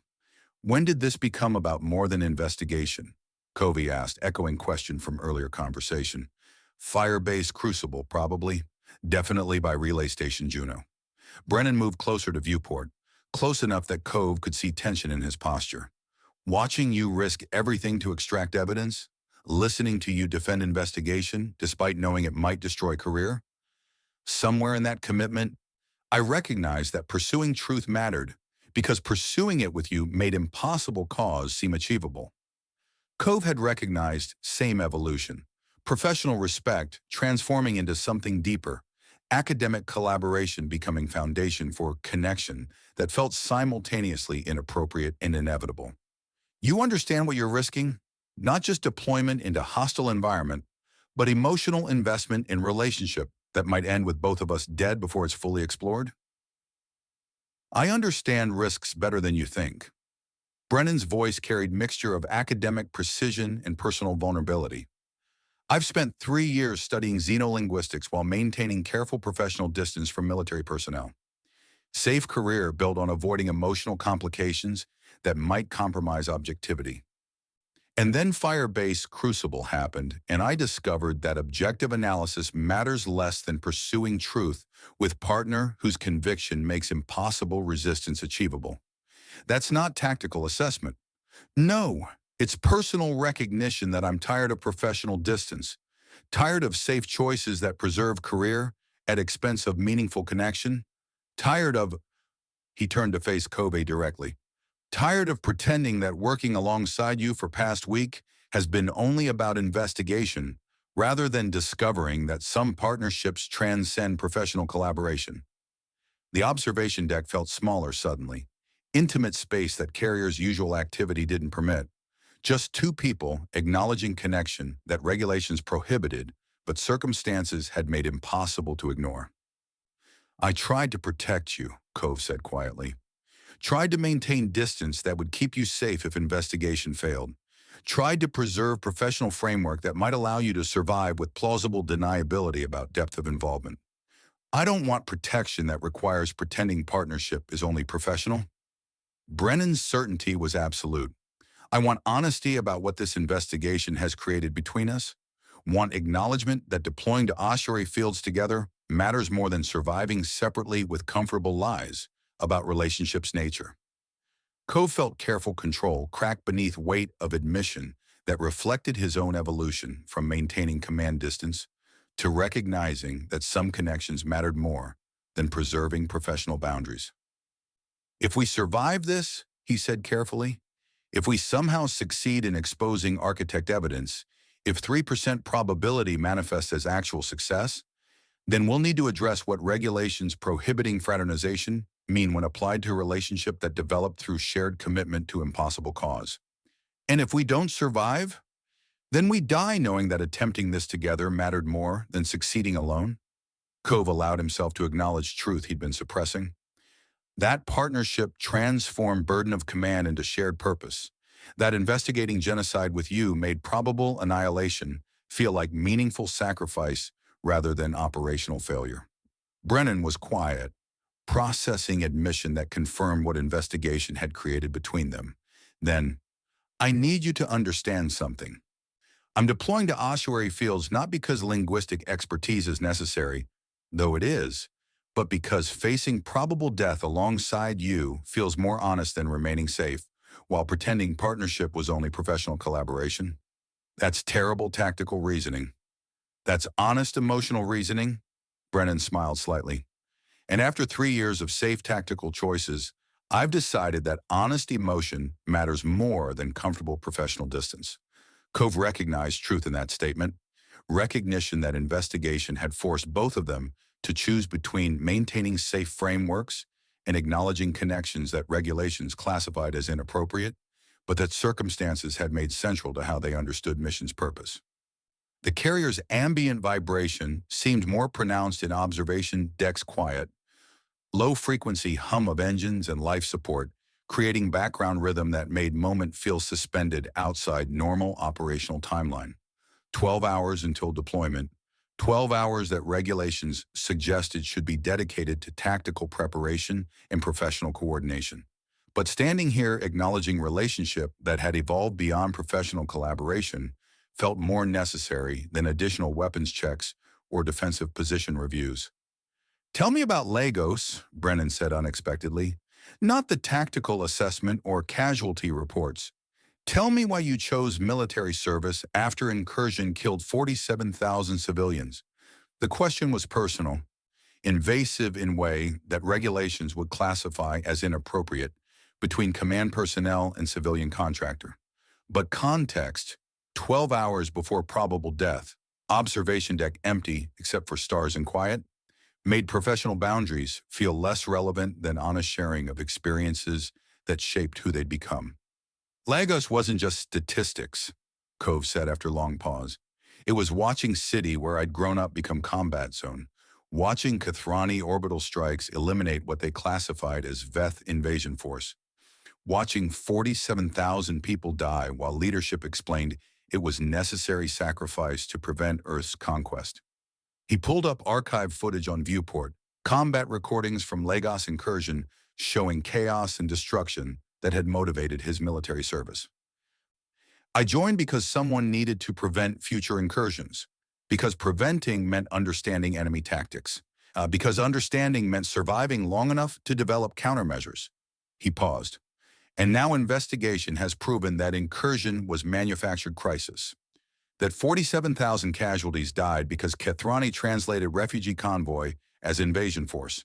That everything I've built my career on was based on comprehensive lie."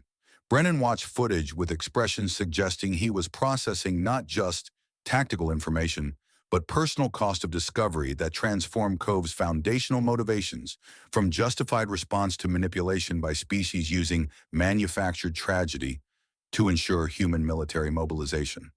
"I'm sorry," Brennan said quietly, "for what discovering truth has cost you.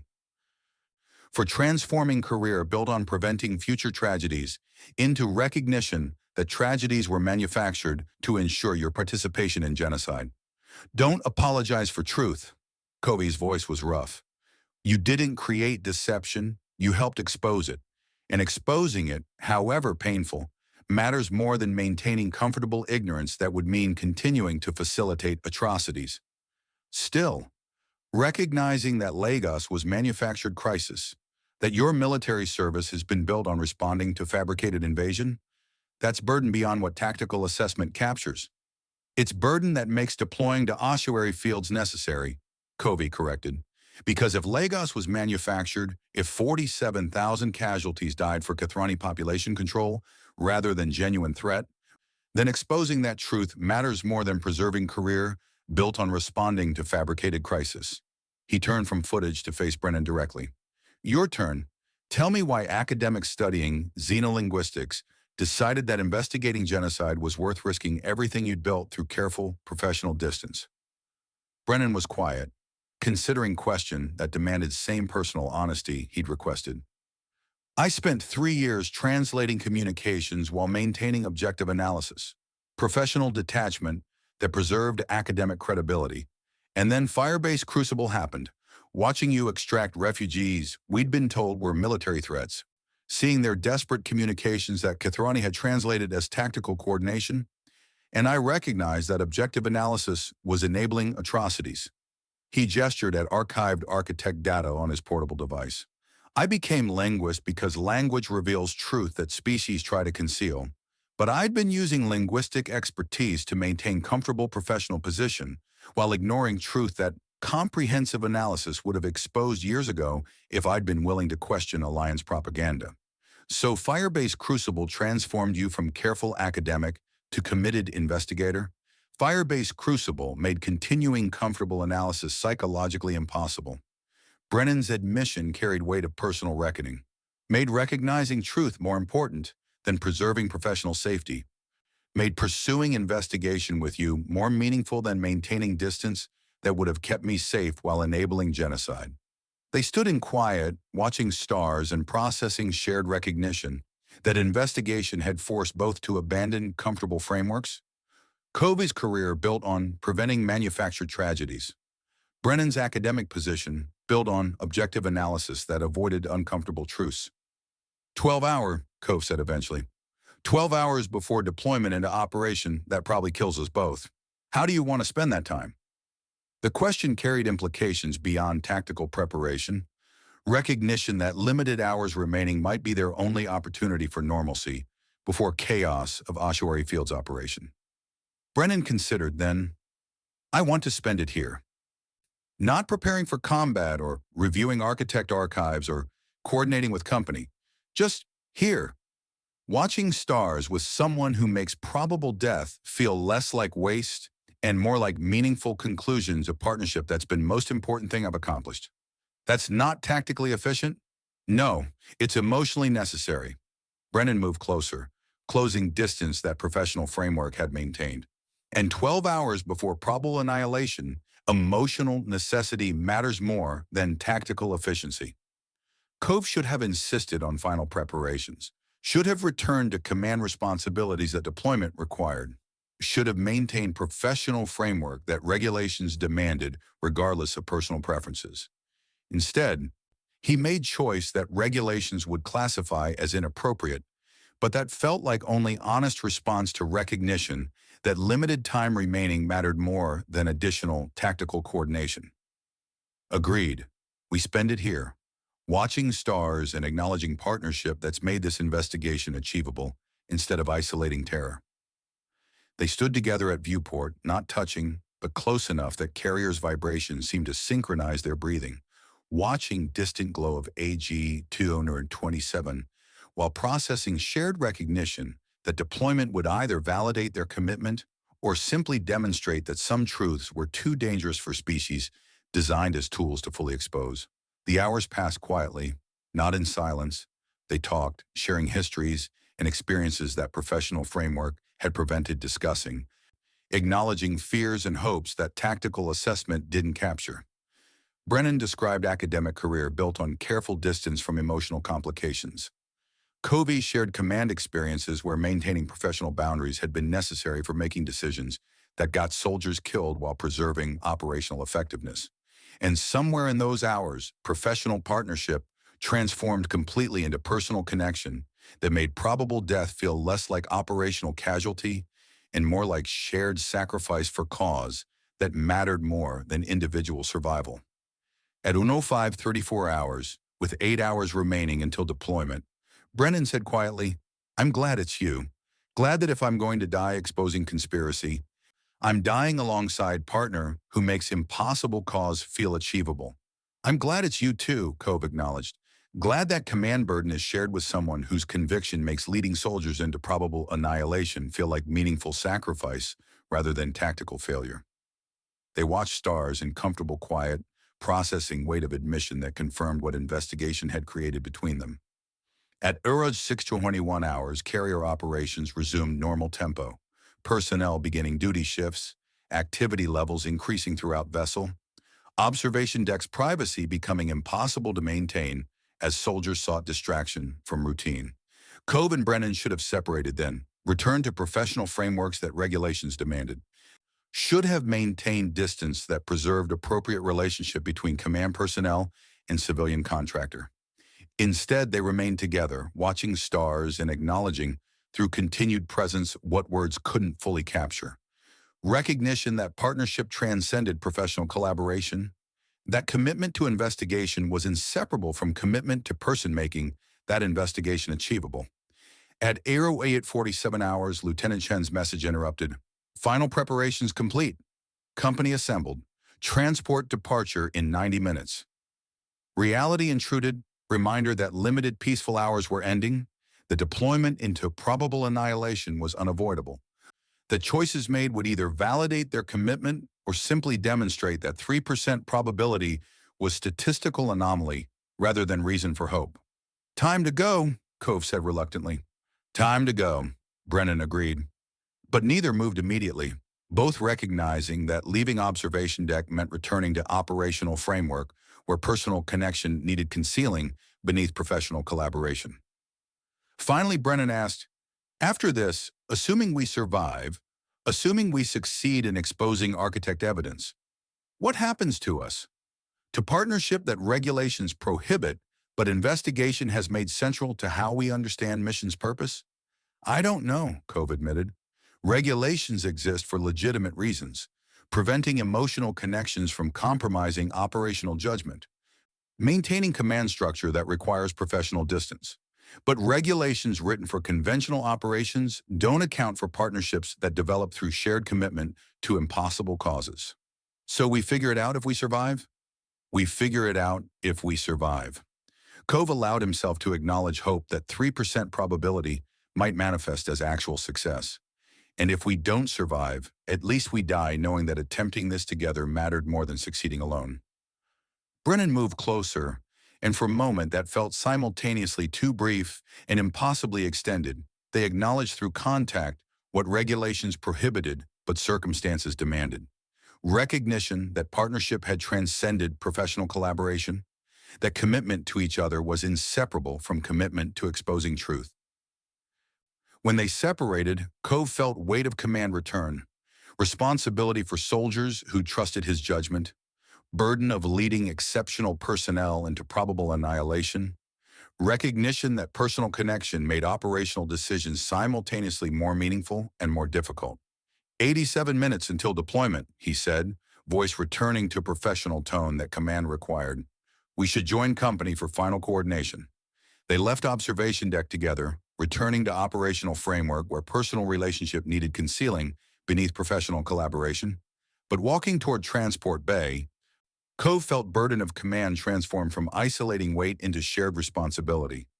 Recognition that leading soldiers into probable death mattered more when attempted with partner, whose presence made impossible cause feel achievable. Charlie Company assembled with professional competence. 23 soldiers who'd committed to deployment, carrying 3% probability of success, who'd chosen to attempt resistance despite knowing probability favored their elimination over their survival. Sergeant Okonkwo coordinated equipment distribution with mechanical precision that suggested he was still processing choice between accepting truth that destroyed meaning and maintaining paralysis that preserved psychological framework. But he was present, contributing, functioning, despite personal cost of investigation's discoveries.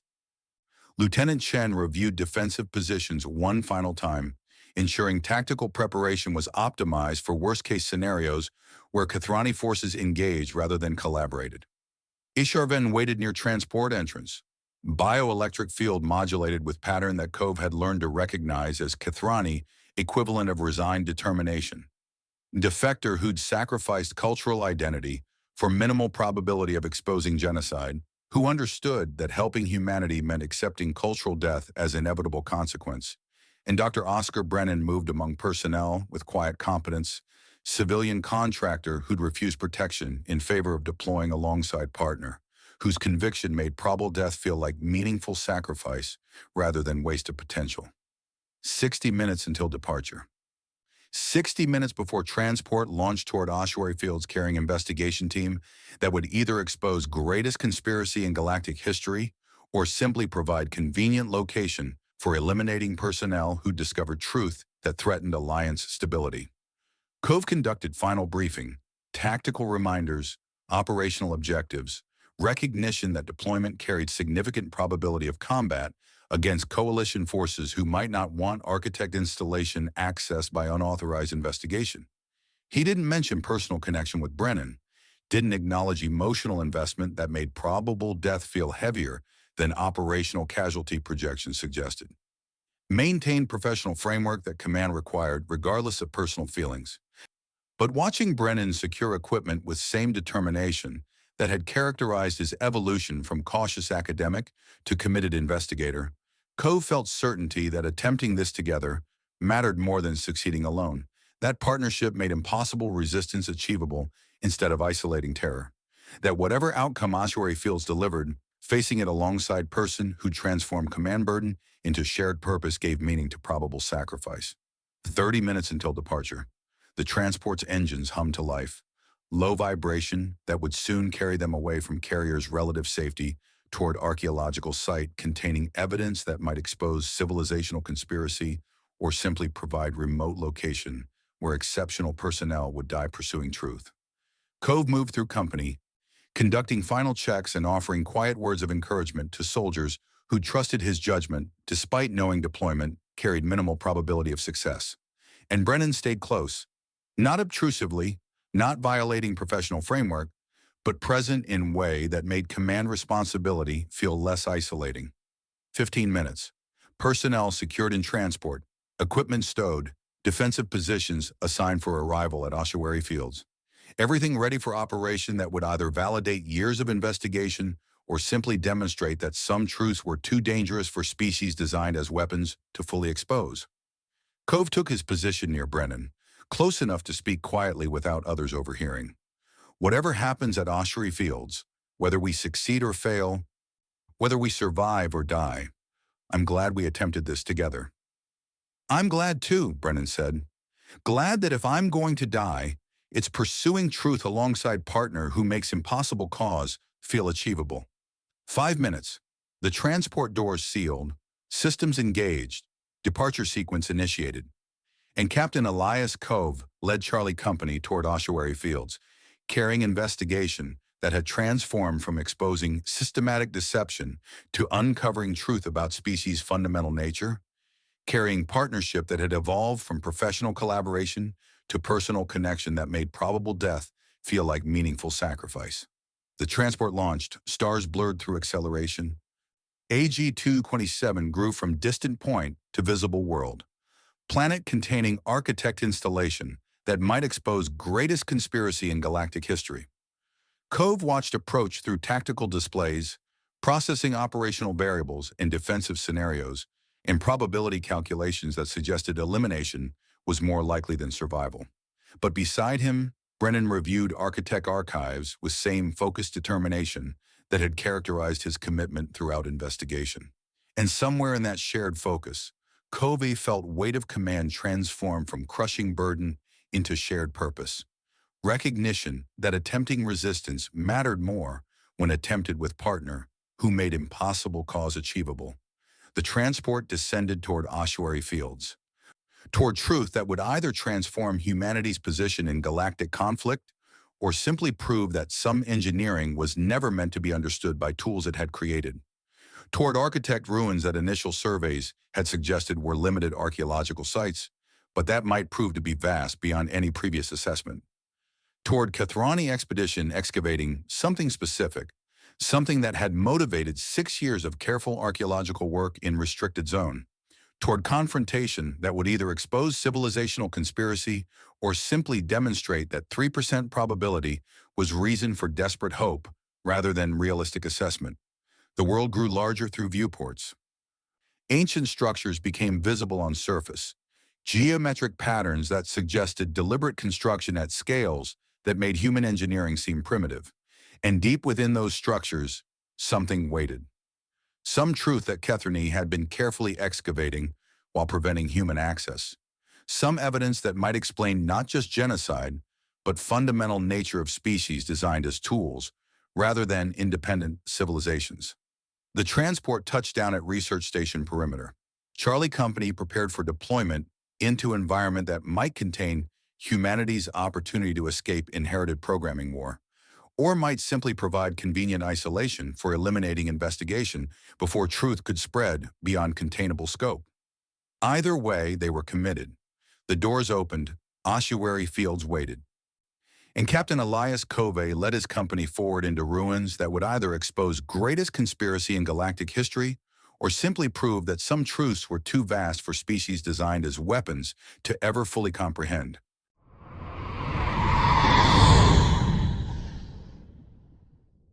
Chapter 16. Frozen Truth. Lieutenant Amara Chen had conducted 43 combat deployments over 3 years and had learned to assess tactical environments through pattern recognition. Defensive positions revealing strategic priorities, force disposition indicating actual objectives versus stated mission parameters, behavioral signatures that distinguished routine security from operations concealing deeper purpose. Ossuary Fields wasn't routine security, wasn't even conventional archaeological protection. It was containment operation disguised as research expedition, and recognizing that distinction might be the key to surviving whatever confrontation was developing. The transport's ramp descended with hydraulic hiss that seemed too loud in Ossuary Field's thin atmosphere. AG-227's surface stretched before them, ancient structures emerging from frozen regolith like geometric growths, crystalline formations that suggested deliberate construction rather than natural geological processes. The ruins extended beyond visual range, vast archaeological complex that initial surveys had grossly underestimated in scale and significance. Chen moved down ramp with combat-conditioned awareness, scanning for threats while processing environmental data the tactical HUD provided. Atmospheric composition requiring supplemental oxygen, temperature 40 degrees below comfortable human range, gravity 0.87 standard making movement feels slightly too light, hostile environment requiring environmental suits and careful resource management, perfect isolation for operation that Kathrani wanted, conducted away from observation.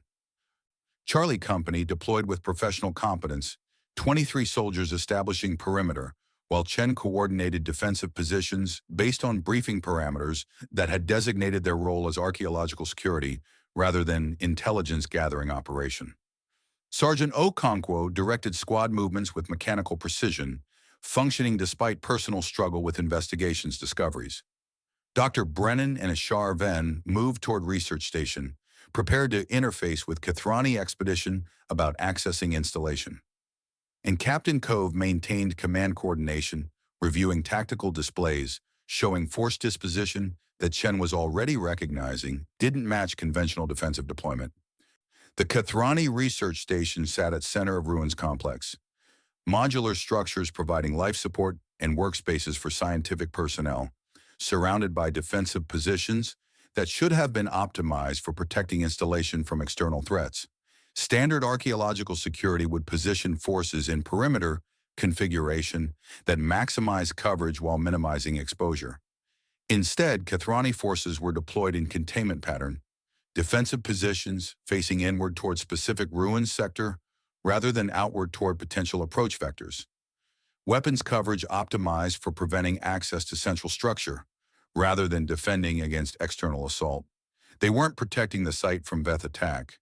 They were preventing anyone from reaching whatever that central structure contained. Chen pulled up tactical analysis, highlighted anomalous force disposition for Kova's review. Sir, Kathrani defensive positions don't match standard archaeological security protocols. They're configured for containment rather than defense. Kove studied her assessment, recognition dawning in his expression.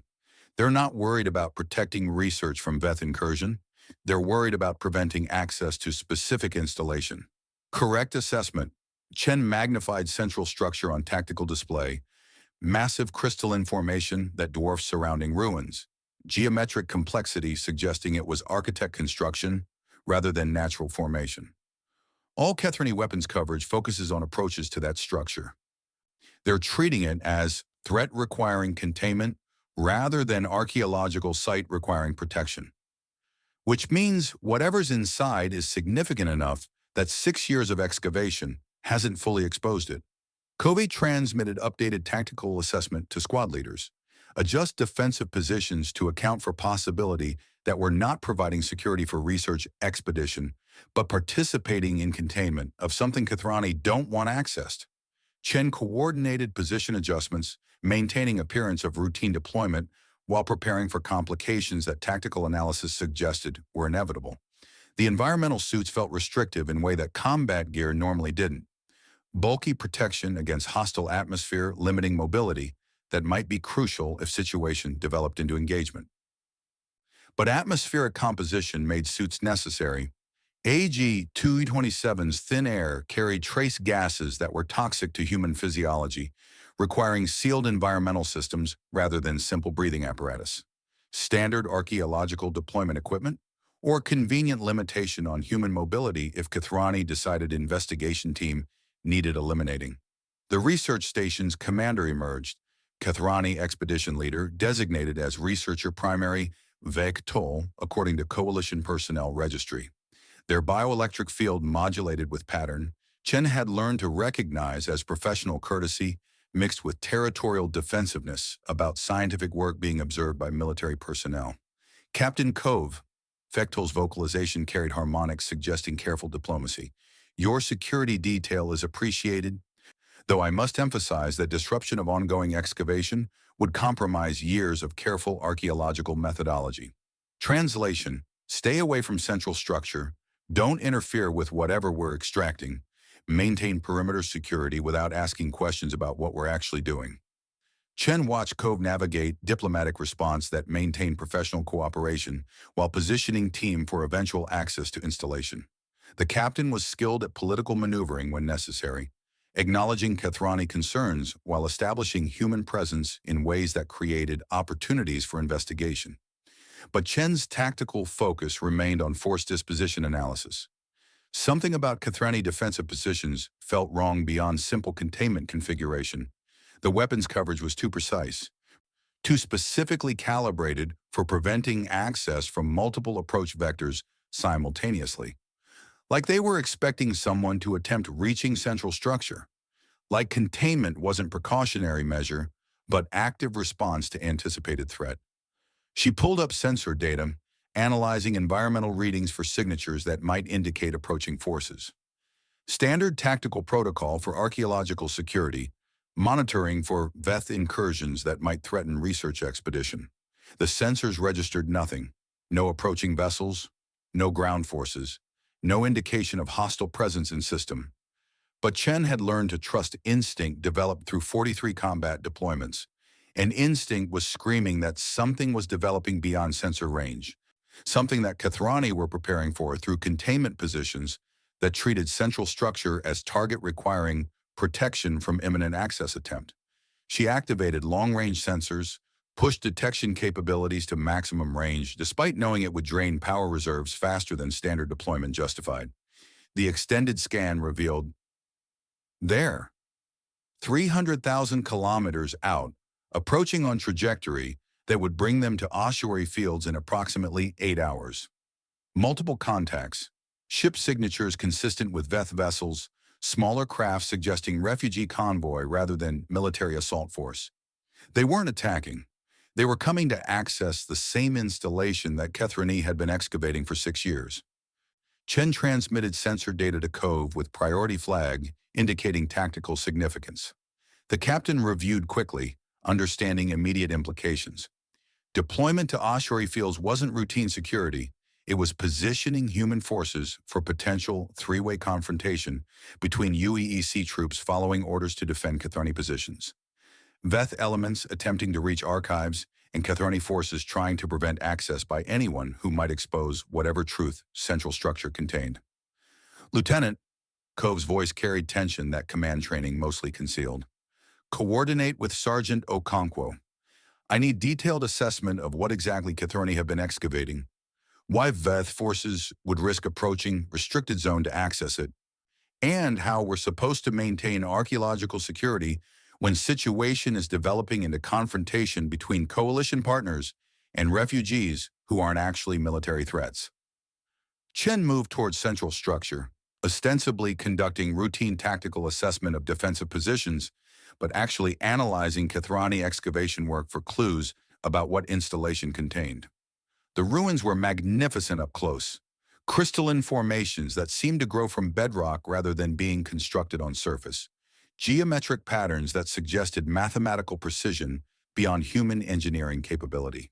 The central structure dwarfed surrounding ruins, massive crystalline tower extending hundreds of meters above surface, geometric complexity that made visual analysis feel inadequate. And at structure's base, Kathrani excavation had exposed entrance. sealed portal that research teams had been carefully analyzing without actually opening. Chen approached excavation perimeter, maintaining professional courtesy while observing work that Kathrani were conducting.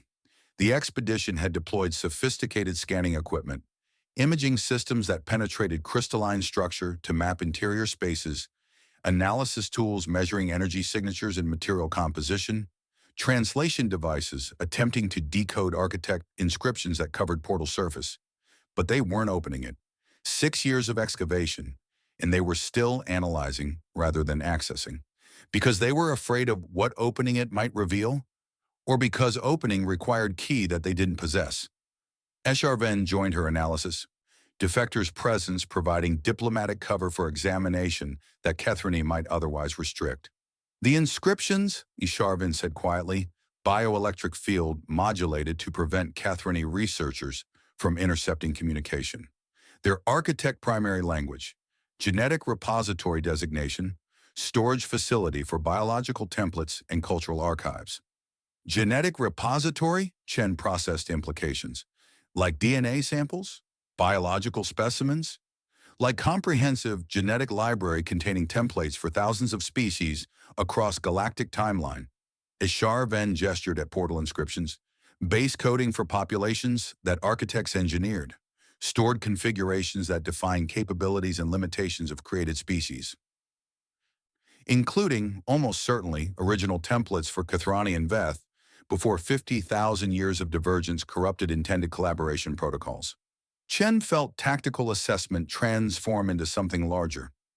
Recognition that central structure didn't just contain evidence of architect engineering, it contained actual biological templates that might prove artificial origins, while potentially providing tools to repair corrupted programming. That's why Kathrani won't open it, she said. Why 6 years of excavation hasn't progressed beyond analysis.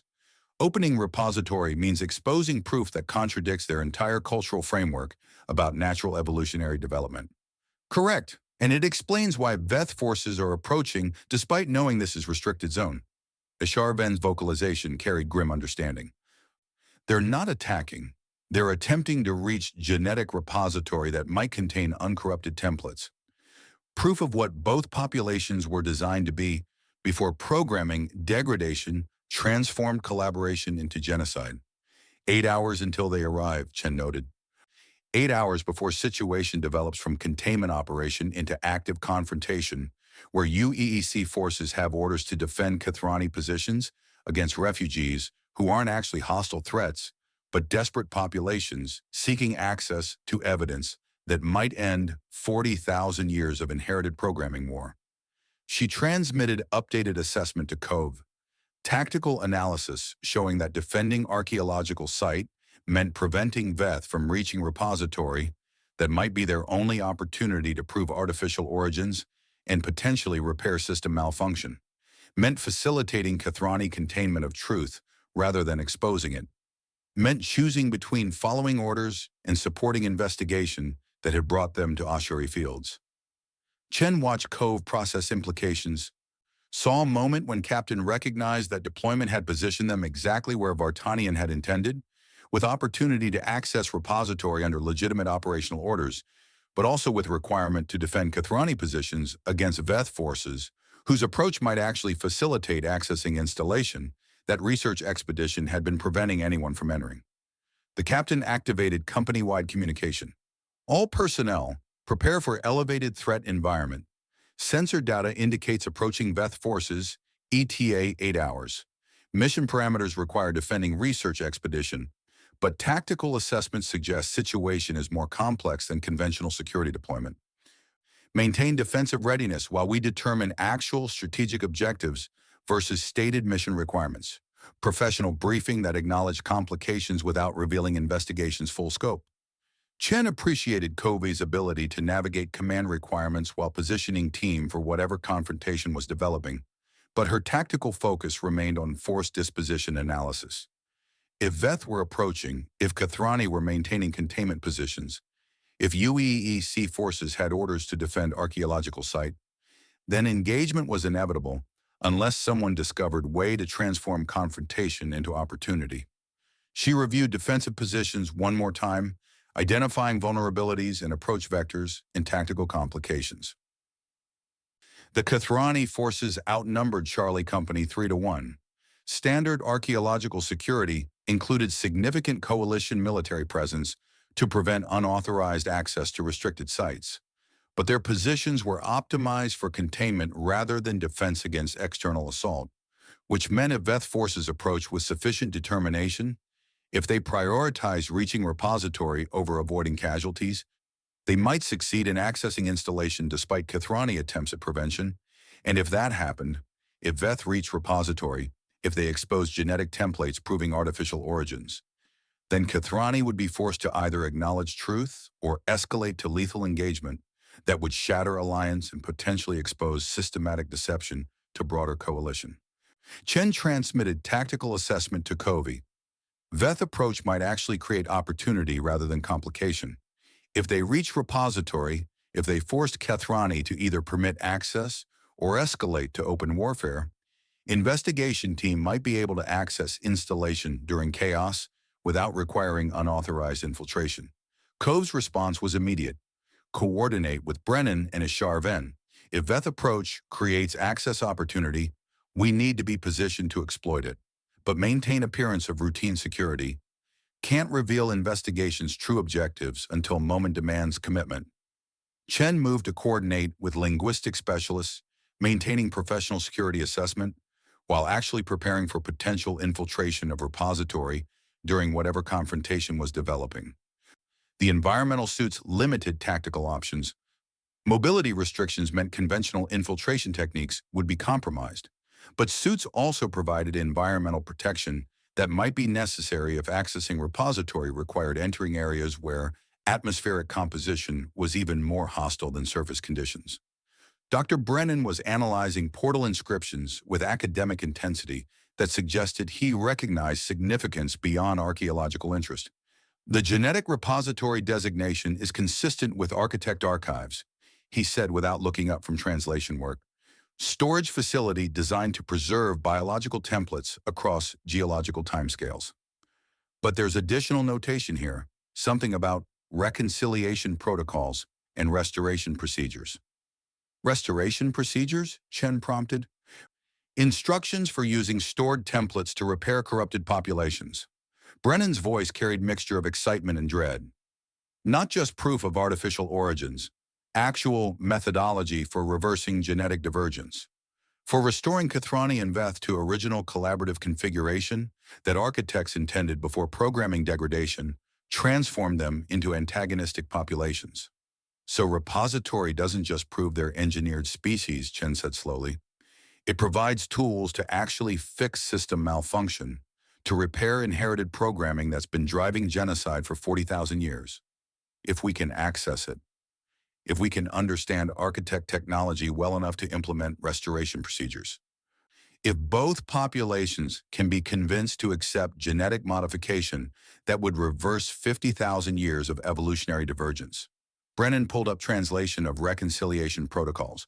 Big assumptions, minimal probability of successful implementation even if we access repository. Still better than 3% probability of exposing genocide without addressing root cause, Chen observed, and significantly better than 0% probability of accomplishing anything by maintaining containment. She reviewed tactical timeline, 7 hours 30 minutes until Veth arrival. 7 hours before situation developed from tense standoff into active confrontation, where UEEC forces would be required to choose between following orders and supporting investigation.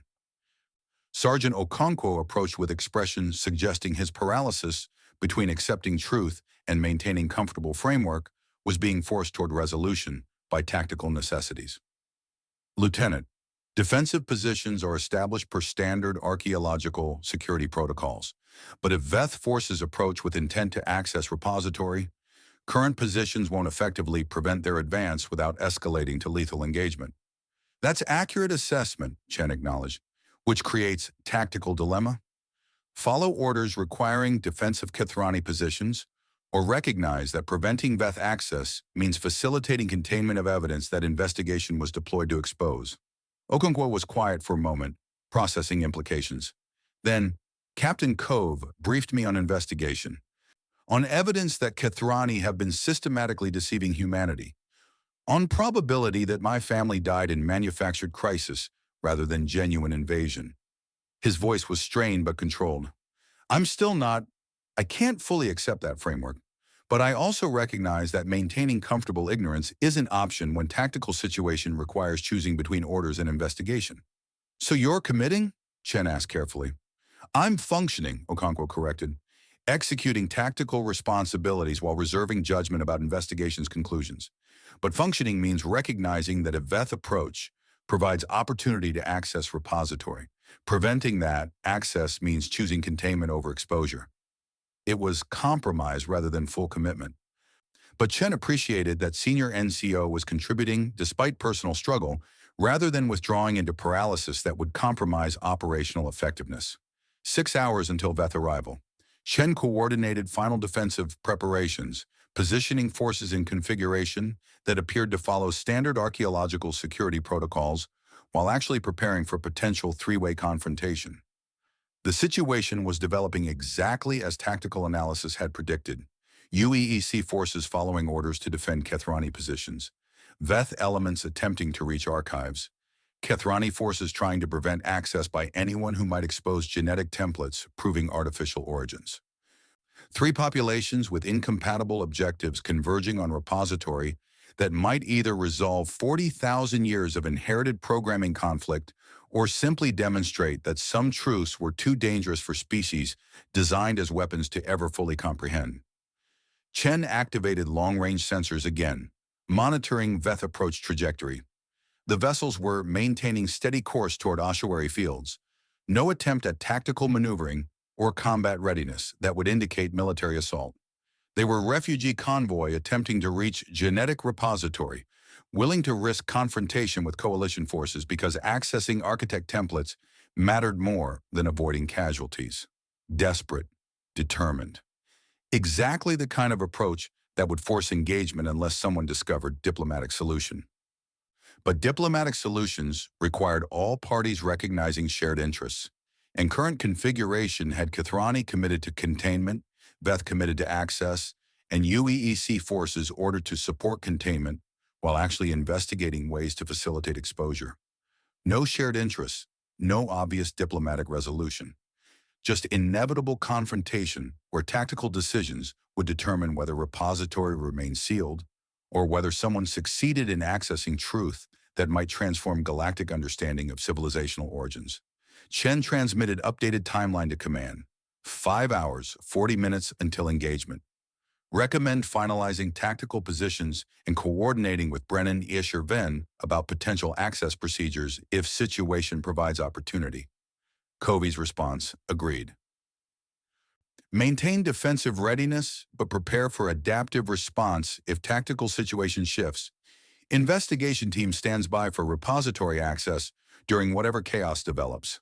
Professional coordination that acknowledged they were preparing to potentially violate orders if circumstances created access opportunity.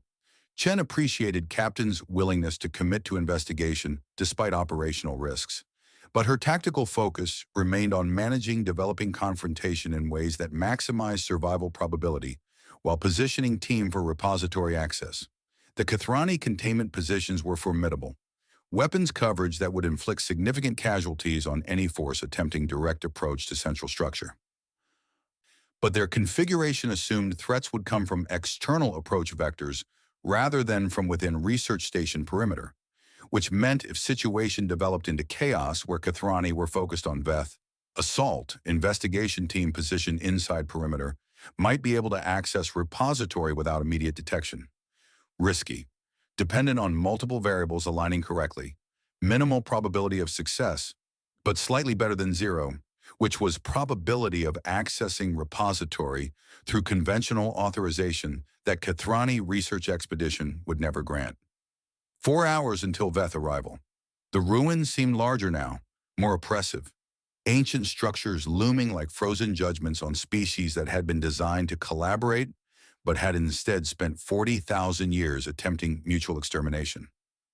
And at center of complex genetic repository, weighted with templates that might prove artificial origins, while potentially providing tools to repair corrupted programming. If anyone could access it, if anyone could understand architect restoration procedures well enough to implement them, if both populations could be convinced to accept genetic modification that would reverse millennia of divergence, 3 hours. Kethrani forces adjusted positions, subtle redeployment that suggested their sensors had detected approaching Veth vessels, that they were preparing for engagement rather than just maintaining containment.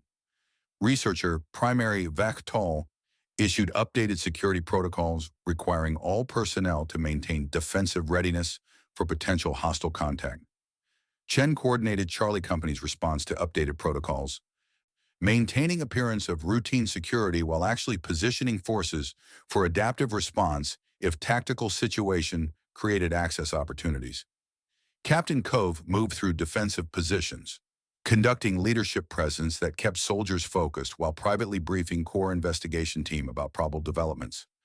Dr. Brennan continued analyzing portal inscriptions, preparing for potential repository access. Esharven interfaced with Kethrani researchers, maintaining diplomatic coordination while gathering intelligence about excavation status. And Sergeant Okonkwo functioned with mechanical precision, executing tactical responsibilities while visibly struggling with recognition that choosing between orders and investigation was becoming unavoidable. 2 hours. Chen activated tactical displays showing real-time tracking of approaching Veth vessels. They'd closed to 50,000 kilometers, close enough that their intent was unmistakable. They were heading directly for repository complex, no deviation from approach trajectory that would bring them to surface in approximately 90 minutes. Close enough that Kethrani forces were transitioning from containment posture to active defense preparation. Close enough that engagement was inevitable unless someone brokered diplomatic solution that current strategic configuration made impossible. 1 hour 30 minutes. The Kethrani commander issued combat alert. All forces to battle stations, weapon systems activated, defensive protocols implemented for imminent hostile contact. Charlie Company responded with professional competence, establishing positions that supported coalition defensive configuration while actually preparing for complications that tactical analysis suggested were inevitable. Chen watched sensor displays showing Veth vessels entering orbital approach, final descent trajectory that would bring them to surface in 60 minutes. Still no hostile maneuvers, still no combat readiness beyond minimal defensive posture necessary for approaching potentially hostile environment. They were refugees attempting to reach repository, not military assault force, not invasion that required defensive engagement, just desperate population seeking access to genetic templates that might end 40,000 years of inherited programming war. 30 minutes. The Kethrani forces opened communication channels with approaching Veth vessels, standard coalition protocol for identifying hostile intent before engaging. Chen monitored translation as Kethrani commander, demanded identification and stated purpose. The Veth response was transmitted in bioelectric modulation patterns that Dr. Brennan immediately began analyzing. Official Kethrani translation rendered it as hostile declaration, invasion force approaching strategic target, intent to seize coalition installation, all defensive measures authorized. But Brennan's alternative interpretation, based on understanding of systematic mistranslation that had been driving genocide for 3 years, rendered same message as desperate plea. Refugee convoy approaching architect repository, intent to access genetic templates proving common origin. Request temporary access for verification of species heritage. Same bioelectric patterns, completely incompatible translations. Everything that investigation had exposed about systematic deception condensed into single communication that Kethrani were rendering as hostile threat, justifying lethal engagement. Chen transmitted both translations to Cove with priority flag. The captain reviewed quickly, understanding immediate implications. Kethrani were about to engage refugees who weren't actually hostile, using UEEC forces to prevent access to repository that investigation team had deployed to expose. The next minutes would determine whether Charlie Company followed orders requiring defense of coalition positions, or whether they recognized that preventing Veth access meant facilitating exactly the kind of manufactured crisis that investigation had proven was systematic deception, would determine whether tactical decisions prioritize maintaining alliance or exposing truth, would determine whether 3% probability manifested as actual opportunity or simply confirm that some truths were too dangerous for species designed as weapons to ever fully comprehend. 20 minutes until Veth vessels reached surface. 20 minutes before situation developed from tense standoff into active three-way confrontation where every force had incompatible objectives and minimal probability of achieving them without catastrophic casualties.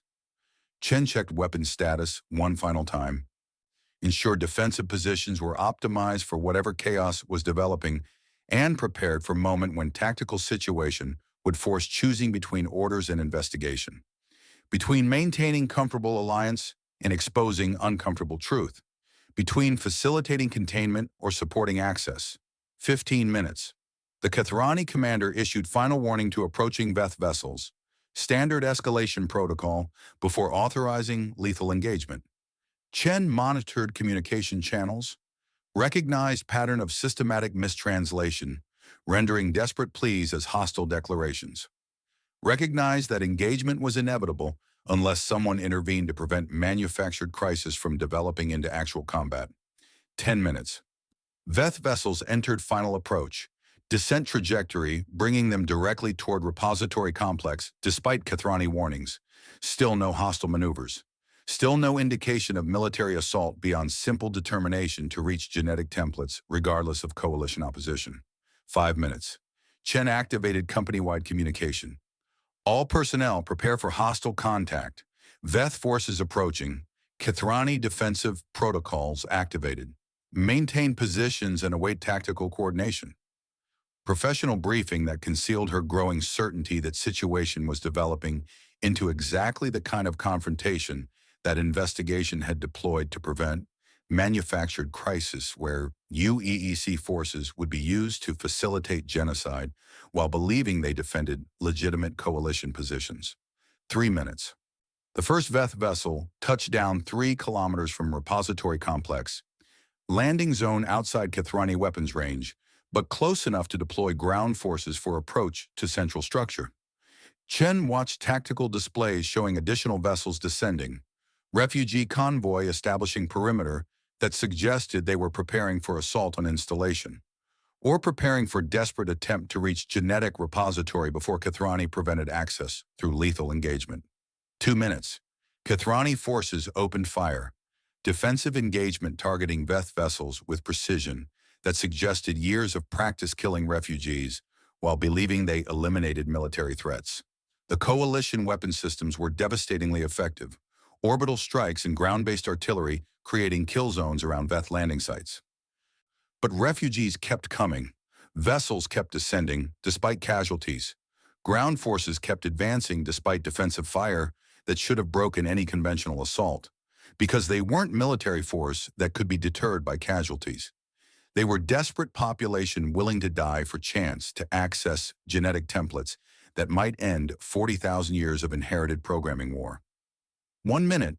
Captain Cove's voice cut through tactical communications. Charlie Company, hold fire. Repeat, hold fire until direct threat is confirmed. Maintain defensive positions but do not engage Veth forces unless directly attacked. Order that violated coalition defensive protocols. Order that position UEEC forces as observers rather than participants in engagement. Order that created space for investigating whether situation was actually hostile assault or manufactured crisis where systematic mistranslation was rendering refugees as military threats. Chen transmitted acknowledgement, appreciating Captain's willingness to risk court-martial by refusing to immediately engage Veth forces. 30 seconds. The Veth ground elements advanced through Kathrani defensive fire with determination that proved they weren't deterred by casualties. Chen watched tactical displays showing their approach vectors. They were heading directly for repository entrance, ignoring coalition defensive positions except where necessary to continue advance. Not attacking UEEC forces, not engaging Kathrani positions beyond minimum necessary to maintain approach trajectory. Just advancing toward genetic repository with single-minded determination that suggested accessing installation mattered more than surviving attempt. 10 seconds. The first Veth elements reached repository perimeter. Refugee forces breaking through Kathrani containment positions through sheer determination and willingness to accept casualties that would have broken conventional military assault. And at repository entrance, they stopped. Didn't attempt to storm installation, didn't engage in close combat with Kathrani defenders, just stopped. Positioned themselves at portal that Kathrani had been analyzing for 6 years without opening. Positioned themselves and began transmitting bioelectric communication directly at repository entrance. Pattern that Chen recognized was attempting to activate architect systems rather than communicate with coalition forces. They were trying to open it, trying to access genetic repository using knowledge that Kathrani research expedition apparently didn't possess. And somewhere in that attempt, Chen recognized that situation had just transformed from three-way confrontation into opportunity. If someone could prevent Kathrani from escalating to lethal engagement, if Veth succeeded in opening repository, if investigation team could access installation during chaos, then maybe 3% probability could manifest as actual success. Maybe truth could be exposed despite minimal odds. Maybe 40,000 years of inherited programming war could finally end. The repository responded to Veth transmission, portal beginning to unseal with grinding vibration that Chen felt through environmental suit, ancient mechanisms activating after 50,000 years of dormancy. Architect technology responding to species that had been designed to access it. And Captain Cove's voice cut through tactical communications with order that would either validate investigation or simply demonstrate that some truths were too dangerous to expose. Charlie Company, support Veth, access to repository. Repeat, defensive positions shift to protecting refugee forces from Kathrani engagement. We're no longer defending coalition positions. We're ensuring genetic templates can be accessed and truth can be exposed. Order that transformed deployment from routine security into active participation in exposing greatest conspiracy in galactic history. Order that meant choosing investigation over alliance. Order that meant committing to 3% probability despite knowing it would probably get them all killed. Chen transmitted acknowledgement and began coordinating defensive positions to protect Veth forces from Kathrani engagement. The battle erupted, UEEC forces engaging coalition partners to defend refugees, Veth elements attempting to access repository, Kathrani forces trying to prevent exposure of genetic templates that would prove artificial origins. Three-way war with incompatible objectives converging on truth that would either transform galactic civilization or simply prove that some engineering was never meant to be understood by tools it had created. And Lieutenant Amara Chen coordinated tactical response while recognizing that next minutes would determine whether investigation succeeded or whether they'd simply chosen more dramatic form of failure than quiet containment would have provided. The repository portal opened fully. Ancient installation waited beyond. Genetic templates and restoration procedures and truth that might end 40,000 years of genocide. If anyone survived long enough to access it. If anyone could understand architect technology well enough to implement it. If 3% probability meant anything beyond statistical anomaly that made resistance feel meaningful while accomplishing nothing except getting exceptional people killed, the battle intensified, and Charlie Company committed to exposing truth regardless of cost.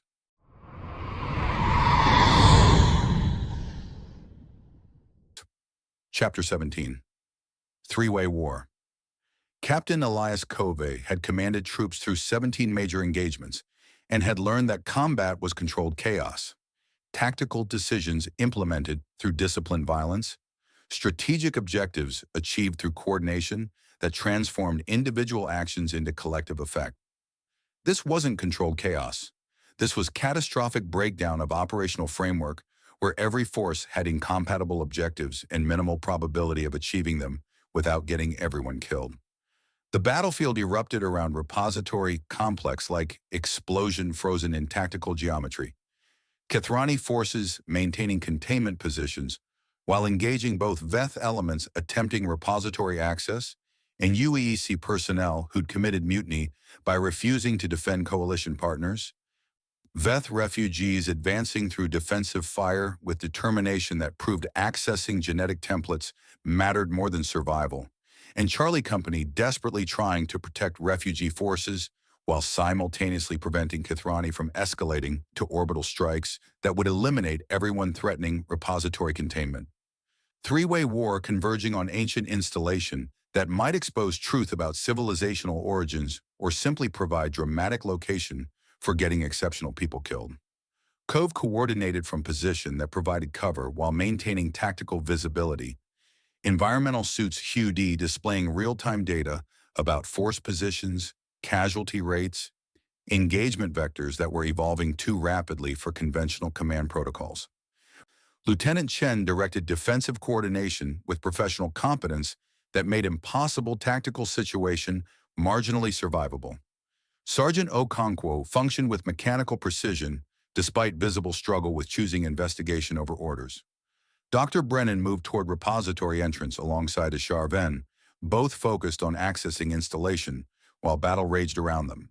And across battlefield, Veth forces maintained advance despite casualties that would have broken conventional military assault. Refugees dying to create access corridor that might allow others to reach genetic repository. Cove's tactical display showed casualty projections that made 3% probability seem optimistic. 14 UEEC casualties in first 3 minutes of engagement, 27 Veth refugees killed by Kithrani defensive fire, minimal coalition casualties because Charlie Company was providing suppressing fire rather than lethal engagement against forces they'd been ordered to defend. Unsustainable attrition rates. Combat mathematics indicating that maintaining current engagement would result in complete UEEC annihilation within 17 minutes, total Veth refugee elimination within 24 minutes, leaving Kithrani in control of repository that would remain sealed because everyone who might have accessed it would be dead. Unless someone transformed three-way confrontation into opportunity for communication that might prevent manufactured crisis from consuming everyone involved. Cove activated translation protocols that Brennan had developed, linguistic framework designed to render Veth bioelectric modulation patterns without Kithrani intermediary translation that systematically inverted meaning. The equipment was experimental, calibrated based on analysis of 73,000 intercepted communications, untested in real-world application where mistranslation could escalate engagement rather than resolving it. But conventional communication through Kithrani translation had produced 3 years of genocide. Experimental protocols carrying significant probability of catastrophic failure seemed preferable to maintaining deception that was getting refugees killed while humanity facilitated atrocities. He broadcast on frequencies that tactical analysis suggested Veth forces were monitoring. Veth forces, this is Captain Elias Cove, United Earth Expeditionary Corps. We are not hostile. Repeat, UEEC forces are providing defensive support for repository access. Request communication with command authority to coordinate tactical response that prevents further casualties.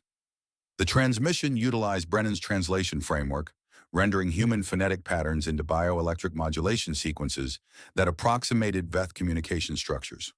Cove had no certainty it would be comprehensible, no guarantee that experimental protocols would produce meaningful communication rather than incomprehensible noise that Veth would ignore while continuing desperate advance. But transmission was acknowledged. Veth communication channels responding with bioelectric pattern that Brennan's framework attempted to translate into human comprehensible format.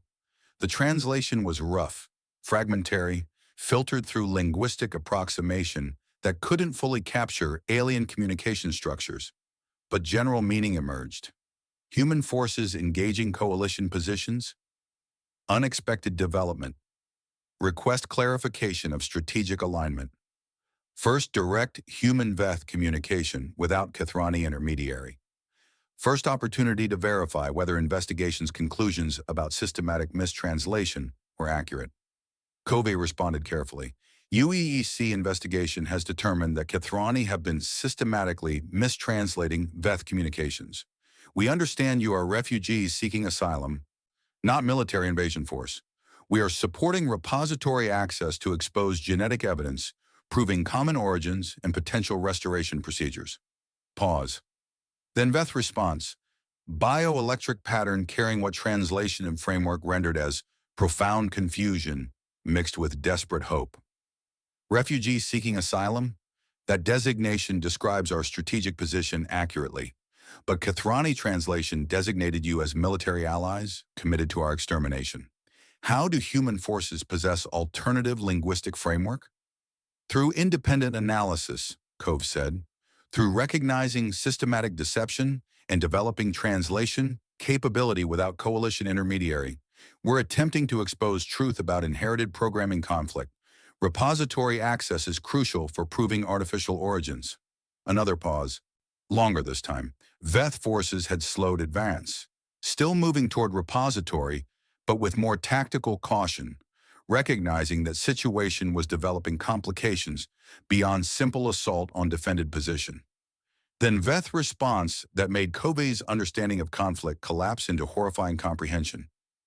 If human forces recognize systematic deception, then you understand that first contact was manufactured crisis, that Kathrani provided targeting data for Earth population centers and designated them as military facilities requiring elimination, that Lagos incursion and subsequent urban attacks were orchestrated to traumatize humanity into military mobilization. The words hit like physical impact, not because revelation was surprising. Investigation had already proven Kathrani systematic deception. But because hearing Veth confirm that Earth's urban attacks had been deliberately orchestrated, that Lagos incursion killing 47,000 civilians had been staged crisis designed to ensure human conscription into genocide, that made abstract deception into concrete recognition of manipulation's full scope. Cove forced professional detachment despite rage building beneath tactical focus. Explain. Veth forces were provided targeting data for Earth cities. Kathrani directed attacks on human population centers. The Veth response carried what translation framework rendered as bitter recognition.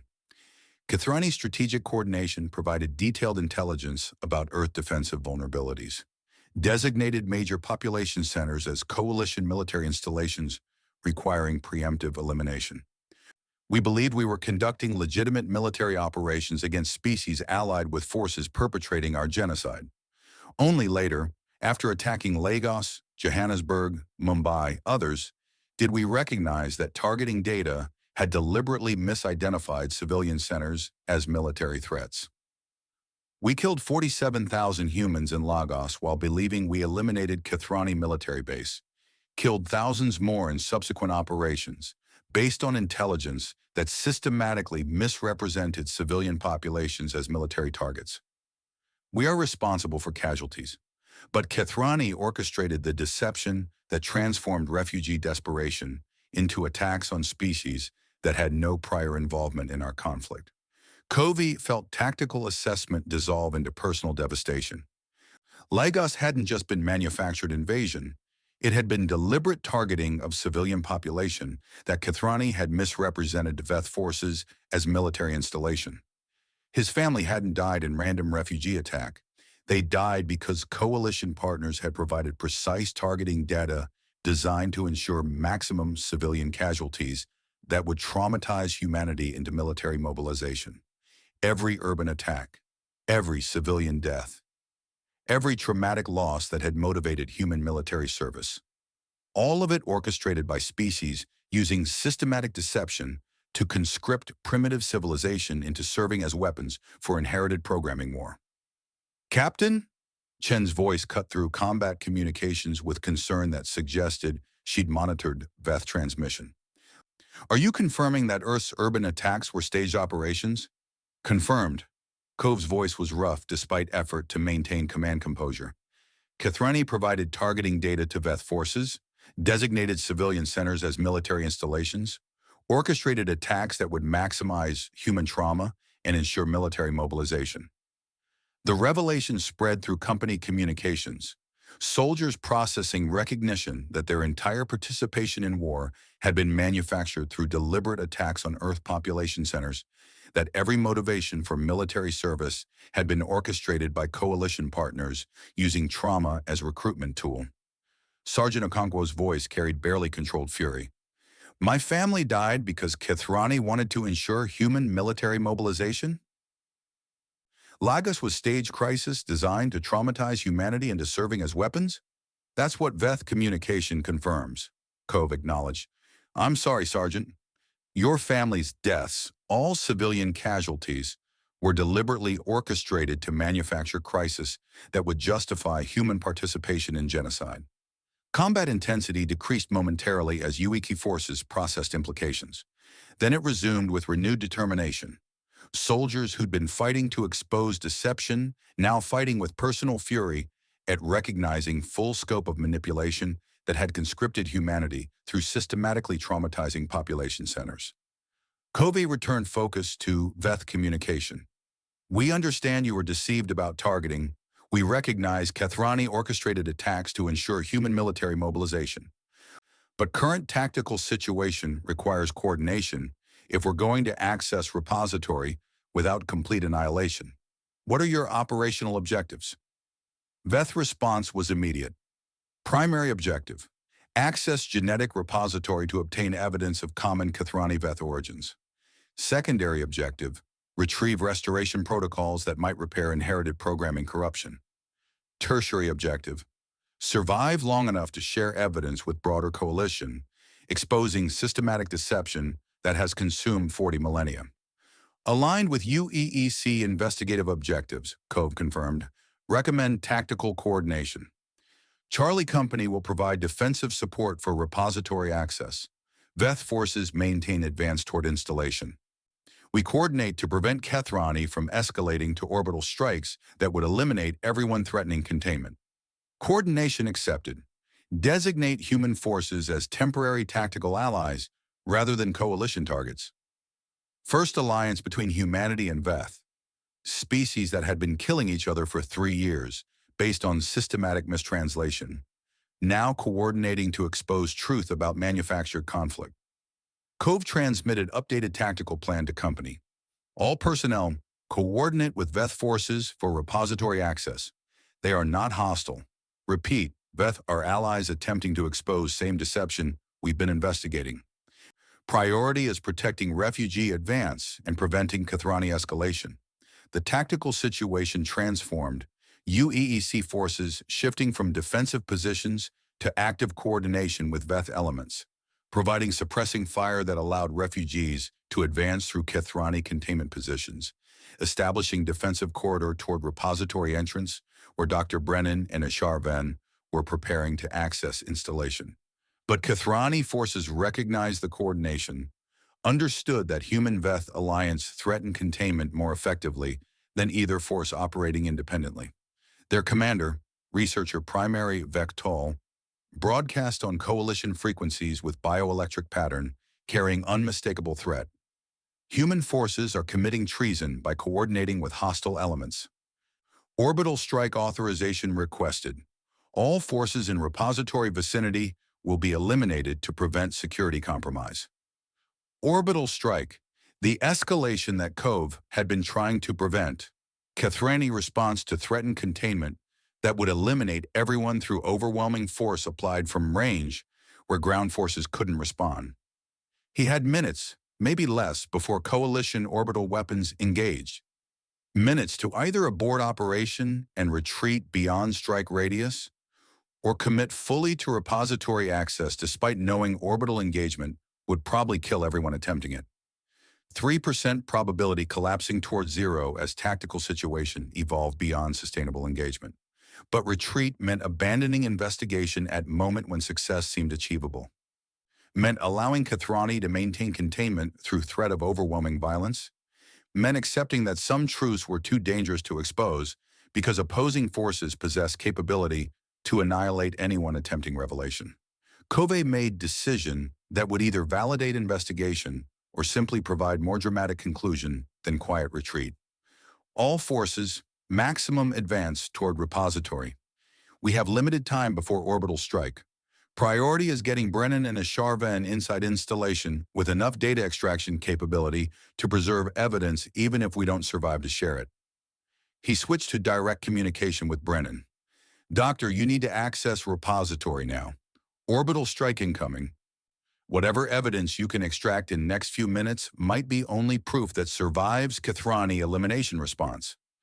Brennan's response carried mixture of academic excitement and terror. Repository entrance is open. Escherven and I are proceeding inside. Veth forces are providing access corridor. If we can reach main archive facility, if architect systems are still functional, we might be able to extract comprehensive genetic data and restoration protocols. How long do you need? Unknown. Architect technology is 50,000 years old. Could take minutes to access, could take hours to understand, could be completely non-functional. Pause. But attempting access matters more than calculating probability of success. Agreed. Proceed. Company will maintain defensive positions as long as possible. Cove watched tactical display showing Brennan's progress toward repository interior. Civilian contractor moving into ancient installation during combat engagement, risking everything to access evidence that might expose conspiracy or simply provide academic curiosity that died with him when orbital strike eliminated everyone threatening Kethrani containment. The battle intensified around repository perimeter. Kethrani forces concentrated fire on access corridor, attempting to prevent Veth and human forces from establishing defensive positions that might allow prolonged repository occupation. Casualties mounted, UEEC soldiers dying to maintain corridor, Veth refugees killed while advancing through defensive fire, coalition personnel eliminated by suppressing fire that Charlie Company was directing at forces they'd been ordered to protect. Cove's HUD showed updated casualty projections. 18 UEEC dead, 43 wounded, 15 combat ineffective, 47 Veth casualties, numbers climbing as refugees maintained advance despite attrition that proved accessing repository mattered more than survival. Minimal Kethrani casualties because superior defensive positions and weapons technology made them difficult targets for forces equipped with standard military hardware. Unsustainable. Combat mathematics showing complete UEEC annihilation within 9 minutes, total Veth elimination within 14 minutes. An orbital strike countdown showing 4 minutes until coalition weapons engage. Chen coordinated tactical withdrawal toward repository interior, pulling surviving personnel into installation where ancient architect structures might provide protection from orbital bombardment. Not perfect cover, but better than remaining in open terrain where coalition weapons would achieve complete elimination. All forces, fall back to repository, Cove ordered. Defensive positions inside installation. We're buying time for Brennan to extract evidence before orbital strike eliminates everyone. The company retreated in controlled withdrawal, professional tactical maneuver that maintained defensive cohesion while repositioning toward cover. Veth forces coordinated their own withdrawal, refugees moving into repository alongside human personnel. Temporary alliance solidified by shared recognition that Kethrani would eliminate both populations to prevent truth exposure. Cove was last through repository entrance, maintaining rearguard position while soldiers retreated past him into ancient installation. The crystalline structures were magnificent, even amid combat chaos. Geometric formations suggesting mathematical precision beyond human engineering, passages extending into depths that initial surveys had failed to map. Ambient energy signatures indicating architect systems were still active after 50,000 years of dormancy. He sealed entrance behind retreating forces, emergency barrier protocols that might provide minimal protection against orbital strike, not enough to prevent annihilation if Kethrani committed full weapons engagement, but enough to buy seconds that might allow Brennan to extract critical evidence. 2 minutes until orbital strike. The repository interior was vast beyond reconnaissance data, passages branching in multiple directions, chambers containing equipment that Cove couldn't identify, crystalline formations that seemed to pulse with faint luminescence, suggesting active systems, and deeper within complex energy signatures indicating main archive facility where architect genetic templates and restoration protocols might be preserved. Where Brennan was heading, racing against countdown that would eliminate everyone before truth could be extracted. Cove established defensive positions at repository entrance, soldiers preparing for potential Kethrani ground assault while simultaneously recognizing that orbital strike would make ground engagement irrelevant. The Veth forces maintained their own defensive coordination, bioelectric communications suggesting they understood tactical situations' futility while remaining committed to protecting repository access as long as possible. 1 minute. Chen transmitted tactical update. Kithrani orbital strike authorization confirmed. Multiple weapons platforms engaging. Impact in 47 seconds. Defensive positions won't provide adequate protection. Understood. Cove activated company-wide communication. All personnel, this is probably final transmission. You've served with exceptional courage and commitment. If we survive, unlikely but possible, we'll regroup and extract evidence. If we don't survive, know that attempting this mattered more than accepting genocide as inevitable. He paused, recognizing inadequacy of command words for a moment when probable death demanded something more personal than tactical briefing. It's been honor serving with you, honor attempting impossible resistance alongside people who chose truth over comfortable survival. 30 seconds. The countdown felt simultaneously too fast and impossibly slow. Seconds ticking toward annihilation, while simultaneously feeling like extended meditation on choices that had brought them to ancient repository beneath orbital weapons preparing to eliminate everyone threatening containment. 20 seconds. Cove thought about Lagos, about family he'd lost in manufactured crisis. About 3 years of military service built on responding to orchestrated trauma. About investigation that had exposed systematic deception while revealing that resistance carried minimal probability of actually accomplishing meaningful change. About partnership with Brennan that had transformed burden of command into shared purpose, making probable death feel like meaningful sacrifice rather than operational failure. 10 seconds. The Veth cluster voice, designation for refugee commander coordinating their forces, transmitted final communication using translation framework that Brennan had developed. If humans survive and we do not, share evidence with species that might listen. Expose truth that Kithrani orchestrated 40 millennia of genocide. End inherited programming war that has consumed too many lives across too many generations. It has been honor coordinating with species willing to resist despite knowing resistance would probably fail. 5 seconds. Cove transmitted acknowledgement, recognizing profound connection between species that had been killing each other based on systematic deception, but were now dying together attempting to expose truth. 3 seconds. The orbital weapons engage. Energy signatures that tactical sensors registered as massive power discharge from coalition platforms, weapon systems designed to eliminate ground targets through overwhelming force that made defensive positions irrelevant. 2 seconds. Cove braced for impact that would either annihilate everyone or impossibly miss repository due to some variable that tactical calculations hadn't accounted for. 1 second.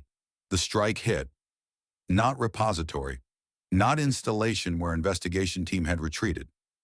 The strike hit Kithrani ground positions, orbital weapons eliminating coalition forces that had been maintaining containment rather than targeting human and Veth personnel threatening to expose truth. Cove stared at tactical displays showing Kithrani casualties, processing impossible development where orbital strike had targeted wrong forces, where coalition weapons had eliminated their own personnel instead of threats they'd been authorized to destroy. Chen's voice carried same confusion. Sir, orbital strike targeted Kithrani positions. Someone countermanded engagement authorization and redirected weapons. Someone with authority to override Kithrani strike authorization and redirect coalition weapons. Cove's communication terminal chimed. Priority transmission from UEEC carrier Indomitable. Encryption signature showing message originated from Colonel Vartanian. Captain Cove. Orbital strike redirected through command override protocols. Kithrani weapons authorization countermanded by Coalition Security Review, indicating human and Veth forces are conducting legitimate archaeological investigation rather than hostile action requiring elimination. You have approximately 12 minutes before Kithrani High Command recognizes override and restores weapons authorization. Suggest using that time to extract whatever evidence Dr. Brennan can access from repository. I'm committing career suicide and probably actual suicide to buy you 12 minutes. Make them count. Vartanian. 12 minutes. Not much, but infinitely better than 0 seconds before annihilation. Cove transmitted to Brennan, Doctor, You have 12 minutes before orbital strike authorization is restored. Whatever you can extract in that window might be only evidence that survives. Brennan's response came from deep within repository. I'm accessing main archive facility now. HFY is interfacing with architect systems. They're functional, barely but operational. We're seeing genetic templates, restoration protocols, comprehensive records of civilizational engineering that created both Kethrani and Veth. Can you extract data? Attempting. But there's more here than genetic templates. There's complete archive of architect civilization, neural records, cultural documentation, control mechanisms for managing engineered populations. His voice carried awe that transcended immediate tactical situation. Captain, this isn't just proof of artificial origins. This is comprehensive record of extinct civilization that might explain not just why genocide started, but how to permanently resolve inherited programming conflict. How long to extract? Unknown. Systems are complex, could be minutes, could be hours, but I'm transmitting preliminary data now, genetic evidence showing common Kethrani-Veth origins, restoration protocols that might repair programming corruption, historical records proving first contact was orchestrated to conscript humanity. Preliminary evidence was better than nothing, better than dying without preserving any proof of what they'd discovered. Cove coordinated defensive positions to protect Brennan's extraction, soldiers establishing perimeter around repository interior passages, Veth forces maintaining their own defensive coordination, everyone recognizing that 12 minutes was inadequate but infinitely preferable to immediate annihilation. The minutes passed with agonizing slowness, each second feeling weighted with recognition that Kethrani High Command was probably already coordinating response to Vartanian's override, that weapons authorization would be restored and orbital strike would resume. That 12-minute window was generous estimate rather than guaranteed timeline. 8 minutes remaining. Brennan transmitted updated data extraction, genetic templates showing Kethrani and Veth were paired populations designed for collaborative stellar engineering, restoration protocols describing procedures for reversing 50,000 years of divergence, historical archives documenting how political dispute had escalated into systematic persecution that created genocide spanning 40 millennia. Evidence that would transform galactic understanding of civilizational origins if anyone survived to share it. 6 minutes. Chen coordinated with Veth forces to establish redundant defensive positions, recognizing that when orbital strike resumed, they'd need maximum protection to survive long enough for final data extraction. 4 minutes. Okonkwo transmitted tactical update. Kethrani ground forces are regrouping. They recognize orbital strike was countermanded. They're preparing assault on repository to prevent continued access. Ground assault was survivable. Orbital strike was annihilation. If Kethrani committed to ground engagement instead of waiting for weapons authorization restoration, that might extend timeline enough for comprehensive data extraction. 2 minutes. Brennan's voice carried urgency. Captain, I'm accessing neural archive, complete consciousness records of architect civilization, not just genetic templates, actual preserved neural patterns of extinct species. They're still here, still conscious, waiting for someone to access archive and restore them to active systems. Explain, Cove demanded, processing implications of discovery that transcended immediate tactical situation. The architects didn't go extinct. They preserved themselves in neural archive format, consciousness upload into repository systems that could maintain their awareness across geological timescales. They've been waiting here for 50,000 years, waiting for populations they engineered to achieve sufficient technological sophistication to access archive and do something, I'm not sure what. But there are control mechanisms here, protocols for managing engineered populations, instructions that might allow direct intervention in inherited programming conflict. 1 minute. The revelation was too vast to process during tactical engagement, but implication was clear. Repository didn't just contain evidence of artificial origins. It contained actual preserved consciousness of extinct civilization that had engineered current conflicts participants, contained potential for resolution that went beyond exposing truth to actually implementing solution through access to original architects of system that had malfunctioned. 30 seconds until probable weapons authorization restoration. Cove made decision. Extract everything you can, neural archive, genetic templates, control mechanisms, historical records, everything. If we survive, we'll determine how to use it. If we don't survive, at least data preservation might allow future investigators to access truth. 20 seconds. Brennan transmitted acknowledgement, comprehensive data extraction continuing despite time pressure. 10 seconds. The tactical display showed Kethrani ground forces beginning assault on repository, recognizing that orbital strike delay meant they needed to prevent access through direct engagement rather than waiting for weapons authorization. 5 seconds. The assault commenced. Kethrani forces advancing on repository entrance with determination that matched Veth refugee desperation. Coalition personnel attacking installation they'd spent 6 years excavating because preventing access mattered more than preserving archaeological site. 0 seconds. The 12-minute window expired, but orbital strike didn't resume. Weapons remained inactive despite expiration of timeline that Vartanian had provided. Something had changed, some variable that tactical assessment hadn't accounted for.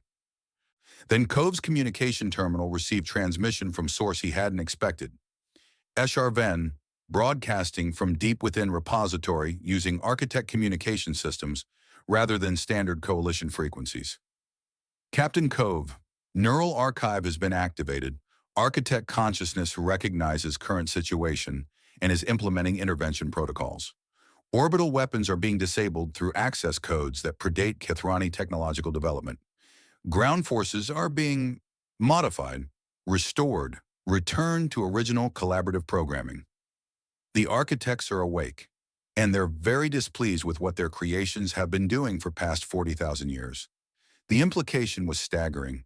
Wasn't just data extraction, wasn't just evidence preservation. Was actual intervention by extinct civilization that had never truly died, that had been waiting in neural archive for someone to access repository and trigger protocols allowing them to resume active management of populations they'd engineered. Was resolution through direct action rather than diplomatic exposure? Was transformation of investigation from proving truth to accessing power that could enforce that truth regardless of opposition?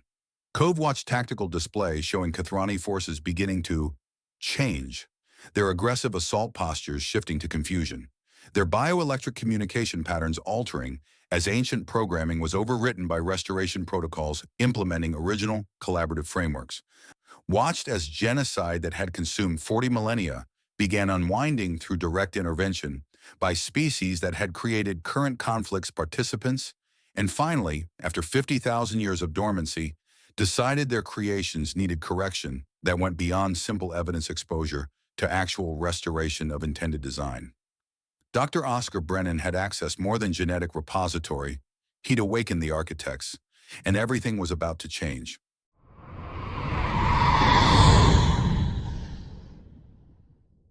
Chapter 18, The Neural Archive. Dr. Oscar Brennan had spent 17 years studying xenolinguistics because he believed language revealed fundamental truths about civilizations, their values, fears, aspirations encoded in grammatical structures and semantic frameworks that transcended simple vocabulary. He'd never anticipated discovering that language could be weaponized at neural level, that extinct civilization could embed subconscious directives in biological populations' communication patterns, maintaining control across 50,000 years through signals that engineered species couldn't consciously perceive but remained compelled to obey.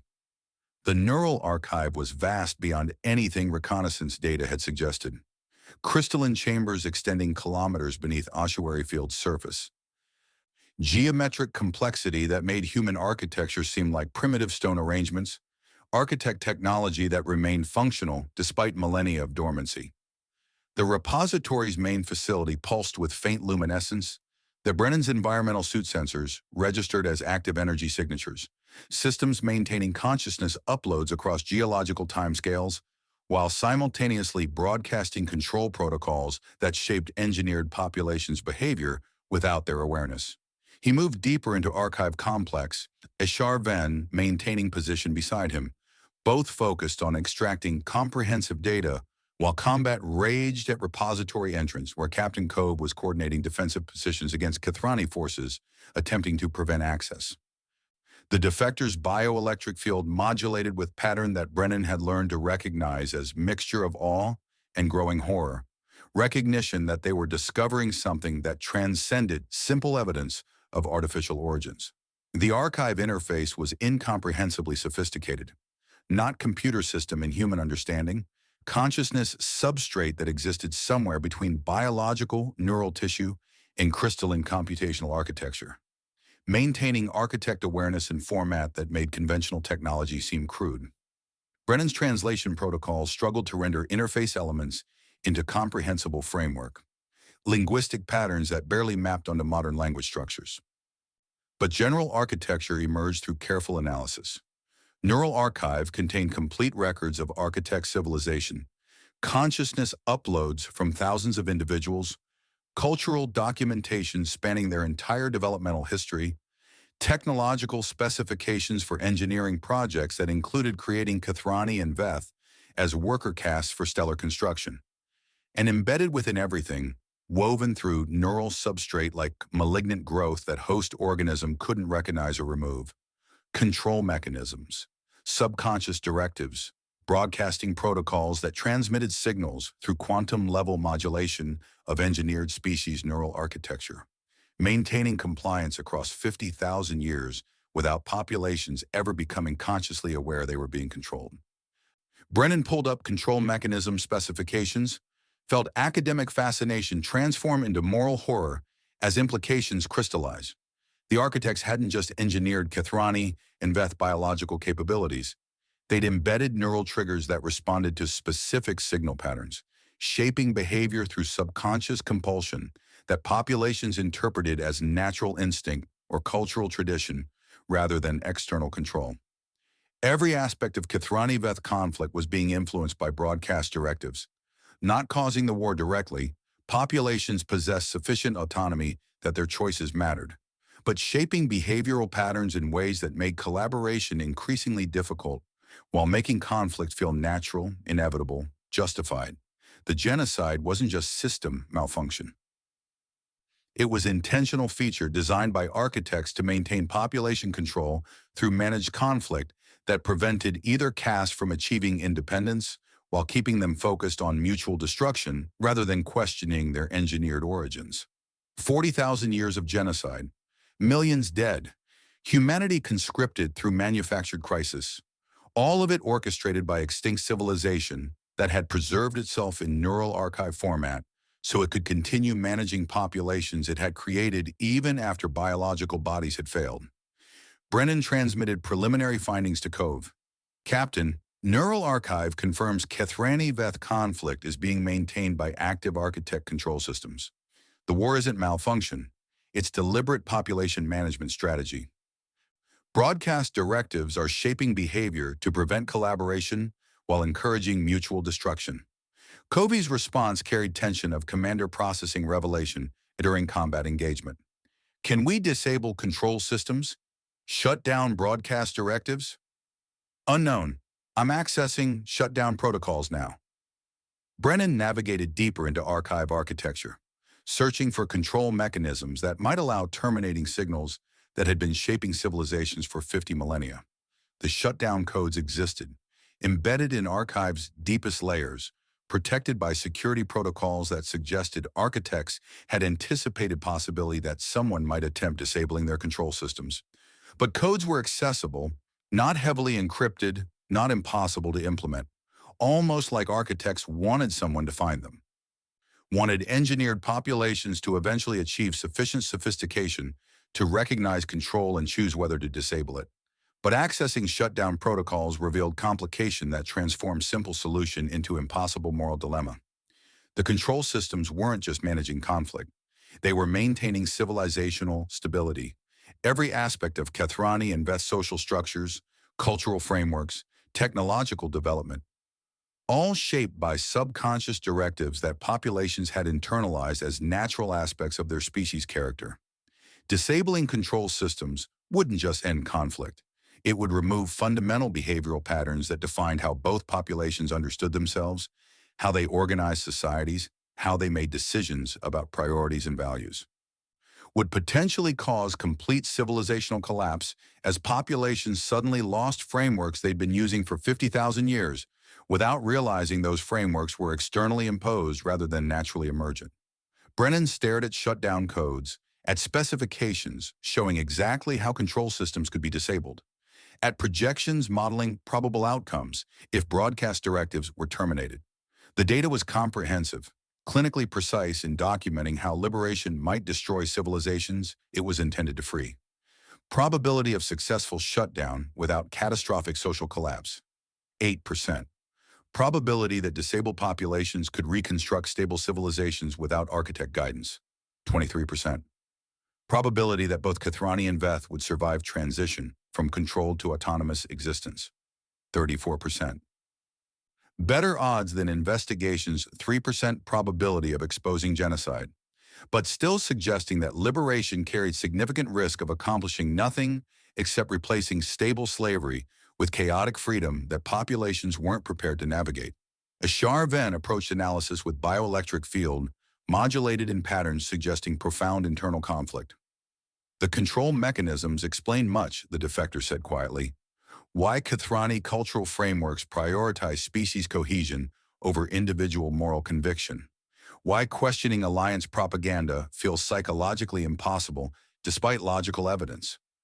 Why I experienced cultural death upon choosing to help humanity wasn't just violating social norms, was overriding embedded neural directives that architects designed to prevent exactly the kind of independent judgment I was attempting. And why disabling those directives might cause civilizational collapse, Brennan added. Because removing control systems means eliminating behavioral patterns that both populations have internalized as fundamental aspects of their species' nature. So we're facing choice between stable slavery and catastrophic liberation? Veth's vocalization carried bitter recognition. Between maintaining architect control that preserves civilizational function while perpetuating genocide, or disabling control at risk of destroying civilizations we're attempting to free? That's the dilemma. Brennan pulled up detailed analysis of control mechanisms, searching for solution that might allow partial shutdown rather than complete system termination. But there might be middle approach, selective disabling of directives, maintaining conflict while preserving behavioral frameworks supporting social stability, ending genocide without causing complete civilizational collapse. The archive contained protocols for selective control modification, instructions for adjusting specific directive parameters while maintaining overall behavioral architecture. Not simple shutdown, but careful reprogramming that might allow populations to achieve autonomy incrementally rather than experiencing catastrophic transition from complete control to total freedom. But selective modification required comprehensive understanding of how control systems functioned, how behavioral directives interacted with populations' natural capabilities, how removing specific signals might cascade through civilizational frameworks in ways that models couldn't fully predict. Required expertise that Brennan possessed through linguistic analysis but hadn't tested in real-world implementation where mistakes might kill millions. Required making decisions about other species' fundamental autonomy based on probability calculations that suggested liberation carried significant risk of civilizational destruction. How long to implement selective modification? Veth asked. Unknown. Could be hours, could be days. Archive systems are sophisticated, but interface protocols are barely comprehensible. Brennan gestured at crystalline architecture. And that's assuming Kathrani forces don't breach facility before we complete modifications. As if responding to his statement, combat sounds intensified, weapons fire echoing through repository passages, tactical communications indicating Kathrani assault on defensive positions that Charlie Company was desperately maintaining. The breach was imminent. Minutes, maybe less, before coalition forces reached archive facility, before they killed everyone attempting to access truth that architects had preserved while simultaneously creating systems to prevent that truth's exposure.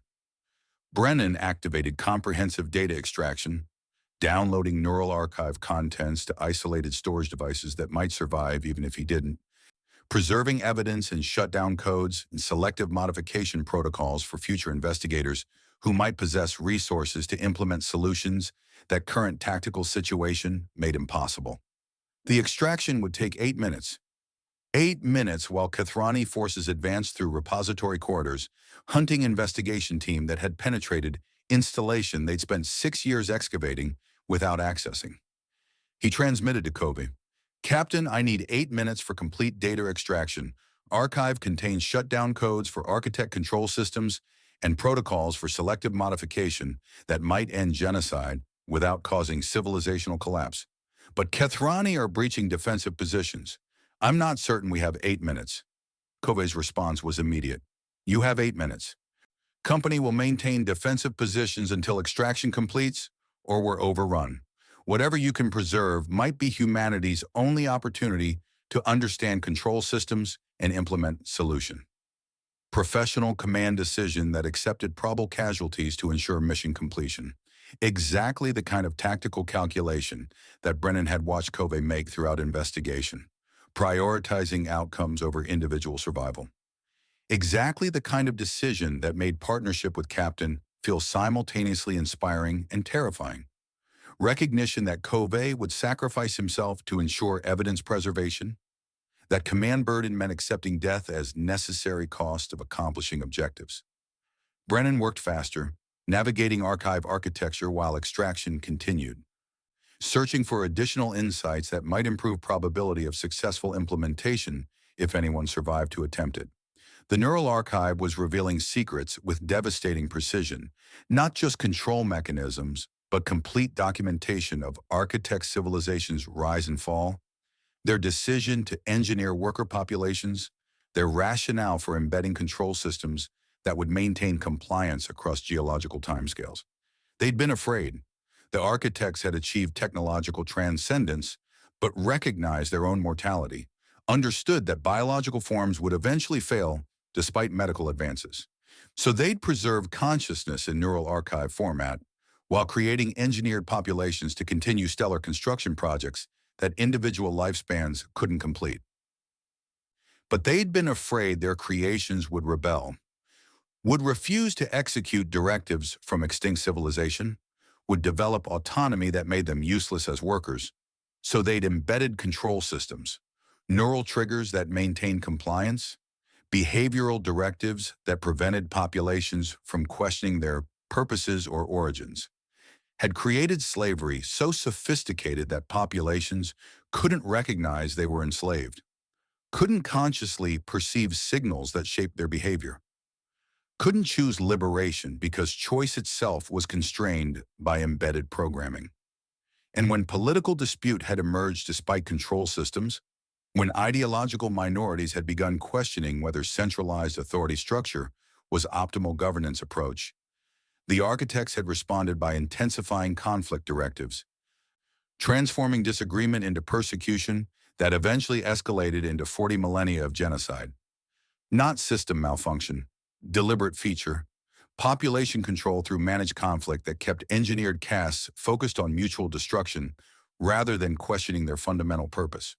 Brennan felt academic detachment dissolve into rage that transcended professional analysis. This wasn't just discovering evidence of artificial origins.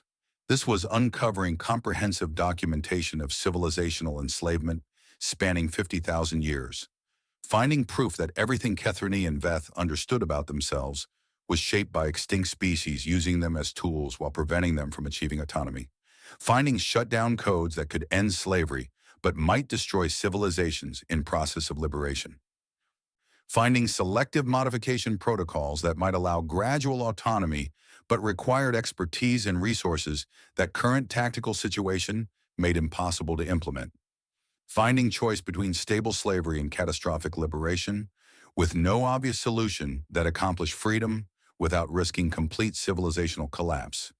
6 minutes remaining for extraction. The combat sounds grew closer.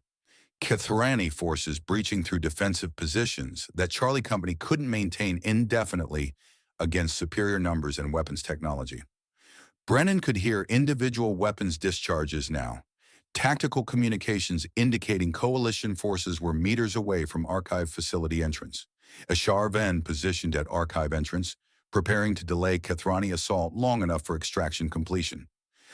The defector's bioelectric field carried pattern that Brennan recognized as resigned determination, acceptance that helping humanity meant dying to protect investigation that had consumed them both. "Doctor," Isharven said without turning from defensive position, "if I don't survive, if Kethrani eliminate me before extraction completes, ensure that evidence includes my testimony, confirmation that coalitions systematically deceive humanity, that I chose to help despite knowing it meant cultural death, that some truths matter more than species cohesion." "You'll survive," Brennan said, refusing to accept that defector who'd risked everything would die meters from success. Extraction completes in 5 minutes. Cove's forces are maintaining defensive positions. We'll extract together. Optimistic assessment contradicts tactical reality. Isharven's vocalization carried what translation protocols rendered as bitter affection. But I appreciate sentiment. Humanity's capacity for hope despite terrible odds is why I chose to help, rather than maintain comfortable complicity. The archive facility shuddered.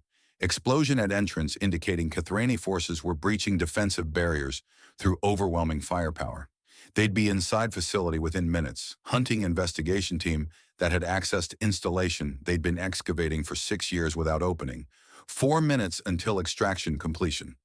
Brennan worked faster, downloading final archive sections while simultaneously analyzing control system specifications for vulnerabilities that might allow rapid shutdown if implementation became necessary. The protocols were sophisticated but comprehensible, linguistic patterns suggesting that architects had designed systems to be eventually understood by populations achieving sufficient technological advancement, had wanted their creations to someday recognize control and choose whether to disable it, whether to risk catastrophic liberation or maintain stable slavery, had created test, ultimate assessment of whether engineered populations deserved autonomy or should remain permanently controlled. And now humanity, species that architects hadn't even created, primitive civilization that had been conscripted into inherited programming war through manufactured crisis, was accessing that test, downloading shutdown codes that might liberate galaxy or simply demonstrate that some freedom was too dangerous for populations designed as tools. 3 minutes. The facility entrance exploded inward, Kethrani forces breaching through defensive positions, coalition soldiers advancing with weapons ready to eliminate investigation team before they could extract evidence that would expose architect control systems. Isharven engaged immediately, bioelectric defensive capabilities, creating barrier that slowed Kethrani advance without completely preventing it. The defector was buying seconds, maybe minutes, if desperate defense proved more effective than tactical assessment suggested. Brennan transmitted to Cove, "Kethrani have breached archive facility. Isharven is delaying but won't hold them indefinitely. I need 3 minutes for complete extraction." "You have 3 minutes," Cove confirmed, repositioning forces to support Isharven, complete extraction and prepare for emergency evacuation. 2 minutes. The Kethrani forces advanced through Isharven's defensive barrier, recognizing defectors' betrayal and responding with lethal engagement that proved coalition wouldn't tolerate personnel who chose to help humanity over maintaining species cohesion. Brennan watched through archive surveillance as Isharven fought with desperate competence, bioelectric capabilities creating defensive effects that slowed assault while recognizing that superior numbers would eventually overwhelm individual resistance. The defector was dying to buy seconds for extraction completion. Was accepting cultural death would become literal death because protecting investigation mattered more than survival. Brennan felt academic focus dissolve into personal desperation, recognition that person who'd risked everything to provide intelligence was being killed while he watched, unable to help because leaving archive interface would interrupt extraction that was preserving evidence for which Isharven was dying. 1 minute.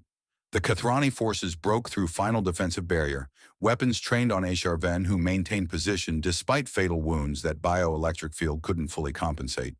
The defector's vocalization carried pattern that translation protocols rendered as final testimony. Evidence is extracted. Truth is preserved.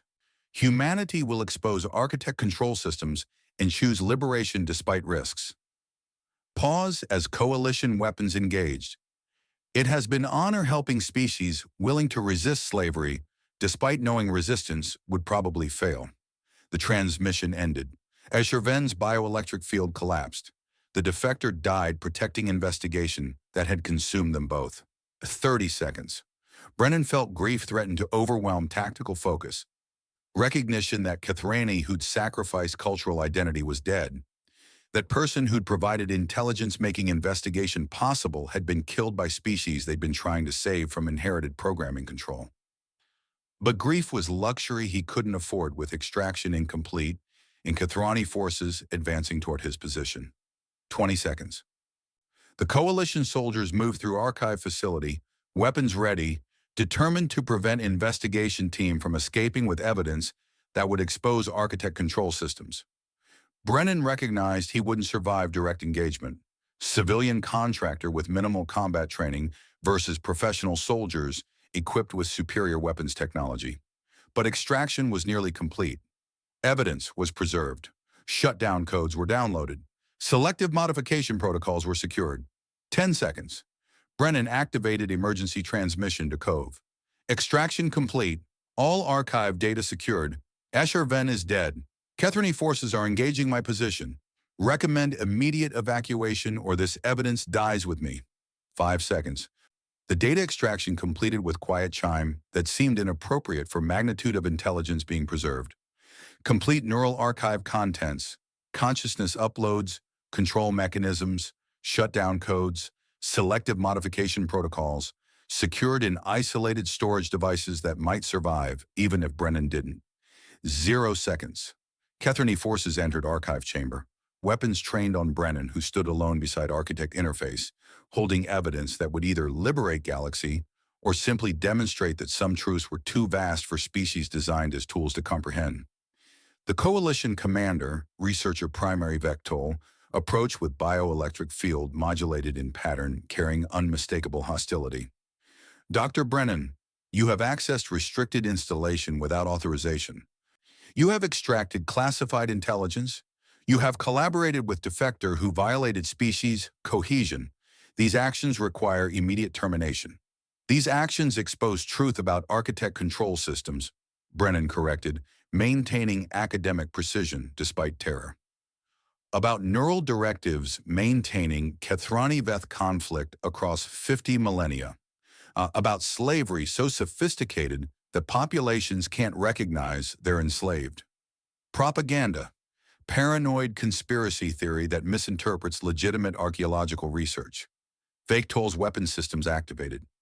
You will surrender extracted data and submit to custody. Resistance will result in lethal engagement. Brennan recognized he had seconds before Kathrani eliminated him and secured evidence that would be classified and suppressed. Seconds to ensure intelligence survived regardless of his death. He activated emergency data transmission, broadcasting neural archive contents through every available communication channel, sending shutdown codes and selective modification protocols to UEEC forces, to Veth refugee convoy, to coalition networks where suppression would be difficult despite Kathrani attempts at containment. Making evidence public rather than allowing it to die with him in ancient archive facility. Data is transmitted, Brennan said calmly. Neural archive contents are distributed across multiple networks. Suppressing truth is no longer possible through eliminating single investigator. Vectol's bioelectric field modulated with patterns suggesting rage mixed with recognition that containment had failed. You have committed civilizational treason. You have exposed information that threatens galactic stability. You have. The transmission was interrupted by explosion at archive facility entrance. Human forces breaching defensive positions that Kathrani had established. Captain Cove entered with weapons ready, accompanied by Lieutenant Chen and surviving Charlie Company personnel who'd fought through coalition defenders to reach archive chamber. Dr. Brennan, Covey said with professional calm that concealed relief Brennan could see in his expression. Status? Extraction complete. Data transmitted across multiple networks. HFY is dead, but their sacrifice wasn't wasted. We have everything. Shutdown codes, selective modification protocols, complete documentation of architect control systems. Excellent work. Cove's weapons remain trained on Vectol. Now we need to survive long enough to implement solutions. But implementation would require more than survival, would require choosing between stable slavery and catastrophic liberation, between maintaining control systems that preserve civilizational function while perpetuating genocide, or disabling directives at risk of destroying populations they were attempting to free, would require deciding whether humanity, species that architects had never intended to involve in their grand design, had right to make that choice for civilizations that had existed for 50,000 years under neural control. The archive facility shuddered again. More explosions indicating additional Kethrani forces were converging on repository. Not just local research expedition personnel now. Full military response coordinating to prevent investigation team from escaping with evidence that threatened architect control systems. Chen transmitted tactical update. Multiple coalition units approaching. We're surrounded by forces that won't allow extraction with classified intelligence. Recommend immediate defensive positions or emergency evacuation. Defensive positions, Covey ordered. We didn't come this far to surrender evidence when success is achievable. They established defensive perimeter in archive chamber. Soldiers preparing for engagement against superior numbers. Brennan securing extracted data while processing implications of what they discovered. The neural archive pulsed with faint luminescence. Architect consciousness observing through crystalline substrate. As species, they'd engineer fought over evidence that would either end 50 millennia of control or simply demonstrate that liberation carried risks populations weren't prepared to navigate. And somewhere in that observation, Brennan felt presence, not physical, not even biological in conventional understanding, but awareness that was unmistakably conscious, unmistakably observing current situation with interest that transcended simple data recording. The architects weren't just preserved in archive format. They were actively aware, watching, waiting to see whether engineered populations would choose autonomy or accept continued guidance from extinct civilization that had shaped everything they understood about themselves. Brennan activated archive interface one final time, transmitted directly to architect consciousness.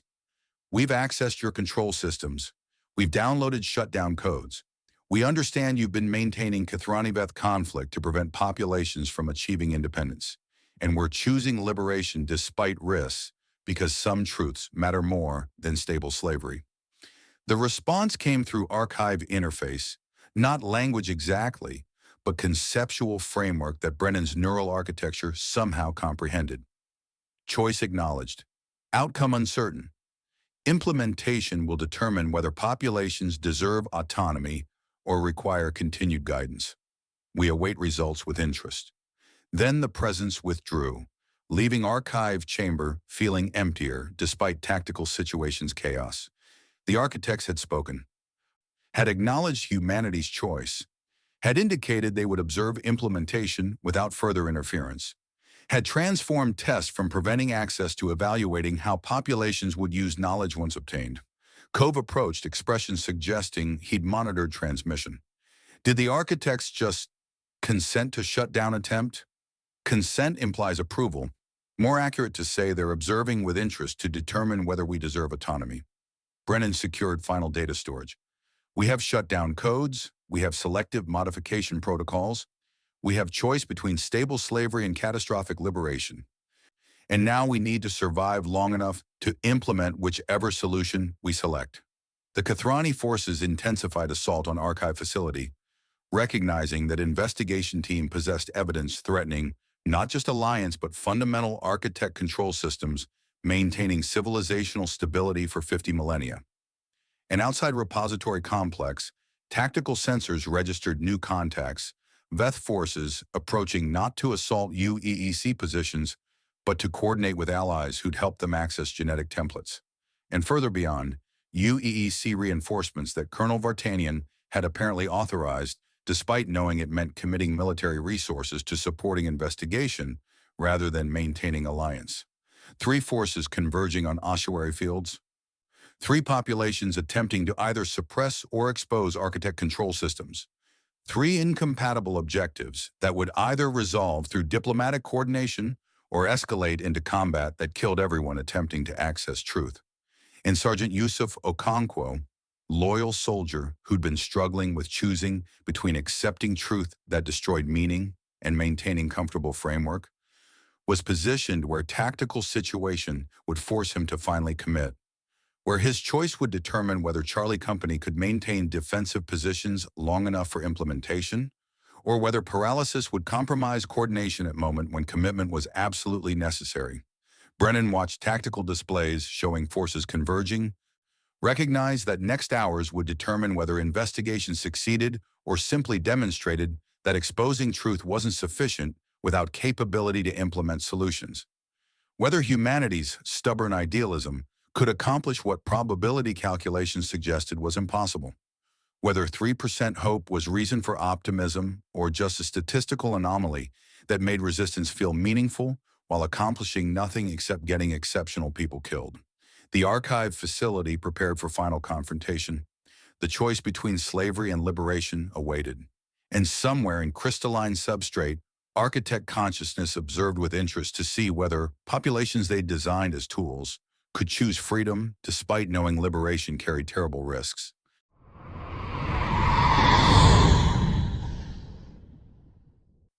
Chapter 19. The Sergeant's Choice. Sergeant Yusuf Okonkwo had survived 3 years of combat by maintaining clarity about who the enemy was, what the mission required, and why following orders mattered more than questioning command decisions that might seem morally complicated when examined through civilian frameworks that didn't account for tactical necessities. Right now, every framework he'd used to maintain that clarity was collapsing beneath recognition that the enemy wasn't who he'd been told. The mission was built on comprehensive deception, and following orders meant facilitating genocide while calling it duty. He held defensive position at repository complex's outer perimeter, tactical HUD, displaying force disposition that proved situation had evolved beyond anything conventional military training prepared soldiers to navigate. Kathrani coalition forces attacking from 3 vectors, attempting to eliminate Charlie Company personnel who'd committed mutiny by refusing to defend archaeological site against Veth refugees, Veth elements advancing to coordinate with human allies who'd helped them access genetic repository, and UEEC reinforcements approaching from orbit. Colonel Vartanian's unauthorized deployment that meant senior command had chosen investigation over alliance. 3 forces converging with incompatible objectives. 3 populations attempting to either suppress or expose truth about architect control systems. 3 tactical nightmares compressed into single engagement where every decision would either validate investigation or simply demonstrate that some truths were too dangerous to pursue. And Sergeant Yusuf Okonkwo stood at center of chaos, paralyzed by choice that Captain Cove's investigation had made unavoidable. Except that his family died in manufactured crisis and commit to exposing deception, or maintain framework that gave their deaths meaning by continuing to facilitate genocide while calling it duty. The choice should have been simple. Professional soldier followed orders. Loyal NCO supported command structure. Tactical operator prioritized mission completion over personal feelings about operational ethics. But watching Kathrani forces deliberately target Charlie Company medics, coalition weapon systems engaging medical personnel with precision, suggesting they were priority targets rather than incidental casualties, Okonkwo felt final resistance to investigation's truth shatter beneath recognition that allies were systematically eliminating human support personnel to maximize casualties and prevent wounded from receiving treatment. That wasn't defensive engagement. That wasn't protecting archaeological site from unauthorized access. That was targeted elimination designed to kill maximum UEEC personnel through denying medical support. That was exactly the kind of tactical pattern that investigation had proven characterized Kathrani operations, optimizing human casualties while maintaining plausible deniability about whether deaths were combat necessity or deliberate attrition management. Lieutenant Chen's voice cut through tactical communications with urgent warning. Kathrani are targeting medical personnel. Repeat, coalition forces are engaging medics with apparent priority over combat troops. Patterns suggest deliberate casualty optimization rather than defensive necessity. Okonkwo watched tactical display confirming Chen's assessment. Kethrani weapons fire concentrating on areas where wounded were receiving treatment, engagement patterns that ignored closer combat threats to eliminate personnel providing medical support. Professional analysis made conclusion unavoidable. Coalition forces were deliberately killing medics to maximize UEEC casualties by preventing wounded from receiving care. We're implementing exactly the kind of attrition optimization that investigation had documented across 3 years of operations, where human forces had been systematically directed toward maximum casualty outcomes. We're proving, through actions rather than archived communications or statistical correlations, that Kethrani viewed humanity as expendable weapons whose elimination served strategic purposes beyond simple tactical engagement. The last framework supporting Okonkwo's comfortable interpretation collapsed. His family hadn't died in legitimate military operation. Lagos hadn't been genuine invasion that justified defensive response. 3 years of service hadn't been defending Earth from existential threat. All of it, every casualty, every operation, every motivation for military service, had been manufactured by coalition partners using systematic deception to conscript primitive species into serving as weapons for inherited programming war. Captain Cove had been right. Dr. Brennan's translation analysis was accurate. The investigation exposing genocide was legitimate rather than paranoid conspiracy theory that could be dismissed through professional skepticism about extraordinary claims. And maintaining comfortable framework that gave his family's deaths meaning required accepting complicity in ongoing atrocities that would kill more families through same systematic deception. Okonkwo felt something break inside. Careful psychological structure he'd maintained for 3 years, shattering beneath weight of recognition he could no longer avoid. His wife and daughter hadn't died defending Earth. They died because Kethrani had orchestrated crisis designed to traumatize humanity into military mobilization. Their sacrifice hadn't been meaningful contribution to species survival. It had been manufactured tragedy serving extinct civilizations' population control strategy. The grief was overwhelming, not fresh grief that had been processed through 3 years of careful compartmentalization and professional distance. This was retroactive destruction of meaning he'd constructed around their deaths. Recognition that framework giving lost purpose was built on comprehensive lie. Was worse than initial grief because it meant losing them twice.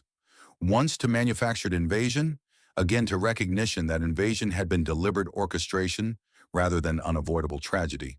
His tactical display showed Kethrani forces advancing on Repository Complex, where Captain Cove was coordinating defense of Dr. Brennan's position. Showed Veth refugees attempting to reach human allies despite coalition fire that was killing them with efficient precision. Showed UEEC reinforcements that Colonel Vartanian had deployed in violation of every protocol governing military operations during active coalition engagement. Showed choice that paralysis could no longer defer, follow orders requiring defense of coalition positions, or commit to investigation by actively supporting extraction of evidence that would expose architect control systems. Maintain comfortable lie that preserved meaning, or accept truth that destroyed framework, but might prevent other families from suffering manufactured tragedies.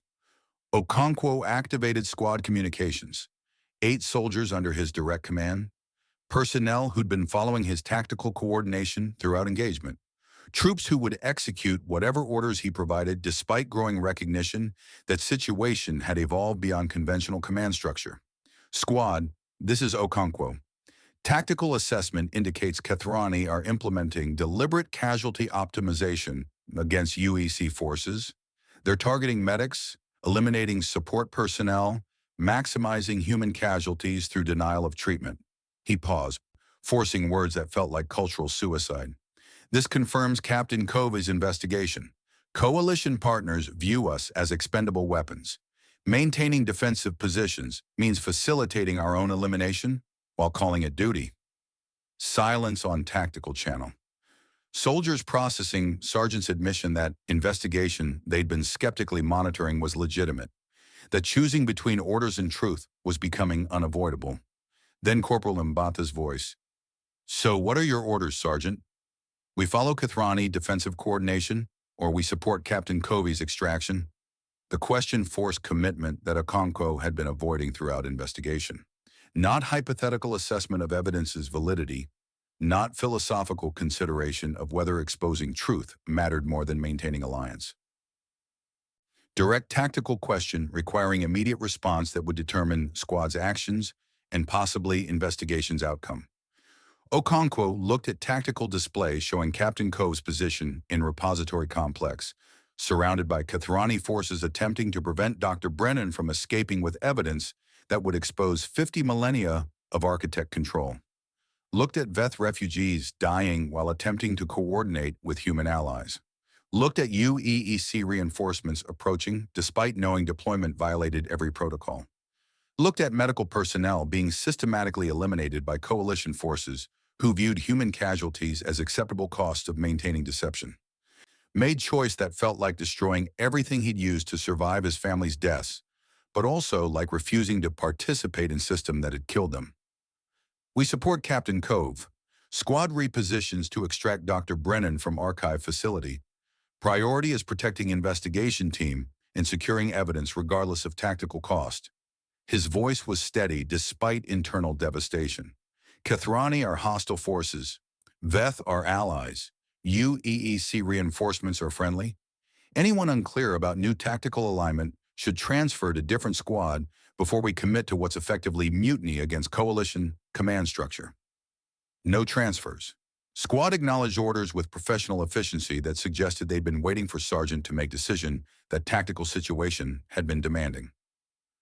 Okonkwo coordinated movement toward repository complex, leading soldiers through combat zone where every previous deployment had maintained clear distinction between allies and enemies, but where current engagement required recognizing that 3 years of alliance had been comprehensive deception designed to facilitate humanity's participation in genocide.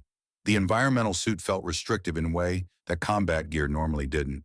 Physical reminder of hostile atmosphere requiring sealed systems, symbolic constraint representing how investigation had forced confronting truths that comfortable ignorance had been avoiding. Every movement toward archive facility was step away from framework that had preserved meaning, toward acceptance that would either validate new understanding or simply demonstrate that some psychological structures couldn't survive truth's weight.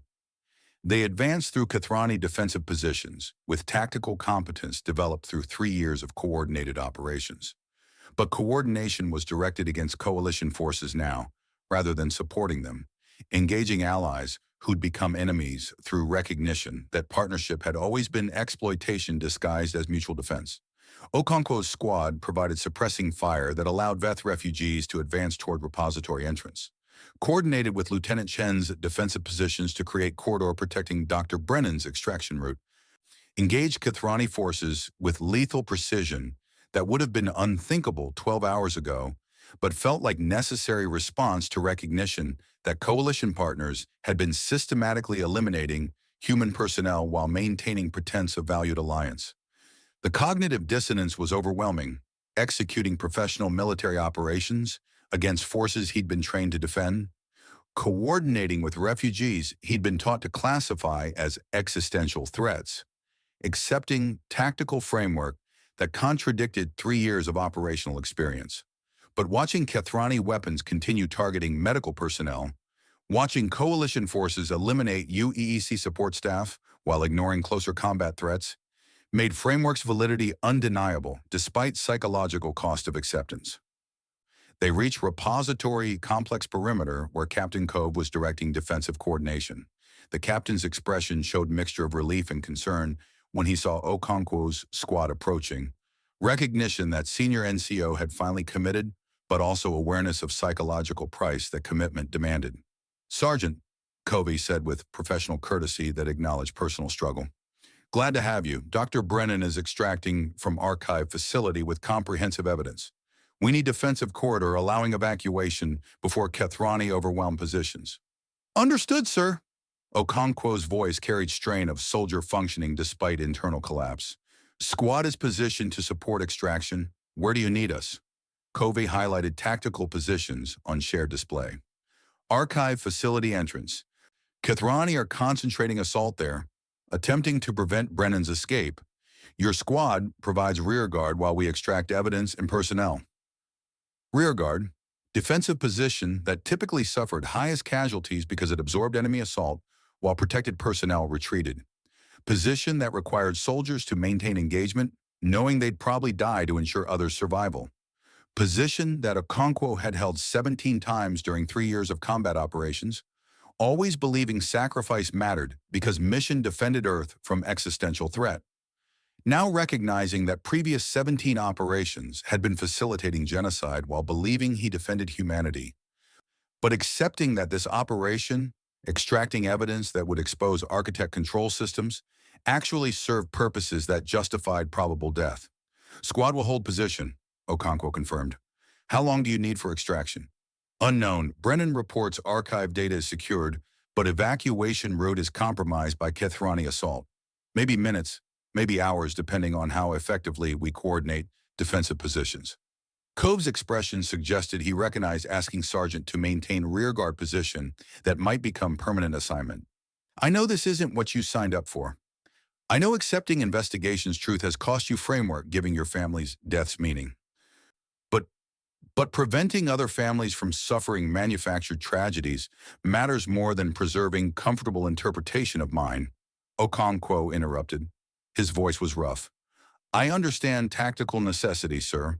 Squad will hold position regardless of cost.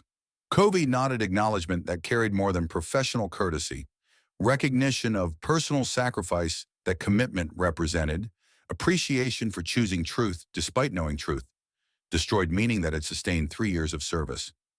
Okonkwo positioned squad at archive facility entrance, establishing defensive perimeter that would absorb Kethrani assault while protecting Brennan's extraction. The repository's crystalline structures provided some cover, but not enough to prevent casualties when coalition forces concentrated fire. On position, they recognized as crucial for preventing evidence from escaping installation. Corporal Mbatha took position beside him, weapon ready, expression suggesting she was processing same psychological devastation that Okonkwo was experiencing. Sergeant, did you mean what you said about Lagos being manufactured crisis? About our families dying because Kethrani orchestrated invasion to traumatize humanity into military service? Mbatha's family had died in Johannesburg attack, another urban incursion that official reports designated as Veth military operation requiring defensive response. Another manufactured crisis, according to investigation's evidence. I meant it, Okonkwo said quietly. Veth forces confirmed they received targeting data from Kethrani designating Earth population centers as coalition military installations. They believed they were conducting legitimate operations against species allied with forces perpetrating their genocide. They killed our families while thinking they eliminated military threats. So we've been fighting species that were as deceived as we were? Mbatha's voice carried same mixture of grief and fury that Okonkwo felt. Killing refugees who thought they were defending themselves from coalition military operations? That's what evidence indicates. Okonkwo checked tactical display, showing Kethrani forces preparing final assault on defensive positions. We've all been weapons for inherited programming war. Kethrani, Veth, humanity, all manipulated by architect control systems, maintaining conflict that serves extinct civilizations' population management strategy. The Kethrani assault commenced. Coalition forces advancing with determination that proved they'd rather eliminate human allies than allow evidence exposing architect systems to escape repository. Okonkwo's squad engaged with professional competence, maintaining defensive positions despite casualties mounting from superior Kethrani weapons technology and numerical advantage. Private Chen, no relation to Lieutenant, went down first. Coalition fire penetrating environmental suits protection and eliminating soldier who'd served 2 years without serious injury. Corporal Mbatha maintained position despite wounds that would have justified tactical withdrawal. His specialist Rodriguez provided suppressing fire that allowed wounded personnel to retreat toward medical support that Kethrani had been systematically eliminating. The squad fought with desperate efficiency. Soldiers who'd spent 3 years believing they defended Earth from invasion, now recognizing they'd been facilitating genocide, but choosing to resist despite knowing resistance would probably kill them. Fought because accepting truth, however devastating, mattered more than maintaining comfortable deception that preserved meaning at cost of enabling ongoing atrocities. Fought because preventing other families from suffering manufactured tragedies, justified probable death even though their own family's deaths remained meaningless tragedies rather than purposeful sacrifices. Okonkwo coordinated defensive positions while processing grief that felt simultaneously fresh and retroactive. Losing his wife and daughter again through recognition that their deaths had served Kithrani population control rather than defending humanity, accepting that 3 years of military service had been built on responding to orchestrated trauma rather than genuine threat. The acceptance broke something fundamental in how he understood his own identity. He'd been soldier defending Earth, loyal husband and father whose family's sacrifice motivated continued service, professional NCO whose tactical expertise prevented other families from suffering similar losses. Now he was soldier who'd been facilitating genocide while believing he defended humanity. Widower whose family died in manufactured crisis, designed to ensure his military mobilization. NCO whose tactical expertise had been optimized for maximum human casualties, serving extinct civilizations' control systems. Every aspect of identity that had sustained him through 3 years of combat and grief was revealed as constructed framework built on comprehensive deception. But fighting despite that revelation, maintaining defensive position while accepting truth that destroyed meaning. That felt like authentic resistance rather than comfortable complicity. Felt like refusing to participate in systems that had killed his family even though refusal meant losing psychological structures that had made their deaths bearable. The Kithrani forces intensified assault, recognizing that human defensive positions were weakening under sustained engagement. Okonkwo's squad had suffered 40% casualties, 3 dead, 2 combat ineffective, remaining personnel maintaining positions despite wounds that would normally justify evacuation. They couldn't hold much longer, minutes, maybe less, before coalition forces overwhelmed defensive perimeter and eliminated investigation team before evidence could be extracted. Then tactical display registered new contacts, UEC reinforcements arriving from orbit, Colonel Vartanian's unauthorized deployment reaching engagement range, and coordinating with ground forces to support extraction, despite knowing support meant committing military resources to active mutiny against coalition command structure. And Veth forces coordinating their advance with human defensive positions, refugees who'd been enemies for 3 years now functioning as allies attempting to expose shared manipulation by architect control systems. The tactical situation stabilized, not reversed, not transformed into probable victory, but stabilized enough that extraction became achievable rather than futile gesture that would accomplish nothing except satisfying moral conviction while getting everyone killed. Captain Coe's voice cut through tactical communications. All forces, Dr. Brennan is evacuating archive facility with complete evidence extraction. Defensive positions, maintain coverage for extraction route. Prepare for tactical withdrawal once personnel are secured. Tactical withdrawal, not victory.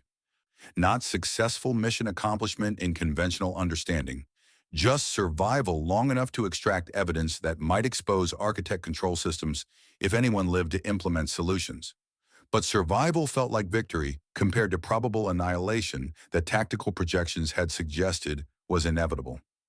Okonkwo coordinated squads of withdrawal toward extraction point, maintaining rearguard position, while Dr. Brennan emerged from archive facility carrying data storage devices containing neural archive contents, shutdown codes and selective modification protocols, and comprehensive documentation of 50,000-year slavery that populations couldn't consciously perceive. The doctor moved with civilians' awkwardness in combat environment, protected by Captain Cove's personal coordination and Lieutenant Chen's tactical positioning and Okonkwo's squad's defensive fire that prevented Kithrani from eliminating investigation's culmination meters from successful extraction. They reached evacuation point where UEEC reinforcements had established secure perimeter, loaded personnel and evidence onto transports that would carry them away from ossuary fields toward whatever confrontation awaited when Earth Governance Council learned that coalition allies had been systematically deceiving humanity for 3 years. Okonkwo was last aboard, maintaining defensive position until final soldier had evacuated. Accepting rearguard responsibility that had defined his NCO service throughout 3 years of operations that he now understood had been optimizing human casualties while calling it duty. The transport lifted off, carrying investigation team and evidence away from repository complex where architect consciousness observed through crystalline substrate, where Kathrani forces recognized that containment had failed and truth would be exposed regardless of their attempts at suppression, where HFY had died protecting investigation that had consumed defectors' cultural identity and ultimately their biological existence, where Sergeant Yusuf Okonkwo had finally chosen truth over comfortable framework, accepting that his family's deaths were manufactured tragedy rather than meaningful sacrifice, but also recognizing that preventing future manufactured tragedies justified destroying psychological structures that had made loss bearable. The transport accelerated toward orbital rendezvous with Vartanian's command vessel, toward confrontation with UEEC leadership about mutiny and investigation, and evidence that would either transform humanity's strategic position or simply demonstrate that some truths were too dangerous for species designed as weapons to successfully expose. Okonkwo sat in transport's cargo compartment, processing grief that felt simultaneously overwhelming and strangely liberating. Loss of framework, giving families' deaths meaning, but also recognition that accepting truth mattered more than preserving comfortable interpretation built on deception. Captain Cove approached with expressions suggesting he understood psychological cost of commitment that Okonkwo had finally made. Sergeant, your squad's defensive coordination made extraction possible. Without your decision to support investigation, my decision came 3 days too late, Okonkwo interrupted, voice rough. I should have committed when you first presented evidence. Should have recognized truth instead of clinging to framework that preserved meaning at cost of enabling ongoing atrocities. You committed when tactical situation made commitment necessary, Cove corrected. That matters more than timing. Your choice, accepting truth despite knowing it destroyed meaning, that's what made extraction succeed. Okonkwo was quiet, processing Captain's attempt at validation that felt insufficient for magnitude of what had been lost and gained through acceptance. What happens now? We've extracted evidence. We've exposed architect control systems, but implementing solutions, choosing between stable slavery and catastrophic liberation, that requires more than surviving combat engagement. That requires making choice that will determine whether populations deserve autonomy or need continued guidance, Cove acknowledged. But first we need to ensure evidence reaches Earth Governance Council. Need to broadcast truth that coalition allies have been systematically deceiving us. He activated communication systems, preparing transmission that would carry investigations findings to Earth Command Structure, Veth peace offers, translation evidence, architect archives, genetic data proving common Kathrani Veth origins, documentation of 50,000-year control systems maintaining inherited programming war, evidence that would either transform humanity's strategic position or simply provoke response that eliminated investigation before broader population could learn truth that threatened alliance stability, evidence that Sergeant Yusuf Okonkwo had helped extract despite knowing extraction meant accepting that his family died for manufactured crisis rather than meaningful defense of Earth. The transport reached orbital altitude, preparing for faster-than-light transit toward human-controlled space, where Captain Cove would broadcast everything to Earth Governance Council, where investigation that had begun with Firebase Crucible extraction would culminate in revelation exposing greatest conspiracy in galactic history, where humanity would learn they'd been conscripted into inherited programming war through systematic deception, that urban attacks had been orchestrated to traumatize population into military service, that 3 years of combat operations had been facilitating genocide while believing they defended species survival, where choice between stable slavery and catastrophic liberation would be forced upon leadership that might not be prepared to navigate implications of architect control systems spanning 50 millennia. Okonkwo watched distant stars through transport viewport, processing recognition that accepting truth had destroyed framework, giving his family's deaths meaning, but also prevented perpetuation of systems that had killed them. That choosing investigation over comfortable deception meant living with loss that felt simultaneously more devastating and more honest than carefully constructed interpretation that had sustained 3 years of service. That some truths were worth pursuing despite psychological cost of acceptance, because maintaining comfortable lies meant enabling ongoing atrocities that would create more families suffering manufactured tragedies. The transport engaged faster than light engines. Captain Cove prepared transmission that would broadcast everything to Earth. And Sergeant Yusuf Okonkwo, loyal soldier who'd finally chosen truth over framework-preserving meaning, waited to discover whether investigation success meant actual transformation or just more dramatic form of failure than quiet suppression would have provided. Whether humanity was ready for truth about architect control systems, whether accepting evidence meant choosing liberation despite risks, whether 3% probability had been reason for hope or just statistical anomaly that made impossible resistance feel achievable while accomplishing nothing except getting exceptional people killed. The stars blurred through acceleration. The transmission prepared to launch. And everything was about to change, or everything was about to demonstrate that some truths were too vast for species designed as weapons to comprehend, that liberation carried risk populations weren't prepared to navigate, that stable slavery might be preferable to catastrophic freedom. Either way, the choice was made. The evidence was secured, the broadcast was ready, and Captain Elias Cove reached toward communication controls that would either expose greatest conspiracy in galactic history or simply trigger response that eliminated investigation before revelation could spread beyond containable scope.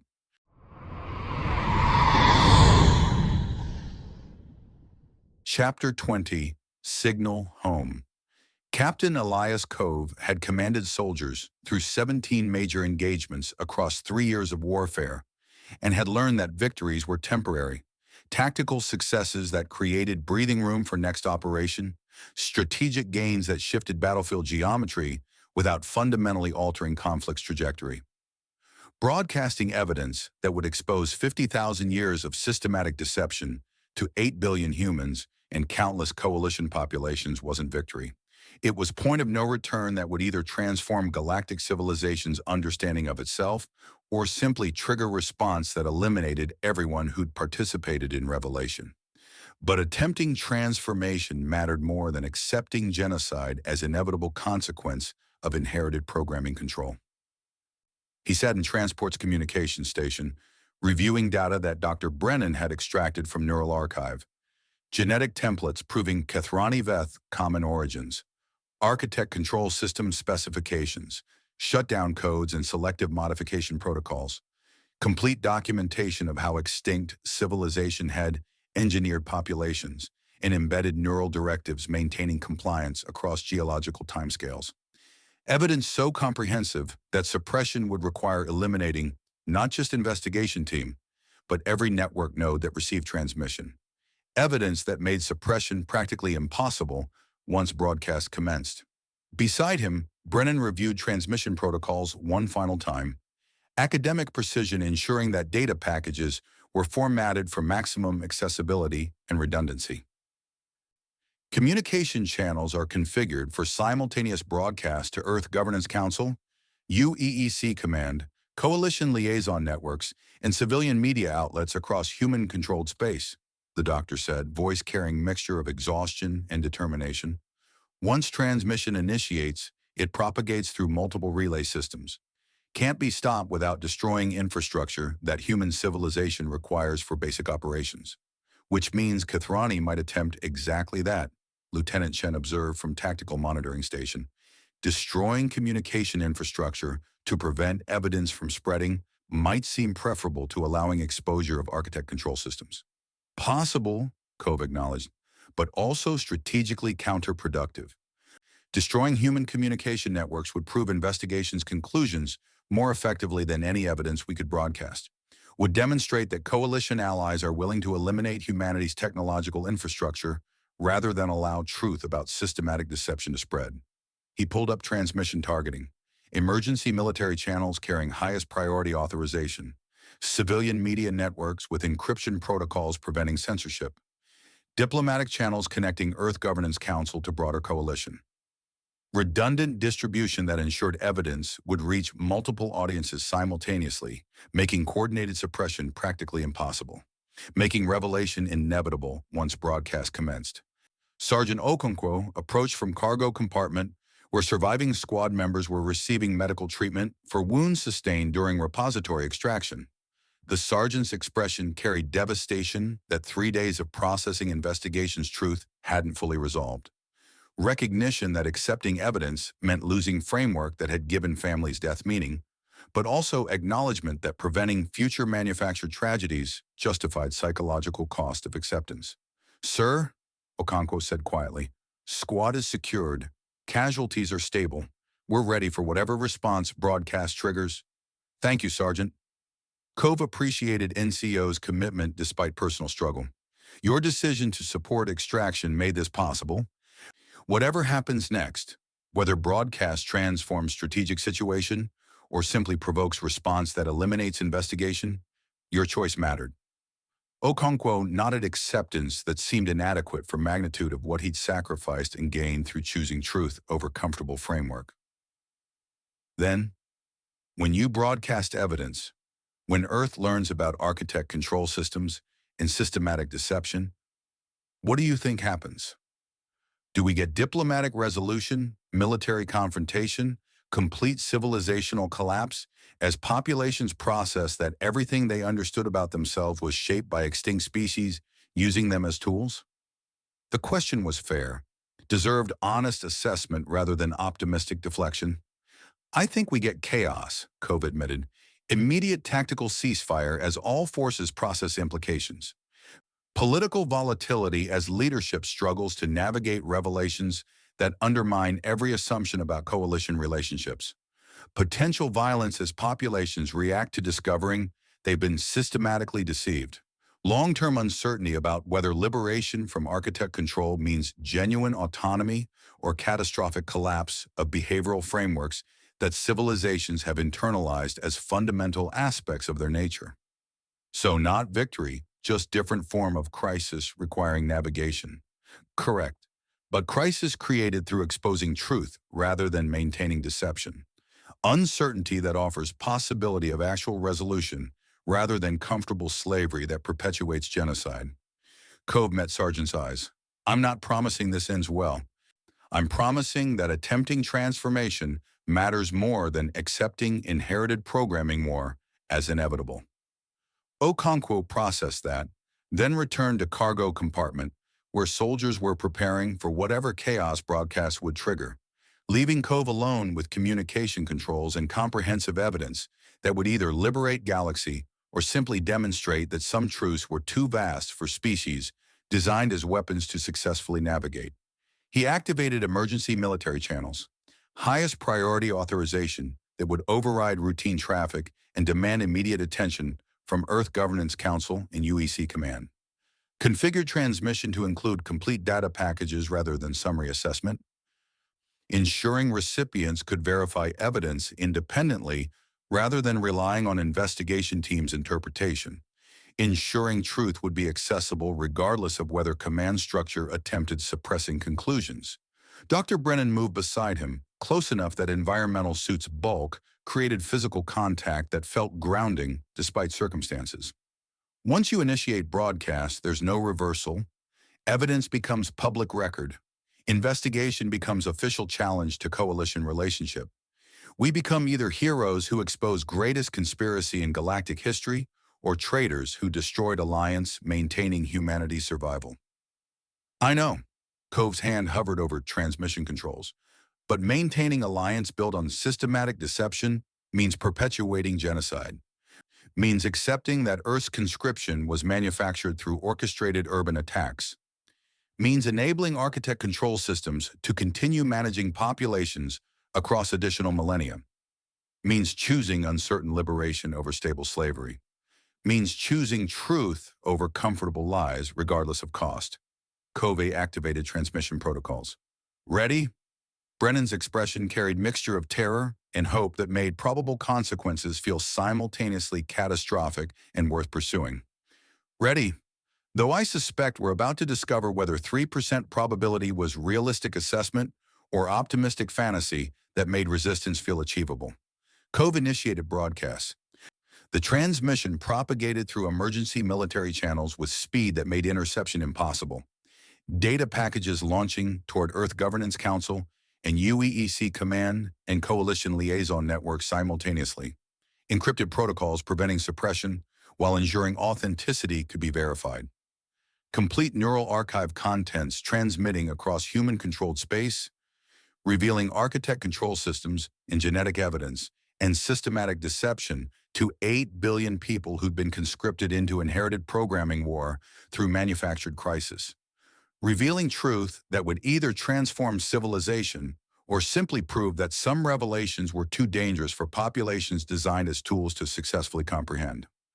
The broadcast continued for 17 minutes, comprehensive data extraction requiring sustained transmission to transfer complete archive contents across interstellar distances. Cove monitored propagation through communication networks, watched evidence spread through UEC command structure and civilian media outlets and diplomatic channels connecting humanity to broader coalition. Watched truth become irreversible, despite knowing irreversibility might trigger response that eliminated everyone responsible for exposure. At minute 12, emergency communications receive response from Earth Governance Council.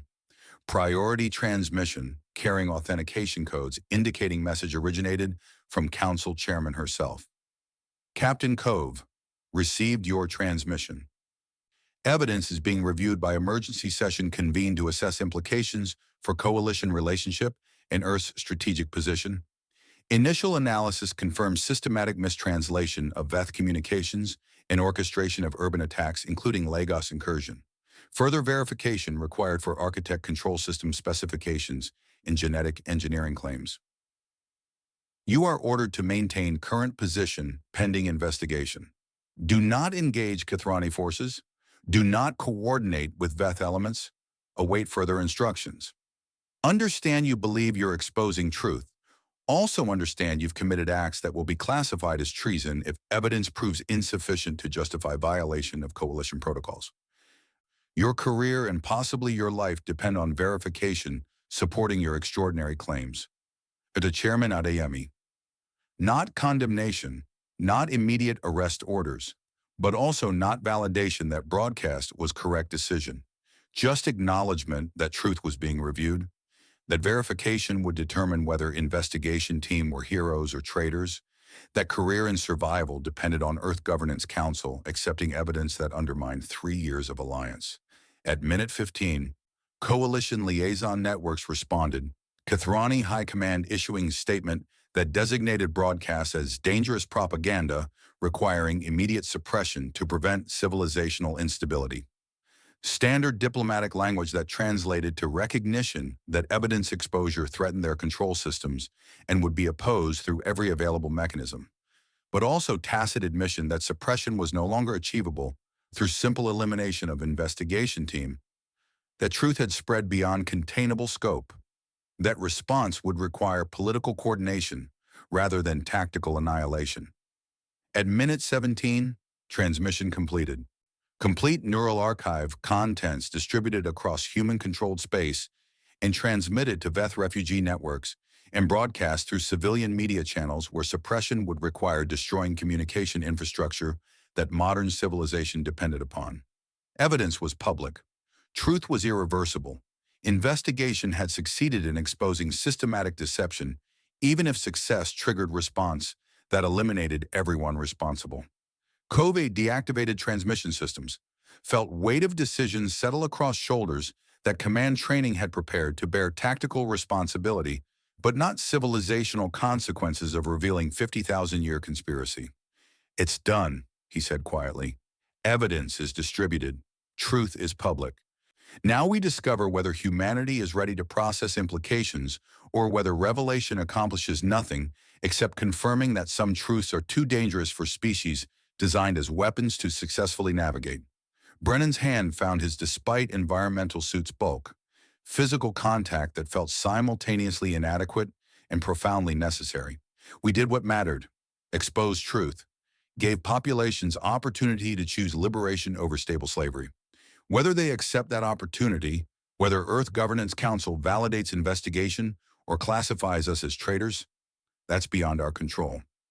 Doesn't make waiting for response less terrifying. No, just makes it bearable, because we're waiting together rather than separately wondering if resistance could have mattered.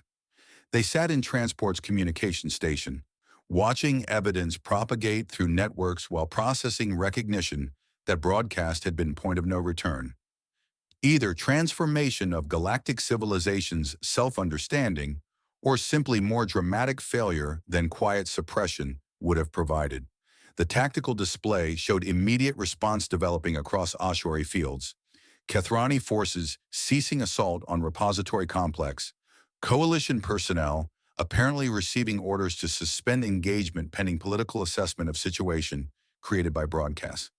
Veth refugees maintaining positions but not advancing, recognizing that evidence exposure had transformed tactical environment in ways that required diplomatic coordination rather than continued combat.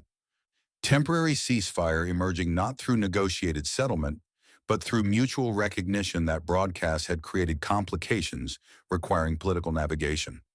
Lieutenant Chen transmitted from tactical station, "Sir, all forces are standing down. Kethrani have ceased offensive operations. Veth are holding positions. UEEC reinforcements report Colonel Vartanian is requesting communication." Vartanian, the colonel who'd provided 12-minute window for repository access by countermanding Kethrani orbital strike authorization, who deployed reinforcements supporting extraction despite knowing support meant committing military resources to active mutiny, who'd spent 3 years maintaining alliance while knowing about systematic deception, who'd made choice similar to Cove's, prioritizing truth over comfortable survival, risking career and life to ensure investigation could succeed. Cove activated communication channel. "Colonel Vartanian, this is Captain Cove. Transmission has been completed. Evidence is distributed across human networks.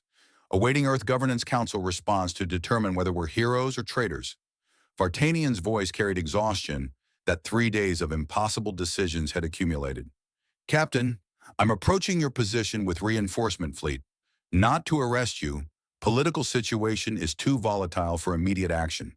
But to ensure you survive long enough for Earth Governance Council to complete verification and determine appropriate response to your extraordinary initiative."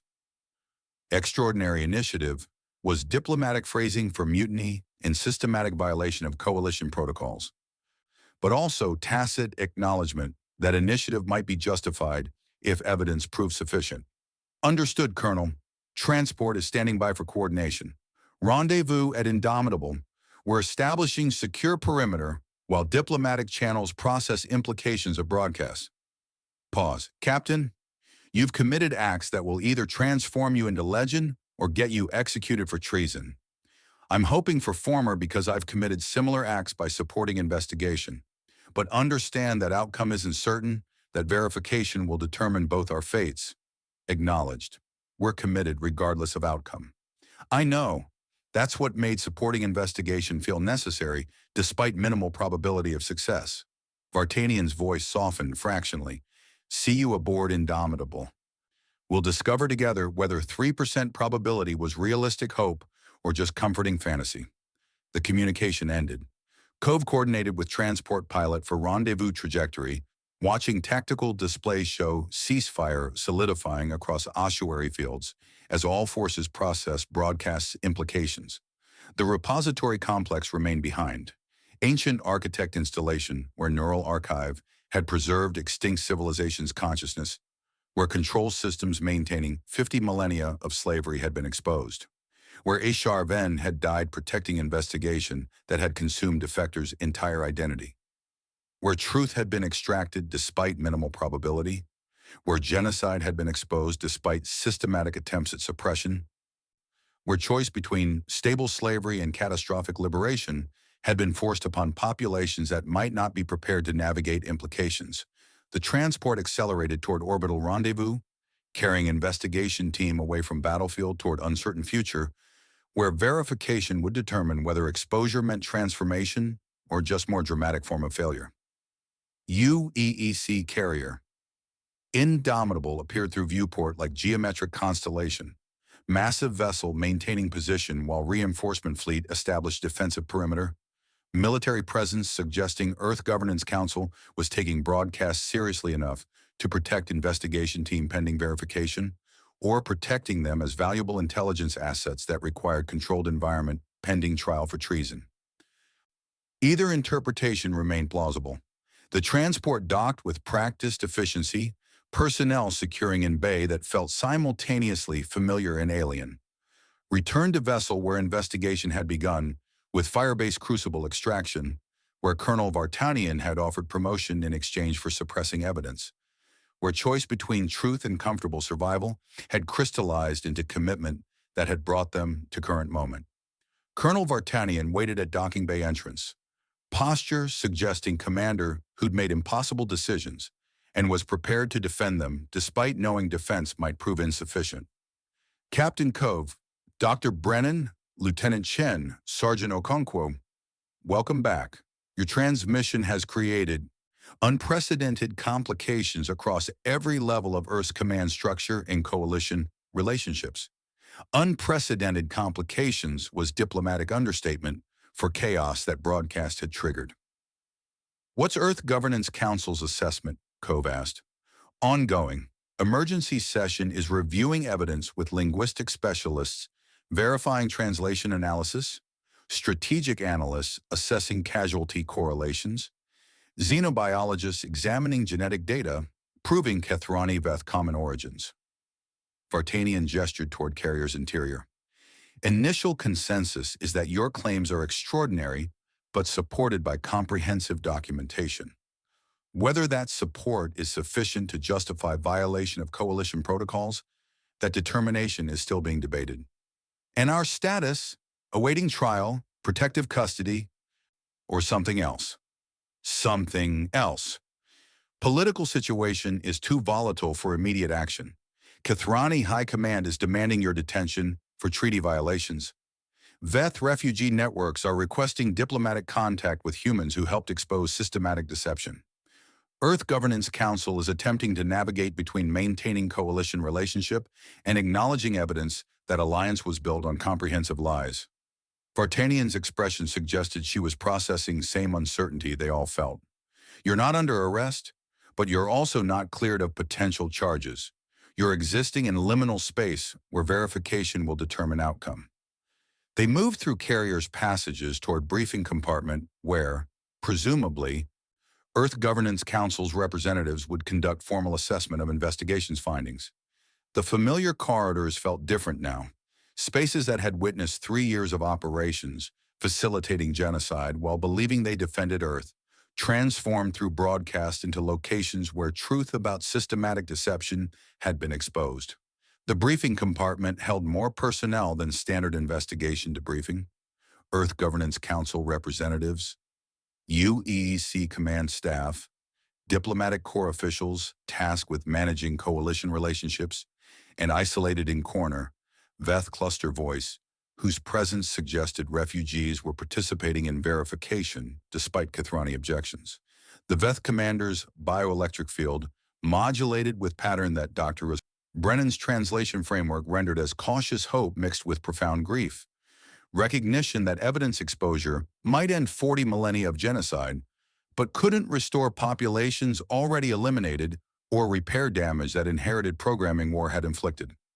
Council Chairman Adiemi presided over assembly, her expression suggesting leader who'd spent 72 hours reviewing evidence that undermined every assumption about Earth's strategic position.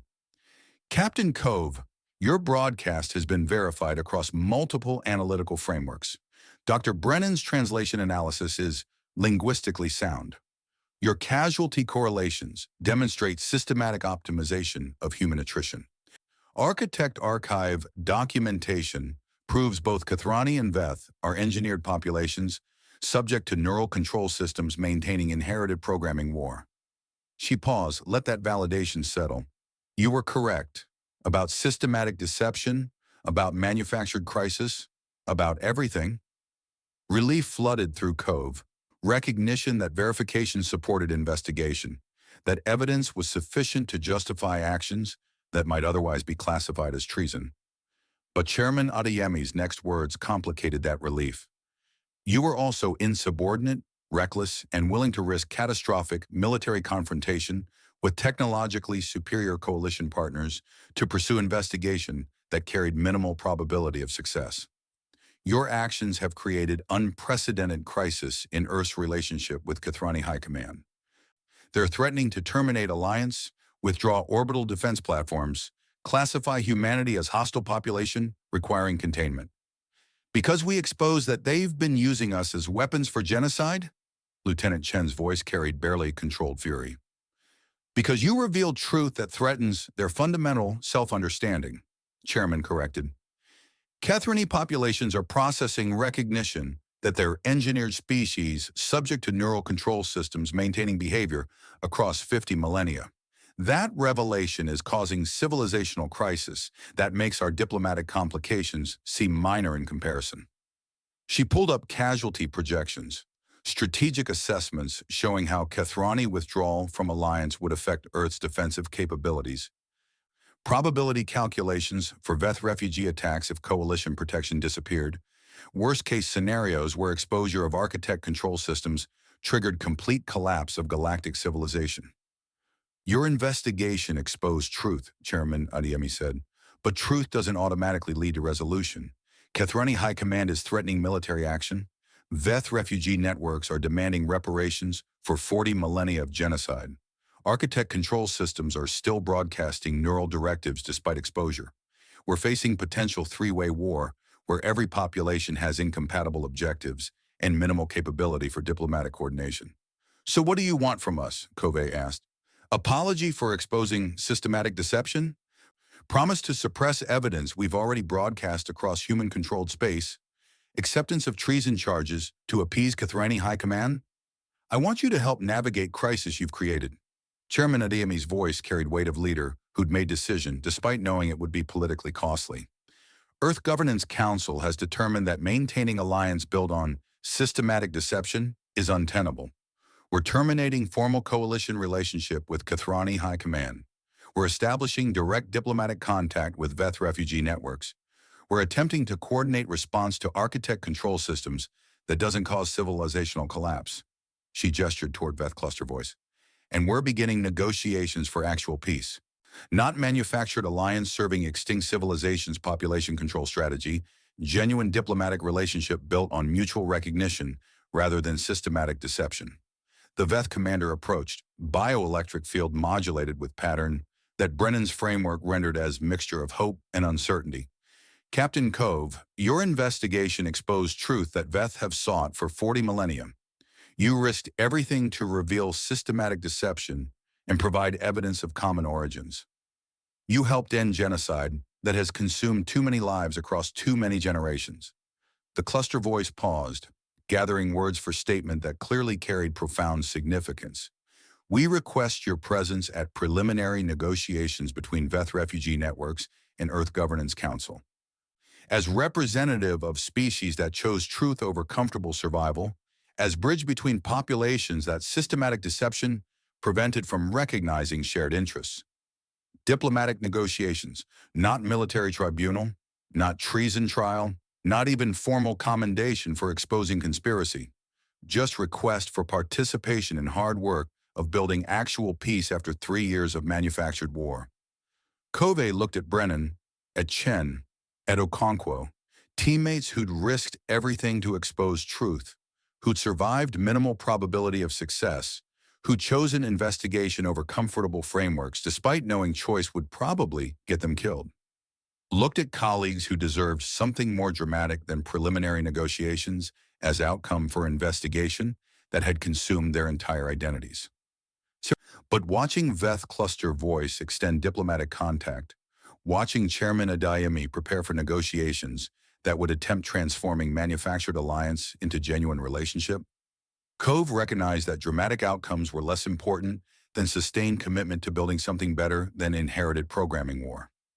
We'll participate, Wanahi said, not as heroes or legends, as people who expose truth and now have a responsibility to help navigate implications. The diplomatic meeting was held in neutral territory, conference facility aboard orbital habitat designated New Geneva, positioned between Earth and nearest Veth refugee settlement, monitored by observers from multiple populations to ensure transparency that previous coalition relationships had systematically avoided. Captain Elias Cove sat at negotiating table alongside Dr. Oscar Brennan, both representing humanity not through formal appointment, but through recognition that investigation gave them credibility that diplomatic credentials couldn't match. Across table, Veth cluster voice maintained position with bioelectric field modulated in patterns suggesting cautious optimism about negotiations that might actually address root causes rather than managing symptoms. Between them, holographic displays showed evidence that investigation had extracted architect control system specifications, genetic data proving common origins, documentation of 50,000 years of systematic manipulation that populations were only beginning to process, showed truth that made comfortable deception impossible to maintain, but didn't automatically provide solutions to inherited programming war. Chairman Adeyemi presided over negotiations with professional competence, but Cove recognized that actual diplomacy was occurring through informal channels, human and Veth personnel sharing experiences of systematic deception, comparing tactical operations where both sides had been manipulated into conflicts neither wanted, acknowledging shared victimization by architect control systems that had maintained war across geological timescales. Dr. Brennan engaged with Veth linguistic specialists, comparing translation frameworks and identifying patterns where systematic mistranslation had created conflicts that honest communication might have prevented. Lieutenant Chen coordinated with Veth tactical commanders about defensive strategies that didn't assume perpetual hostility. Sergeant Okonkwo spoke quietly with refugee survivors about families lost to manufactured crises, sharing grief that frameworks' collapse had made simultaneously more devastating and more honest. And somewhere in those informal exchanges, actual peace began emerging, not through dramatic breakthroughs or negotiated settlements, but through sustained commitment to honest communication that systematic deception had prevented. The negotiations would take months, possibly years. Kethrani High Command was refusing participation, maintaining that architect control systems were propaganda rather than truth, that genocide was legitimate population management rather than inherited programming malfunction. But younger Kethrani populations were questioning that narrative, accessing neural archive evidence and recognizing that official explanations didn't account for comprehensive documentation of artificial origins. Some civilizational structures were cracking. Some behavioral frameworks embedded through 50 millennia were proving less resilient than architects had designed them to be. Some populations were choosing liberation despite risks because truth mattered more than stable slavery. The transformation wasn't certain. Success wasn't guaranteed. Probability assessments still suggested that catastrophic civilizational collapse remained more likely than successful navigation of transition from controlled to autonomous existence. But attempting transformation mattered more than accepting inherited programming war as inevitable. Cove watched negotiations progress with recognition that investigation's culmination wasn't dramatic victory, but beginning of sustained work that would require commitment, extending far beyond single operations timeline. Watched Brennan engage in linguistic analysis that might prevent future mistranslations. Watched Chen develop tactical frameworks assuming cooperation rather than perpetual conflict. Watched Okonkwo process grief while helping other survivors navigate acceptance that manufactured tragedies were tragedies rather than meaningful sacrifices. Watched hope emerge through commitment to truth rather than through victory or resolution. And sometime during third day of negotiations, while watching human and Veth personnel coordinate on shared objectives, Cove felt Brennan's hand find his beneath the negotiating table. Contact that regulations still prohibited, but that circumstances had made impossible to deny. Felt partnership that had sustained investigation transform into foundation for whatever came next. Whether that was continued diplomatic coordination or different form of service, or simply building relationship that regulations classified as inappropriate, but that choosing truth together had made central to how they both understood their purposes. "We did it," Brennan said quietly. "Exposed truth. Forced choice between slavery and liberation. Started actual peace negotiations instead of manufactured alliance. We survived, Covey corrected, with minimal casualties and maximum complications. Investigations succeeded, but resolution is uncertain. We're at beginning of process that might take decades to fully implement. Beginning is improvement over perpetuating genocide while calling it duty. Agreed. Covey watched Veth and human personnel collaborate on shared objectives. Think we can maintain this? Build actual peace instead of manufactured alliance? Navigate liberation without civilizational collapse? Don't know, but attempting matters more than accepting inherited programming war is inevitable. Brennan's grip tightened, and attempting with you makes impossible cause feel achievable instead of desperately futile. The negotiations continued. The work of building peace progressed through incremental coordination rather than dramatic breakthroughs. The transformation from manufactured war to genuine diplomatic relationship unfolded with uncertainty that made predictions impossible but hope sustainable. And Captain Elias Cove, soldier who'd spent 3 years facilitating genocide while believing he defended Earth, who'd risked everything to expose systematic deception, who'd chosen truth over comfortable survival despite knowing choice carried minimal probability of success, recognized that investigation's culmination wasn't ending, was beginning, was commitment to sustaining work that single operation couldn't complete, to building peace through patient coordination rather than through victory or resolution, to choosing truth over comfortable lies regardless of how long navigation required, was hope, not certainty, not guaranteed success. Not even probability assessments suggesting favorable outcomes. Just recognition that attempting transformation mattered more than accepting stable slavery, that exposing truth created possibilities that maintaining deception had prevented, that beginning hard work of building actual peace meant something even if completion remained uncertain. The negotiations progressed. The diplomatic coordination continued.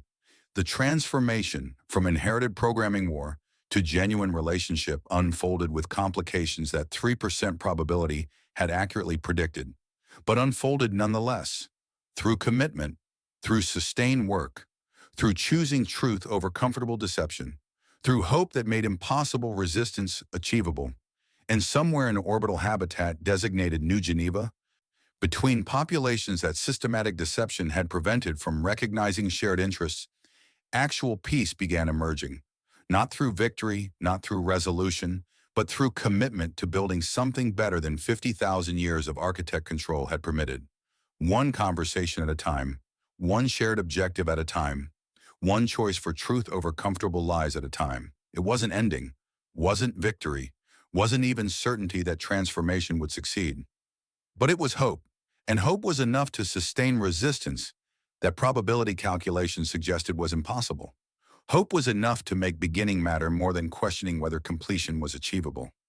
Hope was enough. The end. There's